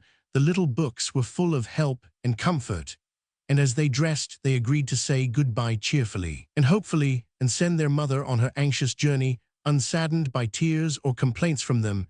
Everything seemed very strange when they went down, so dim, and still outside so full of light and bustle. Within, breakfast at that early hour seemed odd and even. Hannah's familiar face looked unnatural as she flew about her kitchen with her nightcap on the big trunk, stood ready in the hall. Mother's cloak and bonnet lay on the sofa, and Mother herself sat trying to eat, but looking so pale and worn with sleeplessness and anxiety that the girls found it very hard to keep their resolution. Meg's eyes kept filling in spite of herself. Jo was obliged to hide her face in the kitchen roller more than once, and the little girls wore a grave, troubled expression, as if sorrow was a new experience to them. Nobody talked much, but as the time drew very near and they sat waiting for the carriage, Mrs. March said to the girls, who were all busied about her, one folding her shawl, another smoothing out the strings of her bonnet, a third putting on her overshoes, and a fourth fastening up her traveling bag, "Children, I leave you to Hannah's care and Mr. Lawrence's protection. Hannah is faithfulness itself, and our good neighbor will guard you as if you were his own. I have no fears for you, yet I am anxious that you should take this trouble rightly. Don't grieve and fret when I am gone, or think that you can be idle and comfort yourselves by being idle and trying to forget. Go on with your work as usual, for work is a blessed solace. Hope and keep busy, And whatever happens, remember that you never can be fatherless. Yes, mother. Meg dear, be prudent, watch over your sisters, consult Hannah, and in any perplexity, go to Mr. Lawrence, be patient, Joe, don't get despondent, or do rash things, write to me often, and be my brave girl, ready to help and cheer, all bait, comfort yourself with your music, and be faithful to the little home duties, and you Amy help all you can, be obedient, and keep happy safe at home. We will, mother, we wills. The rattle of an approaching carriage made them all start and listen. That was the hard minute. But the girls stood it well. No one cried, no one ran away or uttered a lamentation, though their hearts were very heavy as they sent loving messages to father, remembering, as they spoke, that it might be too late to deliver them. They kissed their mother, quietly clung about her tenderly, and tried to wave their hands cheerfully when she drove away. Laurie and his grandfather came over to see her off, and Mr. Brooke looked so strong and sensible and kind that the girls christened him Mr. Greatheart on the spot. Good be my darlings, God bless and keep us all, whispered Mrs. March, as she kissed one dear little face after the other and hurried into the carriage. As she rolled away, the sun came out, and looking back, she saw it shining on the group at the gate like a good omen. They saw it also and smiled and waved their hands, and the last thing she beheld as she turned the corner was the four bright faces, and behind them, like a bodyguard, old Mr. Lawrence, faithful Hannah, and devoted Laurie. How kind everyone is to us, she said, turning to find fresh proof of it in the respectful sympathy of the young man's face. I don't see how they can help it, returned Mr. Brooke, laughing so infectiously that Mrs. March could not help smiling. And so the journey began with the good omens of sunshine, smiles, and cheerful words. I feel as if there had been an earthquake, said Joe, as their neighbors went home to breakfast, leaving them to rest and refresh themselves. It seems as if half the house was gone, added Meg forlornly. Bate opened her lips to say something, but could only point to the pile of nicely mended hose which lay on Mother's table, showing that even in her last hurried moments she had thought and worked for them. It was a little thing, but it went straight to their hearts, and in spite of their brave resolutions, they all broke down and cried bitterly. Hannah wisely allowed them to relieve their feelings, and when the shower showed signs of clearing up, she came to the rescue, armed with a coffee pot. Now, my dear young ladies, remember what your ma said, and don't fret, come and have a cup of coffee all round, and then let's fall to work and be a credit to the family.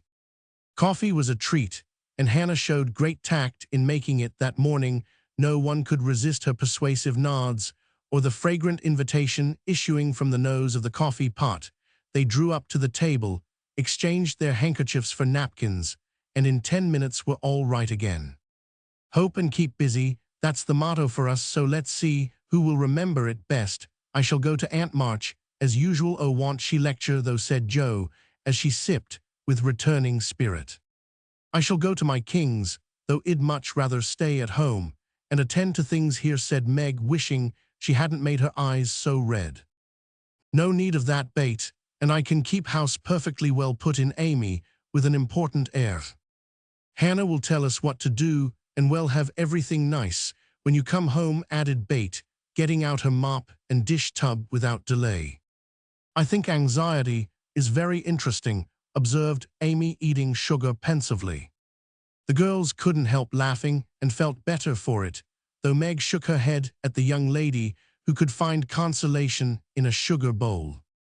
The sight of the turnovers made Joe sober again, and when the two went out to their daily tasks, they looked sorrowfully back at the window where they were accustomed to see their mother's face. It was gone, but Bate had remembered the little household ceremony, and there she was nodding away at them like a rosa-faced mandarin. That's so like my Bate, said Joe, waving her hat with a grateful face. Goodbye, Meggie. I hope the Kings won't strain today. Don't fret about father, dear, she added as they parted.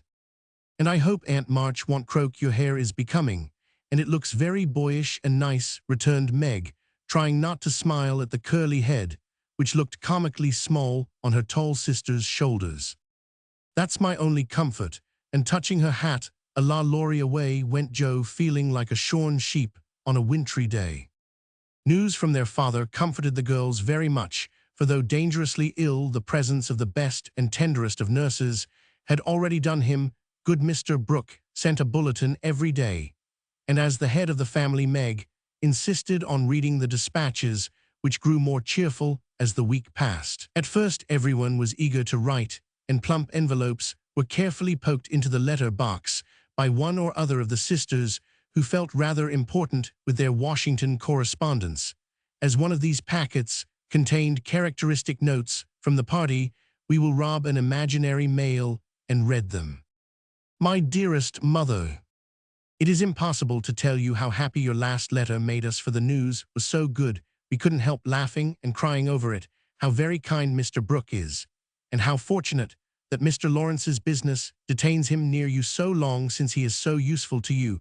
And father, the girls are all as good as gold. Joe helps me with the sewing and insists on doing all sorts of hard jobs. I should be afraid she might overdo if I didn't know her moral fit wouldn't last long. Beth is as regular about her tasks as a clock, and never forgets what you told her. She grieves about father and looks sober, except when she is at her little piano. Amy minds me nicely, and I take great care of her. She does her own hair, and I am teaching her to make buttonholes and mend her stockings. She tries very hard, and I know you will be pleased with her improvement when you come. Mr. Lawrence watches over us like a motherly old hen, as Joe says, and Laurie is very kind and neighborly. He and Joe keep us merry, for we get pretty blue sometimes and feel like orphans with you so far away. Hannah is a perfect saint. She does not scold at all, and always calls me Miss Margaret, which is quite proper, you know, and treats me with respect. We are all well and busy, but we long day and night to have you back. Give my dearest love to father, and believe me ever your own, Meg. This note, prettily written on scented paper, was a great contrast to the next, which was scribbled on a big sheet of thin foreign paper, ornamented with blots and all manner of flourishes and curly-tailed letters. My precious Marmee. 3 cheers for dear Father Brooke was a trump to telegraph right off and let us know the minute he was better. I rushed up garret when the letter came and tried to thank God for being so good to us, but I could only cry and say I am glad, I am glad. Didn't that do as well as a regular prayer? For I felt a great many in my heart. We have such funny times, and now I can enjoy them, for everyone is so desperately good. It's like living in a nest of turtle doves. You'd laugh to see Meg head the table and try to be motherish. She gets prettier every day, and I am in love with her sometimes. The children are regular archangels, and well, I am Joe, and never shall be anything else. Oh, I must tell you that I came near having a quarrel with Laurie. I freed my mind about a silly little thing, and he was offended. I was right, but didn't speak as I ought, and he marched home saying he wouldn't come again till I begged pardon. I declared I wouldn't and got mad. It lasted all day. I felt bad and wanted you very much, Laurie, and I are both so proud it's hard to beg pardon, but I thought he'd come to it, for I was in the right. He didn't come, and just at night I remembered what you said when Amy fell into the river. I read my little book, felt better, resolved not to let the sun set on my anger, and ran over to tell Laurie I was sorry. I met him at the gate, coming for the same thing. We both laughed, begged each other's pardon, and felt all good and comfortable again. I made a poem yesterday when I was helping Hannah wash, and as father likes my silly little things, I put it in to amuse him. Give him my lovingest hug that ever was, and kiss yourself a dozen times for your topsy-turvy Joe. A song from the Suds. Queen of my tub, I merrily sing, while the white foam rises high, and sturdily wash and rinse and wring, and fasten the clothes to dry. Then out in the free fresh air they swing, under the sunny sky. I wish we could wash from our hearts and souls the stains of the week away, and let water and air by their magic make ourselves as pure as they. Then on the earth there would be indeed a glorious washing day. Along the path of a useful life will heartsease ever bloom. The busy mind has no time to think of sorrow or care or gloom, and anxious thoughts may be swept away as we bravely wield a broom. I am glad a task to me is given, to labor at day by day for it brings me health and strength and hope. And I cheerfully learn to say, head you may think, heart you may feel, but hand you shall work alway. Dear mother, there is only room for me to send my love and some pressed pansies from the root I have been keeping safe in the house for father to see. I read every morning, try to be good all day, and sing myself to sleep with father's tune. I can't sing Land of the Leal now, it makes me cry. Everyone is very kind, and we are as happy as we can be without you. Amy wants the rest of the page, so I must stop. I didn't forget to cover the holders, and I wind the clock and air the rooms every day. Kiss dear father on the cheek, he calls mine. Oh, do come soon to your loving little bait. Ma cheer mama. We are all well. I do my lessons always and never corroborate the girls. Meg says I mean contradict, so I put in both words, and you can take the properest. Meg is a great comfort to me and lets me have jelly every night at tea. It's so good for me, Joe says, because it keeps me sweet-tempered. Laurie is not as respectful as he ought to be now. I am almost in my teens. He calls me chick and hurts my feelings by talking French to me very fast when I say merci or bonjour, as Hattie King does. The sleeves of my blue dress were all worn out, and Meg put in new ones, but the full front came wrong, and they are more blue than the dress. I felt bad, but did not fret. I bear my troubles well, but I do wish Hannah would put more starch in my aprons and have buckwheats every day. Can't she? Didn't I make that interrogation point nice? Meg says my punctuation and spelling are disgraceful, and I am mortified. But dear me, I have so many things to do, I can't stop a do. I send heaps of love to Papa, your affectionate daughter, Amy Curtis March. Dear Mays March, I just drop a line to say we get on first rate. The girls is clever and fly round right smart. Miss Meg is going to make a proper good housekeeper.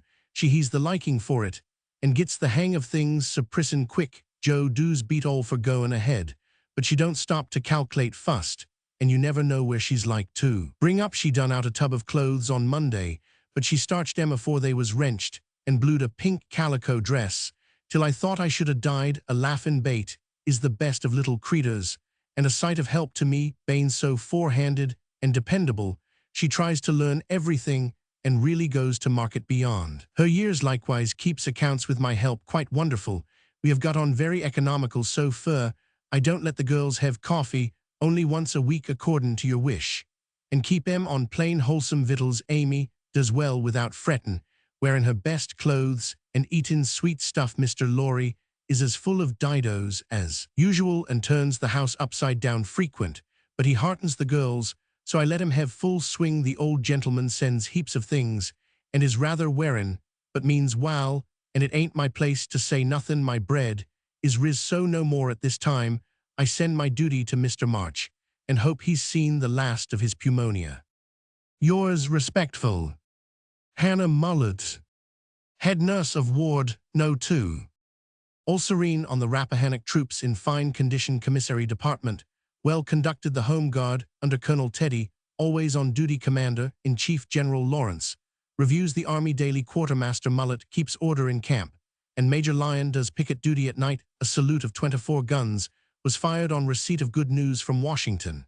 An address parade took place at headquarters. Commander-in-Chief sends best wishes, in which he is heartily joined by Colonel Teddy.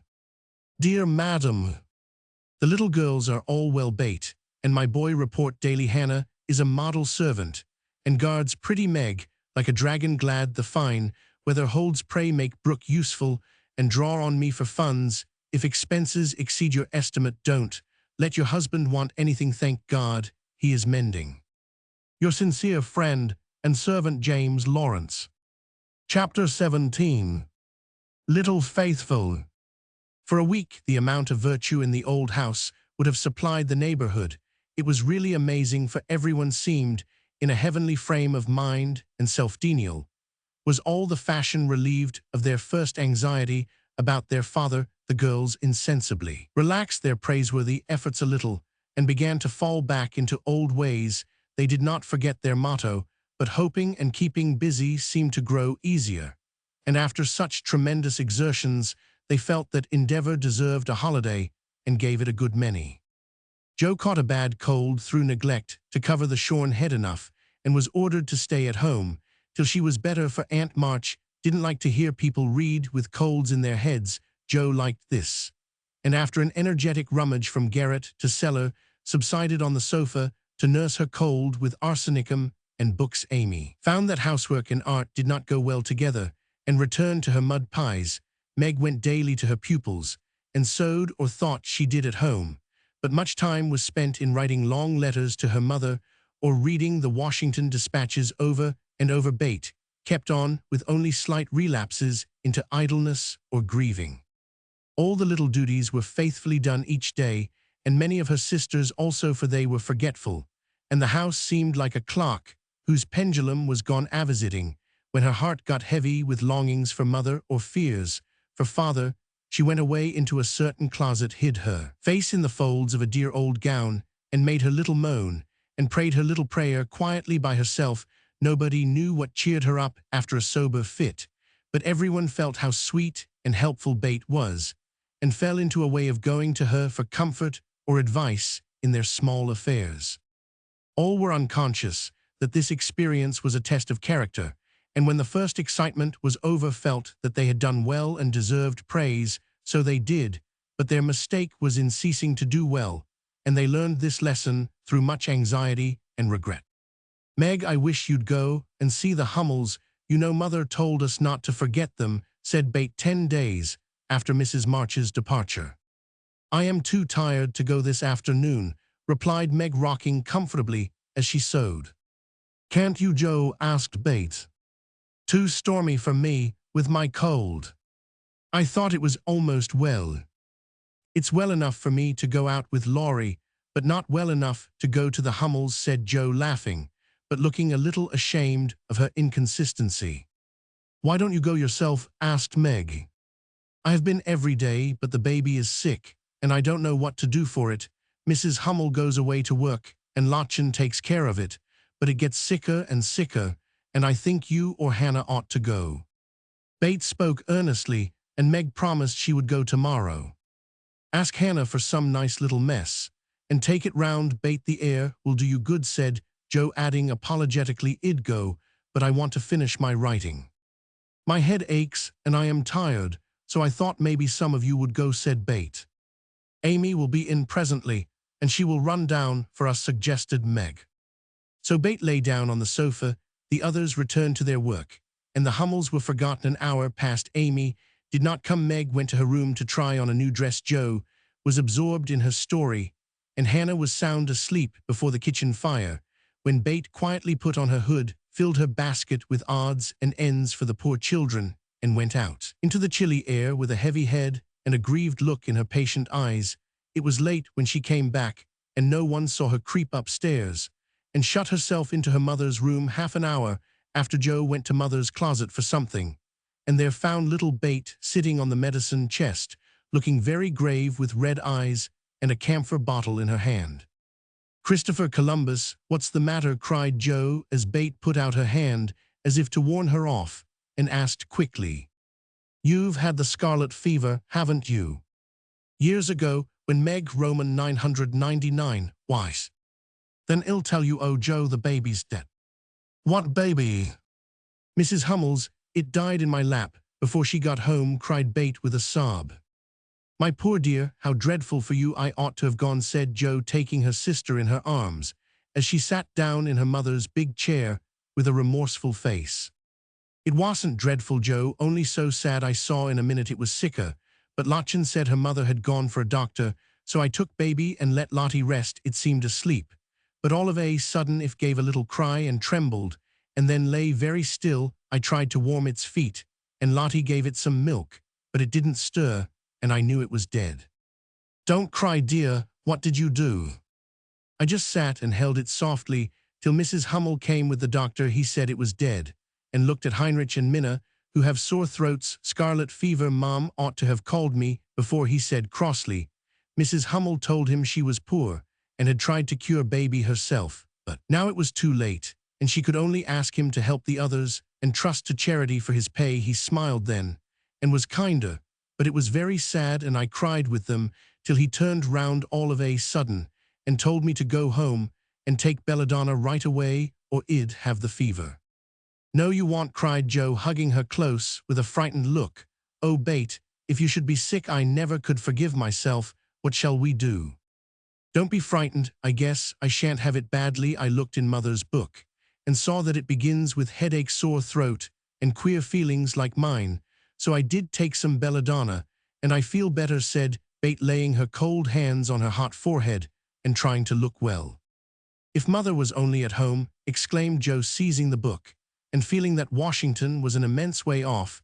She read a page, looked at Bate, felt her head peeped into her throat, and then said gravely, you've been over the baby every day for more than a week, and among the others who are going to have it, so I am afraid you are going to have it. Bate, ill, call Hannah. She knows all about sickness. Don't let Amy come, she never had it, and I should hate to give it to her. Can't you and Meg have it over again? Asked Bate anxiously. I guess not. Don't care if I do. Serve me right, selfish pig, to let you go and stay writing rubbish myself, muttered Joe as she went to consult Hannah. The good soul was wide awake in a minute and took the lead at once, assuring that there was no need to worry. Everyone had scarlet fever, and if rightly treated, nobody died, all of which Joe believed and felt much relieved as they went up to call Meg. Now I'll tell you what we'll do, said Hannah, when she had examined and questioned Bate. We will have Dr. Bangs just to take a look at you, dear, and see that we start right. Then we'll send Amy off to Aunt March's for a spell to keep her out of harm's way, and one of you girls can stay at home and amuse Bate for a day or two. I shall stay, of course. I am oldest, began Meg, looking anxious and self-reproachful. I shall, because it's my fault. She is sick. I told Mother I'd do the errands, and I haven't, said Joe decidedly. Which will you have, Bate? There ain't no need of but one aid, Hannah. Joe, please, and Bate leaned her head against her sister with a contented look, which effectually settled that point. I'll go and tell Amy, said Meg, feeling a little hurt, yet rather relieved on the whole, for she did not like nursing, and Joe Roman 999. Amy rebelled outright, and passionately declared that she had rather have the fever than go to Aunt March. Meg reasoned, pleaded, and commanded, all in vain. Amy protested that she would not go, and Meg left her in despair to ask Hannah what should be done. Before she came back, Laurie walked into the parlor to find Amy sobbing with her head in the sofa cushions. She told her story, expecting to be consoled, but Laurie only put his hands in his pockets and walked about the room whistling softly as he knit his brows in deep thought. Presently, he sat down beside her and said in his most wheedlesome tone, now be a sensible little woman, and do as they say. No, don't cry, but hear what a jolly plan I've got. You go to Aunt March's, and I'll come and take you out every day driving or walking, and we'll have capital times. Want that be better than moping here? I don't wish to be sent off, as if I was in the way, began Amy in an injured voice. Bless your heart, child, it's to keep you well. You don't want to be sick, do you? No, I am sure I don't, but I dare say I shall be, for I've been with Bate all the time. That's the very reason you ought to go away at once, so that you may escape it. Change of air and care will keep you well, I dare say, or if it does not entirely, you will have the fever more lightly. I advise you to be off as soon as you can, for scarlet fever is no joke, miss. But it's dull at Aunt March's, and she is so cross, said Amy, looking rather frightened. It won't be dull with me popping in every day to tell you how Bate is, and take you out gallivanting. The old lady likes me, and I'll be as sweet as possible to her, so she won't peck at us, whatever we do. Will you take me out in the trotting wagon with Puck? On my honor, as a gentleman. And come every single day. See if I don't. And bring me back the minute Bate is well. The identical minute. And go to the theater, truly. A dozen theaters, if we may. Well, I guess I will, said Amy slowly. Good girl, call Meg, and tell her you'll give in, said Laurie with an approving pat, which annoyed Amy more than the giving in. Meg and Joe came running down to behold the miracle which had been wrought, and Amy, feeling very precious and self-sacrificing, promised to go if the doctor said Bate was going to be Roman 99. How is the little dear? Asked Laurie, for Bate was his especial pet, and he felt more anxious about her than he liked to show. She is lying down on Mother's bed and feels better. The baby's death troubled her, but I dare say she has only got cold. Hannah says she thinks so, but she looks worried, and that makes me fidgety, answered Meg. What a trying world it is, said Jo, rumpling up her hair in a fretful way. No sooner do we get out of one trouble than down comes another. There doesn't seem to be anything to hold on to when mother's gone, so I am all at sea. Well, don't make a porcupine of yourself. It isn't becoming. Settle your wig, Jo, and tell me if I shall telegraph to your mother or do anything, asked Laurie, who never had been reconciled to the loss of his friend's one beauty. That is what troubles me, said Meg. I think we ought to tell her if Bate is really ill, but Hannah says we mustn't, for mother can't leave father, and it will only make them anxious. Bate won't be sick long, and Hannah knows just what to do, and mother said we were to mind her, so I suppose we must, but it doesn't seem quite right to me. Well, I can't say. Suppose you ask grandfather after the doctor has been. We will, Jo, go and get Dr. Bangs at once, commanded Meg. We can't decide anything till he has been. Stay where you are, Jo. I am errand boy to this establishment, said Laurie, taking up his cap. I'm afraid you are busy, began Meg. No, I've done my lessons for the day. Do you study in vacation time, asked Jo. I follow the good example my neighbors set me, was Laurie's answer, as he swung himself out of the room. I have great hopes for my boy, observed Jo, watching him fly over the fence with an approving smile. He does very well for a boy, was Meg's somewhat ungracious answer, for the subject did not interest her. Dr. Bangs came, said Bate had symptoms of the fever, but he thought she would have it lightly, though he looked sober over the Hummel story. Amy was ordered off at once, and provided with something to ward off danger. She departed in great state, with Jo and Laurie as escort. Aunt March received them with her usual hospitality. What do you want now? She asked, looking sharply over her spectacles, while the parrot sitting on the back of her chair called out. Go away, no boys allowed here. Laurie retired to the window, and Jo told her story.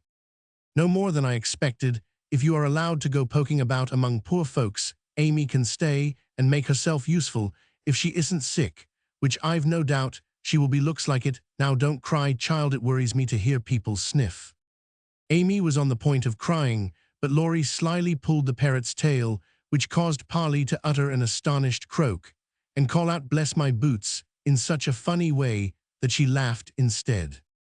What do you hear from your mother? Asked the old lady gruffly. Father is much better, replied Jo, trying to keep sober.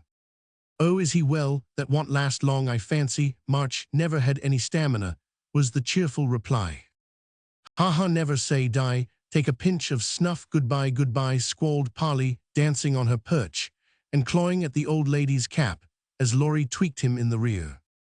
Hold your tongue, you disrespectful old bird, and Jo, you'd better go at once. It isn't proper to be gadding about so late with a rattle-pated boy like. Hold your tongue, you disrespectful old bird, cried Polly, tumbling off the chair with a bounce, and running to peck the rattle-pated boy, who was shaking with laughter at the last speech. I don't think I can bear it, but ill try, thought Amy, as she was left alone with Aunt March. Get along, you fright, screamed Polly, and at that rude speech Amy could not restrain a sniff. Chapter 18. Dark Days. Bate did have the fever and was much sicker than anyone, but Hannah and the doctor suspected the girls knew nothing about illness, and Mr. Lawrence was not allowed to see her, so Hannah had everything her own way, and busy Dr. Bangs did his best, but left a good deal to the excellent nurse. Meg stayed at home lest she should infect the Kings, and kept house, feeling very anxious and a little guilty when she wrote letters in which no mention was made of Bates' illness. She could not think it right to deceive her mother, but she had been bidden to mind Hannah, and Hannah wouldn't hear of Mrs. Marchbane told, and worried just for such a trifle. Jo devoted herself to Bate day and night, not a hard task, for Bate was very patient and bore her pain uncomplainingly as long as she could control herself. But there came a time when, during the fever fits, she began to talk in a hoarse, broken voice, to play on the coverlet as if on her beloved little piano, and try to sing with a throat so swollen that there was no music left. A time when she did not know the familiar faces around her, but addressed them by wrong names and called imploringly for her mother. Then Joe grew frightened. Meg begged to be allowed to write the truth, and even Hannah said she would think of it, though there was no danger. Yet a letter from Washington added to their trouble, for Mr. March had had a relapse and could not think of coming home for a long while. How dark the days seemed now, how sad and lonely the house, and how heavy were the hearts of the sisters as they worked and waited, while the shadow of death hovered over the once happy home. Then it was that Margaret, sitting alone with tears dropping often on her work, felt how rich she had been in things more precious than any luxuries money could buy, in love, protection, peace, and health, the real blessings of life. Then it was that Joe, living in the darkened room with that suffering little sister always before her eyes and that pathetic voice sounding in her ears, learned to see the beauty and the sweetness of Bates' nature, to feel how deep and tender a place she filled in all hearts, and to acknowledge the worth of Bates' unselfish ambition to live for others and make home happy by that exercise of those simple virtues which all may possess and which all should love and value more than talent, wealth, or beauty. And Amy, in her exile, longed eagerly to be at home, that she might work for Bates, feeling now that no service would be hard or irksome,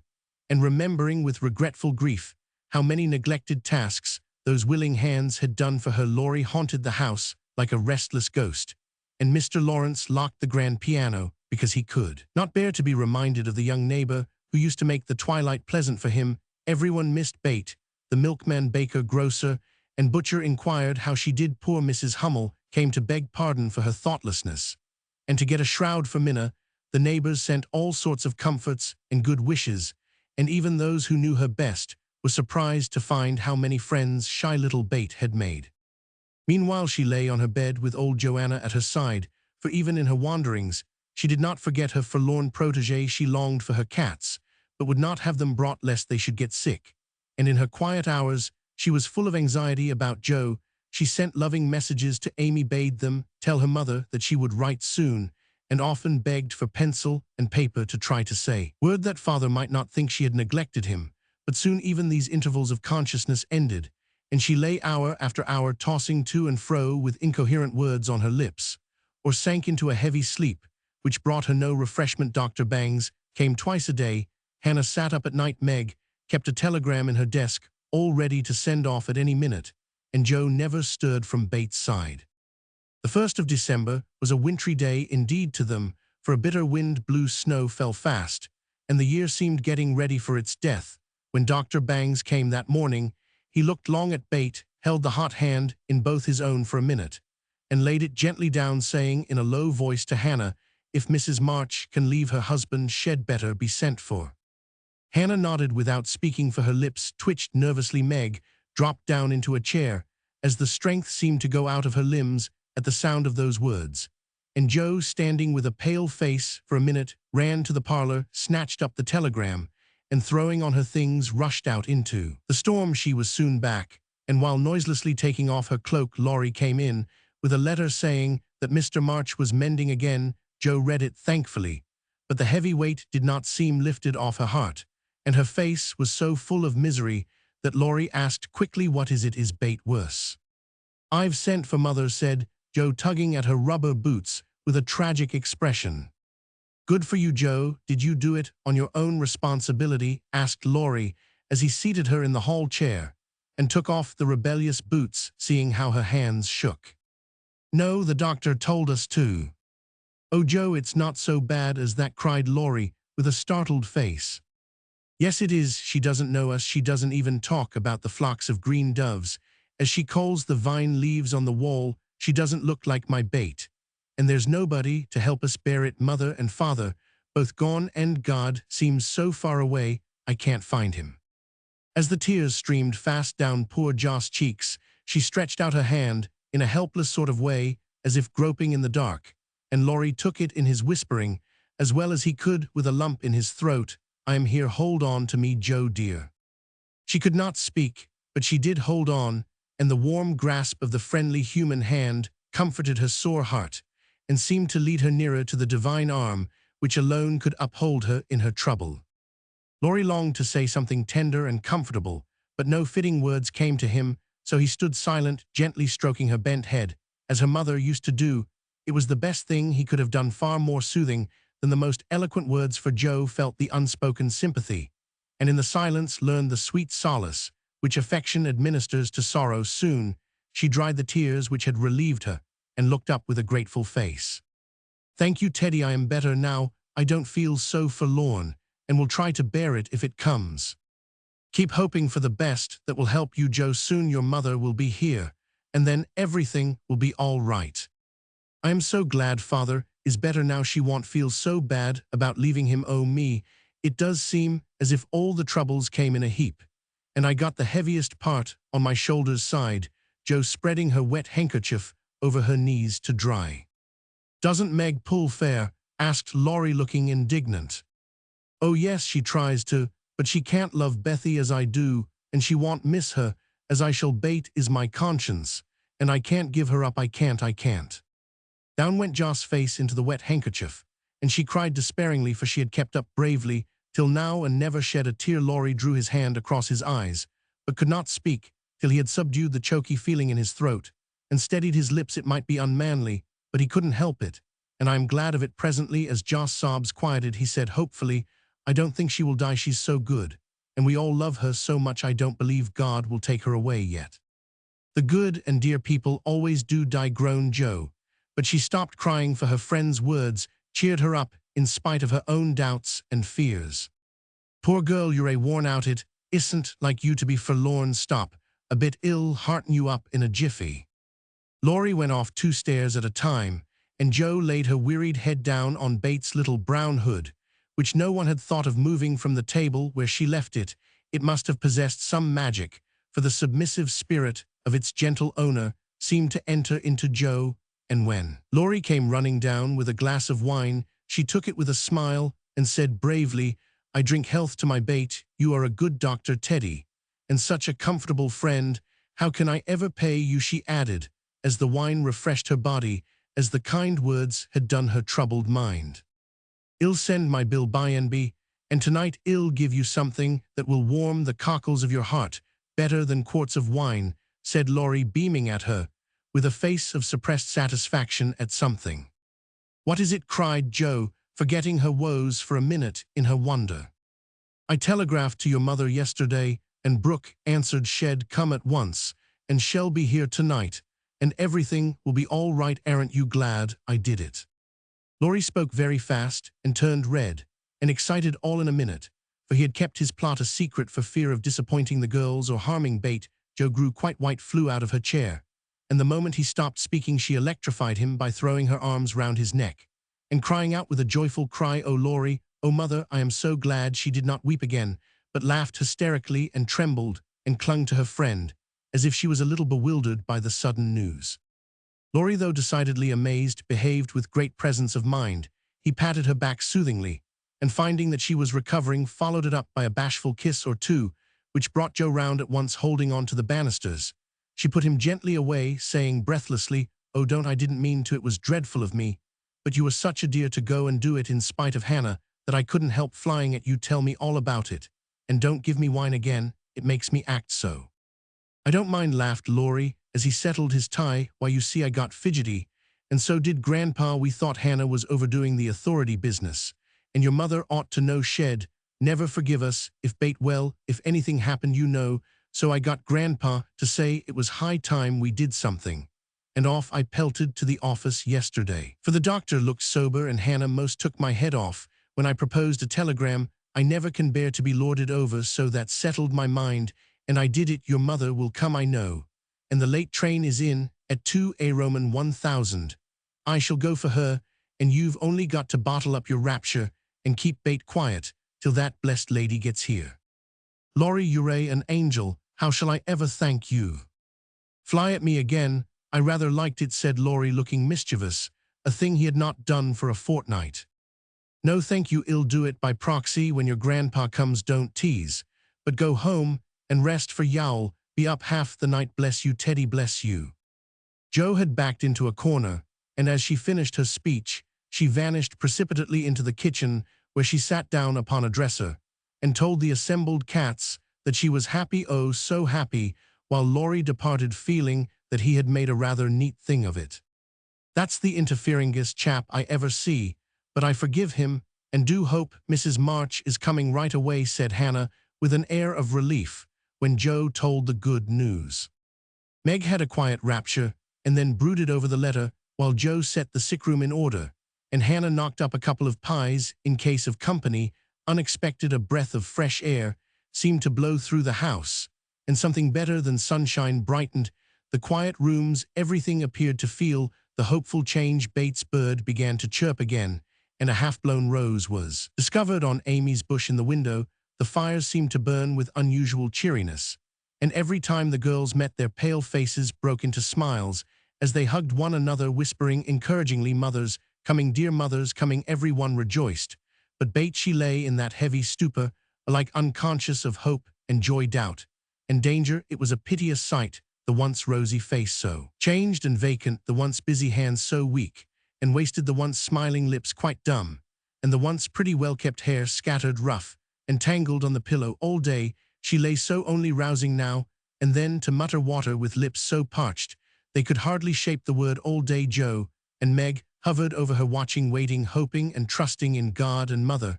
And all day the snow fell, the bitter wind raged, and the hours dragged slowly by, but night came at last, and every time the clock struck, the sisters, still sitting on either side of the bed, looked at each other with brightening eyes, for each hour brought help nearer. The doctor had been in to say that some change, for better or worse, would probably take place about midnight, at which time he would return.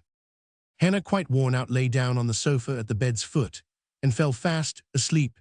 Mr. Lawrence marched to and fro in the parlor, feeling that he would rather face a rebel battery than Mrs. March's countenance. As she entered, Laurie lay on the rug pretending to rest, but staring into the fire with the thoughtful look which made his black eyes beautifully soft and clear. The girls never forgot that night, for no sleep came to them as they kept their watch, with that dreadful sense of powerlessness which comes to us in hours like those. "If God spares Bate, I never will complain again," whispered Meg earnestly. "If God spares Bate, I'll try to love and serve him all my life," answered Joe with equal fervor. "I wish I had no hearted aches," so sighed Meg after a pause. "If life is often as hard as this, I don't see how we ever shall get through it," added her sister despondently. Here the clock struck 12, and both forgot themselves in watching Bate, for they fancied a change passed over her wan face. The house was still as death, and nothing but the wailing of the wind broke the deep hush. Weary Hannah slept on, and no one but the sisters saw the pale shadow which seemed to fall upon the little bed. An hour went by, and nothing happened, except Laurie's quiet departure for the station. Another hour, still no one came, and anxious fears of delay in the storm or accidents by the way, or worst of all, a great grief at Washington, haunted the girls. It was past 2 when Joe, who stood at the window thinking how dreary the world looked in its winding sheet of snow, heard a movement by the bed, and turning quickly saw Meg kneeling before their mother's easy chair with her face hidden. A dreadful fear passed coldly over Joe as she thought, "Bate is dead, and Meg is afraid to tell me." She was back at her post in an instant, and to her excited eyes a great change seemed to have taken place. The fever flush and the look of pain were gone, and the beloved little face looked so pale and peaceful in its utter repose that Joe felt no desire to weep or to lament. Leaning low over this dearest of her sisters, she kissed the damp forehead with her heart on her lips, and softly whispered, "Goodby, my Bate, goodby." As if awaked by the stir, Hannah started out of her sleep, hurried to the bed, looked at Bate, felt her hands, listened at her lips, and then, throwing her apron over her head, sat down to rock to and fro, exclaiming under her breath, "The fever's turned, she's sleepin' natural, her skin's damp, and she breathes easy, praise be given, oh my goodness me." Before the girls could believe the happy truth, the doctor came to confirm it. He was a homely man, but they thought his face quite heavenly when he smiled and said with a fatherly look at them, "Yes, my dears, I think the little girl will pull through this time. Keep the house quiet, let her sleep, and when she wakes, give her." What they were to give neither heard, for both crept into the dark hall, and sitting on the stairs held each other close, rejoicing with hearts too full for words. When they went back to be kissed and cuddled by faithful Hannah, they found Bate lying, as she used to do, with her cheek pillowed on her hand, the dreadful pallor gone, and breathing quietly as if just fallen asleep. "If Mother would only come now," said Joe, as the winter night began to wane. "See," said Meg, coming up with a white half-opened rose, "I thought this would hardly be ready to lay in Bates' hand tomorrow if she went away from us, but it has blossomed in the night, and now I mean to put it in my vase here, so that when the darling wakes the first thing she sees will be the little rose and Mother's face." Never had the sun risen so beautifully, and never had the world seemed so lovely as it did to the heavy eyes of Meg and Joe as they looked out in the early morning, when their long, sad vigil was done. "It looks like a fairy world," said Meg, smiling to herself, as she stood behind the curtain watching the dazzling sight. "Hark!" cried Joe, starting to her feet. Yes, there was a sound of bells at the door below, a cry from Hannah, and then Laurie's voice saying in a joyful whisper, "Girls, she's come, she's come." Chapter 19. Amy's Will. While these things were happening at home, Amy was having hard times at Aunt March's. She felt her exile deeply, and for the first time in her life, realized how much she was beloved and petted at home.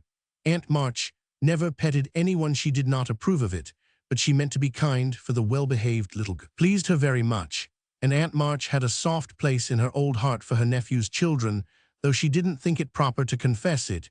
She really did her best to make Amy happy, but dear me, what mistakes she made. Some old people keep young at heart, in spite of wrinkles and gray hairs, can sympathize with children's little cares and joys, make them feel at home, and can hide wise lessons under pleasant plays, giving and receiving friendship in the sweetest way. But Aunt March had not this gift, and she worried Amy very much with her rules and orders, her prim ways and long prosy talks, finding the child more docile and amiable than her sister. The old lady felt it her duty to try and counteract as far as possible the bad effects of home freedom and indulgence, so she took Amy by the hand and taught her as she herself had been taught 60 years ago, a process which carried dismay to Amy's soul and made her feel like a fly in the web of a very strict spider. She had to wash the cups every morning and polish up the old-fashioned spoons, the fat silver teapot, and the glasses till they shone. Then she must dust the room, and what a trying job that was! Not a speck escaped Aunt March's eye, and all the furniture had claw legs and much carving, which was never dusted to suit. Then Polly had to be fed, the lapdog combed, and a dozen trips upstairs and down to get things or deliver orders, for the old lady was very lame and seldom left her big chair after these tiresome labors. She must do her lessons, which was a daily trial of every virtue she possessed. Then she was allowed 1 hour for exercise or play, and didn't she enjoy it! Laurie came every day and wheedled Aunt March, till Amy was allowed to go out with him when they walked and rode, and had capital times after dinner. She had to read aloud and sit still, while the old lady slept, which she usually did for an hour, as she dropped off over the first page. Then patchwork or towels appeared, and Amy sewed with outward meekness and inward rebellion till dusk, when she was allowed to amuse herself as she liked. Till tea-time, the evenings were the worst of all, for Aunt March fell to telling long stories about her youth, which were so unutterably dull that Amy was always ready to go to bed, intending to cry over her hard fate, but usually going to sleep before she had squeezed out more than a tear or two. If it had not been for Laurie and old Esther, the maid, she felt that she never could have got through that dreadful time. The parrot alone was enough to drive her distracted, for he soon felt that she did not admire him, and revenged himself by being as mischievous as possible. He pulled her hair whenever she came near him, upset his bread and milk to plague her. When she had newly cleaned his cage, made Mop bark by pecking at him, while Madame dozed, called her names before company, and behaved in all respects like an reprehensible old bird. Then she could not endure the dog, a fat cross beast who snarled and yelped at her when she made his toilet, and who lay on his back with all his legs in the air, and a most idiotic expression of countenance when he wanted something to eat, which was about a dozen times a day. The cook was bad-tempered, the old coachman was deaf, and Esther the only one who ever took any notice of the young lady. Esther was a Frenchwoman who had lived with Madame, as she called her mistress, for many years, and who rather tyrannized over the old lady, who could not get along without her. Her real name was Estelle, but Aunt March ordered her to change it, and she obeyed on condition that she was never asked to change her religion. She took a fancy to Mademoiselle, and amused her very much with odd stories of her life in France. When Amy sat with her while she got up Madame's laces, she also allowed her to roam about the great house and examine the curious and pretty things stored away in the big wardrobes, and the ancient chests for Aunt March hoarded like a magpie. Amy's chief delight was an Indian cabinet full of queer drawers, little pigeonholes, and secret places in which were kept all sorts of ornaments, some precious, some merely curious, all more or less antique. To examine and arrange these things gave Amy great satisfaction, especially the jewel cases in which on velvet cushions reposed the ornaments which had adorned a belle 40 years ago.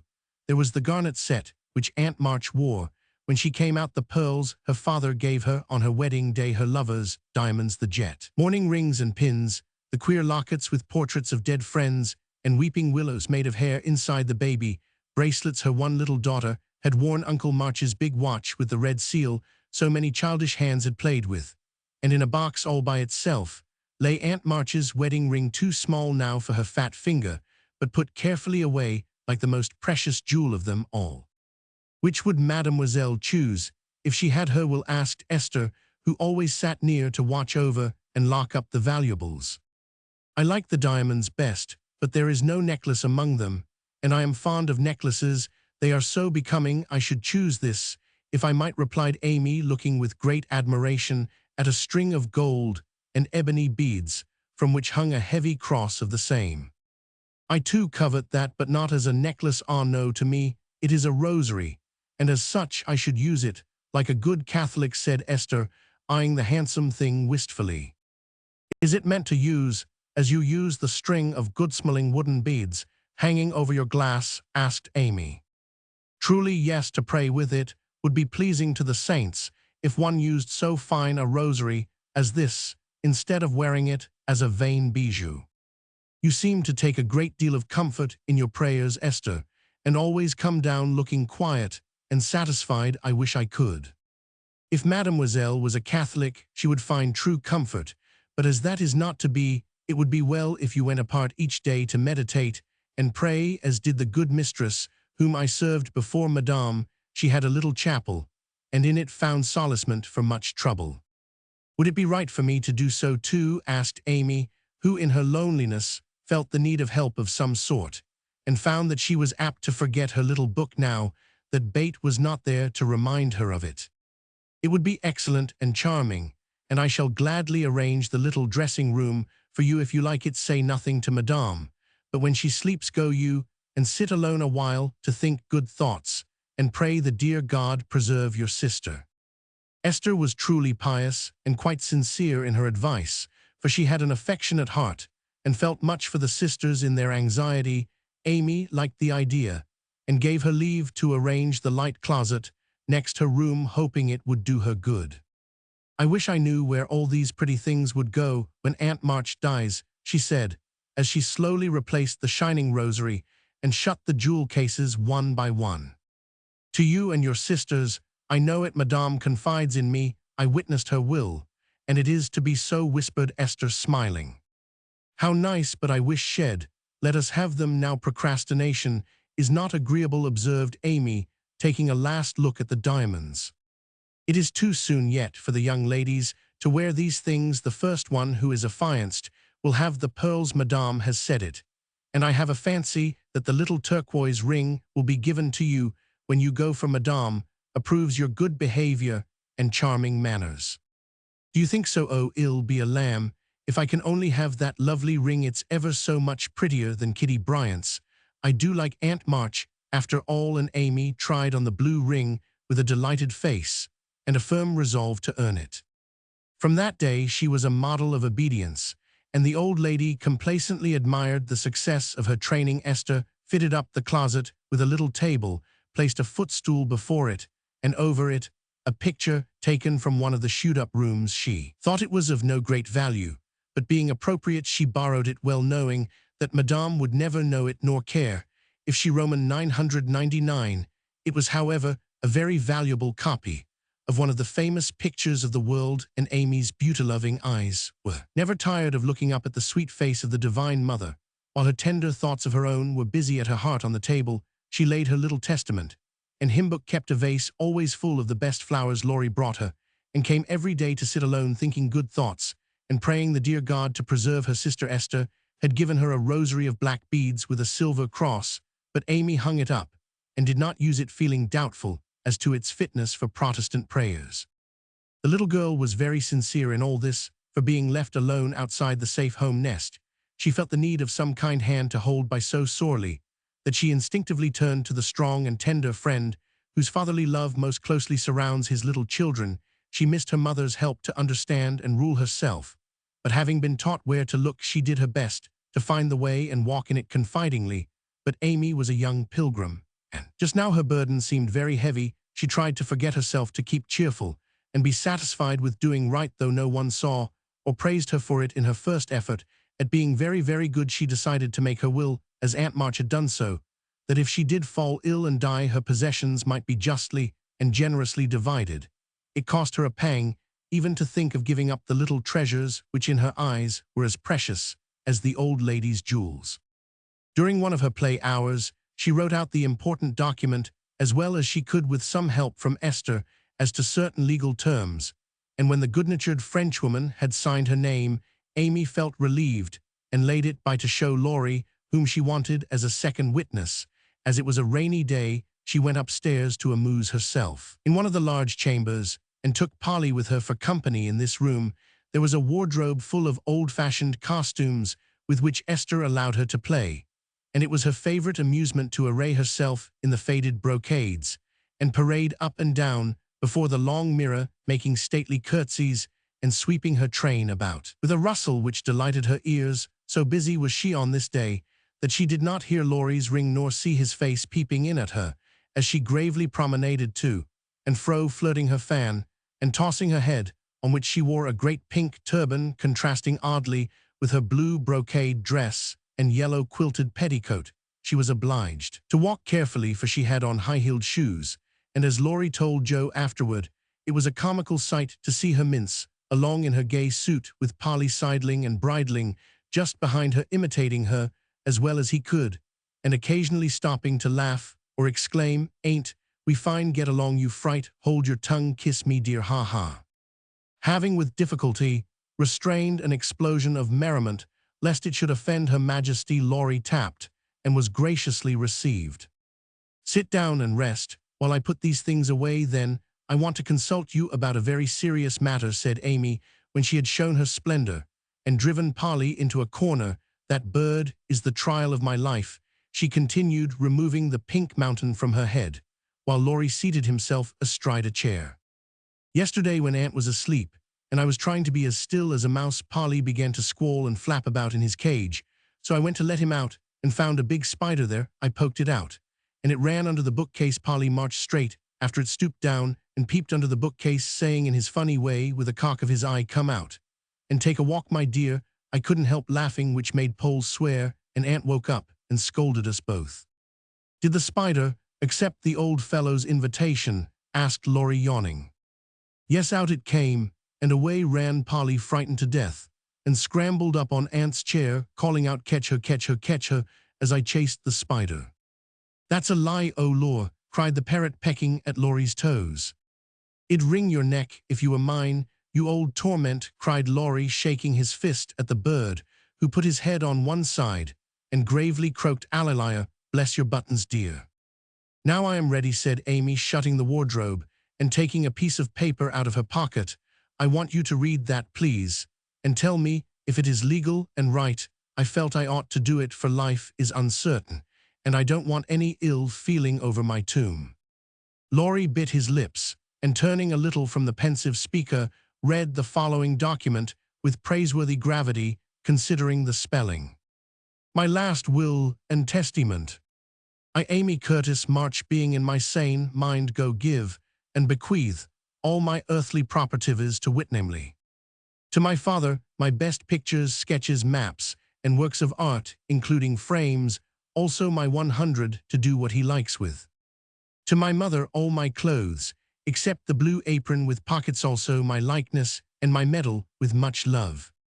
To my dear sister, Margaret, I give my turquoise ring, if I get it, also my green box with the doves, On it also my piece of real lace for her neck, and my sketch of her, as a memorial of her little girl. To Joe I leave my breastpin, the one mended with sealing wax, also my bronze ink stanch, lost the cover and my most precious plaster rabbit, because I am sorry I burned up her story. To Bate, if she lives after me, I give my dolls, and the little bureau my fan, my linen collars, and my new slippers, if she can wear them being thin when she gets well, and I herewith also leave her my regret that I ever made fun of old Joanna. To my friend and neighbor Theodore Lawrence, I bequeath my papier-mâché portfolio, my clay model of a horse, though he did say it hadn't any neck, also in return for his great kindness in the hour of affliction. Any one of my artistic works he likes, Notre Dame, is the best. To our venerable benefactor, Mr. Lawrence, I leave my purple box with a looking glass in the cover, which will be nice for his pens, and remind him of the departed girl who thanks him for his favors to her family, especially Bate. I wish my favorite playmate Kitty Bryant to have the blue silk apron and my gold bead ring with a kiss. To Hannah I give the bandbox she wanted, and all the patchwork I leave, hoping she will remember me when it you see. And now, having disposed of my most valuable property, I hope all will be satisfied, and not blame the dead. I forgive everyone, and trust we may all meet when the trump shall sound. Amen. To this will and testament I set my hand and seal on this 20th day of Nov Anni Domino 1861. Amy Curtis March. Witnesses: Estelle Valner, Theodore Lawrence. The last name was written in pencil, and Amy explained that he was to rewrite it in ink and seal it up for her properly. What put it into your head? Did anyone tell you about Bates giving away her things? Asked Laurie soberly, as Amy laid a bit of red tape with sealing wax, a taper, and a standish before him. She explained, and then asked anxiously, what about Bate? I am sorry I spoke, but as I did tell you, she felt so ill one day that she told Joe she wanted to give her piano to Meg, her cats to you, and the poor old doll to Joe, who would love it for her sake. She was sorry she had so little to give and left locks of hair to the rest of us, and her best love to Grandpa. She never thought of a will. Laurie was signing and sealing as he spoke, and did not look up till a great tear dropped on the paper. Amy's face was full of trouble, but she only said, "Don't people put sort of postscripts to their wills sometimes?" "Yes, codicils, they call them. Put one in mine, then, that I wish all my curls cut off and given round to my friends. I forgot it, but I want it done, though it will spoil my looks." Laurie added it, smiling at Amy's last and greatest sacrifice. Then he amused her for an hour, and was much interested in all her trials. But when he came to go, Amy held him back to whisper, with trembling lips, "Is there really any danger about Bate?" "I'm afraid there is, but we must hope for the best, so don't cry, dear." And Laurie put his arm about her with a brotherly gesture, which was very comforting.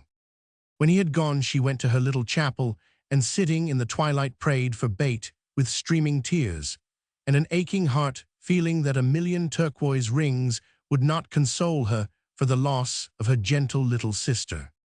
Chapter 20. Confidential. I don't think I have any words in which to tell the meeting of the mother and daughters.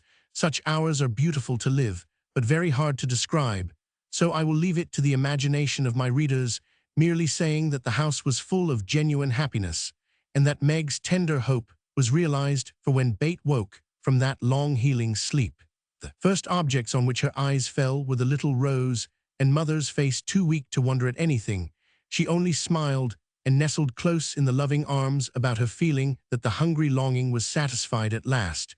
Then she slept again, and the girls waited upon their mother, for she would not unclasp the thin hand which clung to hers even in sleep. Hannah had dished up an astonishing breakfast for the traveler, finding it impossible to vent her excitement in any other way, and Meg and Joe fed their mother like dutiful young storks, while they listened to her whispered account of Father's state. Mr. Brooks promised to stay and nurse him the delays which the storm occasioned on the homeward journey, and the unspeakable comfort Laurie's hopeful face had given her when she arrived worn out with fatigue, anxiety, and cold. What a strange yet pleasant day that was so brilliant, and gay without, for all the world seemed abroad to welcome the first snow, so quiet and reposeful within, for everyone slept spent with watching, and a Sabbath stillness reigned through the house, while nodding Hannah mounted guard at the door. With blissful sense of burdens lifted off, Meg and Joe closed their weary eyes and lay at rest, like storm-beaten boats safe at anchor in a quiet harbor. Mrs. March would not leave Bates' side, but rested in the big chair, waking often to look at Touch, and brood over her child like a miser over some recovered treasure. Laurie meanwhile posted off to comfort Amy and told his story so well that Aunt March actually sniffed herself and never once said, "I told you." So Amy came out so strong on this occasion that I think the good thoughts in the little chapel really began to bear fruit. She dried her tears, quickly restrained her impatience to see her mother, and never even thought of the turquoise ring when the old lady heartily agreed in Laurie's opinion that she behaved like a capital little woman. Even Polly seemed impressed, for he called her a good girl, blessed her buttons, and begged her to come and take a walk, dear, in his most affable tone. She would very gladly have gone out to enjoy the bright wintry weather, but discovering that Laurie was dropping with sleep in spite of manful efforts to conceal the fact, she persuaded him to rest on the sofa while she wrote a note to her mother. She was a long time about it, and when she returned, he was stretched out with both arms under his head, sound asleep, while Aunt March had pulled down the curtains and sat doing nothing in an unusual fit of benignity.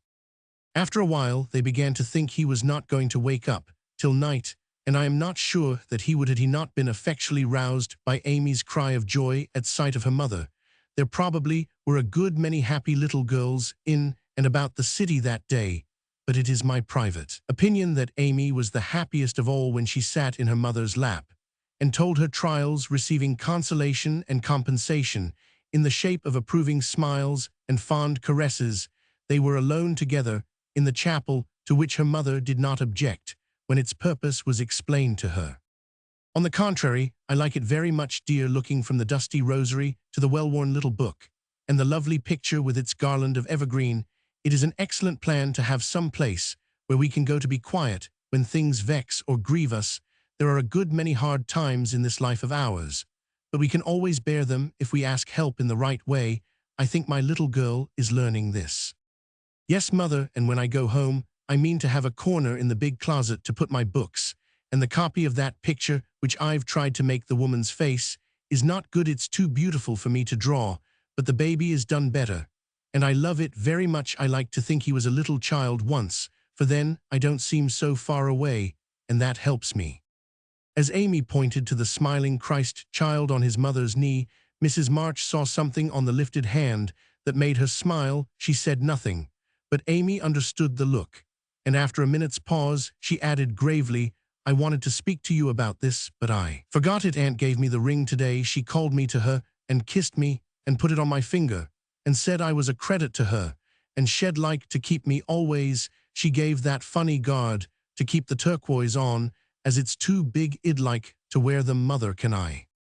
They are very pretty, but I think you're rather too young for such ornaments." "Amy," said Mrs. March, looking at the plump little hand with the band of sky-blue stones on the forefinger, and the quaint guard formed of two tiny golden hands clasped together. "I'll try not to be vain," said Amy. "I don't think I like it only because it's so pretty, but I want to wear it as the girl in the story wore her bracelet to remind me of something." "Do you mean, Aunt March?" asked her mother, laughing. "No, to remind me not to be selfish." Amy looked so earnest and sincere about it that her mother stopped laughing and listened respectfully to the little plan. "I've thought a great deal lately about my bundle of naughties, and being selfish is the largest one in it, so I'm going to try hard to cure it if I can. Bate isn't selfish, and that's the reason everyone loves her and feels so bad at the thoughts of losing her. People wouldn't feel so bad about me if I was sick, and I don't deserve to have them, but I'd like to be loved and missed by a great many friends, so I'm going to try and be like Bate all I can. I'm apt to forget my resolutions, but if I had something always about me to remind me, I guess I should do better. May we try this way?" "Yes, but I have more faith in the corner of the big closet where your ring, dear, and do your best. I think you will prosper, for the sincere wish to be good is half the battle now. I must go back to bait. Keep up your heart, little daughter, and we will soon have you home again." That evening, while Meg was writing to her father to report the traveler's safe arrival, Jo slipped upstairs into Bates' room, and finding her mother in her usual place, stood a minute twisting her fingers in her hair with a worried gesture and an undecided look. "What is it, dearie?" asked Mrs. March, holding out her hand with a face which invited confidence. "I want to tell you something, Mother." "About Meg?" "How quickly you guessed. Yes, it's about her, and though it's a little thing it fidgets me." "Bate is asleep. Speak low, and tell me all about it. That Moffat hasn't been here, I hope?" asked Mrs. March, rather sharply.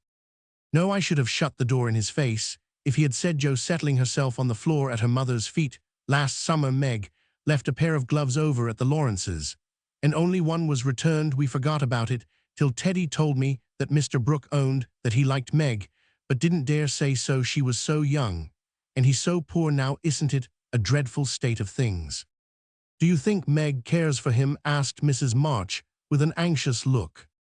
"Mercy me, I don't know anything about love and such nonsense," cried Jo, with a funny mixture of interest and contempt. "In novels the girls show it by starting and blushing, fainting away, growing thin, and acting like fools.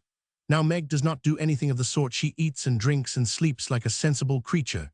She looks straight in my face when I talk about that man, and only blushes a little bit when Teddy jokes about lovers. I forbid him to do it, but he doesn't mind me as he ought." "Then you fancy that Meg is not interested in John?" "Who?" cried Jo, staring. "Mr. Brooke. I call him John now. We fell into the way of doing so at the hospital, and he likes it." "Oh dear, I know y'all take his part. He's been good to father, and you won't send him away. But let Meg marry him if she wants to. Mean thing to go petting papa and helping you just to wheedle you into liking him." And Jo pulled her hair again with a wrathful tweak. "My dear, don't get angry about it, and I will tell you how it happened. John went with me at Mr. Lawrence's request, and was so devoted to poor father that we couldn't help getting fond of him. He was perfectly open and honorable about Meg, for he told us he loved her but would earn a comfortable home before he asked her to marry him. He only wanted our leave to love her and work for her, and the right to make her love him if he could. He is a truly excellent young man, and we could not refuse to listen to him. But I will not consent to Meg's engaging herself so young." "Of course not. It would be idiotic. I knew there was mischief brewing. I felt it. And now it's worse than I imagined. I just wish I could marry Meg myself and keep her safe in the family." This odd arrangement made Mrs. March smile, but she said gravely, "Jo, I confide in you and don't wish you to say anything to Meg. Yet when John comes back and I see them together, I can judge better of her feelings toward him. Shall see those handsome eyes that she talks about, and then it will be all up with her. She's got such a soft heart. It will melt like butter in the sun if anyone looks sentimentally at her. She read the short reports he sent more than she did your letters, and pinched me when I spoke of it, and likes brown eyes, and doesn't think John an ugly name, and shall go and fall in love, and there's an end of peace and fun and cozy times together. I see it all. They'll go lovering around the house, and we shall have to dodge. Meg will be absorbed, and no good to me any more. Brooke will scratch up a fortune, somehow carry her off and make a hole in the family, and I shall break my heart, and everything will be abominably uncomfortable. Oh dear me, why weren't we all boys? Then there wouldn't be any bother." Jo leaned her chin on her knees in a disconsolate attitude and shook her fist at the reprehensible John. Mrs. March sighed, and Jo looked up with an air of relief. "You don't like it, Mother? I am glad of it. Let's send him about his business and not tell Meg a word of it, but all be happy together as we always have been."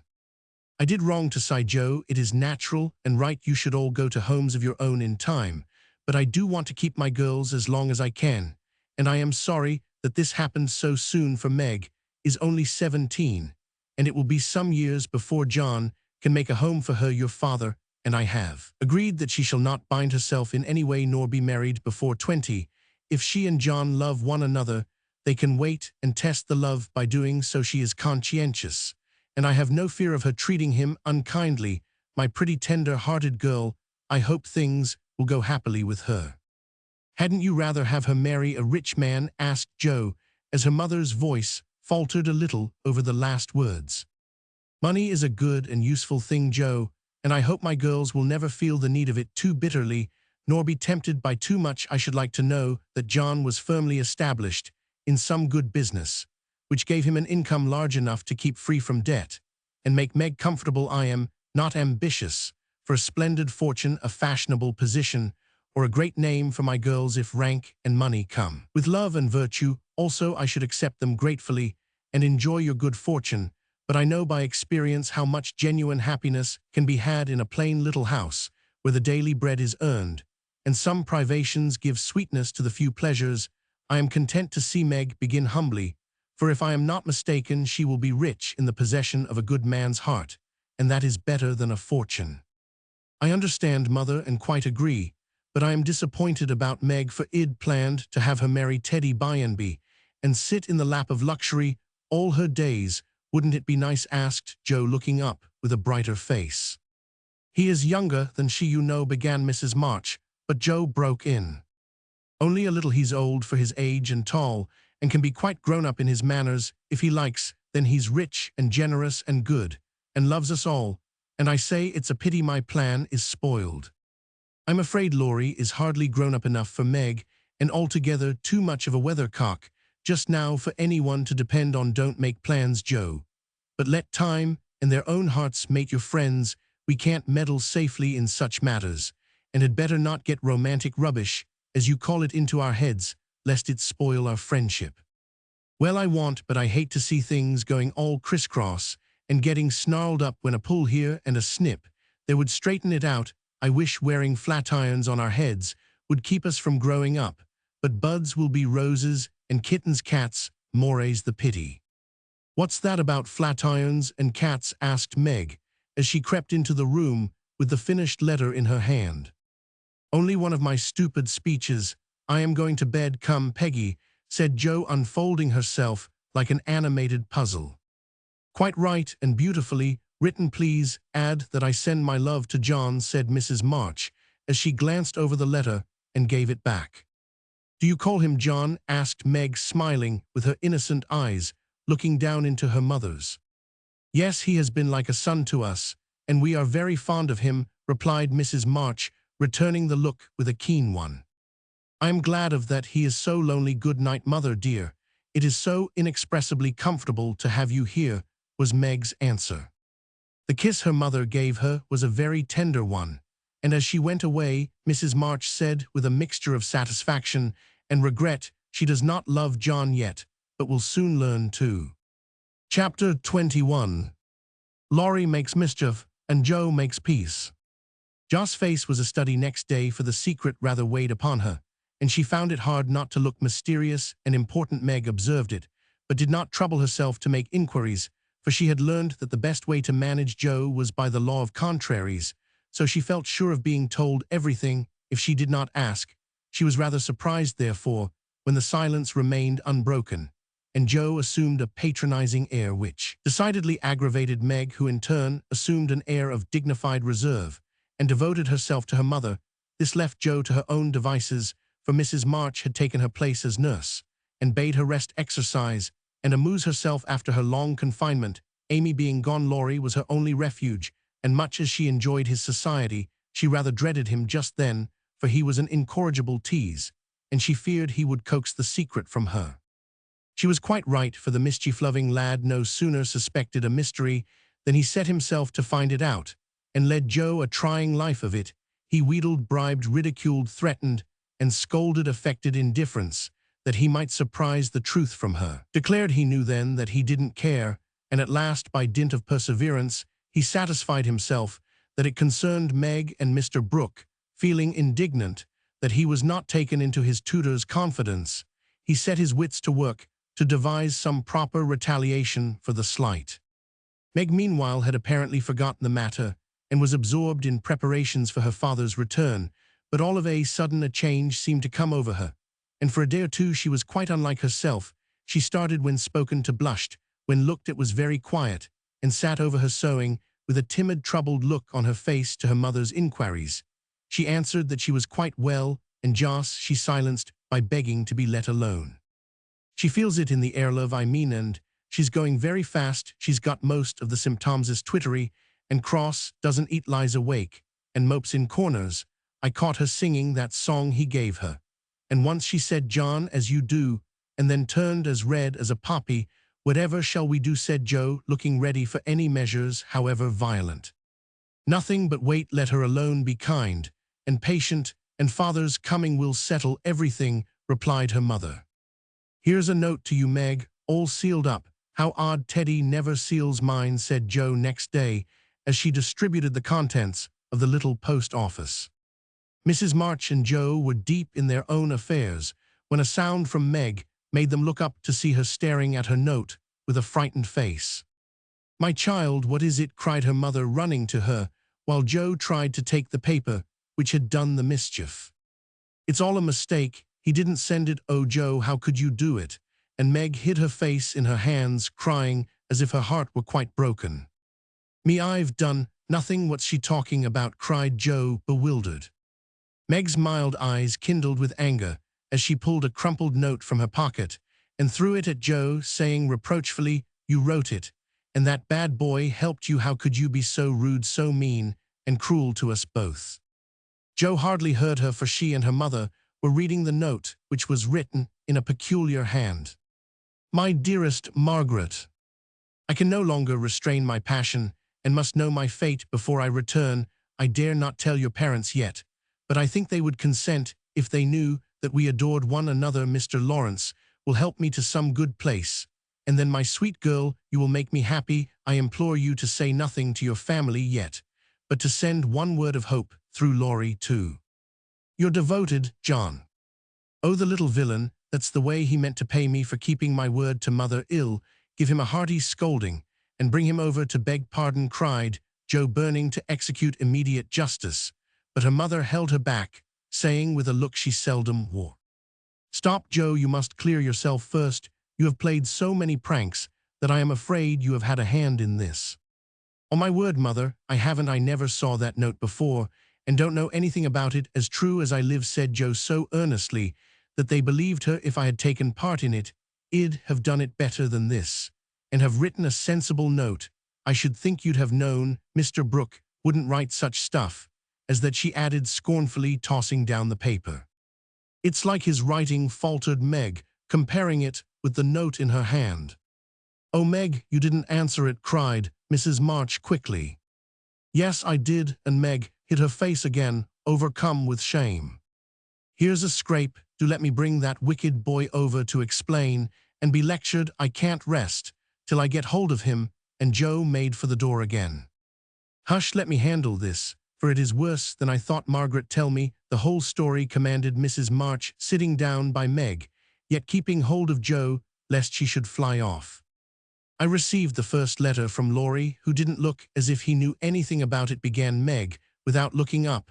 I was worried at first, and meant to tell you then. I remembered how you liked Mr. Brooke, so I thought you wouldn't mind if I kept my little secret for a few days. I am so silly that I like to think no one knew, and while I was deciding what to say, I felt like the girls in books who have such things to do. Forgive me, mother, I am paid for my silliness now. I never can look him in the face again. What did you say to him? Asked Mrs. March. I only said I was too young to do anything about it, yet that I didn't wish to have secrets from you, and he must speak to father. I was very grateful for his kindness, and would be his friend, but nothing more for a long while. Mrs. March smiled as if well pleased, and Joe clapped her hands, exclaiming with a laugh, You are almost equal to Caroline Percy, who was a pattern of prudence. Tell on, Meg, what did he say to that? He writes in a different way, entirely telling me that he never sent any love letter at all, and is very sorry that my roguish sister Joe should take liberties with our names. It's very kind and respectful, but think how dreadful for me. Meg leaned against her mother, looking the image of despair, and Joe tramped about the room, calling Laurie names. All of a sudden, she stopped, caught up the two notes, and after looking at them closely said decidedly, I don't believe Brooke ever saw either of these letters. Teddy wrote both, and keeps yours to crow over me with, because I wouldn't tell him my secret. Don't have any secrets, Joe. Tell it to mother, and keep out of trouble, as I should have done, said Meg warningly. Bless you, child, mother told me. That will do, Joe, ill comfort Meg. While you go and get Laurie, I shall sift the matter to the bottom and put a stop to such pranks at once. Away ran Joe, and Mrs. March gently told Meg Mr. Brooks' real feelings. Now, dear, what are your own? Do you love him enough to wait till he can make a home for you, or will you keep yourself quite free for the present? I've been so scared and worried I don't want to have anything to do with lovers for a long while, perhaps never, answered Meg petulantly. If John doesn't know anything about this nonsense, don't tell him, and make Joe and Laurie hold their tongues. I won't be deceived and plagued and made a fool of. It's a shame. Seeing Meg's usually gentle temper was roused, and her pride hurt by this mischievous joke, Mrs. March soothed her by promises of entire silence and great discretion for the future. The instant Laurie's step was heard in the hall, Meg fled into the study, and Mrs. March received the culprit alone. Joe had not told him why he was wanted, fearing he wouldn't come, but he knew the minute he saw Mrs. March's face, and stood twirling his hat with a guilty air, which convicted him at once. Joe was dismissed, but chose to march up and down the hall like a sentinel, having some fear that the prisoner might bolt. The sound of voices in the parlor rose and fell for half an hour, but what happened during that interview the girls never knew. When they were called in, Laurie was standing by their mother with such a penitent face that Joe forgave him on the spot, but did not think it wise to betray the fact. Meg received his humble apology and was much comforted by the assurance that Brooke knew nothing of the joke. "I'll never tell him to my dying day. Wild horses shan't drag it out of me, so y'all forgive me, Meg, and I'll do anything to show how I'll turned out sorry I am," he added, looking very much ashamed of himself. "I'll try, but it was a very ungentlemanly thing to do. I didn't think you could be so sly and malicious," Laurie replied, Meg trying to hide her maidenly confusion under a gravely reproachful air. "It was altogether abominable, and I don't deserve to be spoken to for a month, but you will though, want you," and Laurie folded his hands together with such an imploring gesture as he spoke in his irresistibly persuasive tone that it was impossible to frown upon him in spite of his scandalous behavior. Meg pardoned him, and Mrs. March's grave face relaxed in spite of her efforts to keep sober when she heard him declare that he would atone for his sins by all sorts of penances, and abase himself like a worm before the injured damsel. Joe stood aloof meanwhile, trying to harden her heart against him, and succeeding only in primming up her face into an expression of entire disapprobation. Laurie looked at her once or twice, but as she showed no sign of relenting, he felt injured and turned his back on her till the others were done with him, when he made her a low bow and walked off without a word. As soon as he had gone, she wished she had been more forgiving, and when Meg and her mother went upstairs, she felt lonely and longed for Teddy. After resisting for some time, she yielded to the impulse, and armed with a book to return, went over to the big house. "Is Mr. Lawrence in?" asked Joe of a housemaid who was coming downstairs. "Yes, miss, but I don't believe he's seeable just yet." "Why not? Is he ill?" "La, no, miss, but he's had a scene with Mr. Laurie, who is in one of his tantrums about something which vexes the old gentleman, so I dursn't go nigh him." "Where is Laurie?" "Shut up in his room, and he won't answer though I've been at-tapping. I don't know what's to become of the dinner, for it's ready, and there's no one to eat it. I'll go and see what the matter is. I am not afraid of either of them." Up went Joe and knocked smartly on the door of Laurie's little study. "Stop that, or I'll open the door and make you," called out the young gentleman in a threatening tone. Joe immediately knocked again. The door flew open, and in she bounced before Laurie could recover from his surprise. Seeing that he really was out of temper, Joe, who knew how to manage him, assumed a contrite expression, and going artistically down upon her knees, said meekly, "Please forgive me for being so cross. I came to make it up, and can't go away till I have." "It's all right, get up, and don't be a goose, Joe," was the cavalier reply to her petition. "Thank you, I will. Could I ask, what's the matter? You don't look exactly easy in your mind." "I've been shaken, and I won't bear it," growled Laurie indignantly. "Who did it?" demanded Joe. "Grandfather. If it had been anyone else, I'd have," and the injured youth finished his sentence by an energetic gesture of the right arm. "That's nothing, I often shake you, and you don't mind," said Joe soothingly. "Pooh, you're a girl and it's fun, but I'll allow no man to shake me. I don't think anyone would care to try it if you looked as much like a thundercloud as you do now. Why were you treated so?" "Just because I wouldn't say what your mother wanted me for. I'd promised not to tell, and of course I wasn't going to break my word." "Couldn't you satisfy your grandpa in any other way?" "No, he would have the truth, the whole truth, and nothing but the truth. I'd have told my part of the scrape, if I could, without bringing Meg in. As I couldn't, I held my tongue and bore the scolding till the old gentleman collared me. Then I bolted for fear I should forget myself. It wasn't nice, but he's sorry, I know, so go down and make up. I'll help you." "Hanged if I do. I'm not going to be lectured and pummeled by everyone just for a bit of a frolic. I was sorry about Meg and begged pardon like a man, but I won't do it again when I wasn't in the wrong. He didn't know that.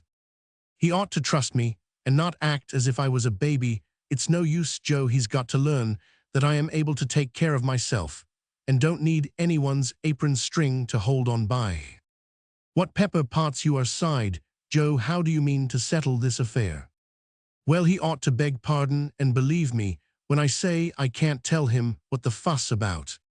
"Bless you, he won't do that. I won't go down till he does. Now, Teddy, be sensible, let it pass, and I'll explain what I can. You can't stay here, so what's the use of being melodramatic? I don't intend to stay here long anyway. I'll slip off and take a journey somewhere, and when Grandpa misses me, hell, come round fast enough. I dare say, but you ought not to go and worry him. Don't preach. I'll go to Washington and see Brooke. It's gay there, and I'll enjoy myself after the troubles." "What fun you'd have. I wish I could run off too," said Joe, forgetting her part of mentor in lively visions of martial life at the Capitol. "Come on then, why not you go and surprise your father, and I'll stir up old Brooke. It would be a glorious joke. Let's do it, Joe. Well, leave a letter saying we are all right and trot off at once. I've got money enough. It will do you good and no harm as you go to your father." For a moment Joe looked as if she would agree, for wild as the plan was, it just suited her. She was tired of care and confinement, longed for change, and thoughts of her father blended temptingly with the novel charms of camps and hospitals, liberty and fun. Her eyes kindled as they turned wistfully toward the window, but they fell on the old house opposite, and she shook her head with sorrowful decision. "If I was a boy, we'd run away together and have a capital time, but as I am a miserable girl, I must be proper and stop at home. Don't tempt me, Teddy, it's a crazy plan." "That's the fun of it," began Laurie, who had got a willful fit on him and was possessed to break out of bounds in some way. "Hold your tongue," cried Joe, covering her ears. "Prunes and prisms are my doom, and I may as well make up my mind to it. I came here to moralize, not to hear things that make me skip to think of. I know Meg would wet blanket such a proposal, but I thought you had more spirit," began Laurie insinuatingly. "Bad boy, be quiet, sit down, and think of your own sins. Don't go making me add to mine. If I get your grandpa to apologize for the shaking, will you give up running away?" asked Joe seriously. "Yes, but you won't do it," answered Laurie, who wished to make up, but felt that his outraged dignity must be appeased first. "If I can manage the young one, I can the old one," muttered Joe, as she walked away, leaving Laurie bent over a railroad map with his head propped up on both hands. "Come in," and Mr. Lawrence's gruff voice sounded gruffer than ever as Joe tapped at his door. "It's only me, sir, come to return a book," she said blandly as she entered. "Want any more?" asked the old gentleman, looking grim and vexed, but trying not to show it. "Yes, please. I like old Sam so well, I think I'll try the second volume," returned Joe, hoping to propitiate him by accepting a second dose of Boswell's Johnson, as he had recommended that lively work. The shaggy eyebrows unbent a little as he rolled the steps toward the shelf where the Johnsonian literature was placed. Joe skipped up and, sitting on the top step, affected to be searching for her book, but was really wondering how best to introduce the dangerous object of her visit. "Mr. Lawrence," seemed to suspect that something was brewing in her mind, for, after taking several brisk turns about the room, he faced round on her, speaking so abruptly that Racella's tumbled face downward on the floor. "What has that boy been about? Don't try to shield him. I know he has been in mischief. By the way he acted when he came home, I can't get a word from him. And when I threatened to shake the truth out of him, he bolted upstairs and locked himself into his room. He did wrong, but we forgave him, and all promised not to say a word to anyone," began Joe reluctantly. "That won't do. He shall not shelter himself behind a promise from you soft-hearted girls. If he's done anything amiss, he shall confess, beg pardon, and be punished out with it. Joe, I won't be kept in the dark." Mr. Lawrence looked so alarming and spoke so sharply that Joe would have gladly run away if she could, but she was perched aloft on the steps, and he stood at the foot, a lion in the path, so she had to stay and brave it out. "Indeed, sir, I cannot tell. Mother forbade it. Laurie has confessed, asked pardon, and been punished. Quite enough. We don't keep silence to shield him, but someone else. And it will make more trouble if you interfere. Please, don't. It was partly my fault. But it's all right now, so let's forget it, and talk about the Rambler or something pleasant." "Hang the Rambler. Come down, and give me your word that this harum-scarum boy of mine hasn't done anything ungrateful or impertinent. If he has, after all your kindness to him, I'll thrash him with my own hands." The threat sounded awful, but did not alarm Joe, for she knew the irascible old gentleman would never lift a finger against his grandson. Whatever he might say to the contrary, she obediently descended, and made as light of the prank as she could without betraying Meg or forgetting the truth. "Ha well, if the boy held his tongue, because he promised, and not from obstinacy, I'll forgive him. He's a stubborn fellow and hard to manage," said Mr. Lawrence, rubbing up his hair till it looked as if he had been out in a gale, and smoothing the frown from his brow with an air of relief. "So am I, but a kind word will govern me when all the king's horses and all the king's men couldn't," said Joe, trying to say a kind word for her friend, who seemed to get out of one scrape only to fall into another. "You think I'm not kind to him, hey?" was the sharp answer. "Oh dear no, sir, you are rather too kind sometimes, and then just a trifle hasty when he tries your patience, don't you think you are?" Joe was determined to have it out now, and tried to look quite placid, though she quaked a little after her bold speech, to her great relief, and surprised the old gentleman only threw his spectacles onto the table with a rattle, and exclaimed frankly, "You're a right girl. I love the boy, but he tries my patience past bearing, and I know how it will end if we go on so."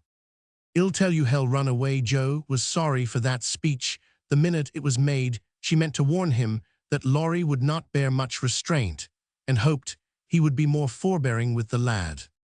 Mr. Lawrence's ruddy face changed suddenly, and he sat down with a troubled glance at the picture of a handsome man which hung over his table. It was Laurie's father, who had run away in his youth, and married against the imperious old man's will. Joe fancied he remembered and regretted the past, and she wished she had held her tongue.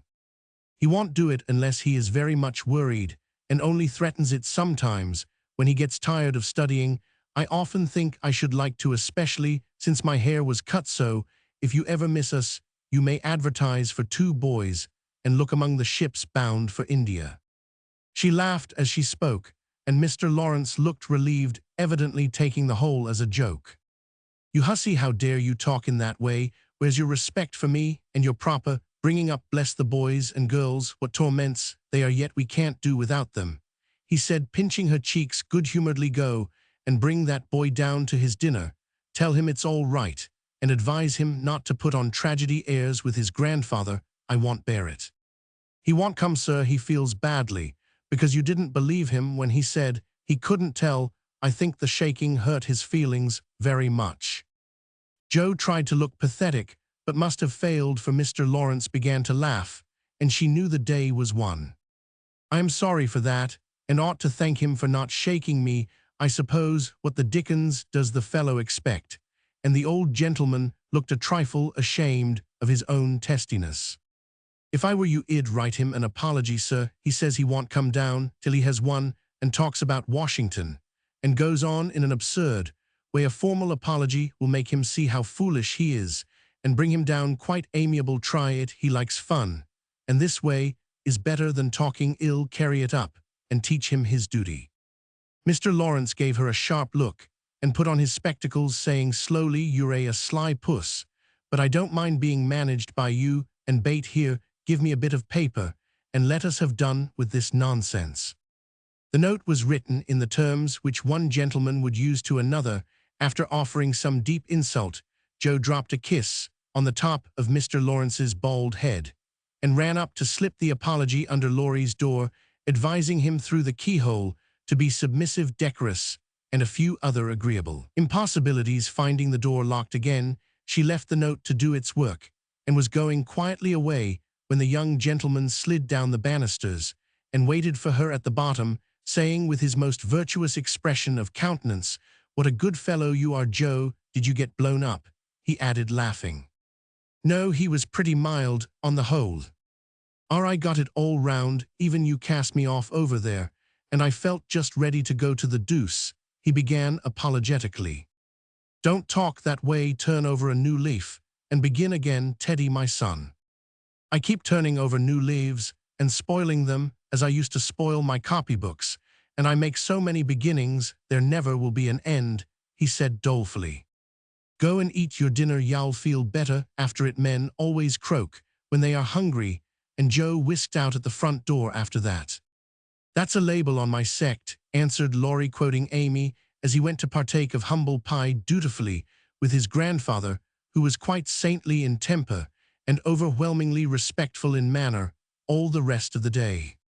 Everyone thought the matter ended, and the little cloud blown over, but the mischief was done, for though others forgot it, Meg remembered.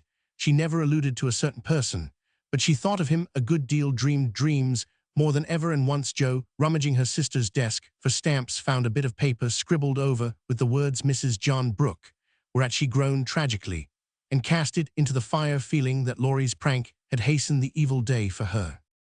Chapter 22. Pleasant Meadows. Like sunshine after a storm were the peaceful weeks which followed. The invalids improved rapidly, and Mr. March began to talk of returning early in the new year. Bate was soon able to lie on the study sofa all day, amusing herself with the well-beloved cats at first, and in time with dolls, sewing which had fallen sadly behindhand. Her once active limbs were so stiff and feeble that Joe took her for a daily airing about the house in her strong arms. Meg cheerfully blackened and burned her white hands, cooking delicate messes for the dear, while Amy, a loyal slave of the ring, celebrated her return by giving away as many of her treasures as she could prevail on her sisters to accept. As Christmas approached, the usual mysteries began to haunt the house, and Joe frequently convulsed the family by proposing utterly impossible or magnificently absurd ceremonies in honor of this unusually merry Christmas. Laurie was equally impracticable, and would have had bonfires, skyrockets, and triumphal arches if he had had his own way. After many skirmishes and snubbings, the ambitious pair were considered effectually quenched, and went about with forlorn faces, which were rather belied by explosions of laughter when the two got together. Several days of unusually mild weather fitly ushered in a splendid Christmas day. Hannah felt in her bones that it was going to be an unusually fine day, and she proved herself a true prophetess for everybody, and everything seemed bound to produce a grand success. To begin with, Mr. March wrote that he should soon be with them. Then Bate felt uncommonly well that morning, and being dressed in her mother's gift, a soft crimson merino wrapper, was borne in high triumph to the window to behold the offering of Joe and Laurie. The unquenchables had done their best to be worthy of the name, for like elves they had worked by night and conjured up a comical surprise. Out in the garden stood a stately snow maiden, crowned with holly, bearing a basket of fruit and flowers in one hand, a great roll of music in the other, a perfect rainbow of an Afghan round her chilly shoulders, and a Christmas carol issuing from her lips on a pink paper streamer. The Jungfrau to Bate. God bless you, dear Queen Bess. May nothing you dismay, but health and peace and happiness be yours this Christmas day. Here's fruit to feed our busy bee, and flowers for her nose. Here's music for her peony, an Afghan for her toes. A portrait of Joanna C. by Raphael, No. 2. who labored with great industry to make it fair and true. Accept a ribbon red, I beg, for Madame Purr's tail, and ice cream made by lovely Peg, a Mont Blanc in a pail. Their dearest love my makers laid within my breast of snow. Accept it and the Alpine maid, from Laurie and from Joe. How Beth laughed when she saw it, how Laurie ran up and down to bring in the gifts, and what ridiculous speeches Joe made as she presented them. I am so full of happiness that if father was only here, I couldn't hold one drop more, said Beth, quite sighing with contentment, as Joe carried her off to the study to rest after the excitement, and to refresh herself with some of the delicious grapes the Jungfrau had sent her. So am I, added Joe, slapping the pocket wherein reposed the long-desired Undine and Sintram. I am sure I am, echoed Amy, poring over the engraved copy of the Madonna and Child which her mother had given her in a pretty frame. Of course I am, cried Meg, smoothing the silvery folds of her first silk dress, for Mr. Lawrence had insisted on giving it. How can I be otherwise, said Mrs. March gratefully, as her eyes went from her husband's letter to Beth's smiling face, and her hand caressed the brooch made of grey and golden chestnut and dark brown hair, which the girls had just fastened on her breast. Now and then in this workaday world things do happen in the delightful storybook fashion, and what a comfort it is half an hour after everyone had said they were so happy they could only hold one drop more. The drop came. Laurie opened the parlor door and popped his head in very quietly. He might just as well have turned a somersault and uttered an Indian war whoop, for his face was so full of suppressed excitement, and his voice so treacherously joyful that everyone jumped up, though he only said, in a queer, breathless voice, "Here's another Christmas present for the March family." Before the words were well out of his mouth, he was whisked away somehow, and in his place appeared a tall man muffled up to the eyes, leaning on the arm of another tall man who tried to say something and couldn't. Of course, there was a general stampede, and for several minutes everybody seemed to lose their wits, for the strangest things were done, and no one said a word. Mr. March became invisible in the embrace of 4 pairs of loving arms. Jo disgraced herself by nearly fainting away, and had to be doctored by Laurie in the china closet. Mr. Brooke kissed Meg entirely by mistake, as he somewhat incoherently explained, and Amy the dignified tumbled over a stool, and never stopping to get up hugged and cried over her father's boots in the most touching manner. Mrs. March was the first to recover herself, and held up her hand with a warning hush, remember Beth. But it was too late. The study door flew open, the little red wrapper appeared on the threshold, joy put strength into the feeble limbs, and Beth ran straight into her father's arms. Never mind what happened just after that, for the full hearts overflowed, washing away the bitterness of the past, and leaving only the sweetness of the present.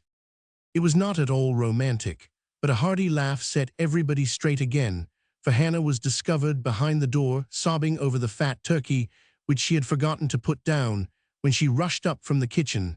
As the laugh subsided, Mrs. March began to thank Mr. Brooke for his faithful care of her husband, at which Mr. Brooke suddenly remembered that Mr. March needed rest, and seizing Laurie, he precipitately retired. Then the 2 invalids were ordered to repose, which they did by both sitting in one big chair and talking hard.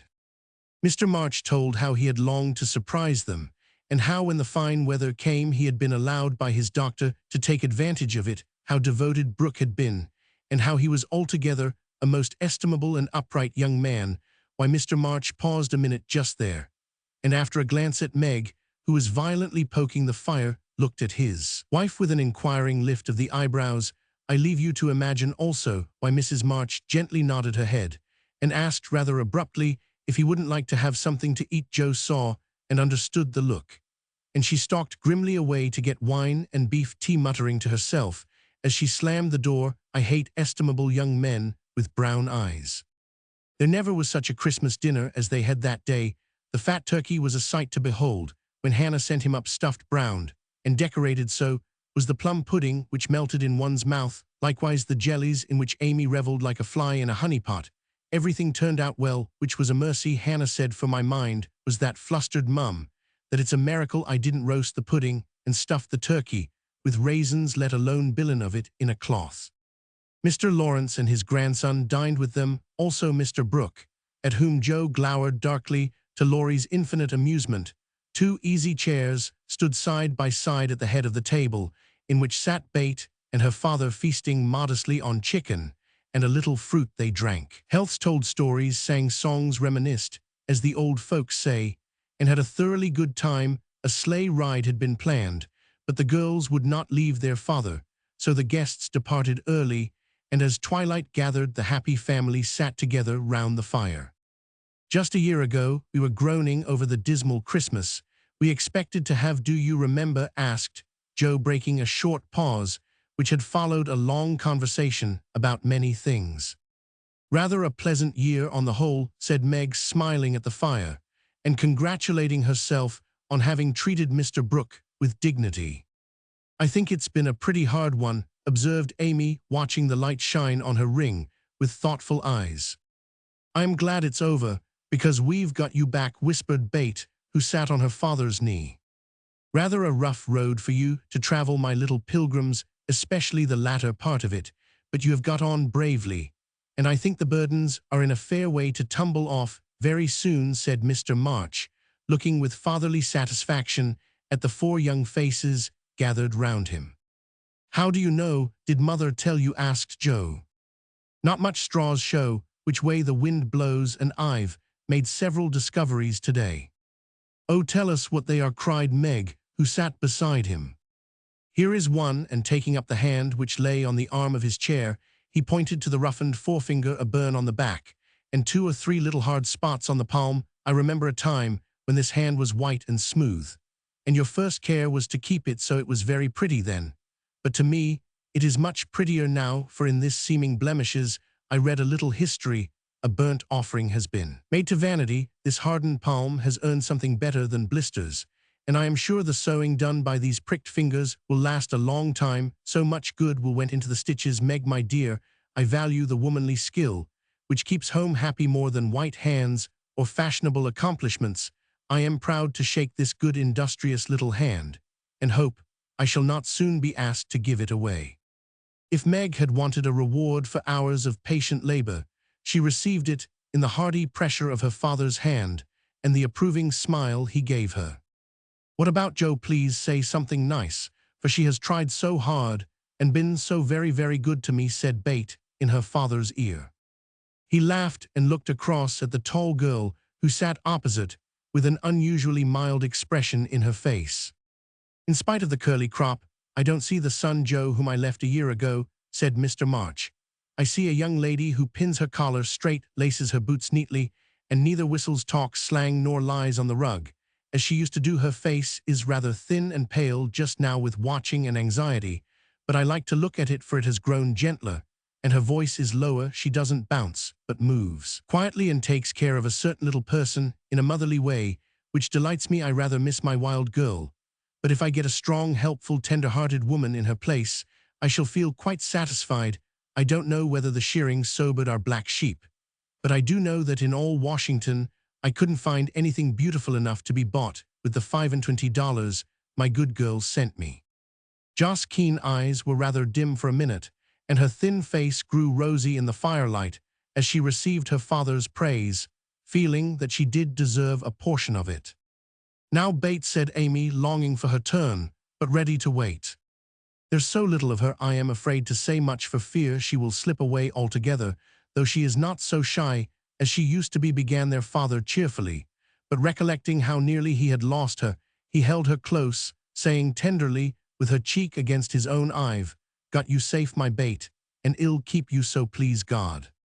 After a minute's silence, he looked down at Amy, who sat on the cricket at his feet, and said with a caress of the shining hair, I observed that Amy took drumsticks at dinner, ran errands for her mother, all the afternoon, gave Meg her place tonight, and has waited on everyone with patience and good humor. I also observe that she does not fret much nor look in the glass, and has not even mentioned a very pretty ring which she wears, so I conclude that she has learned to think of other people more and of herself less, and has decided to try and mold her character as carefully as she molds her little clay figures. I am glad of this, For though I should be very proud of a graceful statue made by her, I shall be infinitely prouder of a lovable daughter, with a talent for making life beautiful to herself and others." "What are you thinking of, Beth?" asked Joe when Amy had thanked her father and told about her ring. "I read in Pilgrim's Progress today how after many troubles Christian and hopeful came to a pleasant green meadow where lilies bloomed all year round, and there they rested happily, as we do now, before they went on to their journey's end," answered Beth, adding, as she slipped out of her father's arms and went to the instrument, "It's singing time now, and I want to be in my old place. I'll try to sing the song of the shepherd boy, which the pilgrims heard. I made the music for father, because he likes the verses." So sitting at the dear little piano, Beth softly touched the keys, and in the sweet voice they had never thought to hear again, sang to her own accompaniment the quaint hymn, which was a singularly fitting song for her. "He that is down need fear no fall. He that is low no pride. He that is humble ever shall have God to be his guide. I am content with what I have, little be it or much, and Lord contentment still I crave, because thou savest such.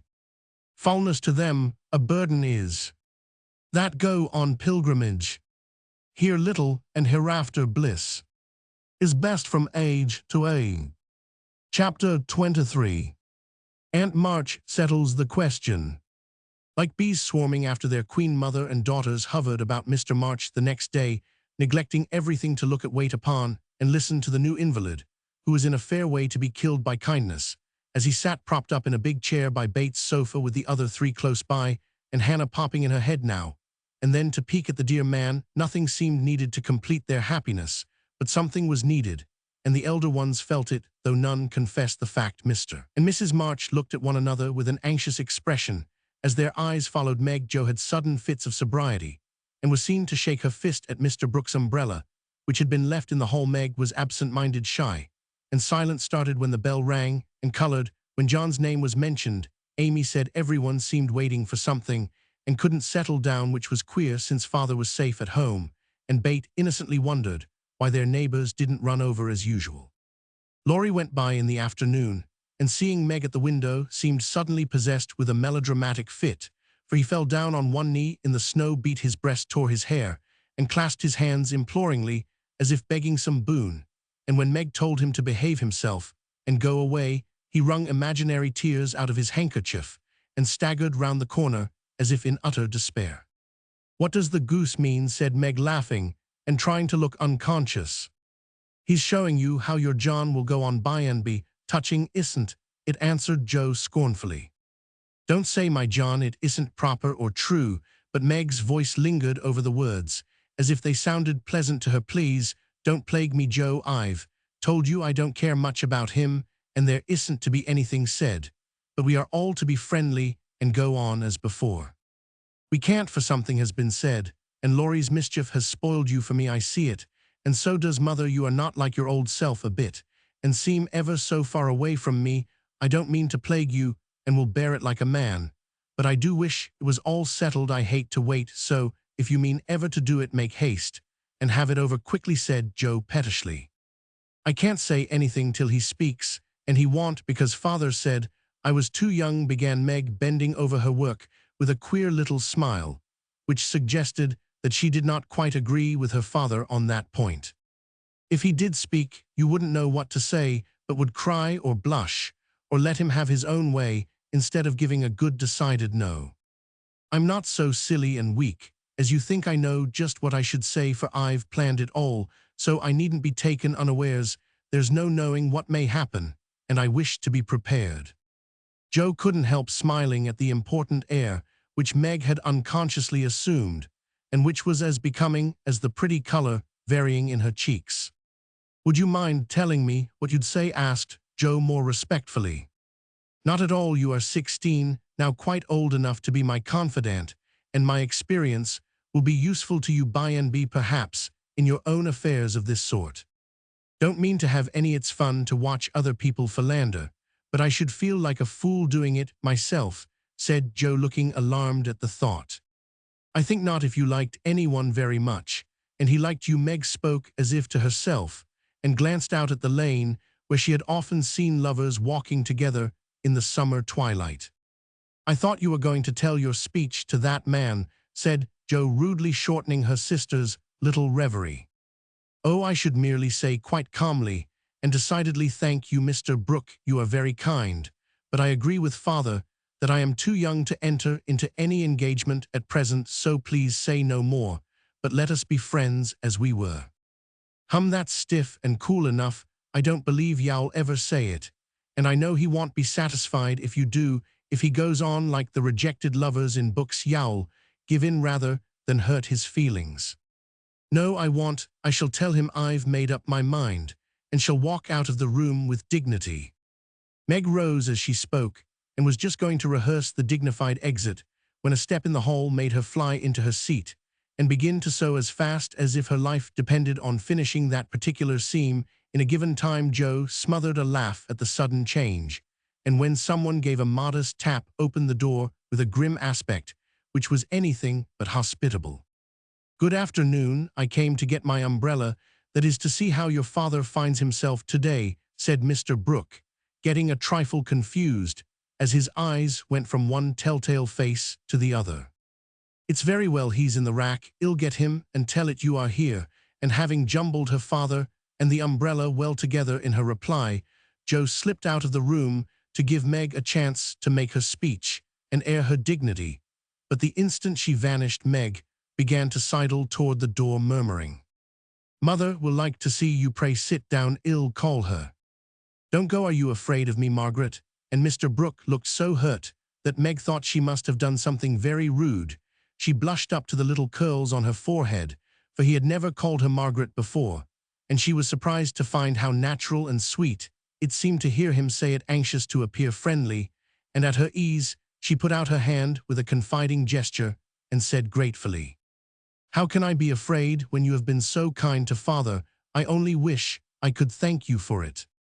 "Shall I tell you how?" asked Mr. Brooke, holding the small hand fast in both his own and looking down at Meg with so much love in the brown eyes that her heart began to flutter, and she both longed to run away and to stop and listen. "Oh no, please don't, I'd rather not," she said, trying to withdraw her hand and looking frightened in spite of her denial. "I won't trouble you. I only want to know if you care for me a little, Meg.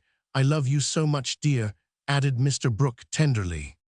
This was the moment for the calm, proper speech, but Meg didn't make it. She forgot every word of it, hung her head, and answered, "I don't know," so softly that John had to stoop down to catch the foolish little reply.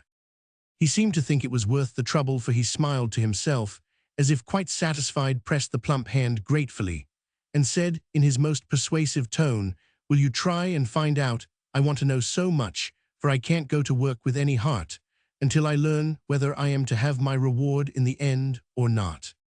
"I am too young," faltered Meg, wondering why she was so fluttered, yet rather enjoying it. "I'll wait, and in the meantime, you could be learning to like me. Would it be a very hard lesson, dear?" "Not if I chose to learn it, but—" "Please choose to learn, Meg. I love to teach, and this is easier than German," broke in John, getting possession of the other hand, so that she had no way of hiding her face as he bent to look into it. His tone was properly beseeching, but stealing a shy look at him, Meg saw that his eyes were merry as well as tender, and that he wore the satisfied smile of one who had no doubt of his success. This nettled her. Annie Moffat's foolish lessons in coquetry came into her mind, and the love of power which sleeps in the bosoms of the best of little women woke up all of a sudden and took possession of her.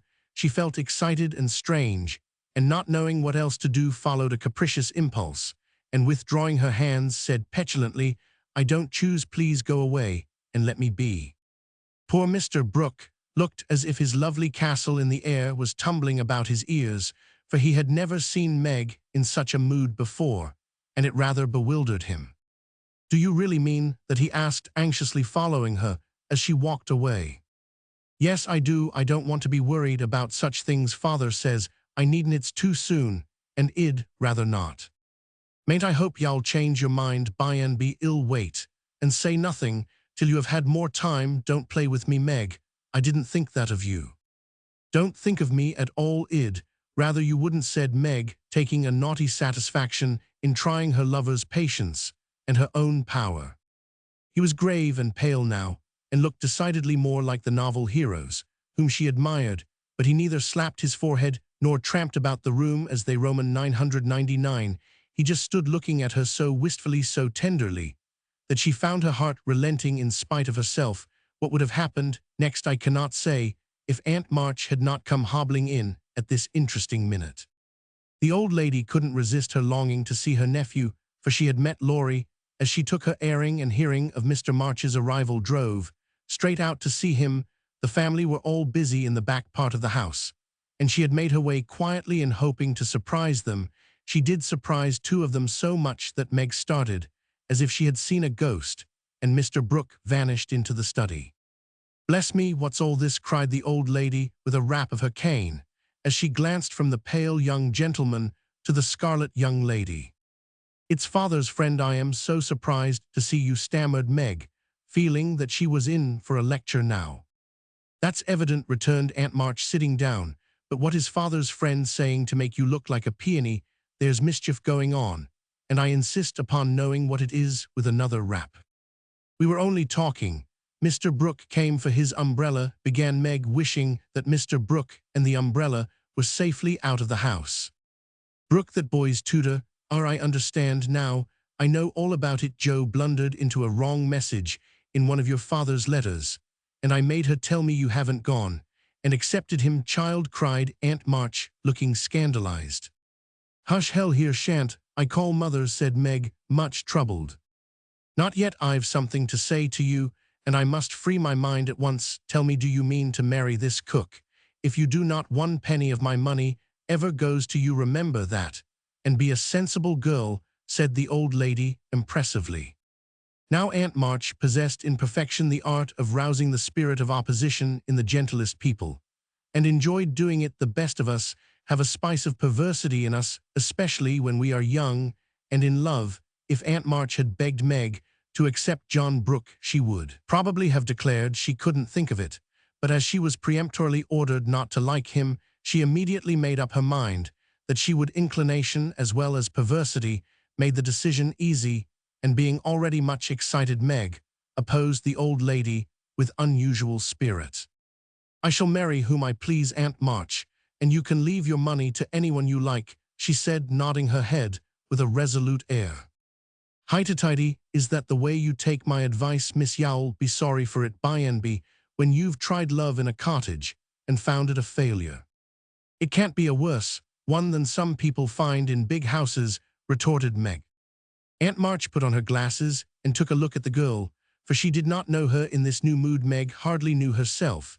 She felt so brave and independent, so glad to defend John and assert her right to love him if she liked. Aunt March saw that she had begun wrong, and after a little pause made a fresh start, saying as mildly as she could, "Now, Meg, my dear, be reasonable and take my advice. I mean it kindly, and don't want you to spoil your whole life by making a mistake at the beginning. You ought to marry well and help your family.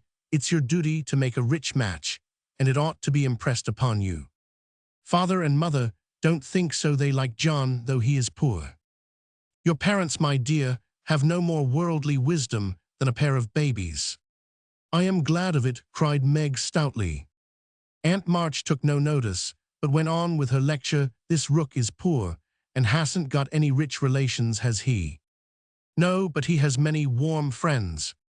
"You can't live on friends. Try it, and see how cool they'll grow. He hasn't any business, has he?" "Not yet. Mr. Lawrence is going to help him." "That won't last long. James Lawrence is a crotchety old fellow, and not to be depended on. So you intend to marry a man without money, position, or business, and go on working harder than you do now, when you might be comfortable all your days by minding me and doing better. I thought you had more sense, Meg." "I couldn't do better if I waited half my life. John is good and wise. He's got heaps of talent. He's willing to work and sure to get on. He's so energetic and brave. Everyone likes and respects him, and I am proud to think he cares for me, though I am so poor and young and silly," said Meg, looking prettier than ever in her earnestness. "He knows you have got rich relations, child. That's the secret of his liking, I suspect." Aunt March, how dare you say such a thing? John is above such meanness, and I won't listen to you a minute, if you talk so, cried Meg, indignantly forgetting everything. But the injustice of the old lady's suspicions. My John wouldn't marry for money any more than I would. We are willing to work, and we mean to wait. I'm not afraid of being poor, for I've been happy so far, and I know I shall be with him, because he loves me, and Roman 1. Meg stopped there, remembering all of a sudden that she hadn't made up her mind, that she had told her John to go away, and that he might be overhearing her inconsistent remarks. Aunt March was very angry, for she had set her heart on having her pretty niece make a fine match, and something in the girl's happy young face made the lonely old woman feel both sad and sour. Well, I wash my hands of the whole affair. You are a willful child, and you've lost more than you know by this piece of folly. No, I won't stop. I'm disappointed in you, and haven't spirits to see your father now. Don't expect anything from me. When you are married, your Mr. Brooks' friends must take care of you. I am done with you forever. And slamming the door in Meg's face, Aunt March drove off in high dudgeon. She seemed to take all the girls' courage with her, for when left alone, Meg stood for a moment, undecided whether to laugh or cry, before she could make up her mind. She was taken possession of by Mr. Brooke, who said all in one breath, I couldn't help hearing, Meg, thank you for defending me, and Aunt March, for proving that you do care for me a little bit. I didn't know how much, till she abused you, began Meg. And I needn't go away, but may stay, and be happy, may I, dear? Here was another fine chance to make the crushing speech and the stately exit, but Meg never thought of doing either, and disgraced herself forever in Jo's eyes by meekly whispering yes, John, and hiding her face on Mr. Brooks' waistcoat. 15 minutes after Aunt March's departure, Jo came softly downstairs, paused an instant at the parlor door, and hearing no sound within, nodded and smiled with a satisfied expression, saying to herself, she has seen him away as we planned, and that affair is settled. I'll go and hear the fun and have a good laugh over it. But poor Jo never got her laugh, for she was transfixed upon the threshold by a spectacle which held her there, staring with her mouth nearly as wide open as her eyes, going in to exult over a fallen enemy, and to praise a strong-minded sister for the banishment of an objectionable lover. It certainly was a shock to behold the aforesaid enemy serenely sitting on the sofa, with the strong-minded sister enthroned upon his knee. And wearing an expression of the most abject submission, Jo gave a sort of gasp, as if a cold shower bath had suddenly fallen upon her, for such an unexpected turning of the tables actually took her breath away. At the odd sound the lovers turned, and saw her. Meg jumped up, looking both proud and shy, but that man, as Jo called him, actually laughed, and said coolly, as he kissed the astonished newcomer, sister, Jo, congratulate us. That was adding insult to injury. It was altogether too much, and making some wild demonstration with her hands, Jo vanished without a word. Rushing upstairs, she startled the invalids by exclaiming tragically as she burst into the room, oh, do somebody go down quick. John Brooke is acting dreadfully, and Meg likes it. Mr. and Mrs. March left the room with speed, and casting herself upon the bed, Jo cried and scolded tempestuously as she told the awful news to Bet and Amy.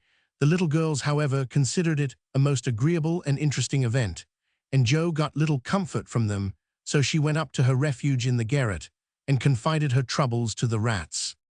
Nobody ever knew what went on in the parlor that afternoon, but a great deal of talking was done, and quiet Mr. Brooke astonished his friends by the eloquence and spirit with which he pleaded his suit, told his plans, and persuaded them to arrange everything just as he wanted it. The tea bell rang before he had finished describing the paradise which he meant to earn for Meg, and he proudly took her in to supper, both looking so happy that Jo hadn't the heart to be jealous or dismal. Amy was very much impressed by John's devotion, and Meg's dignity. Bet beamed at them from a distance, while Mr. and Mrs. March surveyed the young couple with such tender satisfaction that it was perfectly evident Aunt March was right in calling them as unworldly as a pair of babies. No one ate much, but everyone looked very happy, and the old room seemed to brighten up amazingly when the first romance of the family began there. You can't say nothing pleasant ever happens now, can you, Meg? Said Amy, trying to decide how she would group the lovers in a sketch she was planning to make. No, I am sure I can't. How much has happened? since I said that it seems a year ago, answered Meg, who was in a blissful dream, lifted far above such common things as bread and butter. The joys come close upon the sorrows this time, and I rather think the changes have begun, said Mrs. March. In most families, there comes now and then a year full of events. This has been such a one, but it ends well after all. Hope the next will end better, muttered Joe, who found it very hard to see Meg, absorbed in a stranger before her face, for Joe loved a few persons very dearly, and dreaded to have their affection lost or lessened in any way.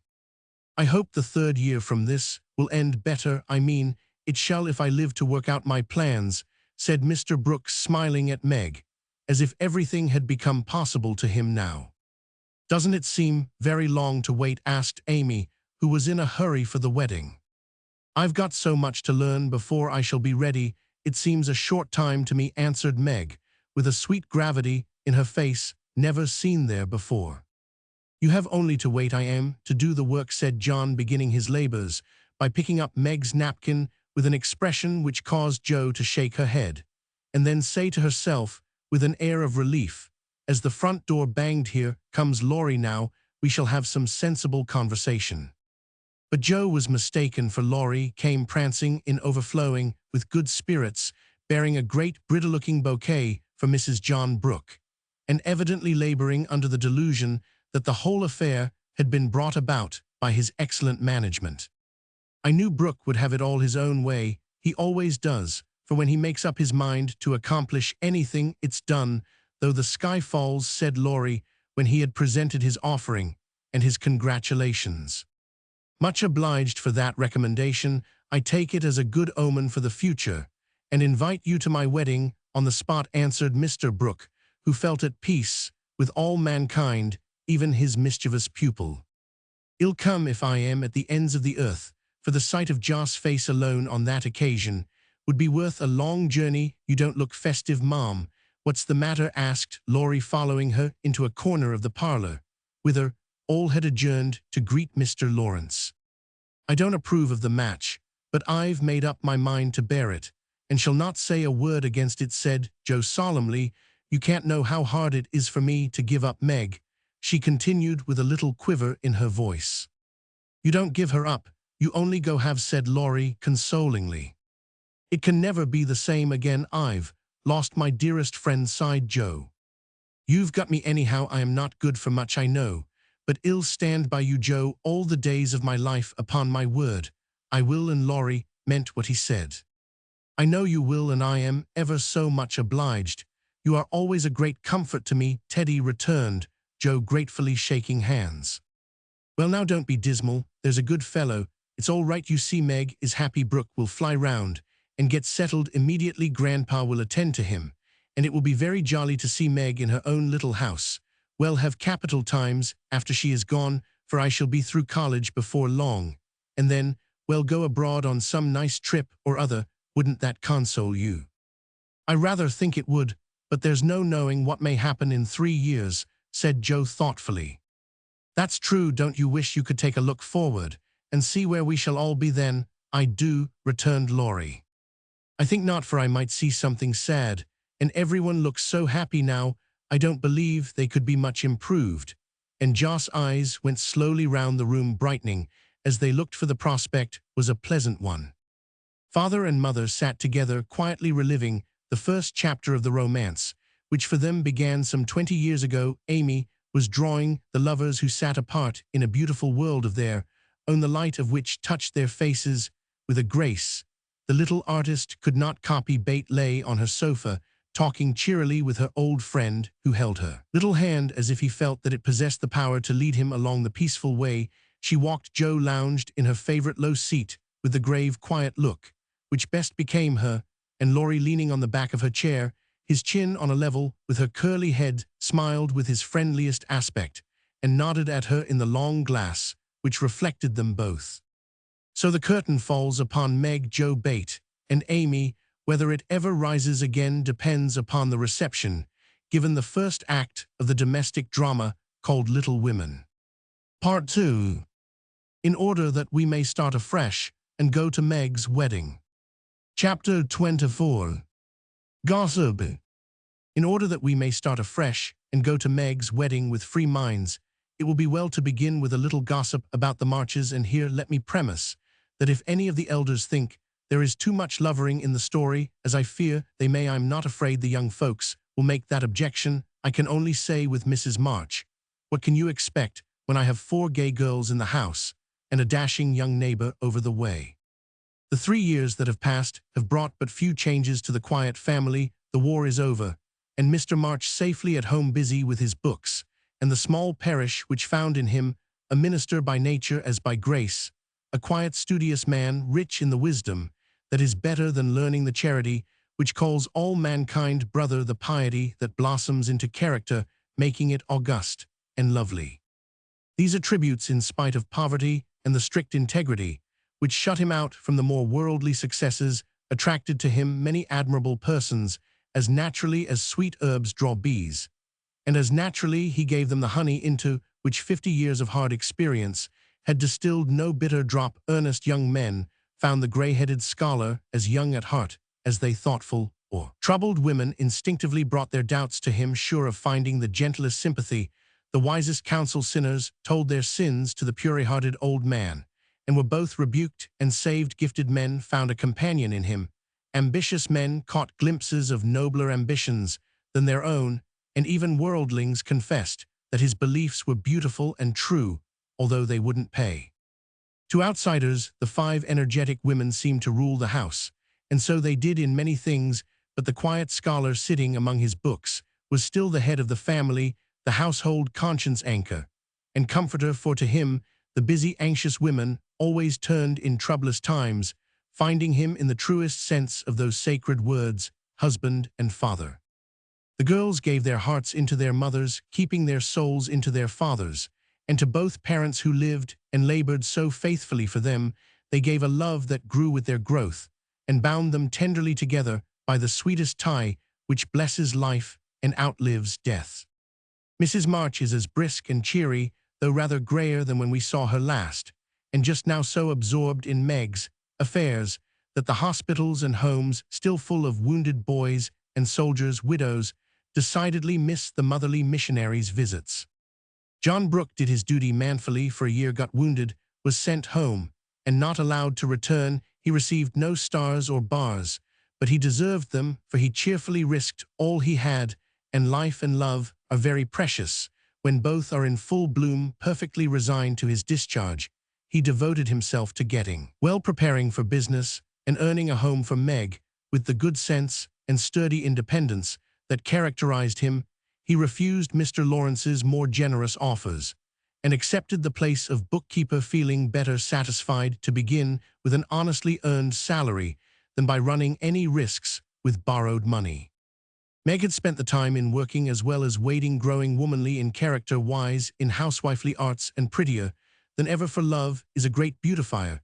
She had her girlish ambitions and hopes, and felt some disappointment at the humble way in which the new life must begin. Ned Moffat had just married Sally Gardiner, and Meg couldn't help contrasting their fine house and carriage, many gifts and splendid outfit, with her own, and secretly wishing she could have the same. But somehow envy and discontent soon vanished when she thought of all the patient love and labor John had put into the little home awaiting her, and when they sat together in the twilight talking over their small plans, the future always grew so beautiful and bright that she forgot Sally's splendor and felt herself the richest, happiest girl in Christendom.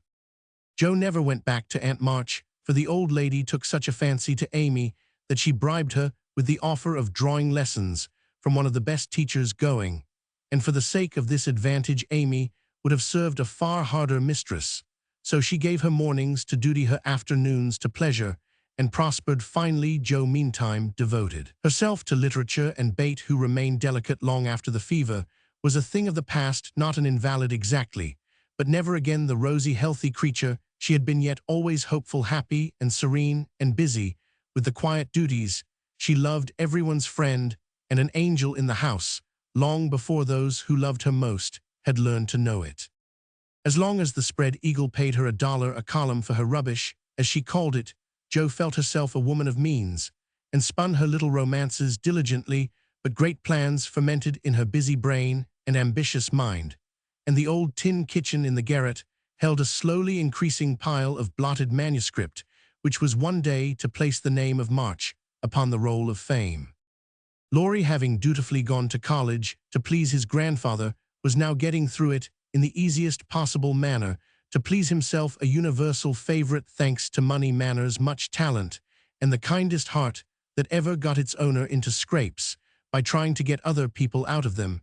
He stood in great danger of being spoiled and probably would have been like many another promising boy if he had not possessed a talisman against evil in the memory of the kind old man who was bound up in his success, the motherly friend who watched over him as if he were her son, and last, but not least by any means, the knowledge that 4 innocent girls loved, admired, and believed in him with all their hearts. Being only a glorious human boy, of course, he frolicked and flirted, grew, dandified, aquatic, sentimental, or gymnastic, as college fashions ordained, hazed, and was hazed, talked slang, and more than once came perilously near suspension and expulsion. But as high spirits and the love of fun were the causes of these pranks, he always managed to save himself by frank confession, honorable atonement, or the irresistible power of persuasion, which he possessed in perfection. In fact, he rather prided himself on his narrow escapes, and liked to thrill the girls with graphic accounts of his triumphs over wrathful tutors, dignified professors, and vanquished enemies. The men of my class were heroes in the eyes of the girls, who never wearied of the exploits of our fellows, and were frequently allowed to bask in the smiles of these great creatures when Laurie brought them home with him. Amy especially enjoyed this high honor, and became quite a belle among them, for her ladyship early felt and learned to use the gift of fascination with which she was endowed. Meg was too much absorbed in her private and particular John to care for any other lords of creation, and Bate too shy to do more than peep at them and wonder how Amy dared to order them about so.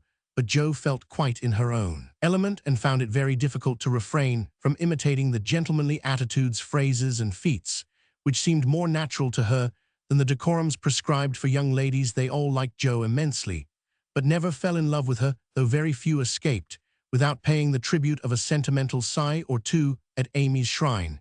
And speaking of sentiment, brings us very naturally to the Dovecote. That was the name of the little brown house Mr. Brooke had prepared for Meg's first home. Laurie had christened it, saying it was highly appropriate to the gentle lovers, who went on together like a pair of turtle doves, with first a bill and then a coo. It was a tiny house with a little garden behind, and a lawn about as big as a pocket handkerchief in the front. Here Meg meant to have a fountain, shrubbery, and a profusion of lovely flowers, though just at present the fountain was represented by a weather-beaten urn, very like a dilapidated slop bowl. The shrubbery consisted of several young larches, undecided whether to live or die, and the profusion of flowers was merely hinted by regiments of sticks to show where seeds were planted.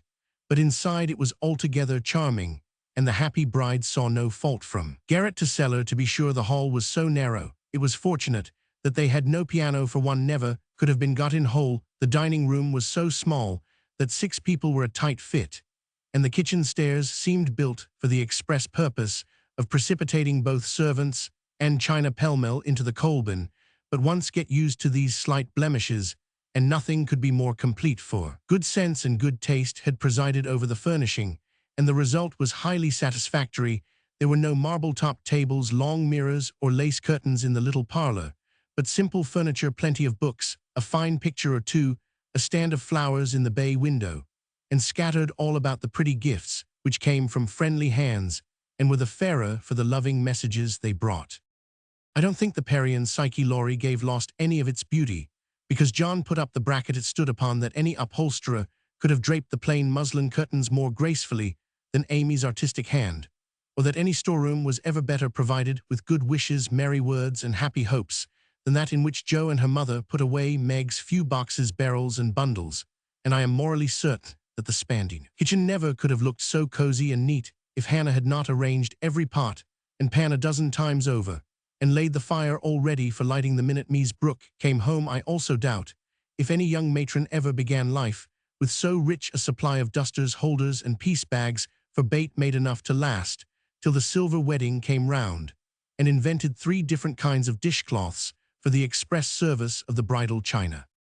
People who hire all these things done for them never know what they lose, for the homeliest tasks get beautified if loving hands do them, and Meg found so many proofs of this that everything in her small nest, from the kitchen roller to the silver vase on her parlor table, was eloquent of home love and tender forethought.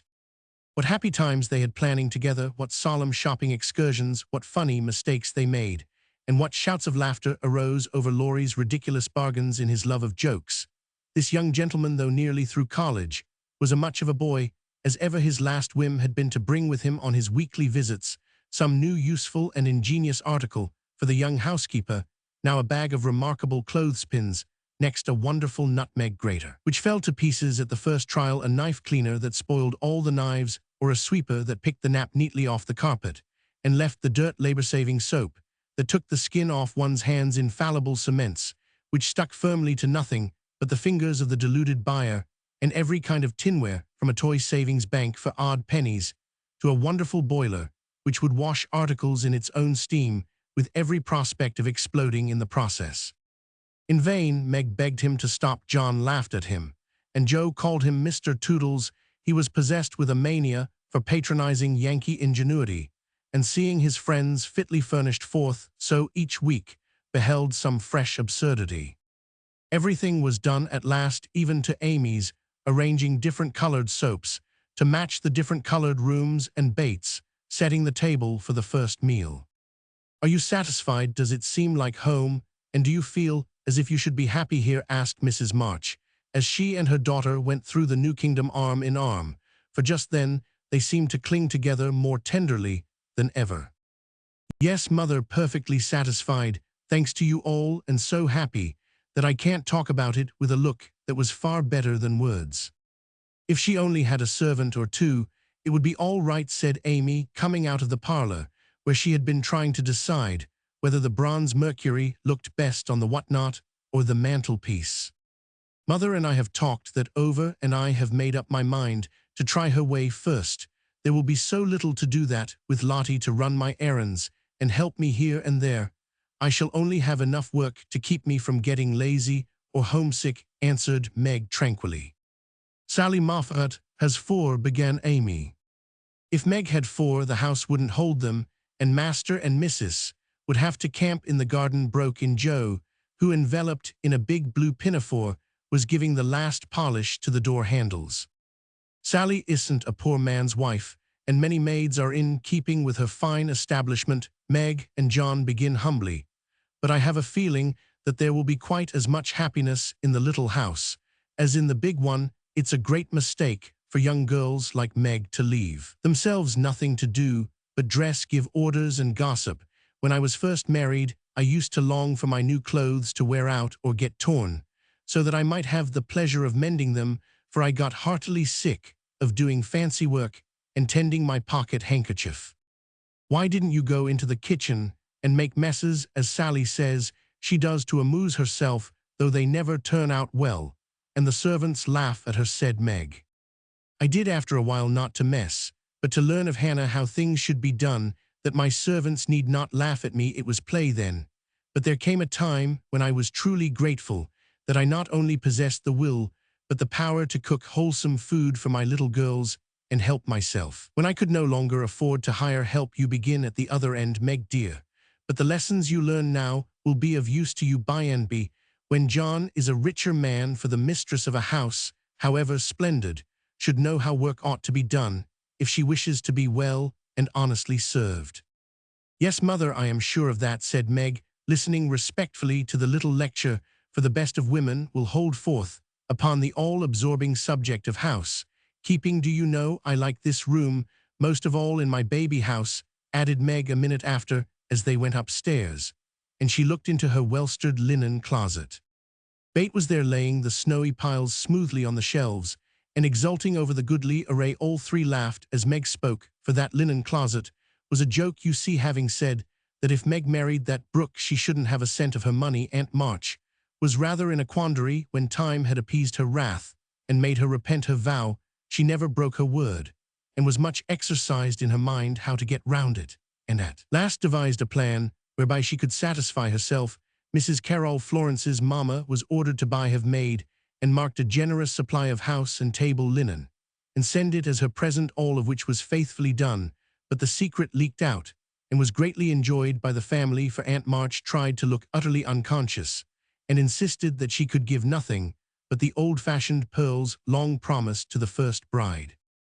That's a housewifely taste, which I am glad to see. I had a young friend who set up housekeeping with 6 sheets, but she had finger bowls for company, and that satisfied her, said Mrs. March, patting the damask tablecloths with a truly feminine appreciation of their fineness. I haven't a single finger bowl, but this is a set-out that will last me all my days, Hannah says, and Meg looked quite contented, as well she might. A tall, broad-shouldered young fellow with a cropped head, a felt basin of a hat, and a flyaway coat came tramping down the road at a great pace, walked over the low fence, without stopping to open the gate, straight up to Mrs. March, with both hands out and a hearty, "Here I am, mother. Yes, it's all right." The last words were in answer to the look. The elder lady gave him a kindly, questioning look, which the handsome eyes met so frankly that the little ceremony closed as usual with a motherly kiss. For Mrs. John Brooke, with the maker's congratulations and compliments, "Bless you, Bate, what a refreshing spectacle you are, Joe. Amy, you are getting altogether too handsome for a single lady." As Laurie spoke, he delivered a brown paper parcel to Meg, pulled Bates' hair ribbon, stared at Joss' big pinafore, and fell into an attitude of mock rapture before Amy, then shook hands all round, and everyone began to talk. "Where is John?" asked Meg anxiously. "Stopped to get the license for tomorrow, Mom." "Which side won the last match?" Teddy inquired Joe, who persisted in feeling an interest in manly sports, despite her 19 years. "Ours, of course. Wish you'd been there to see." "How is the lovely Miss Randall?" asked Amy, with a significant smile. "More cruel than ever. Don't you see how I am pining away?"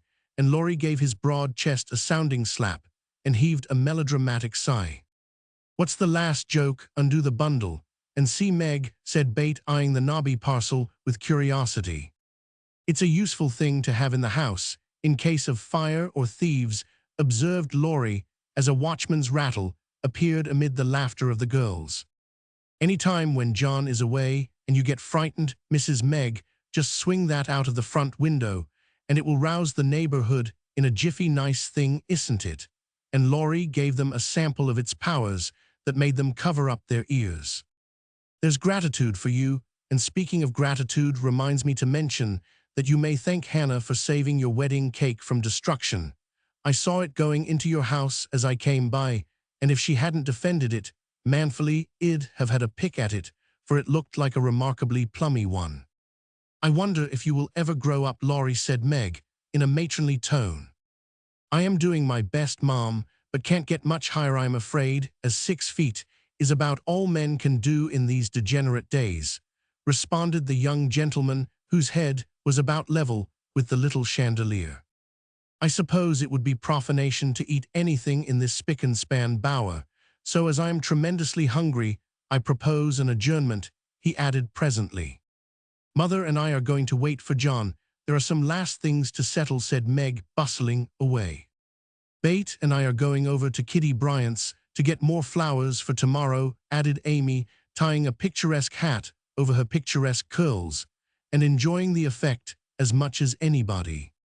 "Come, Joe, don't desert a fellow. I am in such a state of exhaustion I can't get home without help. Don't take off your apron. Whatever you do, it's peculiarly becoming," said Laurie, as Joe bestowed his especial aversion in her capacious pocket and offered her arm to support his feeble steps. "Now, Teddy, I want to talk seriously to you about tomorrow," began Joe, as they strolled away together. "You must promise to behave well and not cut up any pranks and spoil our plans." "Not a prank. And don't say funny things when we ought to be sober. I never do. You are the one for that. And I implore you not to look at me during the ceremony. I shall certainly laugh if you do. You won't see me yowl, be crying so hard that the thick fog round you will obscure the prospect. I never cry unless for some great affliction, such as fellows going to college." "Hey," cut in Laurie with suggestive laugh. Don't be a peacock, I only moaned a trifle to keep the girls company. Exactly, I say, Joe, how is Grandpa this week? Pretty amiable. Very, why have you got into a scrape, and want to know how hell take it? Asked Joe rather sharply. Now, Joe, do you think I'd look your mother in the face and say all right if it wasn't? And Laurie stopped short with an injured air. No, I don't. Then don't go and be suspicious. I only want some money, said Laurie, walking on again, appeased by her hearty tone. You spend a great deal, Teddy. Bless you, I don't spend it, it spends itself somehow, and is gone before I know it. You are so generous and kind-hearted that you let people borrow, and can't say no to anyone. We heard about Henshaw, and all you did for him. If you always spent money in that way, no one would blame you, said Joe warmly. Oh, he made a mountain out of a molehill. You wouldn't have me let that fine fellow work himself to death, just for want of a little help, when he is worth a dozen of us lazy chaps, would you? Of course not, but I don't see the use of your having 17 waistcoats, endless neckties, and a new hat every time you come home. I thought you got over the dandy period. But every now and then it breaks out in a new spot. Just now, it's the fashion to be hideous, to make your head look like a scrubbing brush, wear a straight jacket, orange gloves, and clumping square-toed boots. If it was cheap ugliness, I'd say nothing, but it costs as much as the other, and I don't get any satisfaction out of it. Laurie threw back his head and laughed so heartily at this attack that the felt hat fell off, and Joe walked on it, which insult only afforded him an opportunity for expatiating on the advantages of a rough-and-ready costume as he folded up the maltreated hat and stuffed it into his pocket. Don't lecture any more, there's a good soul. I have enough all through the week, and like to enjoy myself. When I come home, I'll get myself up regardless of expense tomorrow, and be a satisfaction to my friends. I'll leave you in peace, if y'all only let your hair grow. I am not aristocratic, but I do object to being seen with a person who looks like a young prize fighter, observed Joe severely. This unassuming style promotes study, that's why we adopt it, returned Laurie, who certainly could not be accused of vanity, having voluntarily sacrificed a handsome, curly crop to the demand for quarter-inch-long stubble. By the way, Joe, I think that little Parker is really getting desperate about Amy. He talks of her constantly, writes poetry and moons about in a most suspicious manner. He'd better nip his little passion in the bud, hadn't he? Added Laurie in a confidential, elder brotherly tone after a minute's silence. Of course he had. We don't want any more marrying in this family for years to come. Mercy on us, what are the children thinking of? And Joe looked as much scandalized as if Amy and little Parker were not yet in their teens. It's a fast age, and I don't know what we are coming to, Mom. You are a mere infant, but y'all go next, Joe, and well be left lamenting, said Laurie, shaking his head over the degeneracy of the times. Don't be alarmed, I am not one of the agreeable sort. Nobody will want me, and it's a mercy, for there should always be one old maid in a family.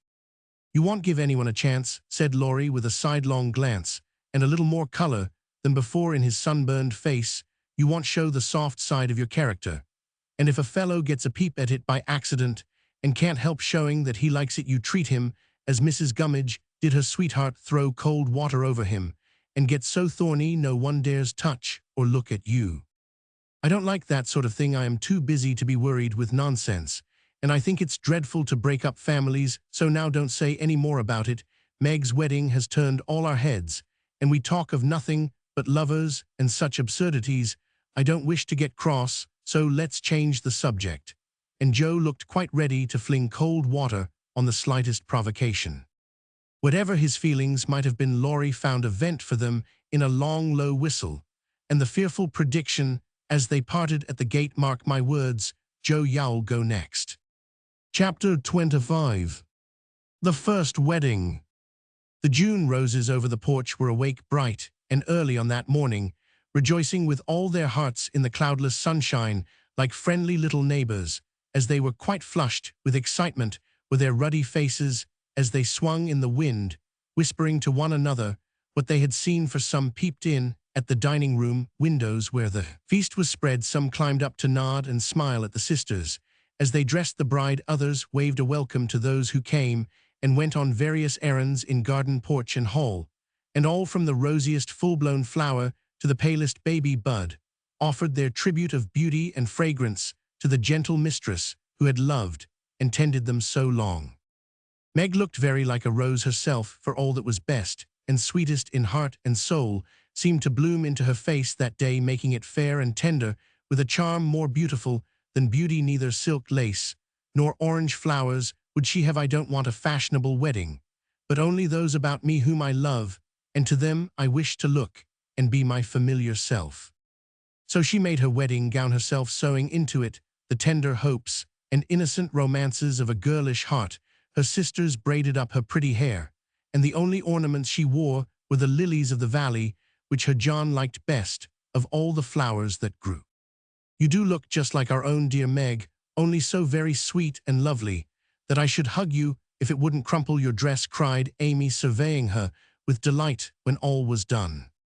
"Then I am satisfied, but please hug and kiss me, everyone, and don't mind my dress. I want a great many crumples of this sort put into it today." And Meg opened her arms to her sisters, who clung about her with April faces for a minute, feeling that the new love had not changed the old. "Now I am going to tie John's cravat for him, and then to stay a few minutes with father quietly in the study." And Meg ran down to perform these little ceremonies, and then to follow her mother wherever she went, conscious that in spite of the smiles on the motherly face, there was a secret sorrow hid in the motherly heart at the flight of the first bird from the nest.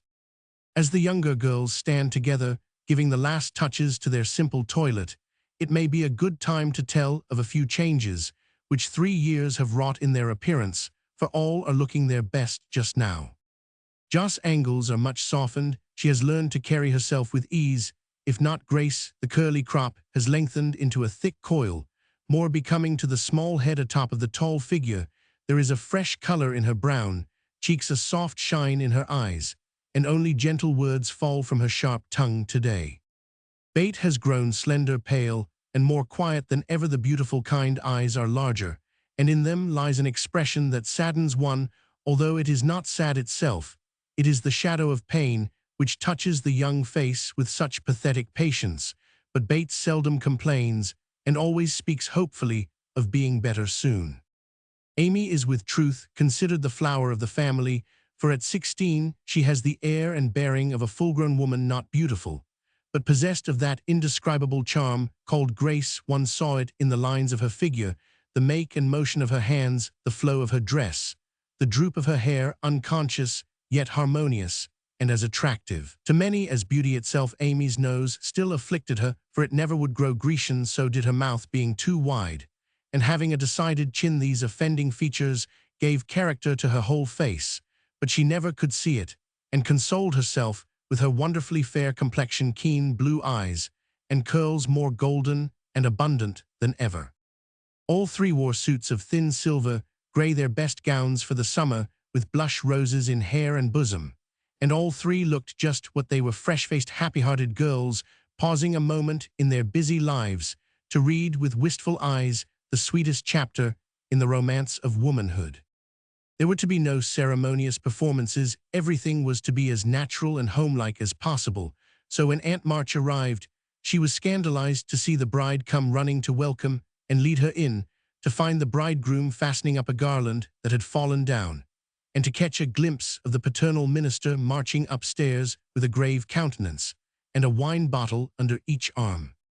"Upon my word, here's a state of things," cried the old lady, taking the seat of honor prepared for her, and settling the folds of her lavender moire with a great rustle. "You ought to be seen till the last minute, child. I'm not a show auntie, and no one is coming to stare at me to criticize my dress or count the cost of my luncheon. I am too happy to care what anyone says or thinks, and I am going to have my little wedding just as I like it. John dear, here's your hammer." And away went Meg to help that man in his highly improper employment.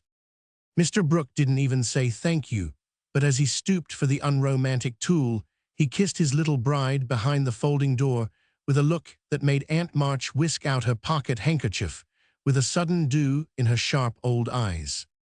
A crash, a cry, and a laugh from Laurie, accompanied by the indecorous exclamation, "Jupiter, Almond Joss upset the cake again, caused a momentary flurry, which was hardly over when a flock of cousins arrived, and the party came in, as Bate used to say when a child. "Don't let that young giant come near me. He worries me worse than mosquitoes," whispered the old lady to Amy as the rooms filled, and Laurie's black head towered above the rest. "He has promised to be very good today, and he can be perfectly elegant if he likes," returned Amy, and gliding away to warn Hercules to beware of the dragon, which warning caused him to haunt the old lady with a devotion that nearly distracted her. There was no bridal procession, but a sudden silence fell upon the room as Mr. March and the young couple took their places under the green arch.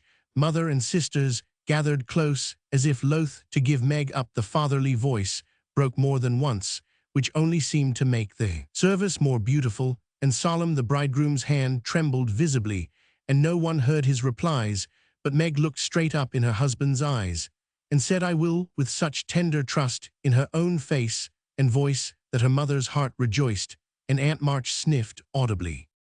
Jo did not cry, though she was very near it once, and was only saved from a demonstration by the consciousness that Laurie was staring fixedly at her with a comical mixture of merriment and emotion in his wicked black eyes. Bate kept her face hidden on her mother's shoulder, but Amy stood like a graceful statue with a most becoming ray of sunshine touching her white forehead and the flower in her hair. "It wasn't at all the thing, I am afraid," but the minute she was fairly married, Meg cried the first kiss for Marmee and turning, gave it with her heart on her lips. During the next 15 minutes, she looked more like a rose than ever, for everyone availed themselves of their privileges to the fullest extent, from Mr. Lawrence to old Hannah, who, adorned with a headdress fearfully and wonderfully made, fell upon her in the hall, crying with a sob and a chuckle, "Bless you, dearie, 100 times the cake ain't hurt a mite, and everything looks lovely."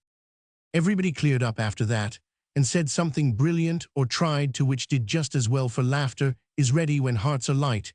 There was no display of gifts, for they were already in the little house, nor was there an elaborate breakfast, but a plentiful lunch of cake and fruit dressed with flowers. Mr. Lawrence and Aunt March shrugged and smiled at one another when water, lemonade, and coffee were found to be to only sorts of nectar, which the three Hebes carried round. No one said anything, till Laurie, who insisted on serving the bride, appeared before her with a loaded salver in his hand and a puzzled expression on his face.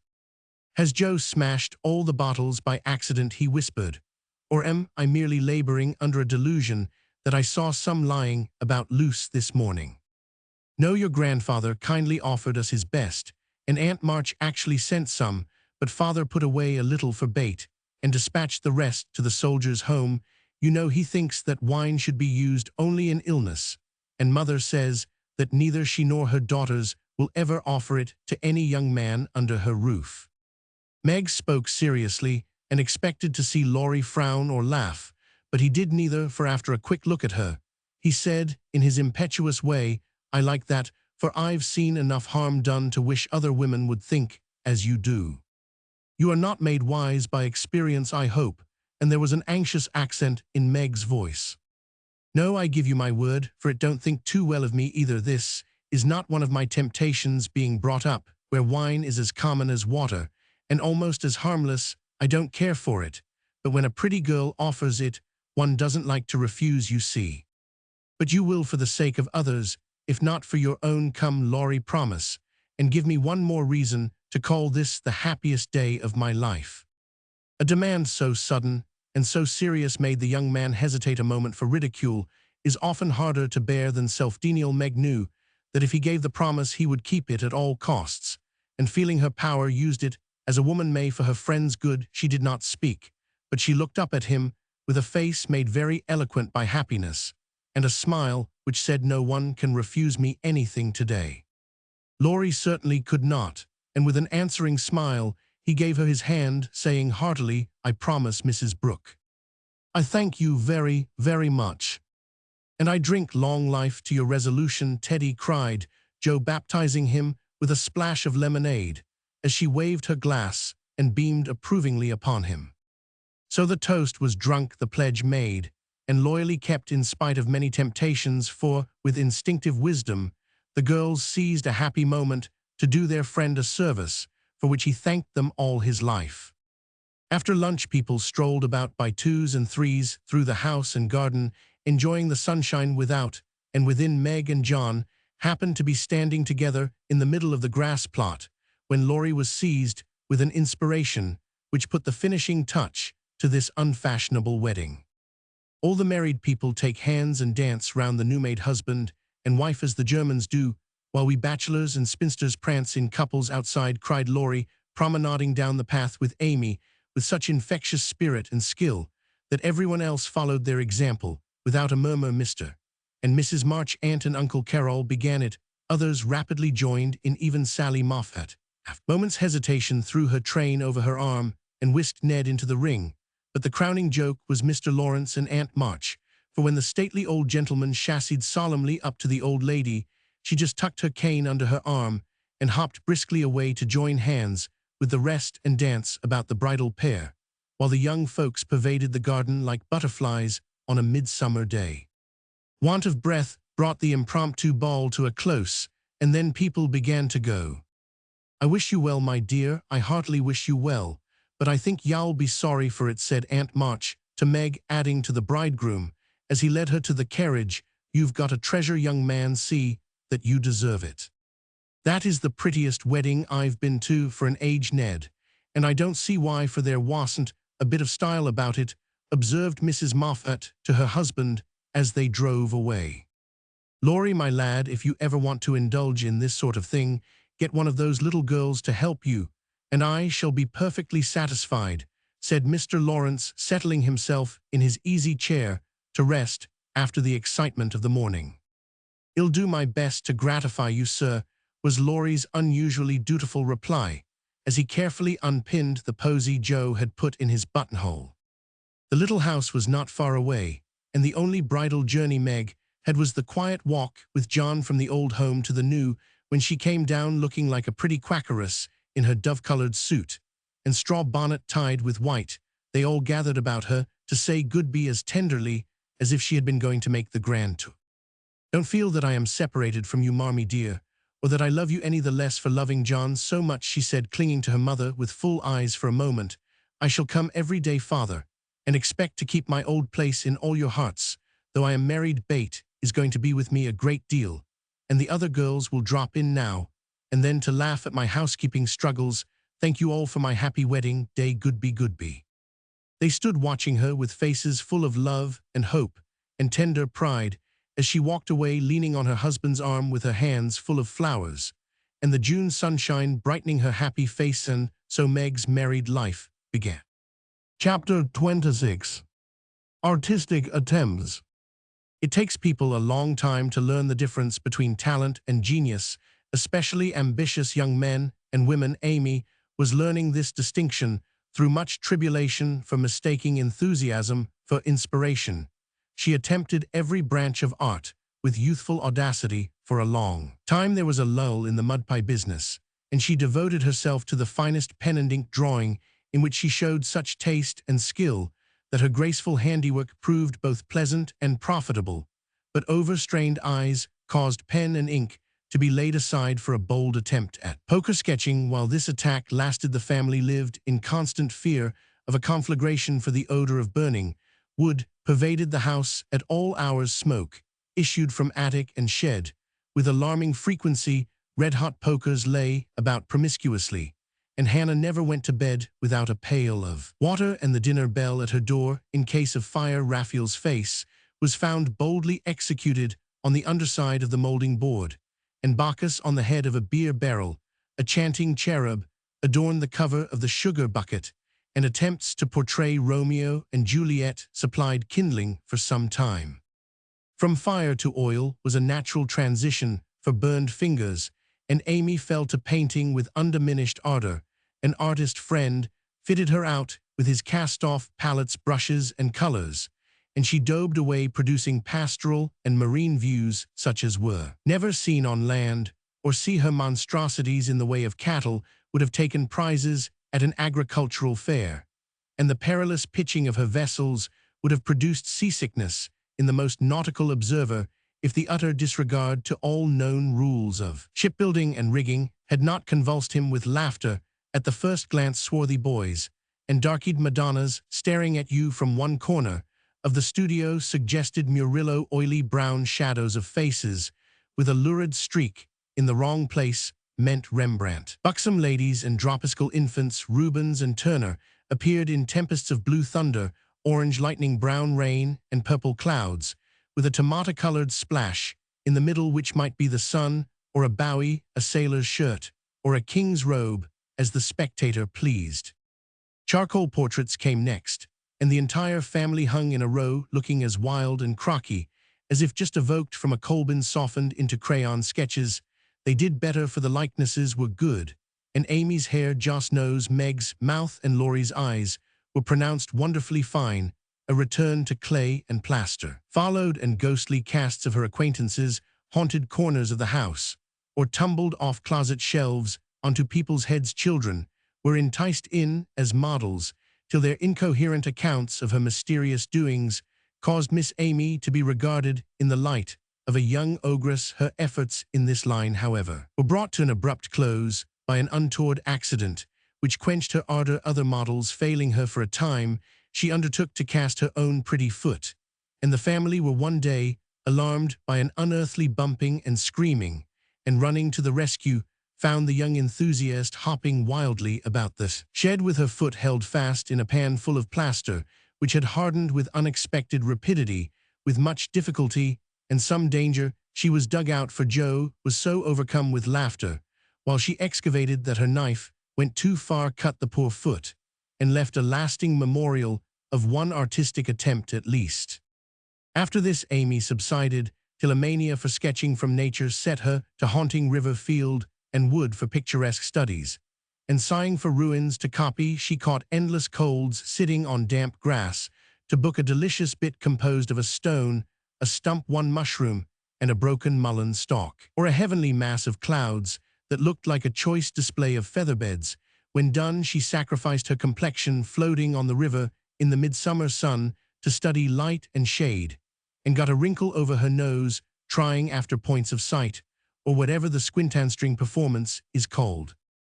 If genius is eternal patience, as Michelangelo affirms, Amy had some claim to the divine attribute, for she persevered in spite of all obstacles, failures, and discouragements, firmly believing that in time she should do something worthy to be called high art.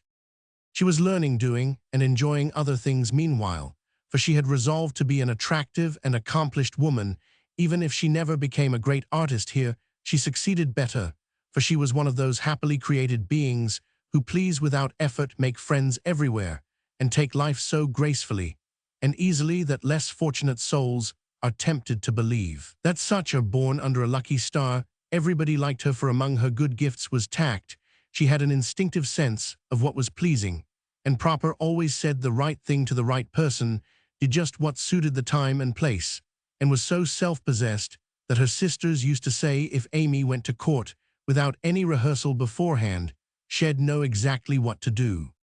One of her weaknesses was a desire to move in our best society without being quite sure what the best really was. Money, position, fashionable accomplishments, and elegant manners were most desirable things in her eyes, and she liked to associate with those who possessed them, often mistaking the false for the true and admiring what was not admirable, never forgetting that by birth she was a gentlewoman. She cultivated her aristocratic tastes and feelings so that when the opportunity came, she might be ready to take the place from which poverty now excluded her. My lady, as her friends called her, sincerely desired to be a genuine lady, and was so at heart, but had yet to learn that money cannot buy refinement of nature, that rank does not always confer nobility, and that true breeding makes itself felt in spite of external drawbacks. "I want to ask a favor of you, Mama," Amy said, coming in with an important air one day. "Well, little girl, what is it?" replied her mother, in whose eyes the stately young lady still remained the baby. "Our drawing class breaks up next week, and before the girls separate for the summer, I want to ask them out here for a day. They are wild to see the river, sketch the broken bridge, and copy some of the things they admire in my book. They have been very kind to me in many ways, and I am grateful for they are all rich, and I know I am poor, yet they never made any difference. Why should they and Mrs. March put the question with what the girls called her Maria Teresa air? You know as well as I that it does make a difference with nearly everyone, so don't ruffle up like a dear motherly hen when your chickens get pecked by smarter birds. The ugly duckling turned out a swan, you know, and Amy smiled without bitterness, for she possessed a happy temper and hopeful spirit. Mrs. March laughed and smoothed down her maternal pride as she asked, "Well, my swan, what is your plan?"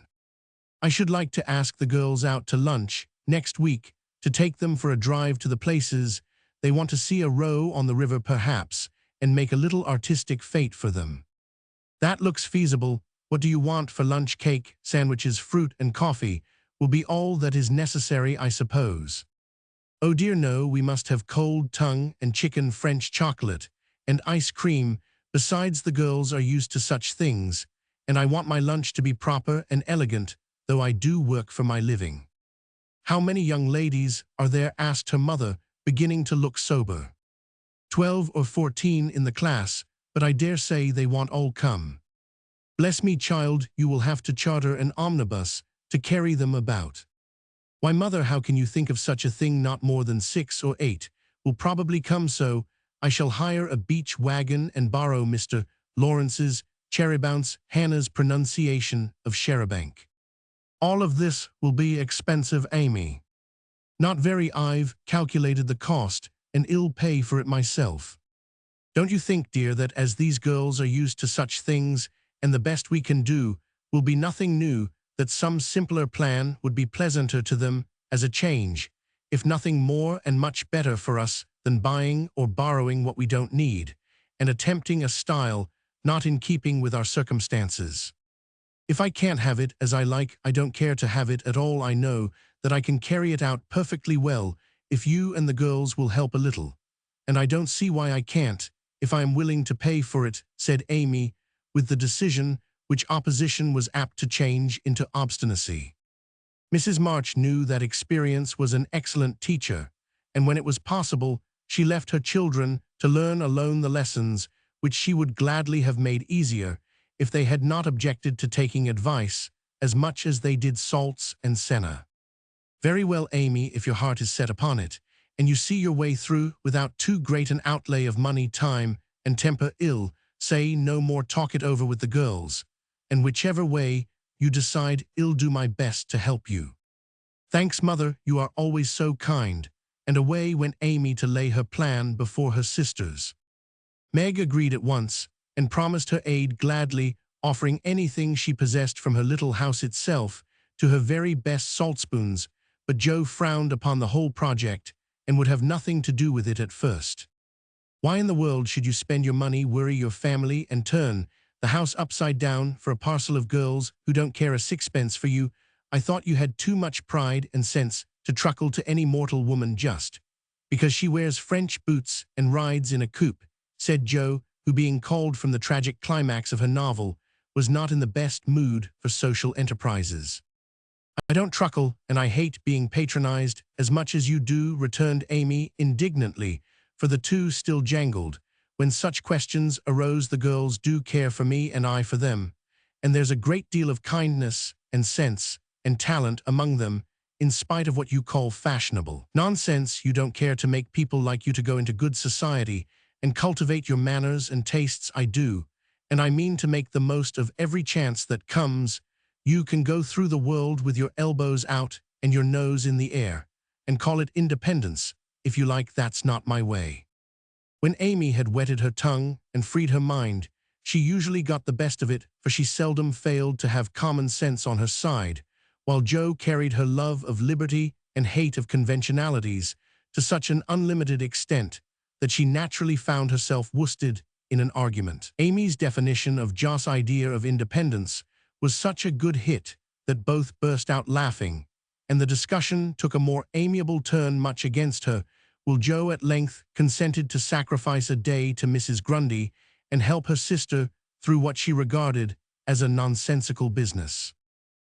Invitations were sent, nearly all accepted, and the following Monday was set apart for the grand event. Hannah was out of humor because her week's work was deranged, and prophesied that if the washin' and ironin' warn't done reglar, nothing would go well anywheres. This hitch in the mainspring of the domestic machinery had a bad effect upon the whole concern, but Amy's motto was nil desperandum, and having made up her mind what to do, she proceeded to do it, in spite of all obstacles, to begin with Hannah's. Cooking didn't turn out well. The chicken was tough, the tongue too salty, and the chocolate wouldn't froth properly.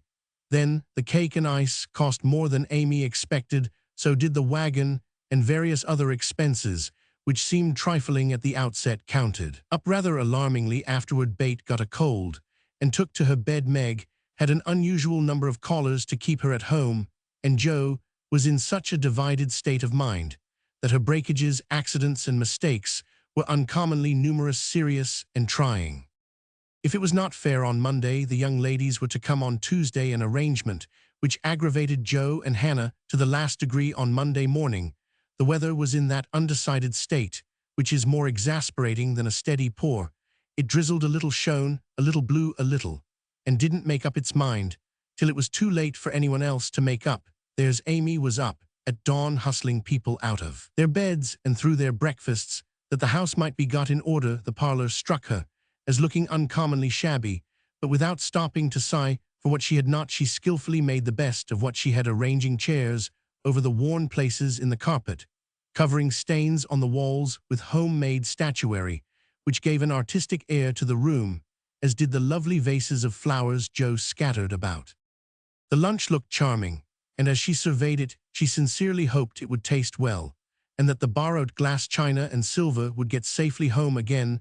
The carriages were promised. Meg and Mother were all ready to do the honors. Beth was able to help Hannah behind the scenes. Jo had engaged to be as lively and amiable as an absent mind and aching head, and a very decided disapproval of everybody and everything would allow. And as she wearily dressed, Amy cheered herself with anticipations of the happy moment when, lunch safely over, she should drive away with her friends for an afternoon of artistic delights, for the cherry bounce and the broken bridge were her strong points. Then came the hours of suspense, during which she vibrated from parlor to porch, while public opinion varied like the weathercock. A smart shower at 11 had evidently quenched the enthusiasm of the young ladies who were to arrive at 12, for nobody came, and at 2 the exhausted family sat down in a blaze of sunshine to consume the perishable portions of the feast, that nothing might be lost. No doubt about the weather today, they will certainly come, so we must fly round and be ready for them, said Amy. As the sun woke her next morning, she spoke briskly, but in her secret soul she wished she had said nothing about Tuesday, for her interest, like her cake, was getting a little stale. I can't get any lobsters, so you will have to do without salad today, said Mr. March, coming in half an hour later with an expression of placid despair.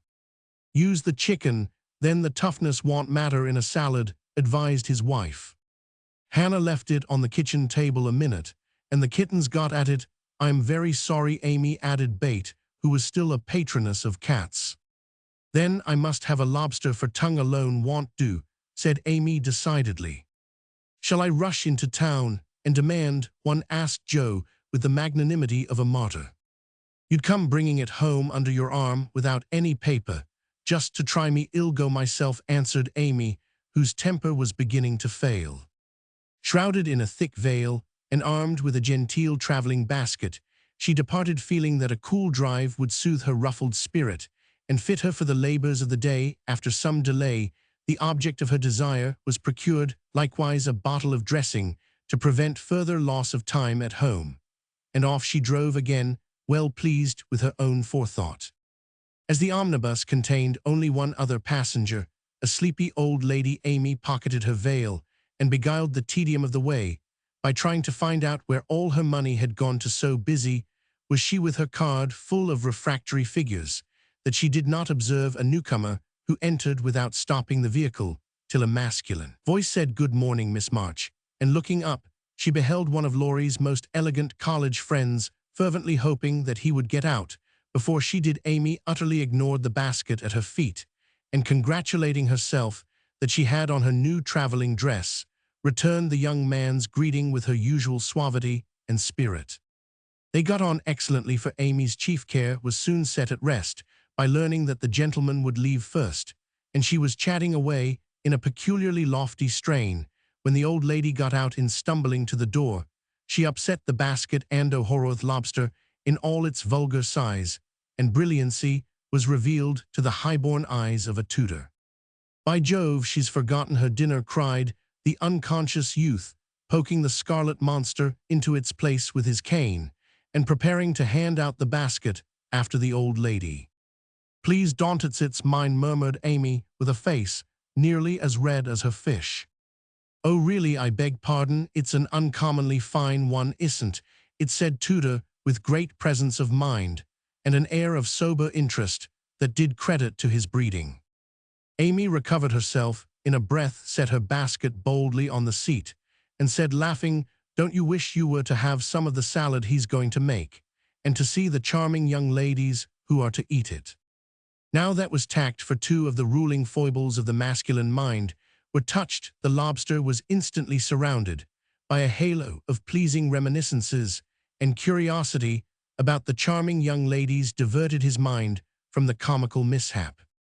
"I suppose he'll laugh and joke over it with Laurie, but I shan't see them, that's a comfort," thought Amy as Tudor bowed and departed. She did not mention this meeting at home, though she discovered that thanks to the upset her new dress was much damaged by the rivulets of dressing that meandered down the skirt, but went through with the preparations, which now seemed more irksome than before, and at 12 o'clock all was ready again. Feeling that the neighbors were interested in her movements, she wished to efface the memory of yesterday's failure by a grand success today, so she ordered the cherry bounce and drove away in state to meet and escort her guests to the banquet. "There's the rumble, they're coming. I'll go onto the porch and meet them, it looks hospitable, and I want the poor child to have a good time after all her troubles," said Mrs. March, suiting the action to the word. But after one glance, she retired with an indescribable expression, for looking quite lost, in the big carriage sat Amy and one young lady.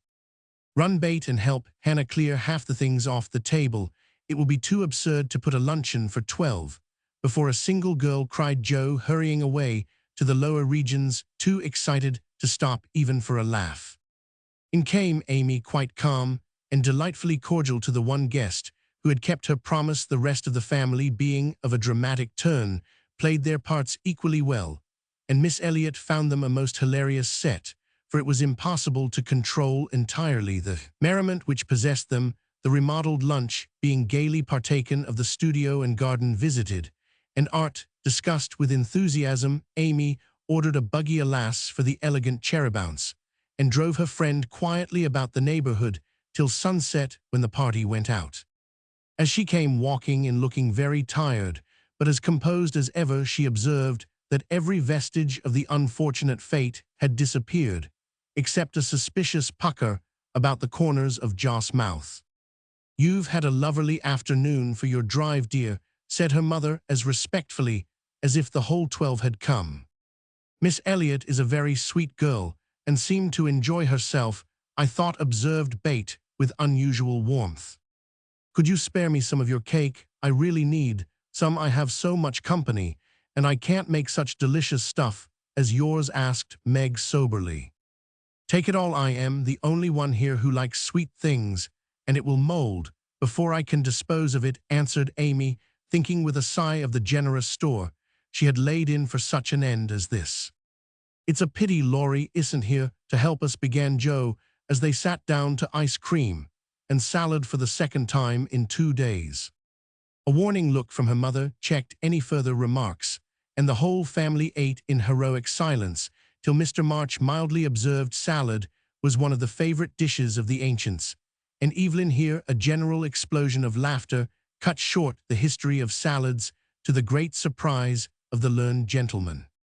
"Bundle everything into a basket and send it to the Hummels Germans like messes. I am sick of the sight of this, and there's no reason you should all die of a surfeit because I've been a fool," cried Amy, wiping her eyes.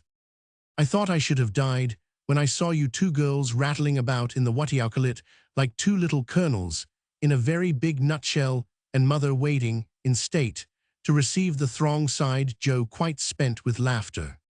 "I am very sorry you were disappointed, dear, but we all did our best to satisfy you," said Mrs. March in a tone full of motherly regret. "I am satisfied I've done what I undertook, and it's not my fault that it failed. I comfort myself with that," said Amy, with a little quiver in her voice. "I thank you all very much for helping me, and I'll thank you still more if you want to allude to it for a month at least."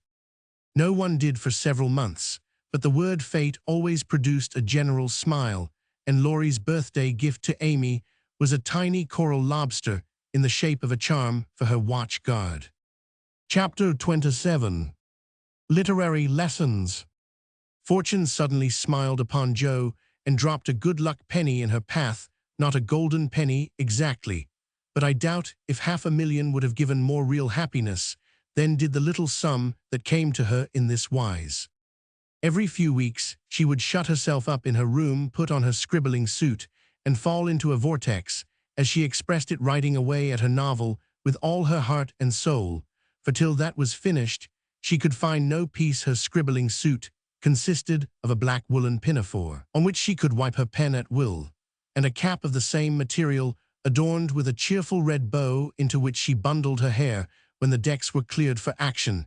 This cap was a beacon to the inquiring eyes of her family, who during these periods kept their distance, merely popping in their heads semi-occasionally to ask with interest, "Does genius burn, Jo?" They did not always venture even to ask this question, but took an observation of the cap, and judged accordingly.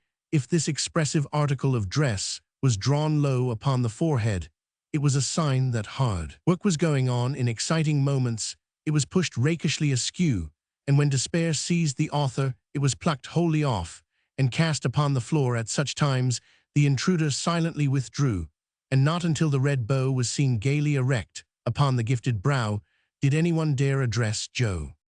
She did not think herself a genius by any means, but when the writing fit came on, she gave herself up to it with entire abandon, and led a blissful life, unconscious of want, care, or bad weather, while she sat safe and happy in an imaginary world full of friends, almost as real and dear to her as any in the flesh. Sleep forsook her eyes, meals stood untasted, day and night were all too short to enjoy the happiness which blessed her only at such times, and made these hours worth living even if they bore no other fruit. The divine afflatus usually lasted a week or two, and then she emerged from her vortex hungry, sleepy, cross, or despondent. She was just recovering from one of these attacks when she was prevailed upon to escort Miss Crocker to a lecture, and in return for her virtue was rewarded with a new idea. It was a people's course, the lecture on the pyramids, and Jo rather wondered at the choice of such a subject for such an audience, but took it for granted that some great social evil would be remedied, or some great want supplied, by unfolding the glories of the pharaohs to an audience whose thoughts were busy with the price of coal and flour, and whose lives were spent in trying to solve harder riddles than that of the Sphinx. They were early, and while Miss Crocker set the heel of her stocking, Jo amused herself by examining the faces of the people who occupied the seat with them. On her left were two matrons with massive foreheads and bonnets to match, discussing women's rights and making tatting beyond. Sat a pair of humble lovers, artlessly holding each other by the hand, a somber spinster eating peppermints out of a paper bag, and an old gentleman taking his preparatory nap behind a yellow bandana on her right. Her only neighbor was a studious-looking lad absorbed in a newspaper. It was a pictorial sheet, and Jo examined the work of art nearest her, idly wondering what fortuitous concatenation of circumstances needed the melodramatic illustration of an Indian in full war costume tumbling over a precipice with a wolf at his throat, while two infuriated young gentlemen with unnaturally small feet and big eyes were stabbing each other close by, and a disheveled female was flying away in the background with her mouth wide open, pausing to turn a page. The lad saw her looking, and with boyish good nature offered half his paper, saying bluntly, "Want to read it? That's a first-rate story." Jo accepted it with a smile, for she had never outgrown her liking for lads, and soon found herself involved in the usual labyrinth of love, mystery, and murder, for the story belonged to that class of light literature in which the passions have a holiday, and when the author's invention fails, a grand catastrophe clears the stage of one half the dramatis personae, leaving the other half to exult over their downfall. Prime isn't it, asked the boy, as her eye went down the last paragraph of her portion. I think you and I could do as well as that if we tried, returned Joe, amused at his admiration of the trash. I should think I was a pretty lucky chap if I could. She makes a good living out of such stories, they say. And he pointed to the name of Mrs. S. Roman 50 A.N.G. Northberry under the title of the tale. Do you know her? Asked Joe with sudden interest. No, but I read all her pieces, and I know a fellow who works in the office where this paper is printed. Do you say she makes a good living out of stories like this? And Joe looked more respectfully at the agitated group and thickly sprinkled exclamation points that adorned the page. Guess she does. She knows just what folks like and gets paid well for writing it. Here the lecture began, but Joe heard very little of it, for while Professor Sands was prosing away about Belzoni, Cheops, scarabaei, and hieroglyphics, she was covertly taking down the address of the paper and boldly resolving to try for the $100 prize offered in its columns for a sensational story. By the time the lecture ended and the audience awoke, she had built up a splendid fortune for herself, not the first founded on paper, and was already deep in the concoction of her story, being unable to decide whether the duel should come before the elopement or after the murder. She said nothing of her plan at home, but fell to work next day, much to the disquiet of her mother, who always looked a little anxious when genius took to burning. Joe had never tried this style before, contenting herself with very mild romances. For the Spread Eagle, her experience and miscellaneous reading were of service now, for they gave her some idea of dramatic effect and supplied plot, language, and costumes. Her story was as full of desperation and despair as her limited acquaintance with those uncomfortable emotions enabled her to make it, and having located it in Lisbon, she wound up with an earthquake as a striking and appropriate denouement. The manuscript was privately dispatched, accompanied by a note modestly saying that if the tale didn't get the prize, which the writer hardly dared expect, she would be very glad to receive any sum it might be considered worth. 6 weeks is a long time to wait, and a still longer time for a girl to keep a secret, but Joe did both and was just beginning to give up all hope of ever seeing her manuscript again, when a letter arrived which almost took her breath away, for on opening it, a check for $100 fell into her lap. For a minute, she stared at it as if it had been a snake. Then she read her letter and began to cry. If the amiable gentleman who wrote that kindly note could have known what intense happiness he was giving a fellow creature, I think he would devote his leisure hours, if he has any, to that amusement. For Joe valued the letter more than the money, because it was encouraging, and after years of effort, it was so pleasant to find that she had learned to do something, though it was only to write a sensation story. A prouder young woman was seldom seen than she when, having composed herself, she electrified the family by appearing before them with the letter in one hand, the check in the other, announcing that she had won the prize. Of course, there was a great jubilee, and when the story came, everyone read and praised it, though after her father had told her that the language was good, the romance fresh and hearty, and the tragedy quite thrilling, he shook his head and said in his unworldly way, "You can do better than this, Joe. Aim at the highest and never mind the money." "I think the money is the best part of it. What will you do with such a fortune?" asked Amy, regarding the magic slip of paper with a reverential eye. "Send Bate and Mother to the seaside for a month or 2, answered Joe promptly. To the seaside they went after much discussion, and though Bate didn't come home as plump and rosy as could be desired, she was much better, while Mrs. March declared she felt 10 years younger. So Joe was satisfied with the investment of her prize money and fell to work with a cheery spirit bent on earning more of those delightful checks. She did earn several that year and began to feel herself a power in the house, for by the magic of a pen her rubbish turned into comforts for them all. The Duke's daughter paid the butcher's bill, a phantom hand put down a new carpet, and the curse of the Coventrys proved the blessing of the Marches in the way of groceries and gowns. Wealth is certainly a most desirable thing, but poverty has its sunny side, and one of the sweet uses of adversity is the genuine satisfaction which comes from hearty work of head or hand, and to the inspiration of necessity we owe half the wise, beautiful, and useful blessings of the world. Joe enjoyed a taste of this satisfaction, and ceased to envy richer girls, taking great comfort in the knowledge that she could supply her own wants and need ask no one for a penny. Little notice was taken of her stories, but they found a market, and encouraged by this fact, she resolved to make a bold stroke for fame and fortune, having copied her novel for the 4th time, read it to all her confidential friends, and submitted it with fear and trembling to 3 publishers. She at last disposed of it on condition that she would cut it down 1/3 and omit all the parts which she particularly admired. Now I must either bundle it back into my tin kitchen to mold pay for printing it myself, or chop it up to suit purchasers, and get what I can for it. Fame is a very good thing to have in the house, but cash is more convenient, so I wish to take the sense of the meeting on this important subject, said Joe, calling a family council. Don't spoil your book, my girl, for there is more in it than you know, and the idea is well worked out. Let it wait and ripen, was her father's advice. And he practiced what he preached, having waited patiently 30 years for fruit of his own to ripen, and being in no haste to gather it even now when it was sweet and mellow.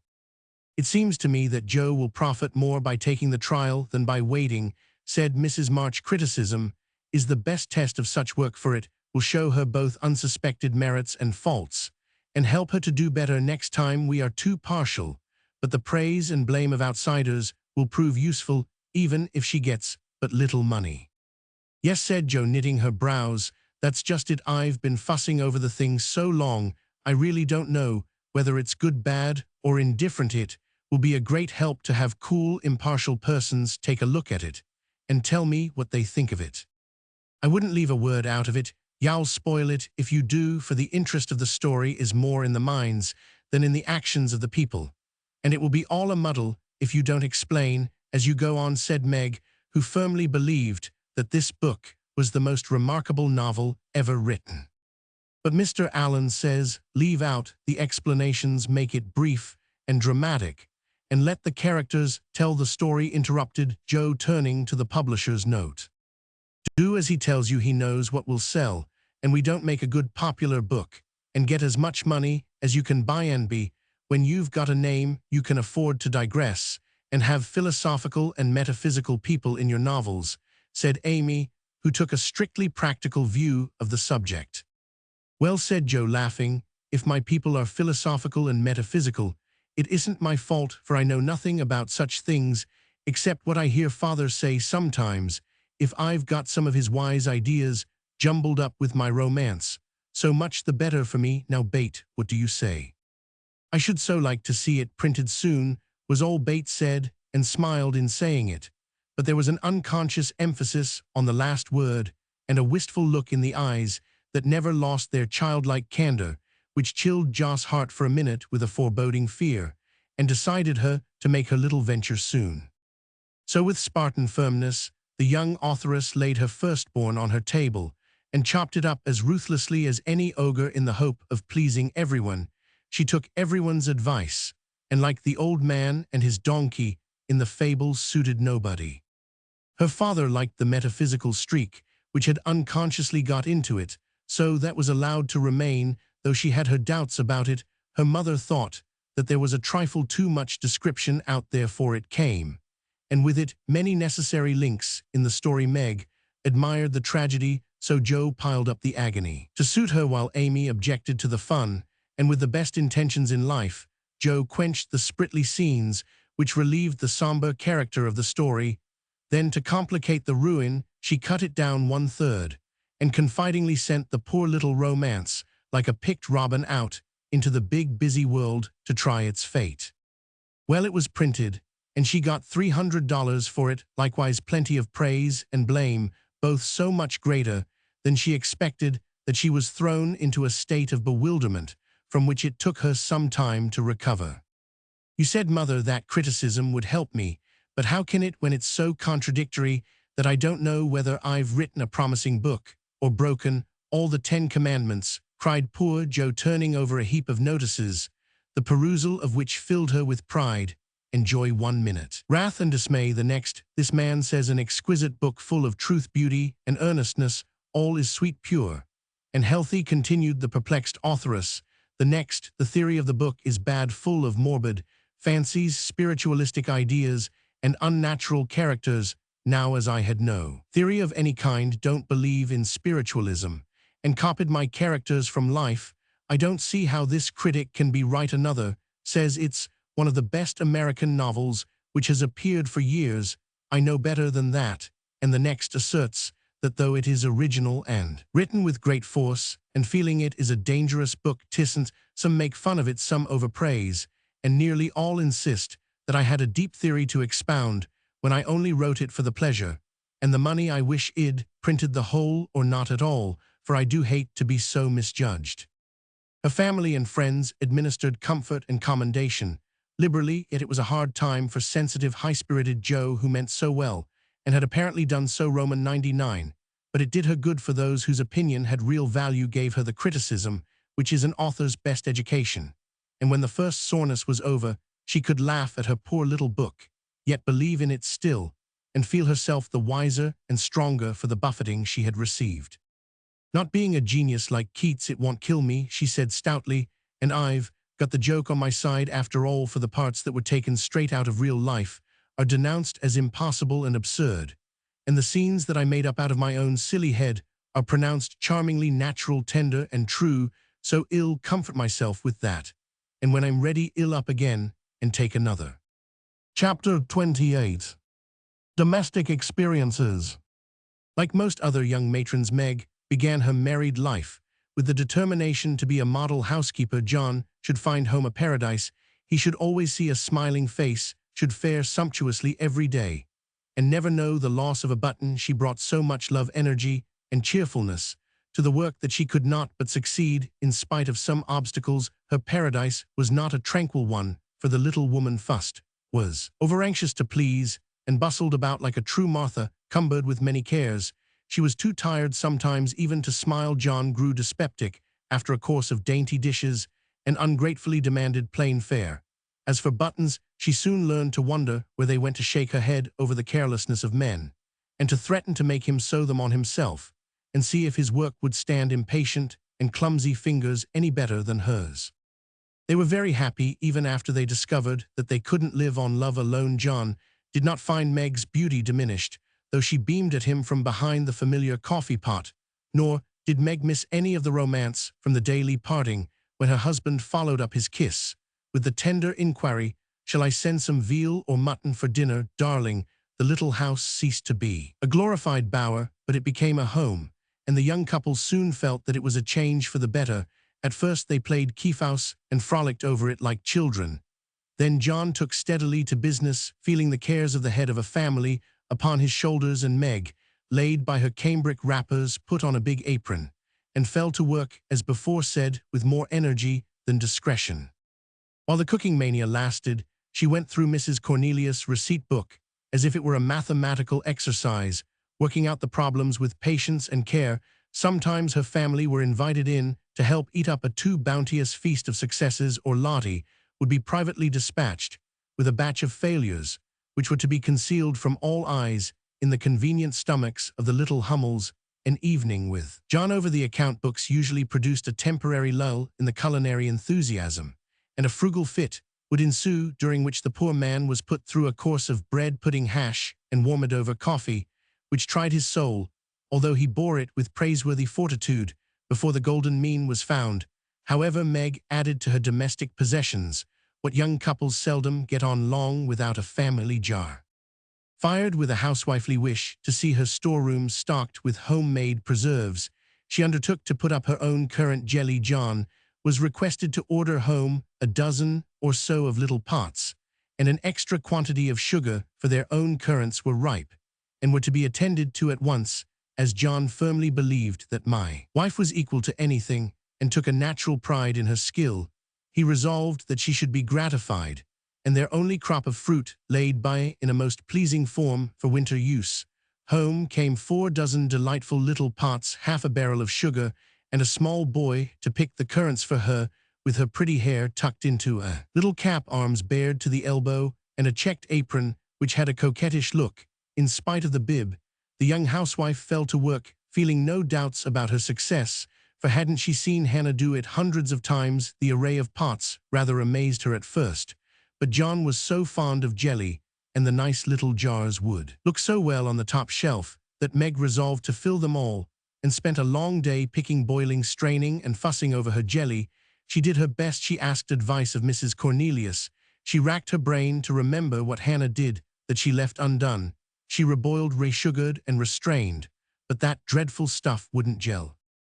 She longed to run home, bib and all, and ask Mother to lend her a hand, but John and she had agreed that they would never annoy anyone with their private worries, experiments, or quarrels.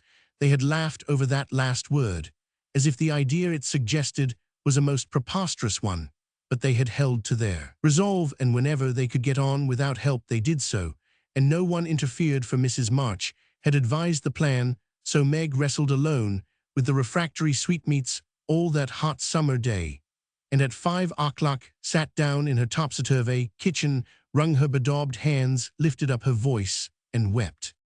Now in the first flush of the new life, she had often said, "My husband shall always feel free to bring a friend home whenever he likes. I shall always be prepared. There shall be no flurry, no scolding, no discomfort, but a neat house, a cheerful wife, and a good dinner. John dear, never stop to ask my leave. Invite whom you please, and be sure of a welcome from me." How charming that was, to be sure. John quite glowed with pride to hear her say it, and felt what a blessed thing it was to have a superior wife. But although they had had company from time to time, it never happened to be unexpected, and Meg had never had an opportunity to distinguish herself, till now. It always happens so in this vale of tears. There is an inevitability about such things which we can only wonder at, deplore, and bear as we best can. If John had not forgotten all about the jelly, it really would have been unpardonable in him to choose that day of all the days in the year to bring a friend home to dinner, unexpectedly congratulating himself that a handsome repast had been ordered that morning, feeling sure that it would be ready to the minute, and indulging in pleasant anticipations of the charming effect it would produce.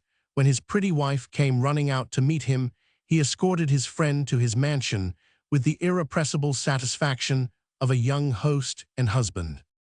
It is a world of disappointments, as John discovered when he reached the Dovecote. The front door usually stood hospitably open. Now it was not only shut, but locked, and yesterday's mud still adorned the steps.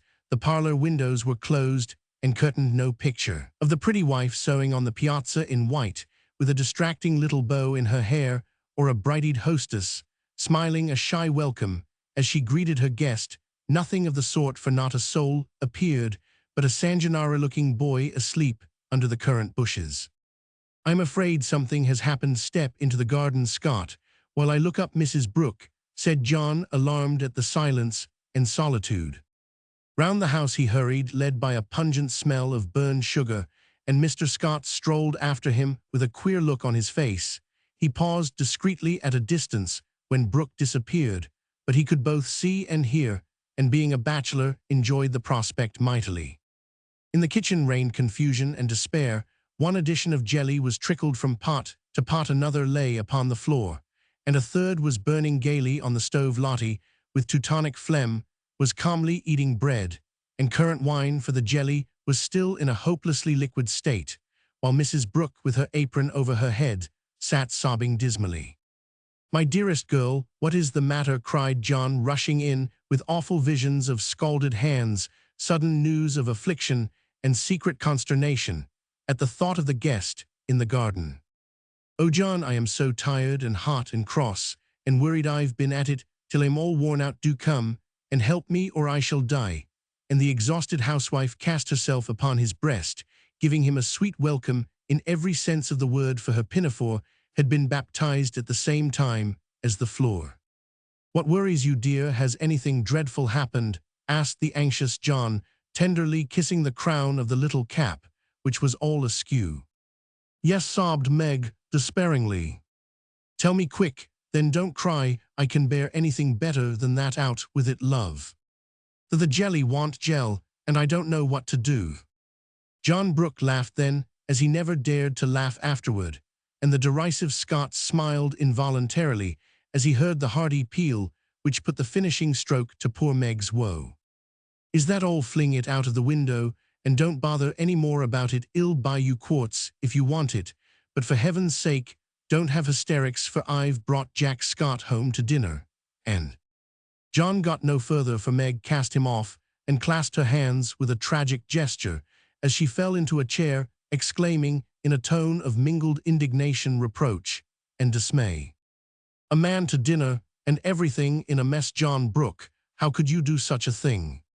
"Hush, he's in the garden. I forgot the confounded jelly, but it can't be helped now," said John, surveying the prospect with an anxious eye. "You ought to have sent word or told me this morning, and you ought to have remembered how busy I was," continued Meg petulantly, "for even turtle-doves will peck when ruffled. I didn't know it this morning, and there was no time to send word, for I met him on the way out. I never thought of asking leave, when you have always told me to do as I liked. I never tried it before. And hang me if I ever do again," added John with an aggrieved air. "I should hope not. Take him away at once. I can't see him, and there isn't any dinner." "Well, I like that. Where's the beef and vegetables I sent home, and the pudding you promised?" cried John, rushing to the larder. "I hadn't time to cook anything. I meant to dine at Mother's. I am sorry, but I was so busy," and Meg's tears began again. John was a mild man, but he was human, and after a long day's work, to come home tired, hungry, and hopeful, to find a chaotic house, an empty table, and a cross wife was not exactly conducive to repose of mind or manner. He restrained himself, however, and the little squall would have blown over but for one unlucky word. "It's a scrape, I acknowledge, but if you will lend a hand, we'll pull through and have a good time. Yet don't cry, dear, but just exert yourself a bit and fix us up something to eat. We're both as hungry as hunters, so we shan't mind what it is. Give us the cold meat and bread and cheese. We won't ask for jelly." He meant it to be a good-natured joke, but that one word sealed his fate. Meg thought it was too cruel to hint about her sad failure, and the last atom of patience vanished as he spoke. "You must get yourself out of the scrape, as you can. I'm too used up to exert myself for anyone. It's like a man to propose a bone and vulgar bread and cheese for company. I won't have anything of the sort in my house. Take that Scott up to Mother's, and tell him I am away sick. Dead anything. I won't see him, and you too can laugh at me and my jelly as much as you like. You won't have anything else here." And having delivered her defiance all on one breath, Meg cast away her pinafore and precipitately left the field to bemoan herself in her own room. What those two creatures did in her absence she never knew, but Mr. Scott was not taken up to Mother's, and when Meg descended, after they had strolled away together, she found traces of a promiscuous lunch, which filled her with horror. Lottie reported that they had eaten a much and greatly laughed, and the master bid her throw away all the sweet stuff and hide the pots. Meg longed to go and tell Mother, but a sense of shame at her own shortcomings, of loyalty to John, who might be cruel, but nobody should know it, restrained her, and after a summary cleaning up, she dressed herself prettily and sat down to wait for John to come and be forgiven. Unfortunately, John didn't come. Not seeing the matter in that light, he had carried it off as a good joke with Scott, excused his little wife as well as he could, and played the host so hospitably that his friend enjoyed the impromptu dinner and promised to come again.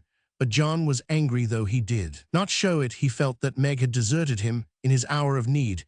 It wasn't fair to tell a man to bring folks home any time with perfect freedom, and when he took you at your word, to flame up and blame him and leave him in the lurch to be laughed at or pitied. No, by George, it wasn't, and Meg must know it. He had fumed inwardly during the feast, but when the flurry was over and he strolled home after seeing Scott off, a milder mood came over him. Poor little thing, it was hard upon her when she tried so heartily to please me. She was wrong, of course, but then she was young. I must be patient and teach her. He hoped she had not gone home, hated gossip and interference for a minute. He was ruffled again at the mere thought of it, and then the fear that Meg would cry herself sick softened his heart and sent him on at a quicker pace, resolving to be calm and kind, but firm, quite firm, and show her where she had failed in her duty to her spouse. Meg likewise resolved to be calm and kind, but firm, and show him his duty. She longed to run to meet him and beg pardon and be kissed and comforted, as she was sure of being, but of course she did nothing of the sort, and when she saw John coming began to hum quite naturally as she rocked and sewed like a lady of leisure in her best parlor. John was a little disappointed not to find a tender Niobe, but feeling that his dignity demanded the first apology, he made none, only came leisurely in, and laid himself upon the sofa with the singularly relevant remark, "We are going to have a new moon, my dear." "I've no objection," was Meg's equally soothing remark. A few other topics of general interest were introduced by Mr. Brooke, and wet-blanketed by Mrs. Brooke, and conversation languished. John went to one window, unfolded his paper, and wrapped himself in it. Figuratively speaking, Meg went to the other window, and sewed as if new rosettes for slippers were among the necessaries of life. Neither spoke, both looked quite calm and firm, and both felt desperately uncomfortable. "Oh dear," thought Meg, "married life is very trying, and does need infinite patience, as well as love." As mother says, the word mother suggested other maternal counsels given long ago, and received with unbelieving protests. "John is a good man, but he has his faults, and you must learn to see and bear with them, remembering your own. He is very decided, but never will be obstinate. If you reason kindly, not oppose impatiently. He is very accurate and particular about the truth, a good trait.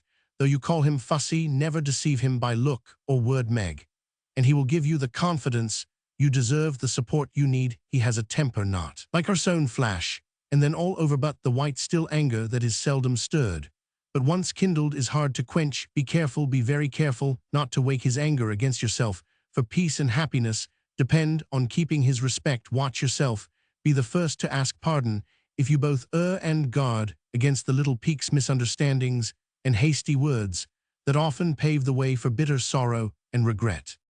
These words came back to Meg as she sat sewing in the sunset, especially the last. This was the first serious disagreement. Her own hasty speeches sounded both silly and unkind.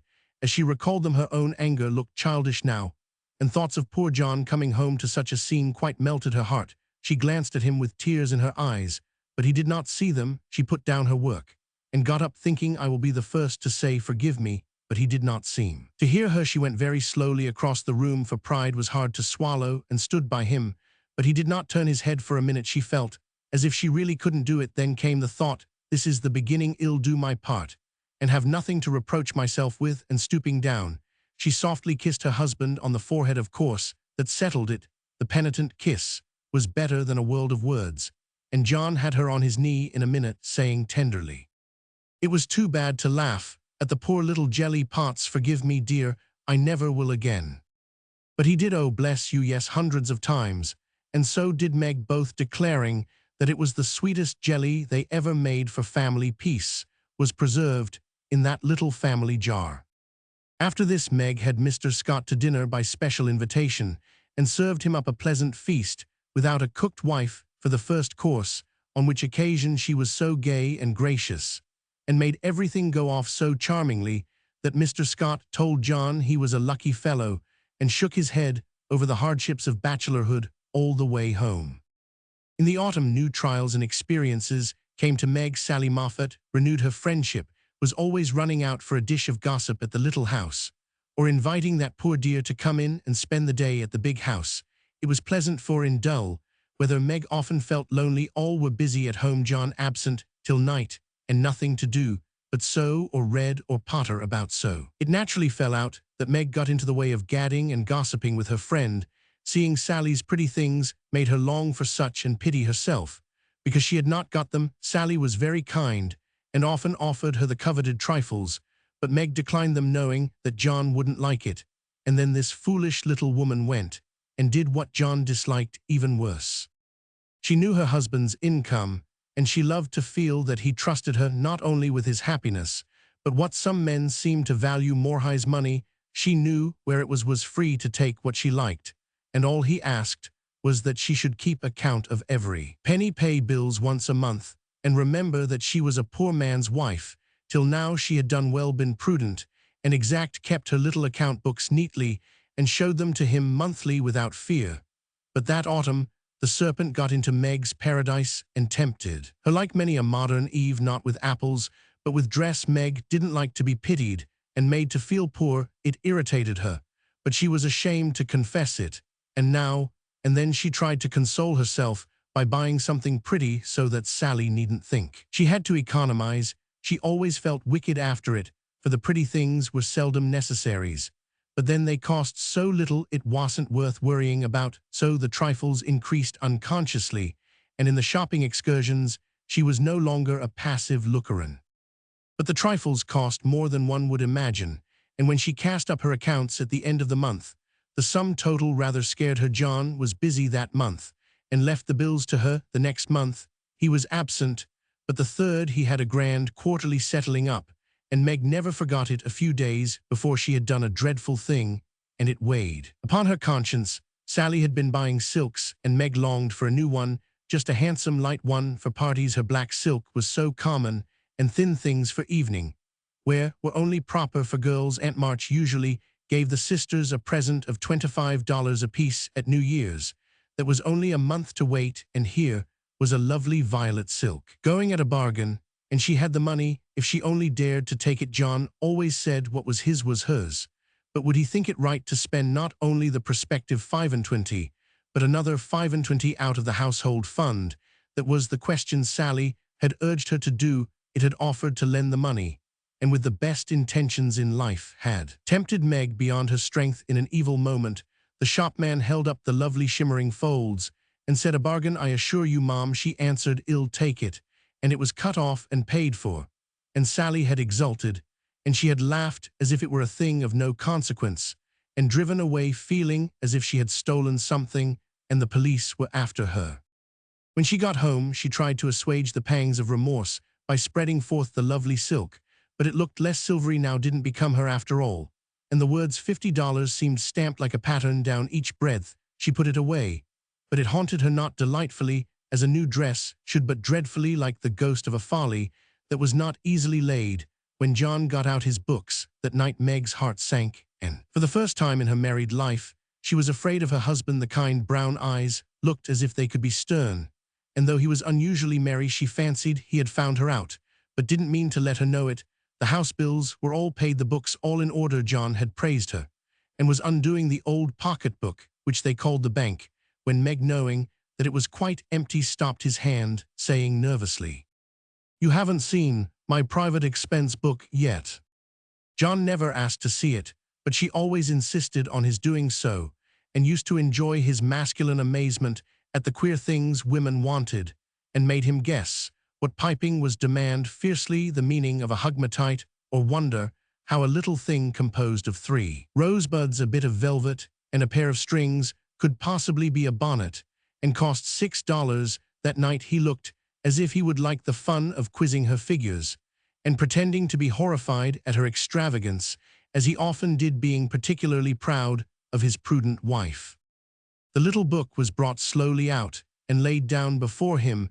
Meg got behind his chair under pretense of smoothing the wrinkles out of his tired forehead, and standing there, she said with her panic increasing with every word, "John dear, I'm ashamed to show you my book, for I've really been dreadfully extravagant lately. I go about so much, I must have things, you know, and Sally advised my getting it, so I did, and my New Year's money will partly pay for it. But I was sorry after I had done it, for I knew you'd think it wrong in me." John laughed and drew her round beside him, saying good-humoredly, "Don't go and hide, I won't beat you. If you have got a pair of killing boots, I am rather proud of my wife's feet, and don't mind if she does pay $8 or $9 for her boots, if they are good ones." That had been one of her last trifles, and John's eye had fallen on it as he spoke. "Oh, what will he say when he comes to that awful $50, thought Meg, with a shiver. "It's worse than boots, it's a silk dress," she said, with the calmness of desperation, for she wanted the worst over. "Well, dear, what is the demmed total, as Mr. Mantalini says?" That didn't sound like John, and she knew he was looking up at her with the straightforward look that she had always been ready to meet and answer with, one as frank. Till now, she turned the page in her head at the same time, pointing to the sum which would have been bad enough without the 50, but which was appalling to her with that added. For a minute, the room was very still. Then John said slowly, but she could feel it cost him an effort to express no displeasure, "Well, I don't know that 50 is much for a dress, with all the furbelows and notions you have to finish it off these days." It isn't made or trimmed, sighed Meg, faintly, for a sudden recollection of the cost, still, to be incurred quite overwhelmed her. 25 yards of silk seems a good deal to cover one small woman, but I've no doubt my wife will look as fine as Ned Moffat's when she gets it on, said John dryly. I know you are angry, John, but I can't help it. I don't mean to waste your money, and I didn't think those little things would count up, so I can't resist them when I see Sally buying all she wants and pitying me, because I try to be contented, but it is hard, and I am tired of being poor. The last words were spoken so low she thought he did not hear them, but he did, and they wounded him deeply, for he had denied himself many pleasures for Meg's sake. She could have bitten her tongue out the minute she had said it, for John pushed the books away, and got up, saying with a little quiver in his voice, I was afraid. Of this I do my best, Meg. If he had scolded her, or even shaken her, it would not have broken her heart like those few words. She ran to him, and held him close, crying with repentant tears, Oh, John, my dear, kind, hardworking boy, I didn't mean it. It was so wicked, so untrue and ungrateful. How could I say it? Oh, how could I say it? He was very kind, forgave her readily, and did not utter one reproach, but Meg knew that she had done and said a thing which would not be forgotten soon, although he might never allude to it again. She had promised to love him for better or worse, and then she, his wife, had reproached him with his poverty after spending his earnings recklessly. It was dreadful, and the worst of it was John went on so quietly. Afterward, just as if nothing had happened, except that he stayed in town later and worked at night, when she had gone to cry herself to sleep. A week of remorse nearly made Meg sick, and the discovery that John had countermanded the order for his new greatcoat reduced her to a state of despair, which was pathetic to behold. He had simply said in answer to her surprised inquiries, As to the change, I can't afford it, my dear. Meg said no more, but a few minutes after he found her in the hall with her face buried in the old greatcoat, crying as if her heart would break. They had a long talk that night, and Meg learned to love her husband better for his poverty, because it seemed to have made a man of him, given him the strength and courage to fight his own way, and taught him a tender patience with which to bear and comfort the natural longings and failures of those he loved. Next day she put her pride in her pocket, went to Sally, told the truth, and asked her to buy the silk as a favor. The good-natured Mrs. Moffat willingly did so, and had the delicacy not to make her a present of it immediately afterward. Then Meg ordered home the greatcoat, and when John arrived, she put it on and asked him how he liked her new silk gown. One can imagine what answer he made, how he received his present, and what a blissful state of things ensued. John came home early. Meg gadded no more, and that greatcoat was put on in the morning by a very happy husband, and taken off at night by a most devoted little wife. So the year rolled round, and at midsummer there came to Meg a new experience, the deepest and tenderest of a woman's life. Laurie came sneaking into the kitchen of the Dovecote one Saturday with an excited face, and was received with the clash of cymbals, for Hannah clapped her hands with a saucepan in one and the cover in the other. How's the little mama? Where is everybody? Why didn't you tell me before I came home? Began Laurie in a loud whisper. Happy as a queen, the dear, every soul of em is upstairs a worshippin'. We didn't want no hurricanes round. Now you go into the parlor, and I'll send em down to you. With which somewhat involved reply, Hannah vanished, chuckling ecstatically. Presently Joe appeared proudly, bearing a flannel bundle laid forth upon a large pillow. Jo's face was very sober, but her eyes twinkled, and there was an odd sound in her voice of repressed emotion of some sort. Shut your eyes and hold out your arms, she said invitingly. Laurie backed precipitately into a corner and put his hands behind him with an imploring gesture. No, thank you, Id. Rather not. I shall drop it or smash it as sure as fate. Then you shan't see your nevy, said Joe decidedly, turning as if to go. I will, only you must be responsible for damages. And obeying orders, Laurie heroically shut his eyes, while something was put into his arms. A peal of laughter from Joe, Amy, Mrs. March, Hannah, and John caused him to open them the next minute, to find himself invested with 2 babies instead of 1. No wonder they laughed, for the expression of his face was droll enough to convulse a Quaker, as he stood and stared wildly from the unconscious innocents to the hilarious spectators, with such dismay that Joe sat down on the floor and screamed. "Twins by Jupiter," was all he said for a minute, then turning to the women with an appealing look that was comically piteous, he added, "Take him quick, somebody, I am going to laugh, and I shall drop M." Joe rescued his babies and marched up and down, with one on each arm, as if already initiated into the mysteries of babysitting, while Laurie laughed till the tears ran down his cheeks. "It's the best joke of the season, isn't it? I wouldn't have told you, for I set my heart on surprising you, and I flatter myself I've done it," said Joe when she got her breath. "I never was more staggered in my life. Isn't it fun? Are they boys? What are you going to name them? Let's have another look. Hold me up, Joe, for upon my life, it's one too many for me," returned Laurie, regarding the infants, with the air of a big, benevolent Newfoundland, looking at a pair of infantile kittens. "Boy and girl aren't they beauties?" said the proud papa, beaming upon the little red squirmers, as if they were unfledged angels. "Most remarkable children I ever saw, which is which," and Laurie bent like a well-sweep to examine the prodigies. Amy put a blue ribbon on the boy and a pink on the girl, French fashion, so you can always tell. "Besides, one has blue eyes and one brown." "Kiss them, Uncle Teddy," said wicked Joe. "I'm afraid they might like it," began Laurie, with unusual timidity in such matters. "Of course they will, they are used to it. Now do it this minute, sir," commanded Joe, fearing he might propose a proxy. Laurie screwed up his face and obeyed, with a gingerly peck at each little cheek that produced another laugh and made the babies squeal. "There, I knew they didn't like it. That's the boy. See him kick. He hits out with his fists like a good one now. Then, young Brooke, pitch into a man of your own size, will you?" cried Laurie, delighted, with a poke in the face from a tiny fist flapping aimlessly about. "He's to be named John Lawrence, and the girl Margaret, after mother and grandmother. We shall call her Daisy, so as not to have two Megs. And I suppose the Manny will be Jack, unless we find a better name," said Amy, with ant-like interest. "Name him Demi-John, and call him Demi for short," said Laurie. "Daisy and Demi, just the thing. I knew Teddy would do it," cried Joe, clapping her hands. Teddy certainly had done it that time, for the babies were Daisy and Demi to the end of the chapter. Chapter 29. Calls. "Come, Joe, it's time." "For what?" "You don't mean to say you have forgotten that you promised to make half a dozen calls with me today?" "I've done a good many rash and foolish things in my life, but I don't think I ever was mad enough to say I'd make 6 calls in one day when a single one upsets me for a week." "Yes, you did. It was a bargain between us. I was to finish the crayon of bait for you, and you were to go properly with me and return our neighbors' visits.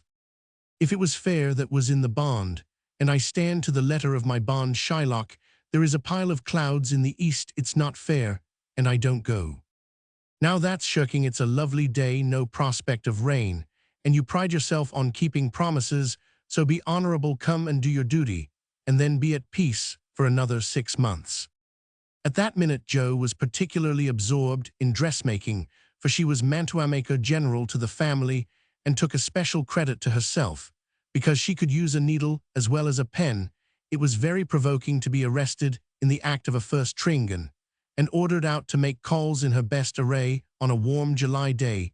She hated calls of the formal sort, and never made any till Amy compelled her with a bargain, bribe, or promise. In the present instance, there was no escape, and having clashed her scissors rebelliously while protesting that she smelled thunder, she gave in, put away her work, and taking up her hat and gloves with an air of resignation, told Amy the victim was ready. "Joe March, you are perverse enough to provoke a saint. You don't intend to make calls in that state, I hope?" cried Amy, surveying her with amazement. "Why not? I am neat and cool and comfortable, quite proper for a dusty walk on a warm day. If people care more for my clothes than they do for me, I don't wish to see them. You can dress for both and be as elegant as you please. It pays for you to be fine, it doesn't for me, and furbelows only worry me." "Oh dear," sighed Amy, "now she's in a contrary fit, and will drive me distracted before I can get her properly ready. I am sure it's no pleasure to me to go today, but it's a debt we owe society, and there's no one to pay it but you and me ill do anything for. You Joe, if y'all only dress yourself nicely and come and help me do the Roman 153, you can talk so well, look so aristocratic in your best things, and behave so beautifully if you try, that I am proud of you. I'm afraid to go alone. Do come and take care of me. You're an artful little puss to flatter and wheedle your cross old sister in that way, the idea of my being aristocratic and well-bred, and you're being afraid to go anywhere alone. I don't know which is the most absurd. Well, I'll go if I must, and do my best. You shall be commander of the expedition, and I'll obey blindly. Will that satisfy you? Said Joe, with a sudden change from perversity to lamb-like submission. You're a perfect cherub. Now put on all your best things, and I'll tell you how to behave at each place so that you will make a good impression. I want people to like you, and they would, if you'd only try to be a little more agreeable. Do your hair the pretty way, and put the pink rose in your bonnet. It's becoming. And you look too sober in your plain suit. Take your light gloves and the embroidered handkerchief. Well, stop at Meg's and borrow her white sunshade, and then you can have my dove-colored one.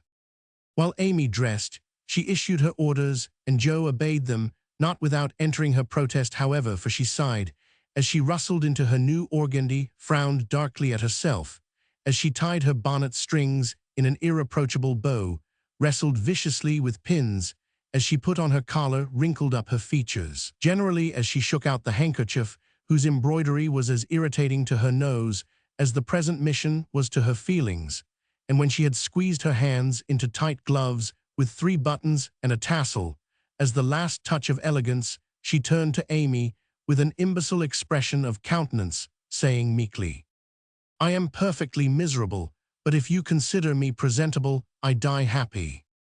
You're a highly satisfactory. Turn slowly round, and let me get a careful view. Joe revolved, and Amy gave a touch here and there, then fell back with her head on one side, observing graciously, "Yes, y'all do your head is all I could ask for. That white bonnet with the rose is quite ravishing. Hold back your shoulders and carry your hands easily, no matter if your gloves do pinch. There's one thing you can do well, Joe, that is wear a shawl. I can't, but it's very nice to see you, and I am so glad Aunt March gave you that lovely one. It's simple but handsome, and those folds over the arm are really artistic. Is the point of my mantle in the middle, and have I looped my dress evenly? I like to show my boots, for my feet are pretty, though my nose isn't."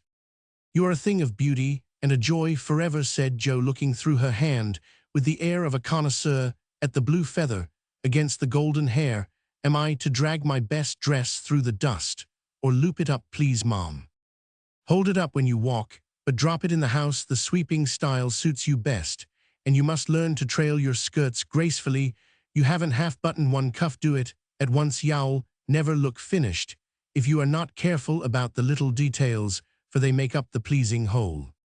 Joe sighed and proceeded to burst the buttons off her glove in doing up her cuff, but at last both were ready and sailed away, looking as pretty as pictures, Hannah said, as she hung out of the upper window to watch them.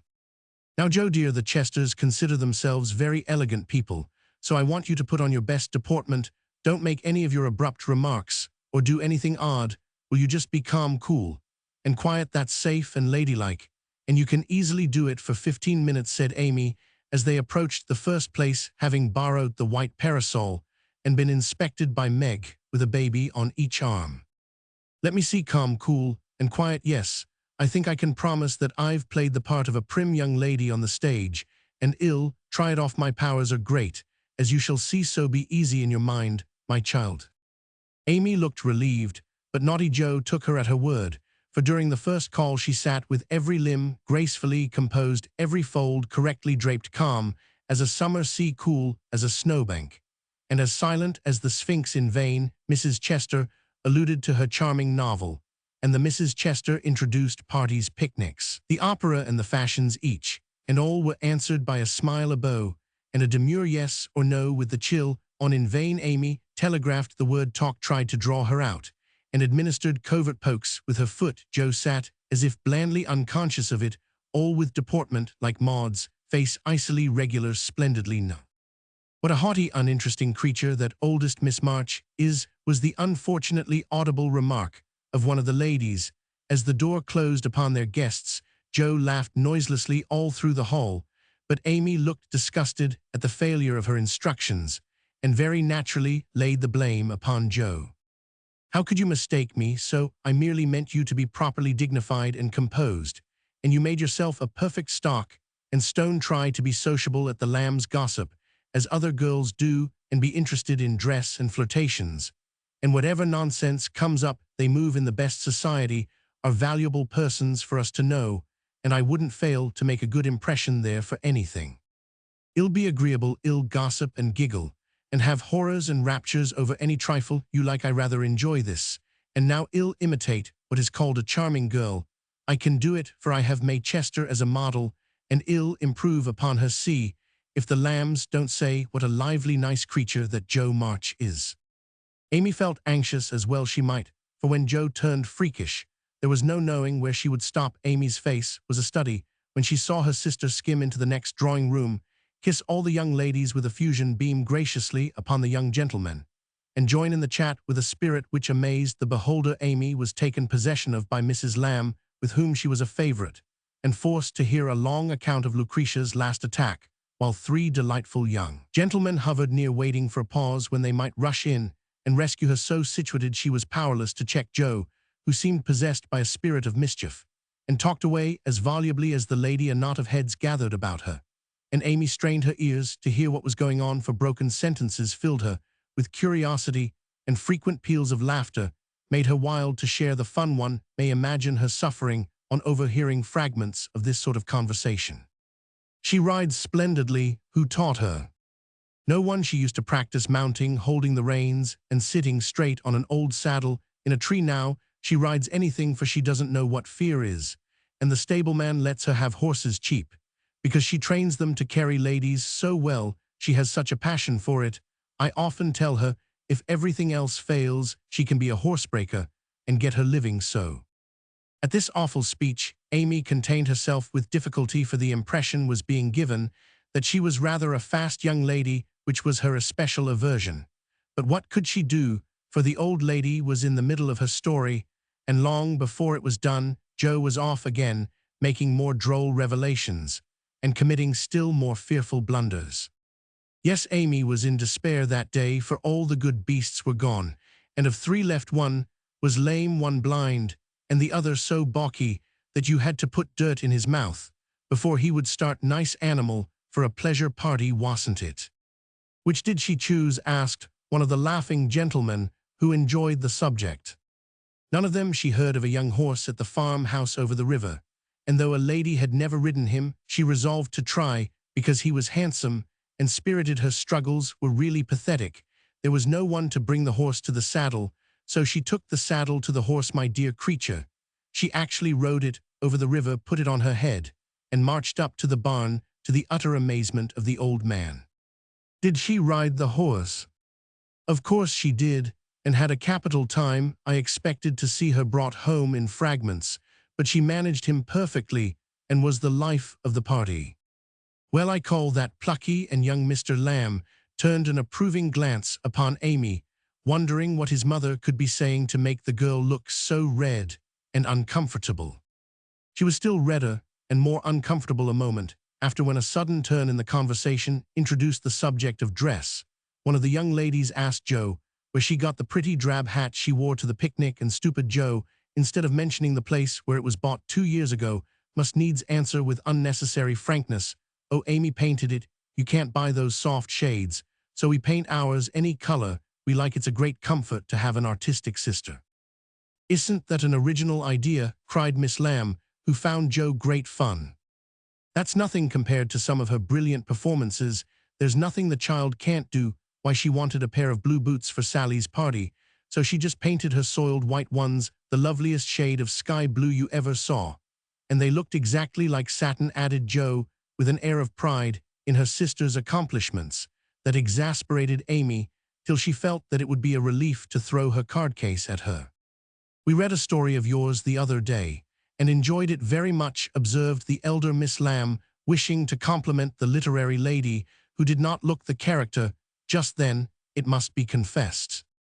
Any mention of her works always had a bad effect upon Joe, who either grew rigid and looked offended, or changed the subject with a brusque remark, as now sorry you could find nothing better to read I write that rubbish, because it sells, and ordinary people like it. Are you going to New York this winter? As Miss Lamb had enjoyed the story, this speech was not exactly grateful or complimentary. The minute it was made, Jo saw her mistake, but fearing to make the matter worse, suddenly remembered that it was for her to make the first move toward departure, and did so with an abruptness that left three people with half-finished sentences in their mouths. Amy, we must go. Goodby dear, do come and see us. We are pining for a visit. I don't dare to ask you, Mr. Lamb, but if you should come, I don't think I shall have the heart to send you away. Jo said this with such a droll imitation of Maychester's gushing style that Amy got out of the room as rapidly as possible, feeling a strong desire to laugh and cry at the same time. Didn't I do well? Asked Jo with a satisfied air as they walked away. Nothing could have been worse, was Amy's crushing reply. What possessed you to tell those stories about my saddle and the hats and boots and all the rest of it? Why, it's funny and amuses people. They know we are poor, so it's no use pretending that we have grooms buy 3 or 4 hats a season and have things as easy and fine as they do. You needn't go and tell them all our little shifts and expose our poverty in that perfectly unnecessary way. You haven't a bit of proper pride and never will learn when to hold your tongue and when to speak, said Amy despairingly. Poor Jo looked abashed and silently chafed the end of her nose with the stiff handkerchief, as if performing a penance for her misdemeanors. How shall I behave here? She asked, as they approached the 3rd mansion. Just as you please. I wash my hands of you, was Amy's short answer. Then I'll enjoy myself. The boys are at home, and well, have a comfortable time. Goodness knows, I need a little change, for elegance has a bad effect upon my constitution, returned Jo gruffly, being disturbed by her failure to suit. An enthusiastic welcome from 3 big boys and several pretty children speedily soothed her ruffled feelings, and leaving Amy to entertain the hostess and Mr. Tudor, who happened to be calling likewise, Jo devoted herself to the young folks, and found the change refreshing. She listened to college stories with deep interest, caressed pointers and poodles without a murmur, agreed heartily that Tom Brown was a brick regardless of the improper form of praise, and when one lad proposed a visit to his turtle tank, she went with an alacrity which caused Mama to smile upon her as that motherly lady settled the cap, which was left in a ruinous condition by filial hugs, bear-like, but affectionate and dearer to her than the most faultless coiffure from the hands of an inspired Frenchwoman.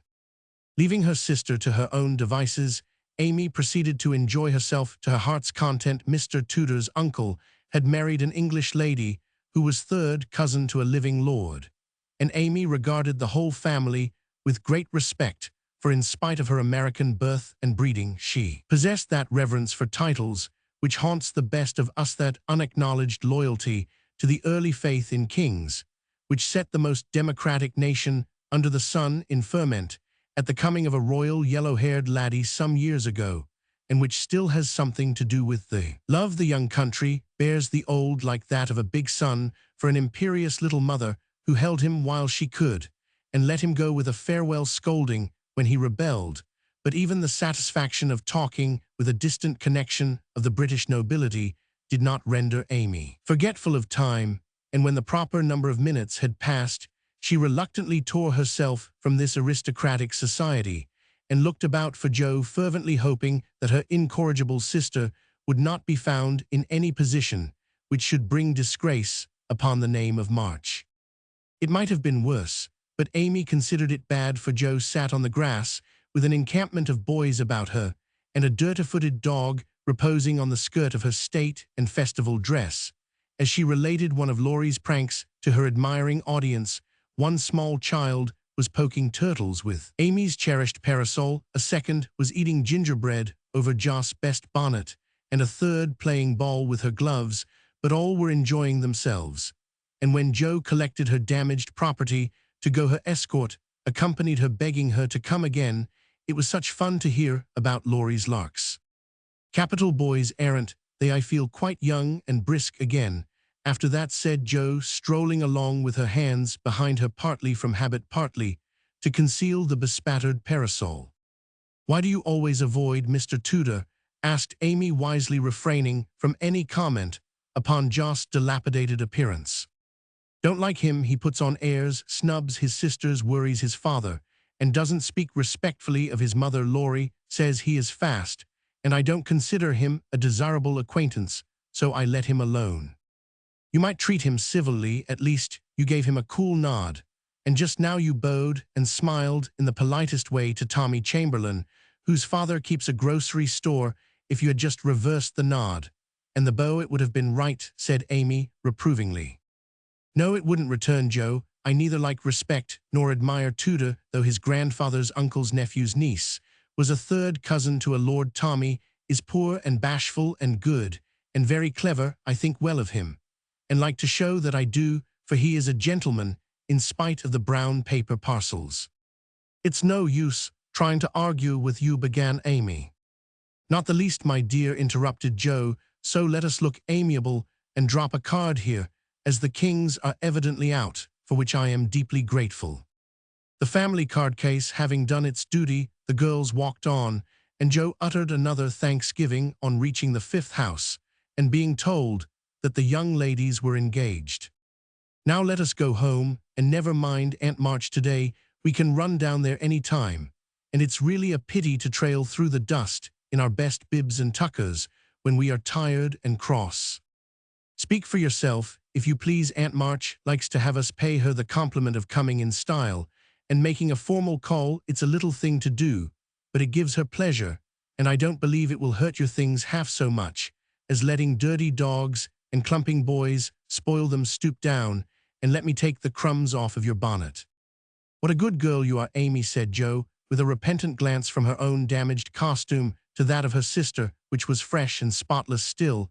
I wish it was as easy for me to do little things to please people as it is for you. I think of them, but it takes too much time to do them, so I wait for a chance to confer a great favor and let the small ones slip, but they tell best in the end, I fancy.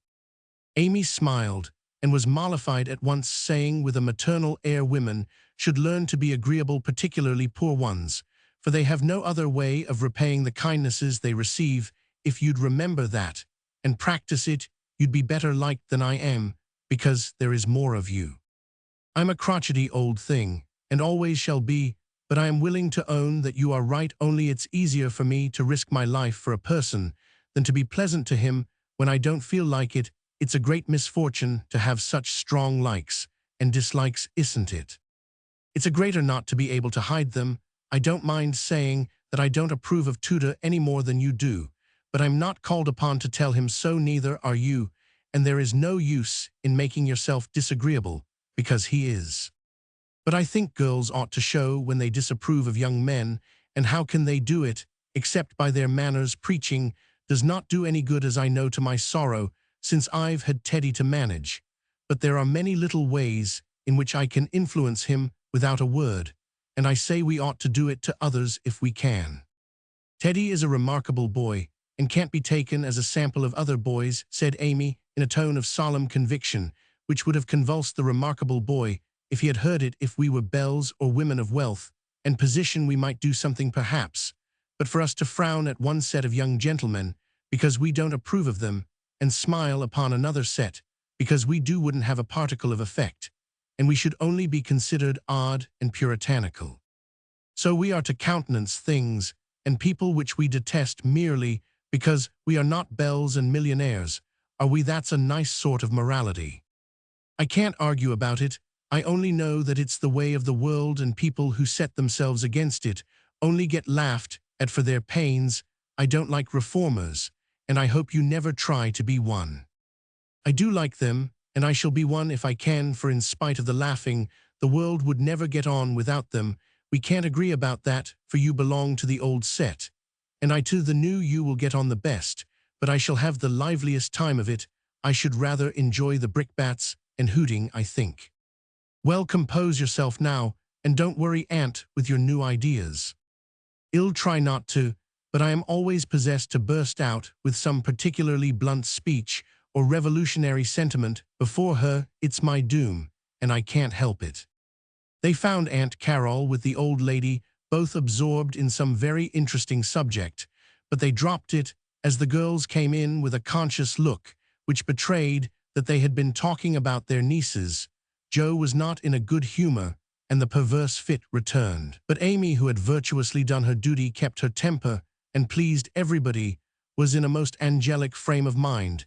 This amiable spirit was felt at once, and both aunts my-deared her, affectionately looking what they afterwards said emphatically, "That child improves every day." "Are you going to help about the fair, dear?"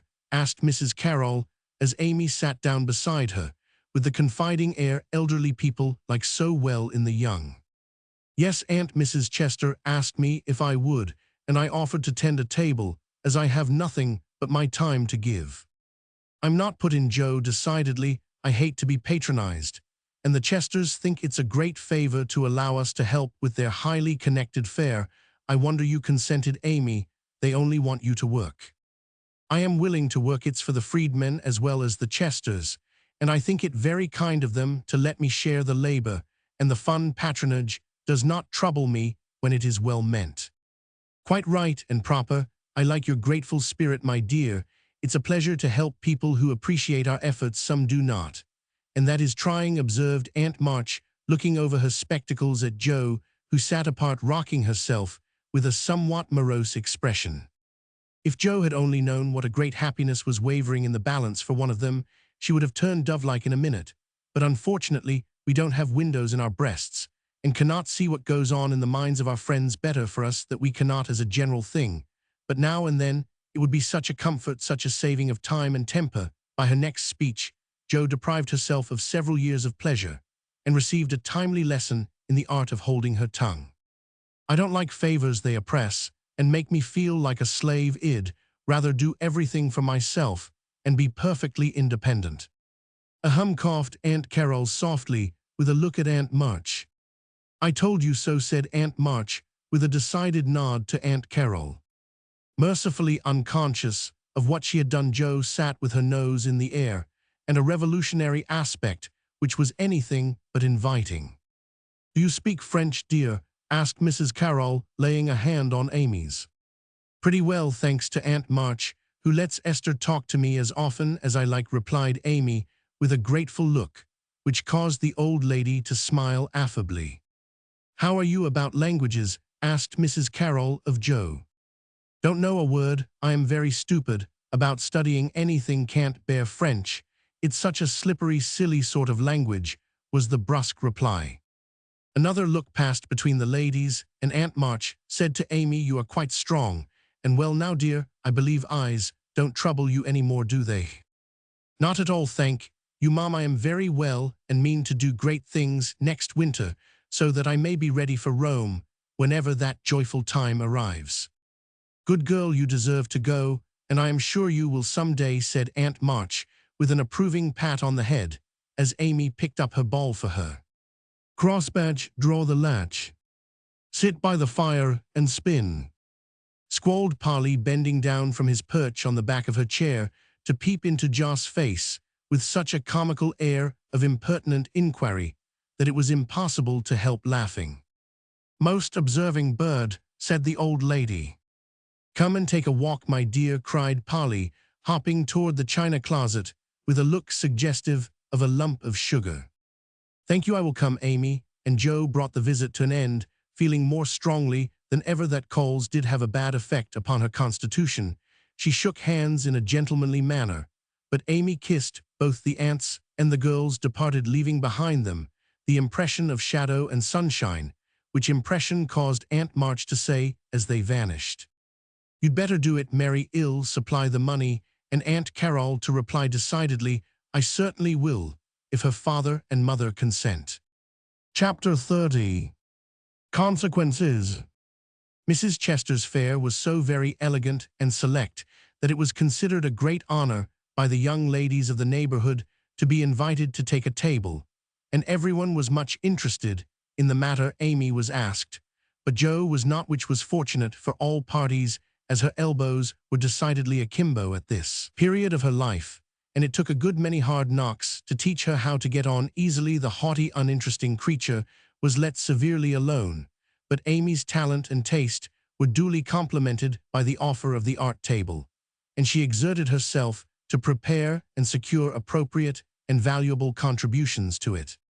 Everything went on smoothly till the day before the fair opened. Then there occurred one of the little skirmishes, which it is almost impossible to avoid when some 25 women, old and young, with all their private piques and prejudices, try to work together. May Chester was rather jealous of Amy because the latter was a greater favorite than herself, and just at this time several trifling circumstances occurred to increase the feeling. Amy's dainty pen and ink work entirely eclipsed May's painted vase. That was one thorn. Then the all-conquering tutor had danced 4 times with Amy at a late party, and only once with May. That was thorn number 2, but the chief grievance that rankled in her soul and gave an excuse for her unfriendly conduct was a rumor which some obliging gossip had whispered to her that the March girls had made fun of her at the Lambs. All the blame of this should have fallen upon Jo, for her naughty imitation had been too lifelike to escape detection, and the frolicsome Lambs had permitted the joke to escape. No hint of this had reached the culprits, however, and Amy's dismay can be imagined when the very evening before the fair, as she was putting the last touches to her pretty table, Mrs. Chester, who of course resented the supposed ridicule of her daughter, said in a bland tone, but with a cold look, "I find, dear, that there is some feeling among the young ladies about my giving this table to anyone but my girls, as this is the most prominent, and some say the most attractive table of all, and they are the chief getters-up of the fair. It is thought best for them to take this place. I am sorry, but I know you are too sincerely interested in the cause to mind a little personal disappointment, and you shall have another table if you like." Mrs. Chester fancied beforehand that it would be easy to deliver this little speech, but when the time came she found it rather difficult to utter it naturally, with Amy's unsuspicious eyes looking straight at her full of surprise and trouble. Amy felt that there was something behind this, but could not guess what, and said quietly, feeling hurt, and showing that she did, "Perhaps you had rather I took no table at all." "Now, my dear, don't have any ill feeling, I beg. It's merely a matter of expediency. You see, my girls will naturally take the lead, and this table is considered their proper place. I think it very appropriate to you, and feel very grateful for your efforts to make it so pretty. But we must give up our private wishes, of course, and I will see that you have a good place elsewhere. Wouldn't you like the flower table? The little girls undertook it, but they are discouraged. You could make a charming thing of it, and the flower table is always attractive, you know. Especially to gentlemen," added May with a look which enlightened Amy as to one cause of her sudden fall from favor. She colored angrily, but took no other notice of that girlish sarcasm, and answered with unexpected amiability, "It shall be as you please, Mrs. Chester. I'll give up my place here at once, and attend to the flowers if you like. You can put your own things on your own table if you prefer," began May, feeling a little conscience-stricken as she looked at the pretty racks, the painted shells, and quaint illuminations Amy had so carefully made and so gracefully arranged. She meant it kindly, but Amy mistook her meaning and said quickly, "Oh, certainly, if they are in your way," and sweeping her contributions into her apron pell-mell, she walked off, feeling that herself and her works of art had been insulted past forgiveness. "Now she's mad. Oh dear, I wish I hadn't asked you to speak, Mama," said May, looking disconsolately at the empty spaces on her table. "Girls' quarrels are soon over," returned her mother, feeling a trifle ashamed of her own part in this one, as well she might. The little girls hailed Amy and her treasures with delight, which cordial reception somewhat soothed her perturbed spirit, and she fell to work determined to succeed florally if she could not artistically, but everything seemed against her. It was late, and she was tired. Everyone was too busy with their own affairs to help her, and the little girls were only hindrances, for the dears fussed and chattered like so many magpies, making a great deal of confusion in their artless efforts to preserve most perfect order. The evergreen arch wouldn't stay firm after she got it up, but wiggled and threatened to tumble down on her head. When the hanging baskets were filled, her best tile got a splash of water, which left a sepia tear on the Cupid's cheek. She bruised her hands with hammering and got cold working in a draught, which last affliction filled her with apprehensions for the morrow. Any girl reader who has suffered like afflictions will sympathize with poor Amy and wish her well through her task. There was great indignation at home. When she told her story that evening, her mother said it was a shame, but told her she had done right bait, declared she wouldn't go to the fair at all, and Joe demanded why she didn't take all her pretty things and leave those mean people to get on without her. Because they are mean is no reason why I should be. I hate such things, and though I think I've a right to be hurt, I don't intend to show it. They will feel that more than angry speeches or huffy actions want they mar me. That's the right spirit, my dear. A kiss for a blow is always best, though it's not very easy to give it sometimes, said her mother, with the air of one who had learned the difference between preaching and practicing. In spite of various very natural temptations to resent and retaliate, Amy adhered to her resolution all the next day, bent on conquering her enemy by kindness. She began well thanks to a silent reminder that came to her unexpectedly, but most opportunely, as she arranged her table that morning. While the little girls were in the anteroom filling the baskets, she took up her pet production, a little book, the antique cover of which her father had found among his treasures, and in which on leaves of vellum she had beautifully illuminated different texts. As she turned the pages rich in dainty devices, with very pardonable pride her eye fell upon one verse that made her stop and think, framed in a brilliant scrollwork of scarlet, blue, and gold, with little spirits of good, will helping one another up and down among the thorns, and flowers were the words, thou shalt love thy neighbor as thyself. I ought, but I don't, thought Amy as her eye went from the bright page to May's discontented face behind the big vases that could not hide the vacancies her pretty work had once filled. Amy stood a minute, turning the leaves in her hand, reading on each some sweet rebuke for all heartburnings and uncharitableness of spirit. Many wise and true sermons are preached us every day by unconscious ministers in street, school, office, or home. Even a fair table may become a pulpit if it can offer the good and helpful words which are never out of season. Amy's conscience preached her a little sermon from that text then and there, and she did what many of us do not always do, took the sermon to heart and straightway put it in practice. A group of girls were standing about May's table, admiring the pretty things and talking over the change of saleswomen. They dropped their voices, but Amy knew they were speaking of her, hearing one side of the story and judging accordingly. It was not pleasant, but a better spirit had come over her, and presently a chance offered for proving it. She heard May say sorrowfully, "It's too bad, for there is no time to make other things, and I don't want to fill up with odds and ends. The table was just complete, then now it's spoiled." "I dare say she'd put them back if you asked her," suggested someone.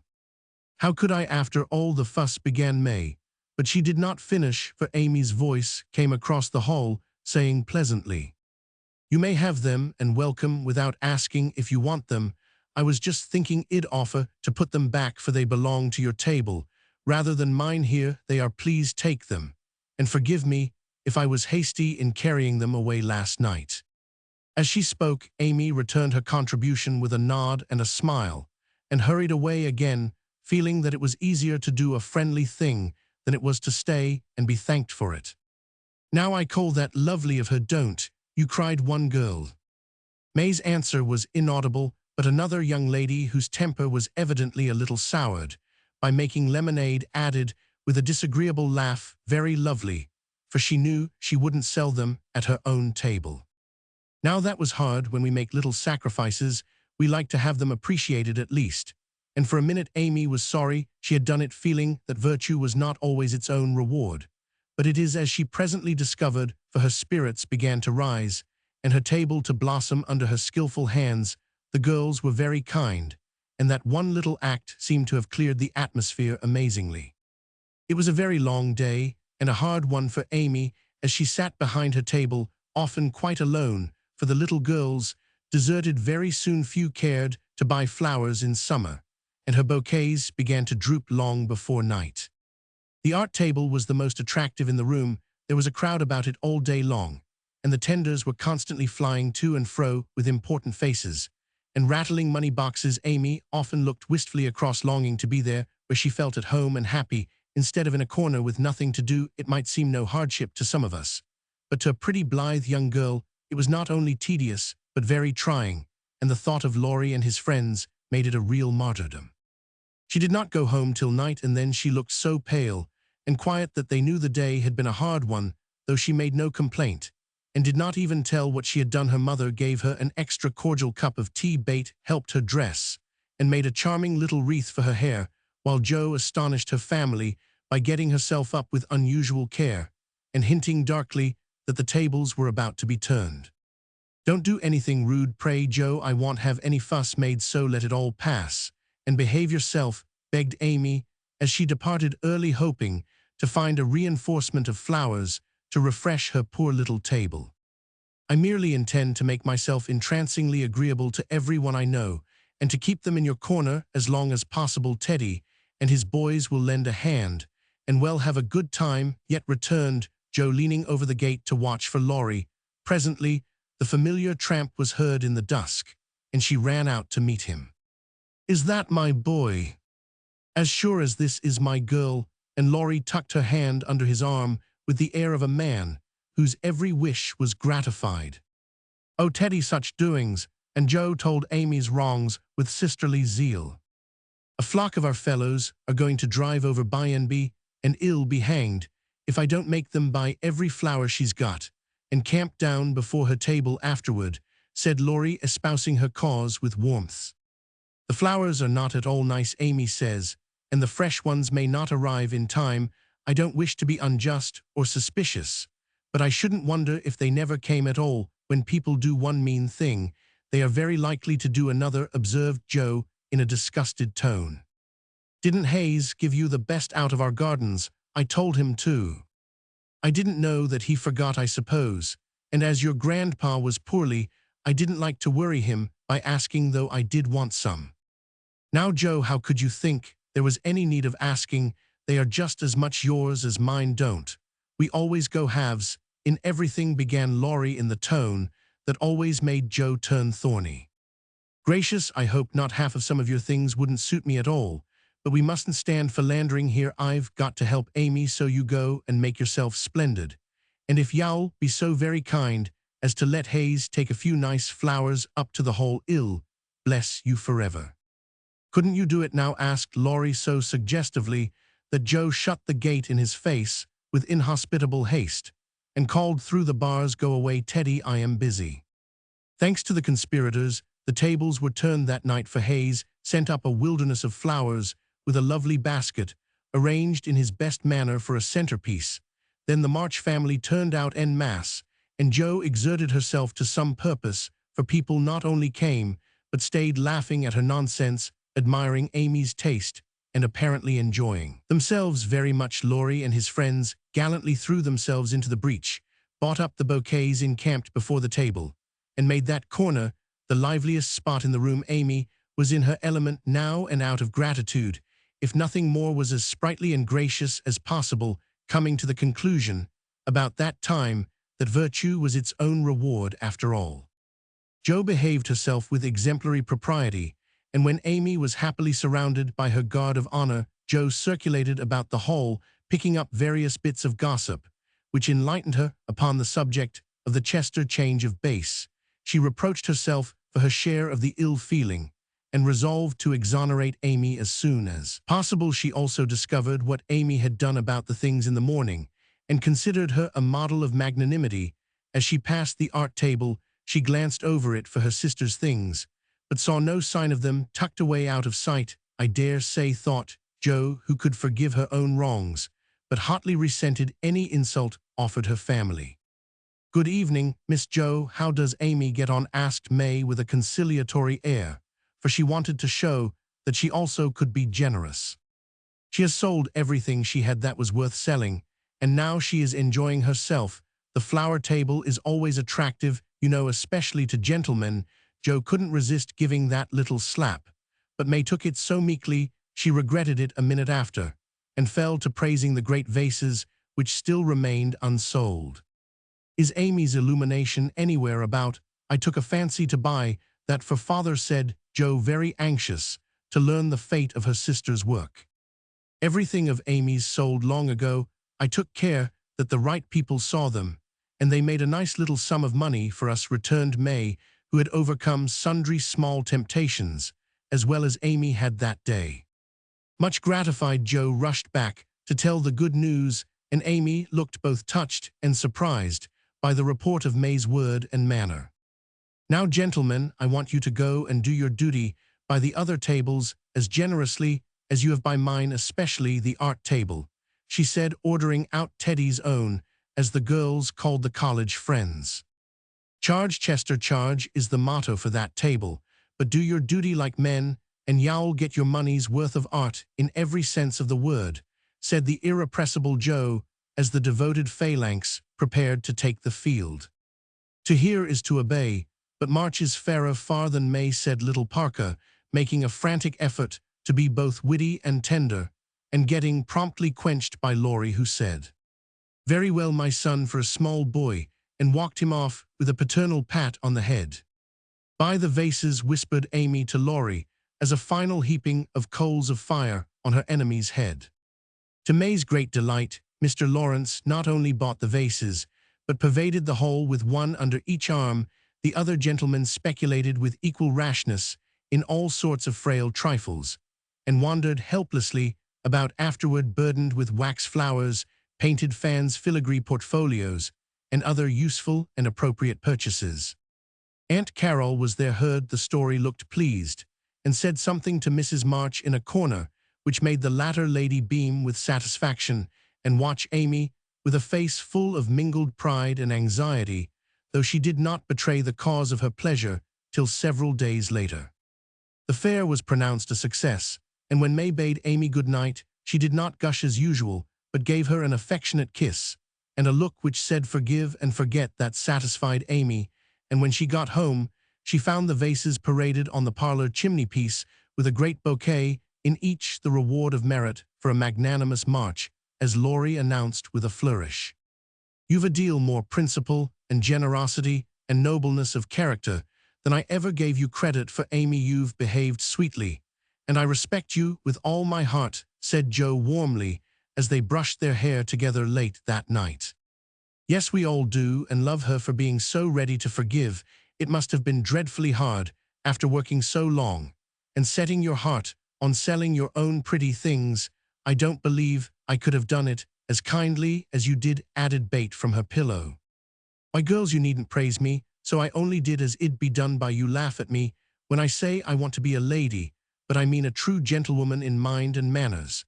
And I try to do it as far as I know how. I can't explain exactly, but I want to be above the little meannesses and follies and faults that spoil so many women. I am far from it now, but I do my best and hope in time to be what mother is." Amy spoke earnestly, and Joe said with a cordial hug, "I understand now what you mean, and I'll never laugh at you again.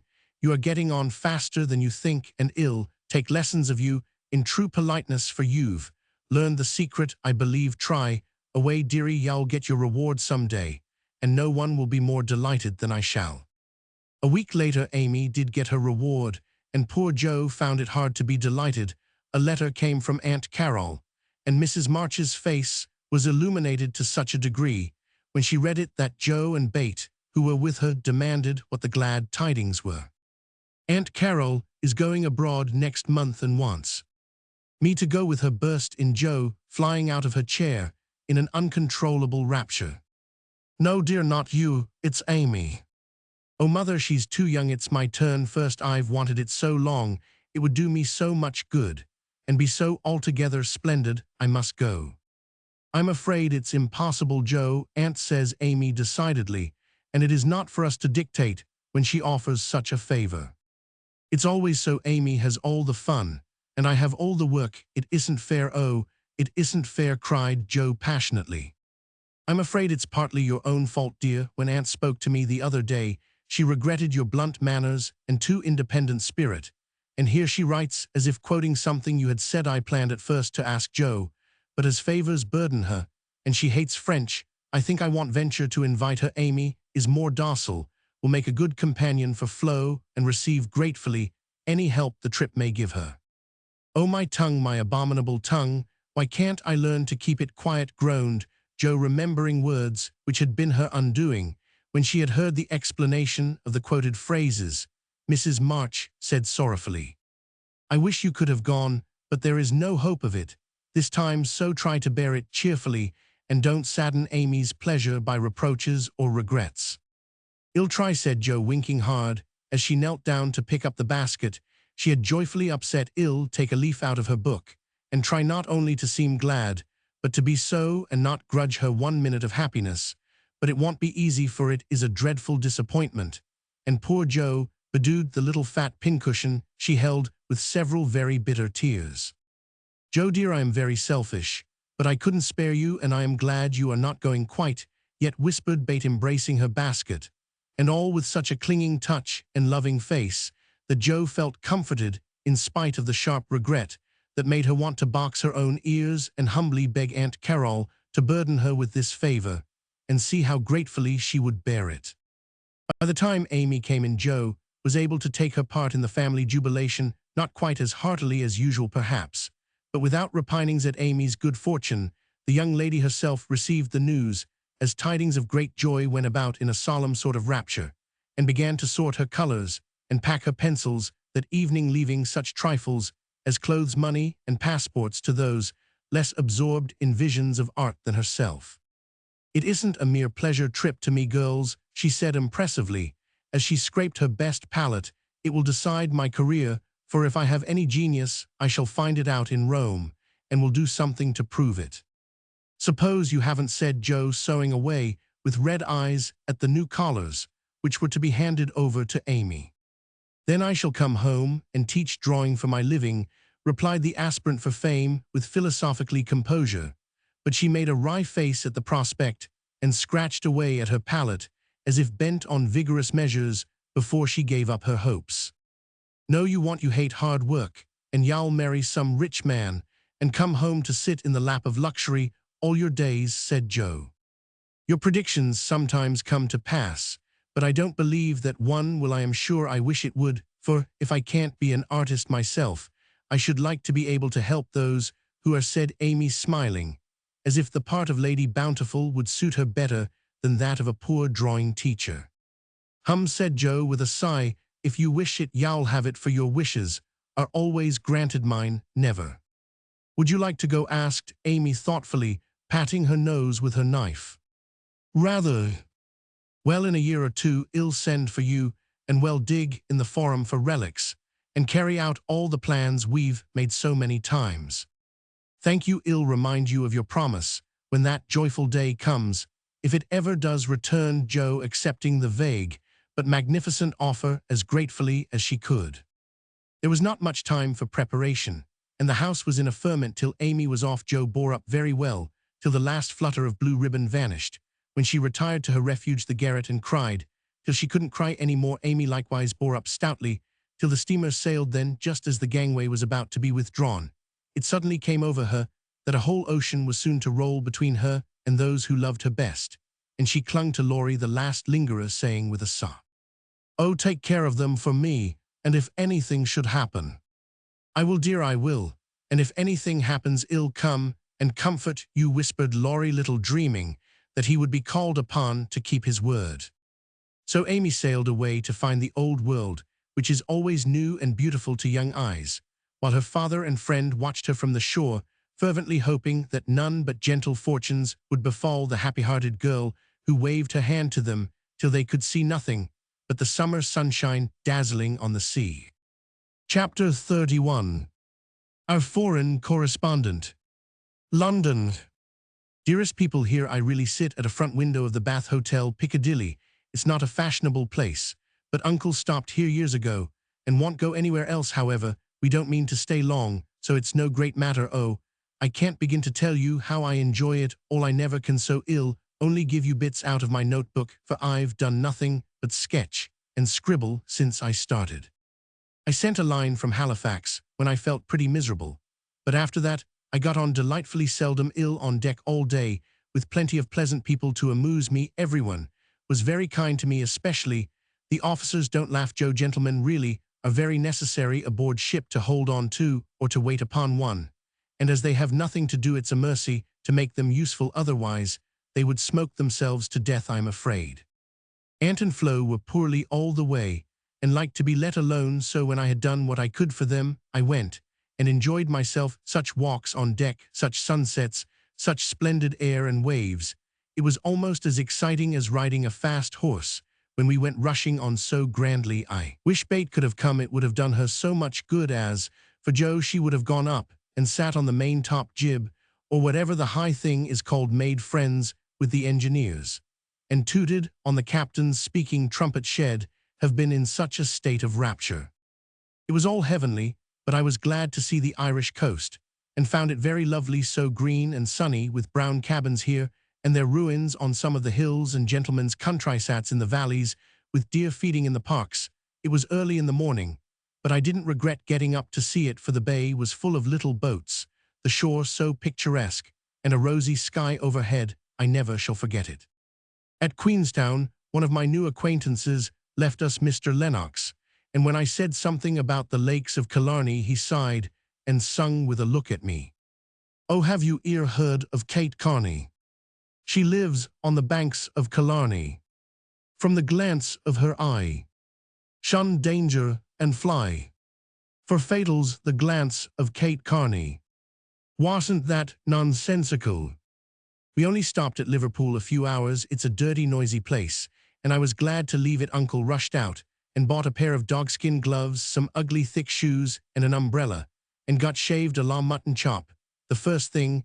Then he flattered himself that he looked like a true Briton, but the first time he had the mud cleaned off his shoes, the little bootblack knew that an American stood in them, and said with a grin, "There you are, sir, I've given 'em the latest Yankee shine." It amused Uncle immensely. "Oh, I must tell you what that absurd Lennox did. He got his friend Ward, who came on with us, to order a bouquet for me, and the first thing I saw in my room was a lovely one, with Robert Lennox compliments on the card. Wasn't that fun, girls? I like traveling. I never shall get to London if I don't hurry. The trip was like riding through a long picture gallery full of lovely landscapes.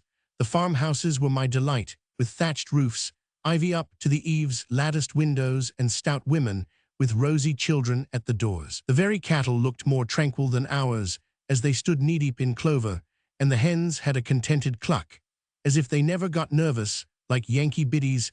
Such perfect color. I never saw the grass so green, sky so blue, grain so yellow, woods so dark. I was in a rapture all the way. So was Flo, and we kept bouncing from one side to the other, trying to see everything while we were whisking along at the rate of 60 miles. And our aunt was tired and went to sleep, but Uncle read his guidebook and wouldn't be astonished at anything. This is the way we went on, Amy flying up. Oh, that must be Kenilworth, that grey place among the trees. Flo darting to my window. How sweet. We must go there sometime, want we, Papa? Uncle calmly admiring his boots. No, my dear, not unless you want beer. That's a brewery. Pauser than Flo cried out, "Bless me, there's a gallows and a man going up." Where shrieks Amy, staring out at two tall posts with a crossbeam and some dangling chains. "A colliery," remarks Uncle with a twinkle of the eye.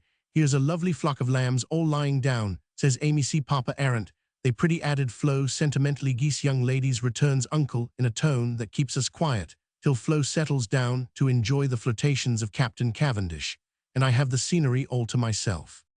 Of course it rained when we got to London, and there was nothing to be seen but fog and umbrellas. We rested, unpacked, and shopped a little between the showers. Aunt Mary got me some new things, for I came off in such a hurry I wasn't half ready. A white hat and blue feather, a muslin dress to match, and the loveliest mantle you ever saw. Shopping in Regent Street is perfectly splendid. Things seem so cheap. Nice ribbons, only 6 pence a yard. I laid in a stock, but shall get my gloves in Paris. Doesn't that sound sort of elegant and rich? Flo and I, for the fun of it, ordered a hansom cab while Aunt and Uncle were out, and went for a drive, though we learned afterward that it wasn't the thing for young ladies to ride in them alone. It was so droll, for when we were shut in by the wooden apron, the man drove so fast that Flo was frightened and told me to stop him, but he was up outside behind somewhere, and I couldn't get at him. He didn't hear me call nor see me flap my parasol in front, and there we were, quite helpless, rattling away and whirling around corners at a breakneck pace. At last, in my despair, I saw a little door in the roof, and on poking it open, a red eye appeared, and a beery voice said, "Now then, mum." I gave my order as soberly as I could, and slamming down the door with an "Aye, aye, mum," the man made his horse walk As if going to a funeral, I poked again, and said a little faster. Then off he went helter-skelter as before, and we resigned ourselves to our fate. Today was fair, and we went to Hyde Park close by, for we are more aristocratic than we look. The Duke of Devonshire lives near. I often see his footmen lounging at the back gate, and the Duke of Wellington's house is not far off. Such sights as I saw, my dear, it was as good as punch, for there were fat dowagers rolling about in their red and yellow coaches, with gorgeous gemises in silk stockings and velvet coats up behind, and powdered coachmen in front, smart maids with the rosiest children I ever saw, handsome girls looking half asleep, dandies in queer English hats and lavender kids lounging about, and tall soldiers in short red jackets and muffin caps stuck on one side, looking so funny I longed to sketch them. Rotten Row means Route de Roy or the King's Way, but now it's more like a riding school than anything else. The horses are splendid, and the men, especially the grooms, ride well, but the women are stiff and bounce, which isn't according to our rules. I longed to show them a tearing American gallop, for they trotted solemnly up and down in their scant habits and high hats, looking like the women in a toy Noah's Ark. Everyone rides, old men, stout ladies, little children, and the young folks do a deal of flirting. Here I saw a pair exchange rose buds, for it's the thing to wear one in the buttonhole, and I thought it rather a nice little idea. In the Pyroman 1000 to Westminster Abbey, but don't expect me to describe it.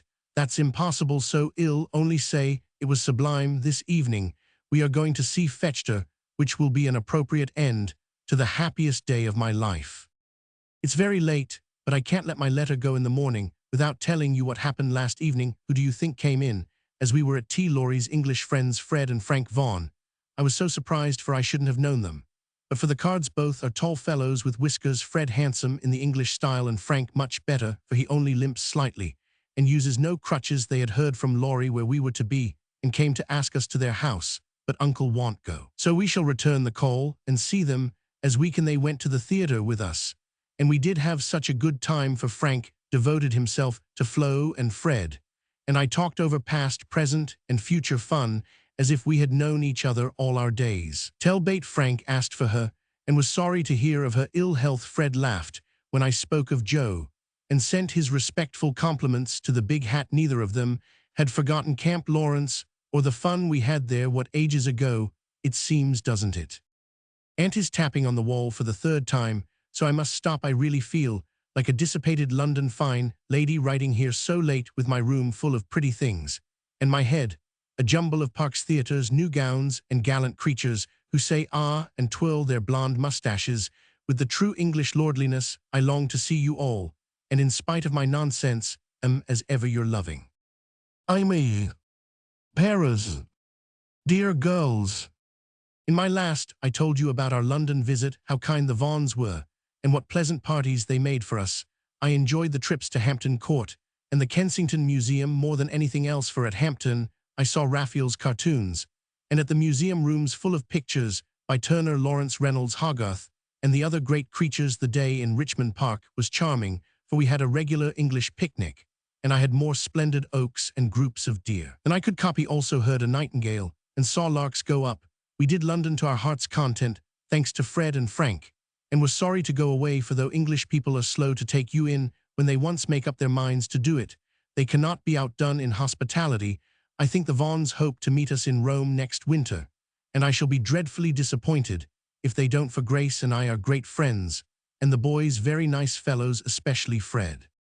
Well, we were hardly settled here when he turned up again, saying he had come for a holiday and was going to Switzerland. Aunt looked sober at first, but he was so cool about it she couldn't say a word, and now we get on nicely and are very glad he came, for he speaks French like a native, and I don't know what we should do without him. Uncle doesn't know 10 words and insists on talking English very loud, as if it would make people understand him. Aunt's pronunciation is old-fashioned and flow, and though we flattered ourselves that we knew a good deal, find we don't, and are very grateful to have Fred do the parley-vooing, as Uncle calls it. Such delightful times as we are having, sightseeing from morning till night, stopping for nice lunches in the gay cafes, and meeting with all sorts of droll adventures. Rainy days I spend in the Louvre reveling in pictures. Joe would turn up her naughty nose at some of the finest because she has no soul for art, but I have an I am cultivating eye. And taste as fast as I can she would like the relics of great people better, for I've seen her Napoleon's cocked hat and grey coat, his baby's cradle, and his old toothbrush, also Marie Antoinette's little shoe, the ring of Saint Denis, Charlemagne's sword, and many other interesting things. I'll talk for hours about them when I come, but haven't time to write. The Palais Royal is a heavenly place so full of bijouterie and lovely things that I am nearly distracted, because I can't buy them. Fred wanted to get me some, but of course I didn't allow it. Then the Bois and Champs-Élysées are très magnifiques. I've seen the imperial family several times, the emperor an ugly, hard-looking man, the empress pale and pretty, but dressed in bad taste. I thought purple dress, green hat, and yellow gloves. Little Nap is a handsome boy who sits chatting to his tutor and kisses his hand to the people as he passes in his four-horse barouche with postilions in red satin jackets and a mounted guard before and behind. We often walk in the Tuileries gardens, for they are lovely, though the antique Luxembourg gardens suit me better. Père Lachaise is very curious, for many of the tombs are like small rooms, and looking in one sees a table with images or pictures of the dead, and chairs for the mourners to sit in when they come to lament. That is so Frenchy. Our rooms are on the Rue de Rivoli, and sitting on the balcony we look up and down the long, brilliant street. It is so pleasant that we spend our evenings talking there when too tired with our day's work to go out. Fred is very entertaining and is altogether the most agreeable young man I ever knew, except Laurie, whose manners are more charming. I wish Fred was dark, for I don't fancy light men. However, the Vaughns are very rich and come of an excellent family, so I won't find fault with their yellow hair, as my own is yellower. Next week we are off to Germany and Switzerland, and as we shall travel fast, I shall only be able to give you hasty letters. I keep my diary and try to remember correctly and describe clearly all that I see and admire, as father advised. It is good practice for me, and with my sketchbook will give you a better idea of my tour than these scribbles. Adieu, I embrace you tenderly, Vater Amy. Heidelberg. My dear Mamma, having a quiet hour before we leave for Bern, I'll try to tell you what has happened, for some of it is very important, as you will see. The sail up the Rhine was perfect, and I just sat and enjoyed it with all my might. Get father's old guidebooks and read about it. I haven't words beautiful enough to describe it. At Koblenz, we had a lovely time, for some students from Bonn, with whom Fred got acquainted on the boat, gave us a serenade. It was a moonlight night, and about 1 o'clock Flo and I were waked by the most delicious music under our windows. We flew up and hid behind the curtains, but sly peeps showed us Fred and the students singing away down below. It was the most romantic thing I ever saw. The river, the bridge of boats, the great fortress opposite, moonlight everywhere, and music fit to melt a heart of stone. When they were done we threw down some flowers and saw them scramble for them, kiss their hands to the invisible ladies, and go laughing away to smoke and drink beer. I suppose next morning Fred showed me one of the crumpled flowers in his vest pocket and looked very sentimental. I laughed at him and said I didn't throw it, but Flo, which seemed to disgust him, for he tossed it out of the window and turned sensible again. I am afraid I am going to have trouble with that boy. It begins to look like it. The baths at Nassau were very gay, so was Baden-Baden, where Fred lost some money, and I scolded him. He needs someone to look after him when Frank is not with him. Kate said once she hoped he'd marry soon, and I quite agree with her that it would be well for him. Frankfurt was delightful. I saw Goethe's house, Schiller's statue, and Danica's famous Ariadne. It was very lovely, but I should have enjoyed it more if I had known the story better. I didn't like to ask, as everyone knew it, or pretended they. Roman 999. I wish Joe would tell me all about it. I ought to have read more, for I find I don't know anything, and it mortifies me. Now comes the serious part, for it happened here, and Fred has just gone. He has been so kind and jolly that we all got quite fond of him. I never thought of anything but a traveling friendship till the serenade night. Since then I've begun to feel that the moonlight walks, balcony talks, and daily adventures were something more to him than fun. I haven't flirted, mother, truly, but remembered what you said to me and have done my very best. I can't help it. If people like me, I don't try to make them, and it worries me if I don't care for them, though Joe says I haven't got any heart now. I know mother will shake her head, And the girls say, oh, the mercenary little wretch. But I've made up my mind, and if Fred asks me, I shall accept him, though I'm not madly in love. I like him, and we get on comfortably together. He is handsome, young, clever enough, and very rich of us, so much richer than the Lawrences. I don't think his family would object, and I should be very happy, for they are all kind, well-bred, generous people. And they like me. Fred, as the eldest twin, will have the estate, I suppose, and such a splendid one. It is a city house in a fashionable street, not so showy as our big houses, but twice as comfortable and full of solid luxury, such as English people believe in. I like it, for it's genuine. I've seen the plate, the family jewels, the old servants, and pictures of the country place with its park, great house, lovely grounds, and fine horses.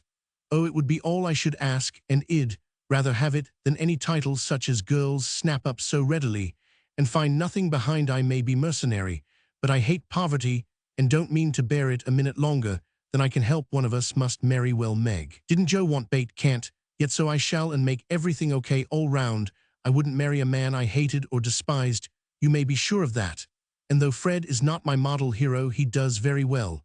And in time I should get fond enough of him, if he was very fond of me, and let me do just as I liked. So I've been turning the matter over in my mind the last week, for it was impossible to help seeing that Fred liked me. He said nothing, but little things showed it. He never goes with flow, always gets on my side of the carriage table or promenade, looks sentimental when we are alone, and frowns at anyone else who ventures to speak to me. Yesterday at dinner, when an Austrian officer stared at us and then said something to his friend, a rakish-looking baron, about Ein Wunderscones, Blanchen, Fred looked as fierce as a lion and cut his meat so savagely it nearly flew off his plate. He isn't one of the cool, stiff Englishmen, but is rather peppery, for he has Scotch blood in him, as one might guess from his bonny blue eyes. Well, last evening we went up to the castle about sunset, at least all of us, but Fred, who was to meet us there, after going to the poste restante for letters. We had a charming time poking about the ruins, the vaults where the monster tun is, and the beautiful gardens made by the elector long ago for his English wife. I liked the great terrace best, for the view was divine, so while the rest went to see the rooms inside, I sat there trying to sketch the grey stone lion's head on the wall, with scarlet woodbine sprays hanging round it. I felt as if I'd got into a romance, sitting there watching the Neckar rolling through the valley, listening to the music of the Austrian band below, and waiting for my lover like a real storybook girl. I had a feeling that something was going to happen, and I was ready for it. I didn't feel blushy or quaky, but quite cool, and only a little excited. By and by I heard Fred's voice, and then he came hurrying through the great arch to find me. He looked so troubled that I forgot all about myself, and asked what the matter was. He said he'd just got a letter begging him to come home, for Frank was very Roman 99, so he was going at once on the night train, and only had time to say goodbye. I was very sorry for him and disappointed for myself, but only for a minute, because he said, as he shook hands, and said it in a way that I could not mistake, I shall soon come back. You won't forget me, Amy. I didn't promise, but I looked at him, and he seemed satisfied, and there was no time for anything but messages and goodbyes, for he was off in an hour. And we all miss him very much. I know he wanted to speak, but I think from something he once hinted that he had promised his father not to do anything of the sort yet a while, for he is a rash boy, and the old gentleman dreads a foreign daughter-in-law. We shall soon meet in Rome, and then, if I don't change my mind, I'll say yes, thank you, when he says, will you please? Of course this is all very private, but I wished you to know what was going on. Don't be anxious about me. Remember, I am your prudent Amy, and be sure I will do nothing rashly. Send me as much advice as you like. I'll use it if I can. I wish I could see you for a good talk. Marmy, love, and trust me. Ever your Amy. Chapter 32. Tender Troubles. Joe, I am anxious about Beth. Why, mother, she has seemed unusually well since the babies came.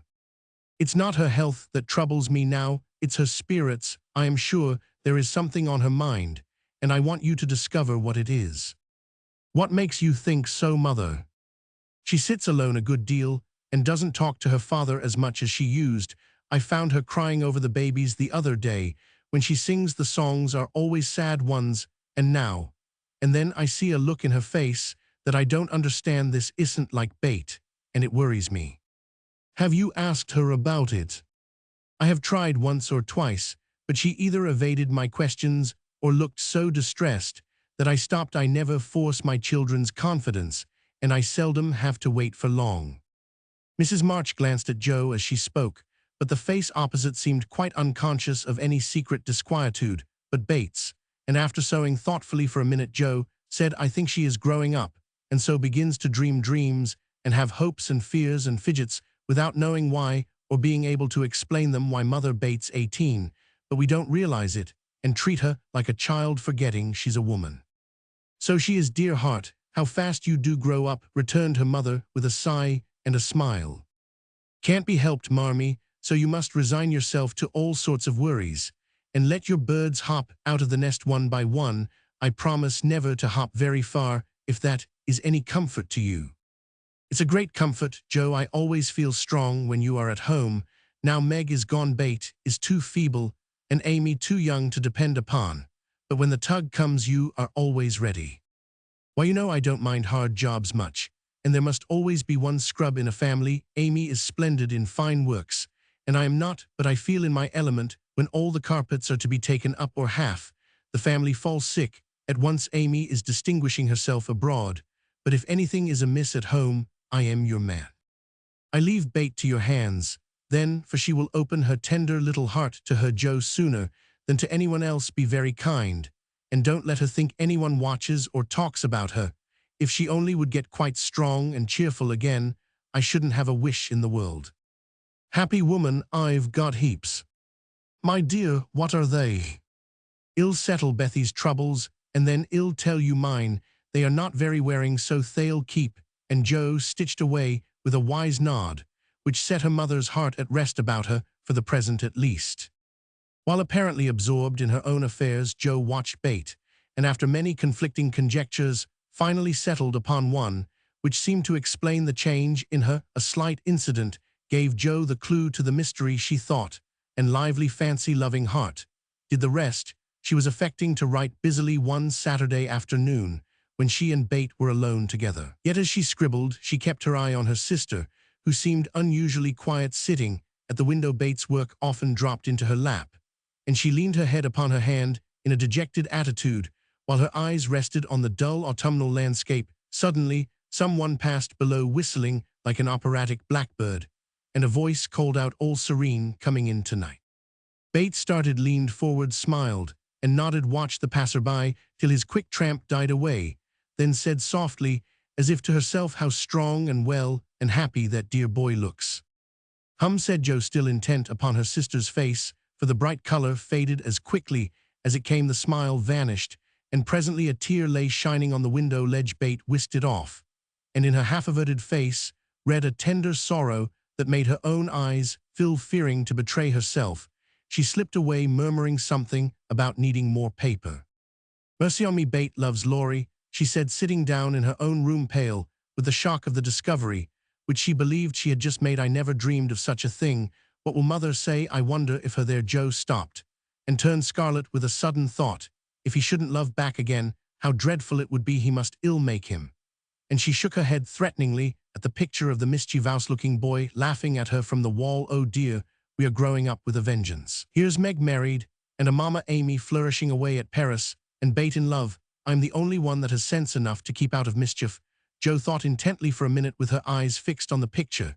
Then she smoothed out her wrinkled forehead, and said with a decided nod at the face opposite, no thank you, sir, you're very charming, but you've no more stability than a weathercock, so you needn't write touching notes and smile in that insinuating way, for it won't do a bit of good, and I won't have it. Then she sighed, and fell into a reverie from which she did not wake, till the early twilight sent her down to take new observations, which only confirmed her suspicion. Though Laurie flirted with Amy and joked with Joe, his manner to Bate had always been peculiarly kind and gentle. But so was everybody's, therefore no one thought of imagining that he cared more for her than for the others. Indeed, a general impression had prevailed in the family of late that our boy was getting fonder than ever of Joe, who however wouldn't hear a word upon the subject, and scolded violently if anyone dared to suggest it. If they had known the various tender passages which had been nipped in the bud, they would have had the immense satisfaction of saying, "I told you so," but Joe hated philandering and wouldn't allow it, always having a joke or a smile ready at the least sign of impending danger. When Laurie first went to college, he fell in love about once a month, but these small flames were as brief as ardent, did no damage, and much amused Joe, who took great interest in the alternations of hope, despair, and resignation, which were confided to her in their weekly conferences. But there came a time when Laurie ceased to worship at many shrines, hinted darkly at one all-absorbing passion, and indulged occasionally in Byronic fits of gloom. Then he avoided the tender subject altogether, wrote philosophical notes to Joe turned studious, and gave out that he was going to dig, intending to graduate in a blaze of glory. This suited the young lady better than twilight confidences, tender pressures of the hand, and eloquent glances of the eye, for with Joe brain developed earlier than heart, and she preferred imaginary heroes to real ones, because when tired of them, the former could be shut up in the tin kitchen till called for, and the latter were less manageable. Things were in this state when the grand discovery was made, and Joe watched Laurie that night as she had never done before. If she had not got the new idea into her head, she would have seen nothing unusual in the fact that Beth was very quiet and Laurie very kind to her, but having given the rein to her lively fancy, it galloped away with her at a great pace, and common sense, being rather weakened by a long course of romance writing, did not come to the rescue. As usual, Beth lay on the sofa, and Laurie sat in a low chair close by, amusing her with all sorts of gossip, for she depended on her weekly spin, and he never disappointed her. But that evening, Joe fancied that Beth's eyes rested on the lively dark face beside her with peculiar pleasure, and that she listened with intense interest to an account of some exciting cricket match, though the phrases "caught off a tice," "stumped off his ground," and "the leg hit for three" were as intelligible to her as Sanskrit. She also fancied, having set her heart upon seeing it, that she saw a certain increase of gentleness in Laurie's manner, that he dropped his voice now and then, laughed less than usual, was a little absent-minded, and settled the Afghan over Beth's feet with an assiduity that was really almost tender. Who knows, stranger things have happened, thought Joe, as she fussed about the room. She will make quite an angel of him, and he will make life delightfully easy and pleasant for the dear, if they only love each other. I don't see how he can help it, and I do believe he would if the rest of us were out of the way. As everyone was out of the way but herself, Joe began to feel that she ought to dispose of herself with all speed. But where should she go? And burning to lay herself upon the shrine of sisterly devotion, she sat down to settle that point. Now the old sofa was a regular patriarch of a sofa, long, broad, well-cushioned, and low, a trifle shabby, as well it might be, for the girls had slept and sprawled on it as babies, fished over the back road on the arms, and had menageries under it as children, and rested tired heads, dreamed dreams, and listened to tender talk on it as young women. They all loved it, for it was a family refuge, and one corner had always been Joss's favorite lounging place. Among the many pillows that adorned the venerable couch was one hard round, covered with prickly horsehair, and furnished with a knobby button at each end. This repulsive pillow was her especial property, being used as a weapon of defense, a barricade, or a stern preventive of too much slumber. Laurie knew this pillow well, and had cause to regard it with deep aversion, having been unmercifully pummeled with it in former days when romping was allowed, and now frequently debarred by it from the seat he most coveted next to Joe in the sofa corner. If the sausage, as they called it, stood on end, it was a sign that he might approach and repose, but if it lay flat across the sofa, woe to man, woman, or child who dared disturb it. That evening, Joe forgot to barricade her corner, and had not been in her seat 5 minutes before a massive form appeared beside her, and with both arms spread over the sofa back, both long legs stretched out before him, Laurie exclaimed with a sigh of satisfaction, "Now this is filling at the price." "No slang," snapped Joe, slamming down the pillow, but it was too late. There was no room for it, and coasting onto the floor, it disappeared in a most mysterious manner. "Come, Joe, don't be thorny after studying himself to a skeleton all the week. A fellow deserves petting and ought to get it." "Beth will pet you. I am busy." "No, she's not to be bothered with me, but you like that sort of thing, unless you've suddenly lost your taste for it. Have you? Do you hate your boy and want to fire pillows at him?" Anything more wheedlesome than that touching appeal was seldom heard, but Jo quenched her boy by turning on him with a stern query, "How many bouquets have you sent Miss Randall this week?" "Not one, upon my word. She's engaged now then." "I am glad of it. That's one of your foolish extravagances, sending flowers and things to girls, for whom you don't care two pins," continued Jo reprovingly. "Sensible girls, for whom I do care whole papers of pins, won't let me send them flowers and things, so what can I do? My feelings need a vent. Mother doesn't approve of flirting even in fun, and you do flirt desperately, Teddy. I'd give anything if I could answer so do you, as I can't ill merely say that I don't see any harm in that pleasant little game, if all parties understand that it's only play." "Well, it does look pleasant, but I can't learn how it's done. I've tried, because one feels awkward in company not to do as everybody else is doing, but I don't seem to get on," said Jo, forgetting to play mentor. "Take lessons of Amy. She has a regular talent for it." "Yes, she does it very prettily, and never seems to go too far. I suppose it's natural to some people to please without trying, and others to always say and do the wrong thing in the wrong place. I'm glad you can't flirt. It's really refreshing to see a sensible, straightforward girl who can be jolly and kind without making a fool of herself. Between ourselves, Jo, some of the girls I know really do go on at such a rate I am ashamed of them.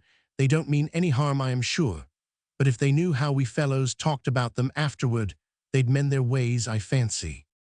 They do the same, and as their tongues are the sharpest, you fellows get the worst of it, for you are as silly as they every bit. If you behaved properly, they would, but knowing you like their nonsense, they keep it up, and then you blame them." "Much you know about it, Mom," said Laurie in a superior tone. "We don't like romps and flirts, though we may act as if we did sometimes. The pretty modest girls are never talked about except respectfully among gentlemen. Bless your innocent soul, if you could be in my place for a month, you'd see things that would astonish you a trifle, upon my word. When I see one of those harum-scarum girls, I always want to say, with our friend Cock Robin,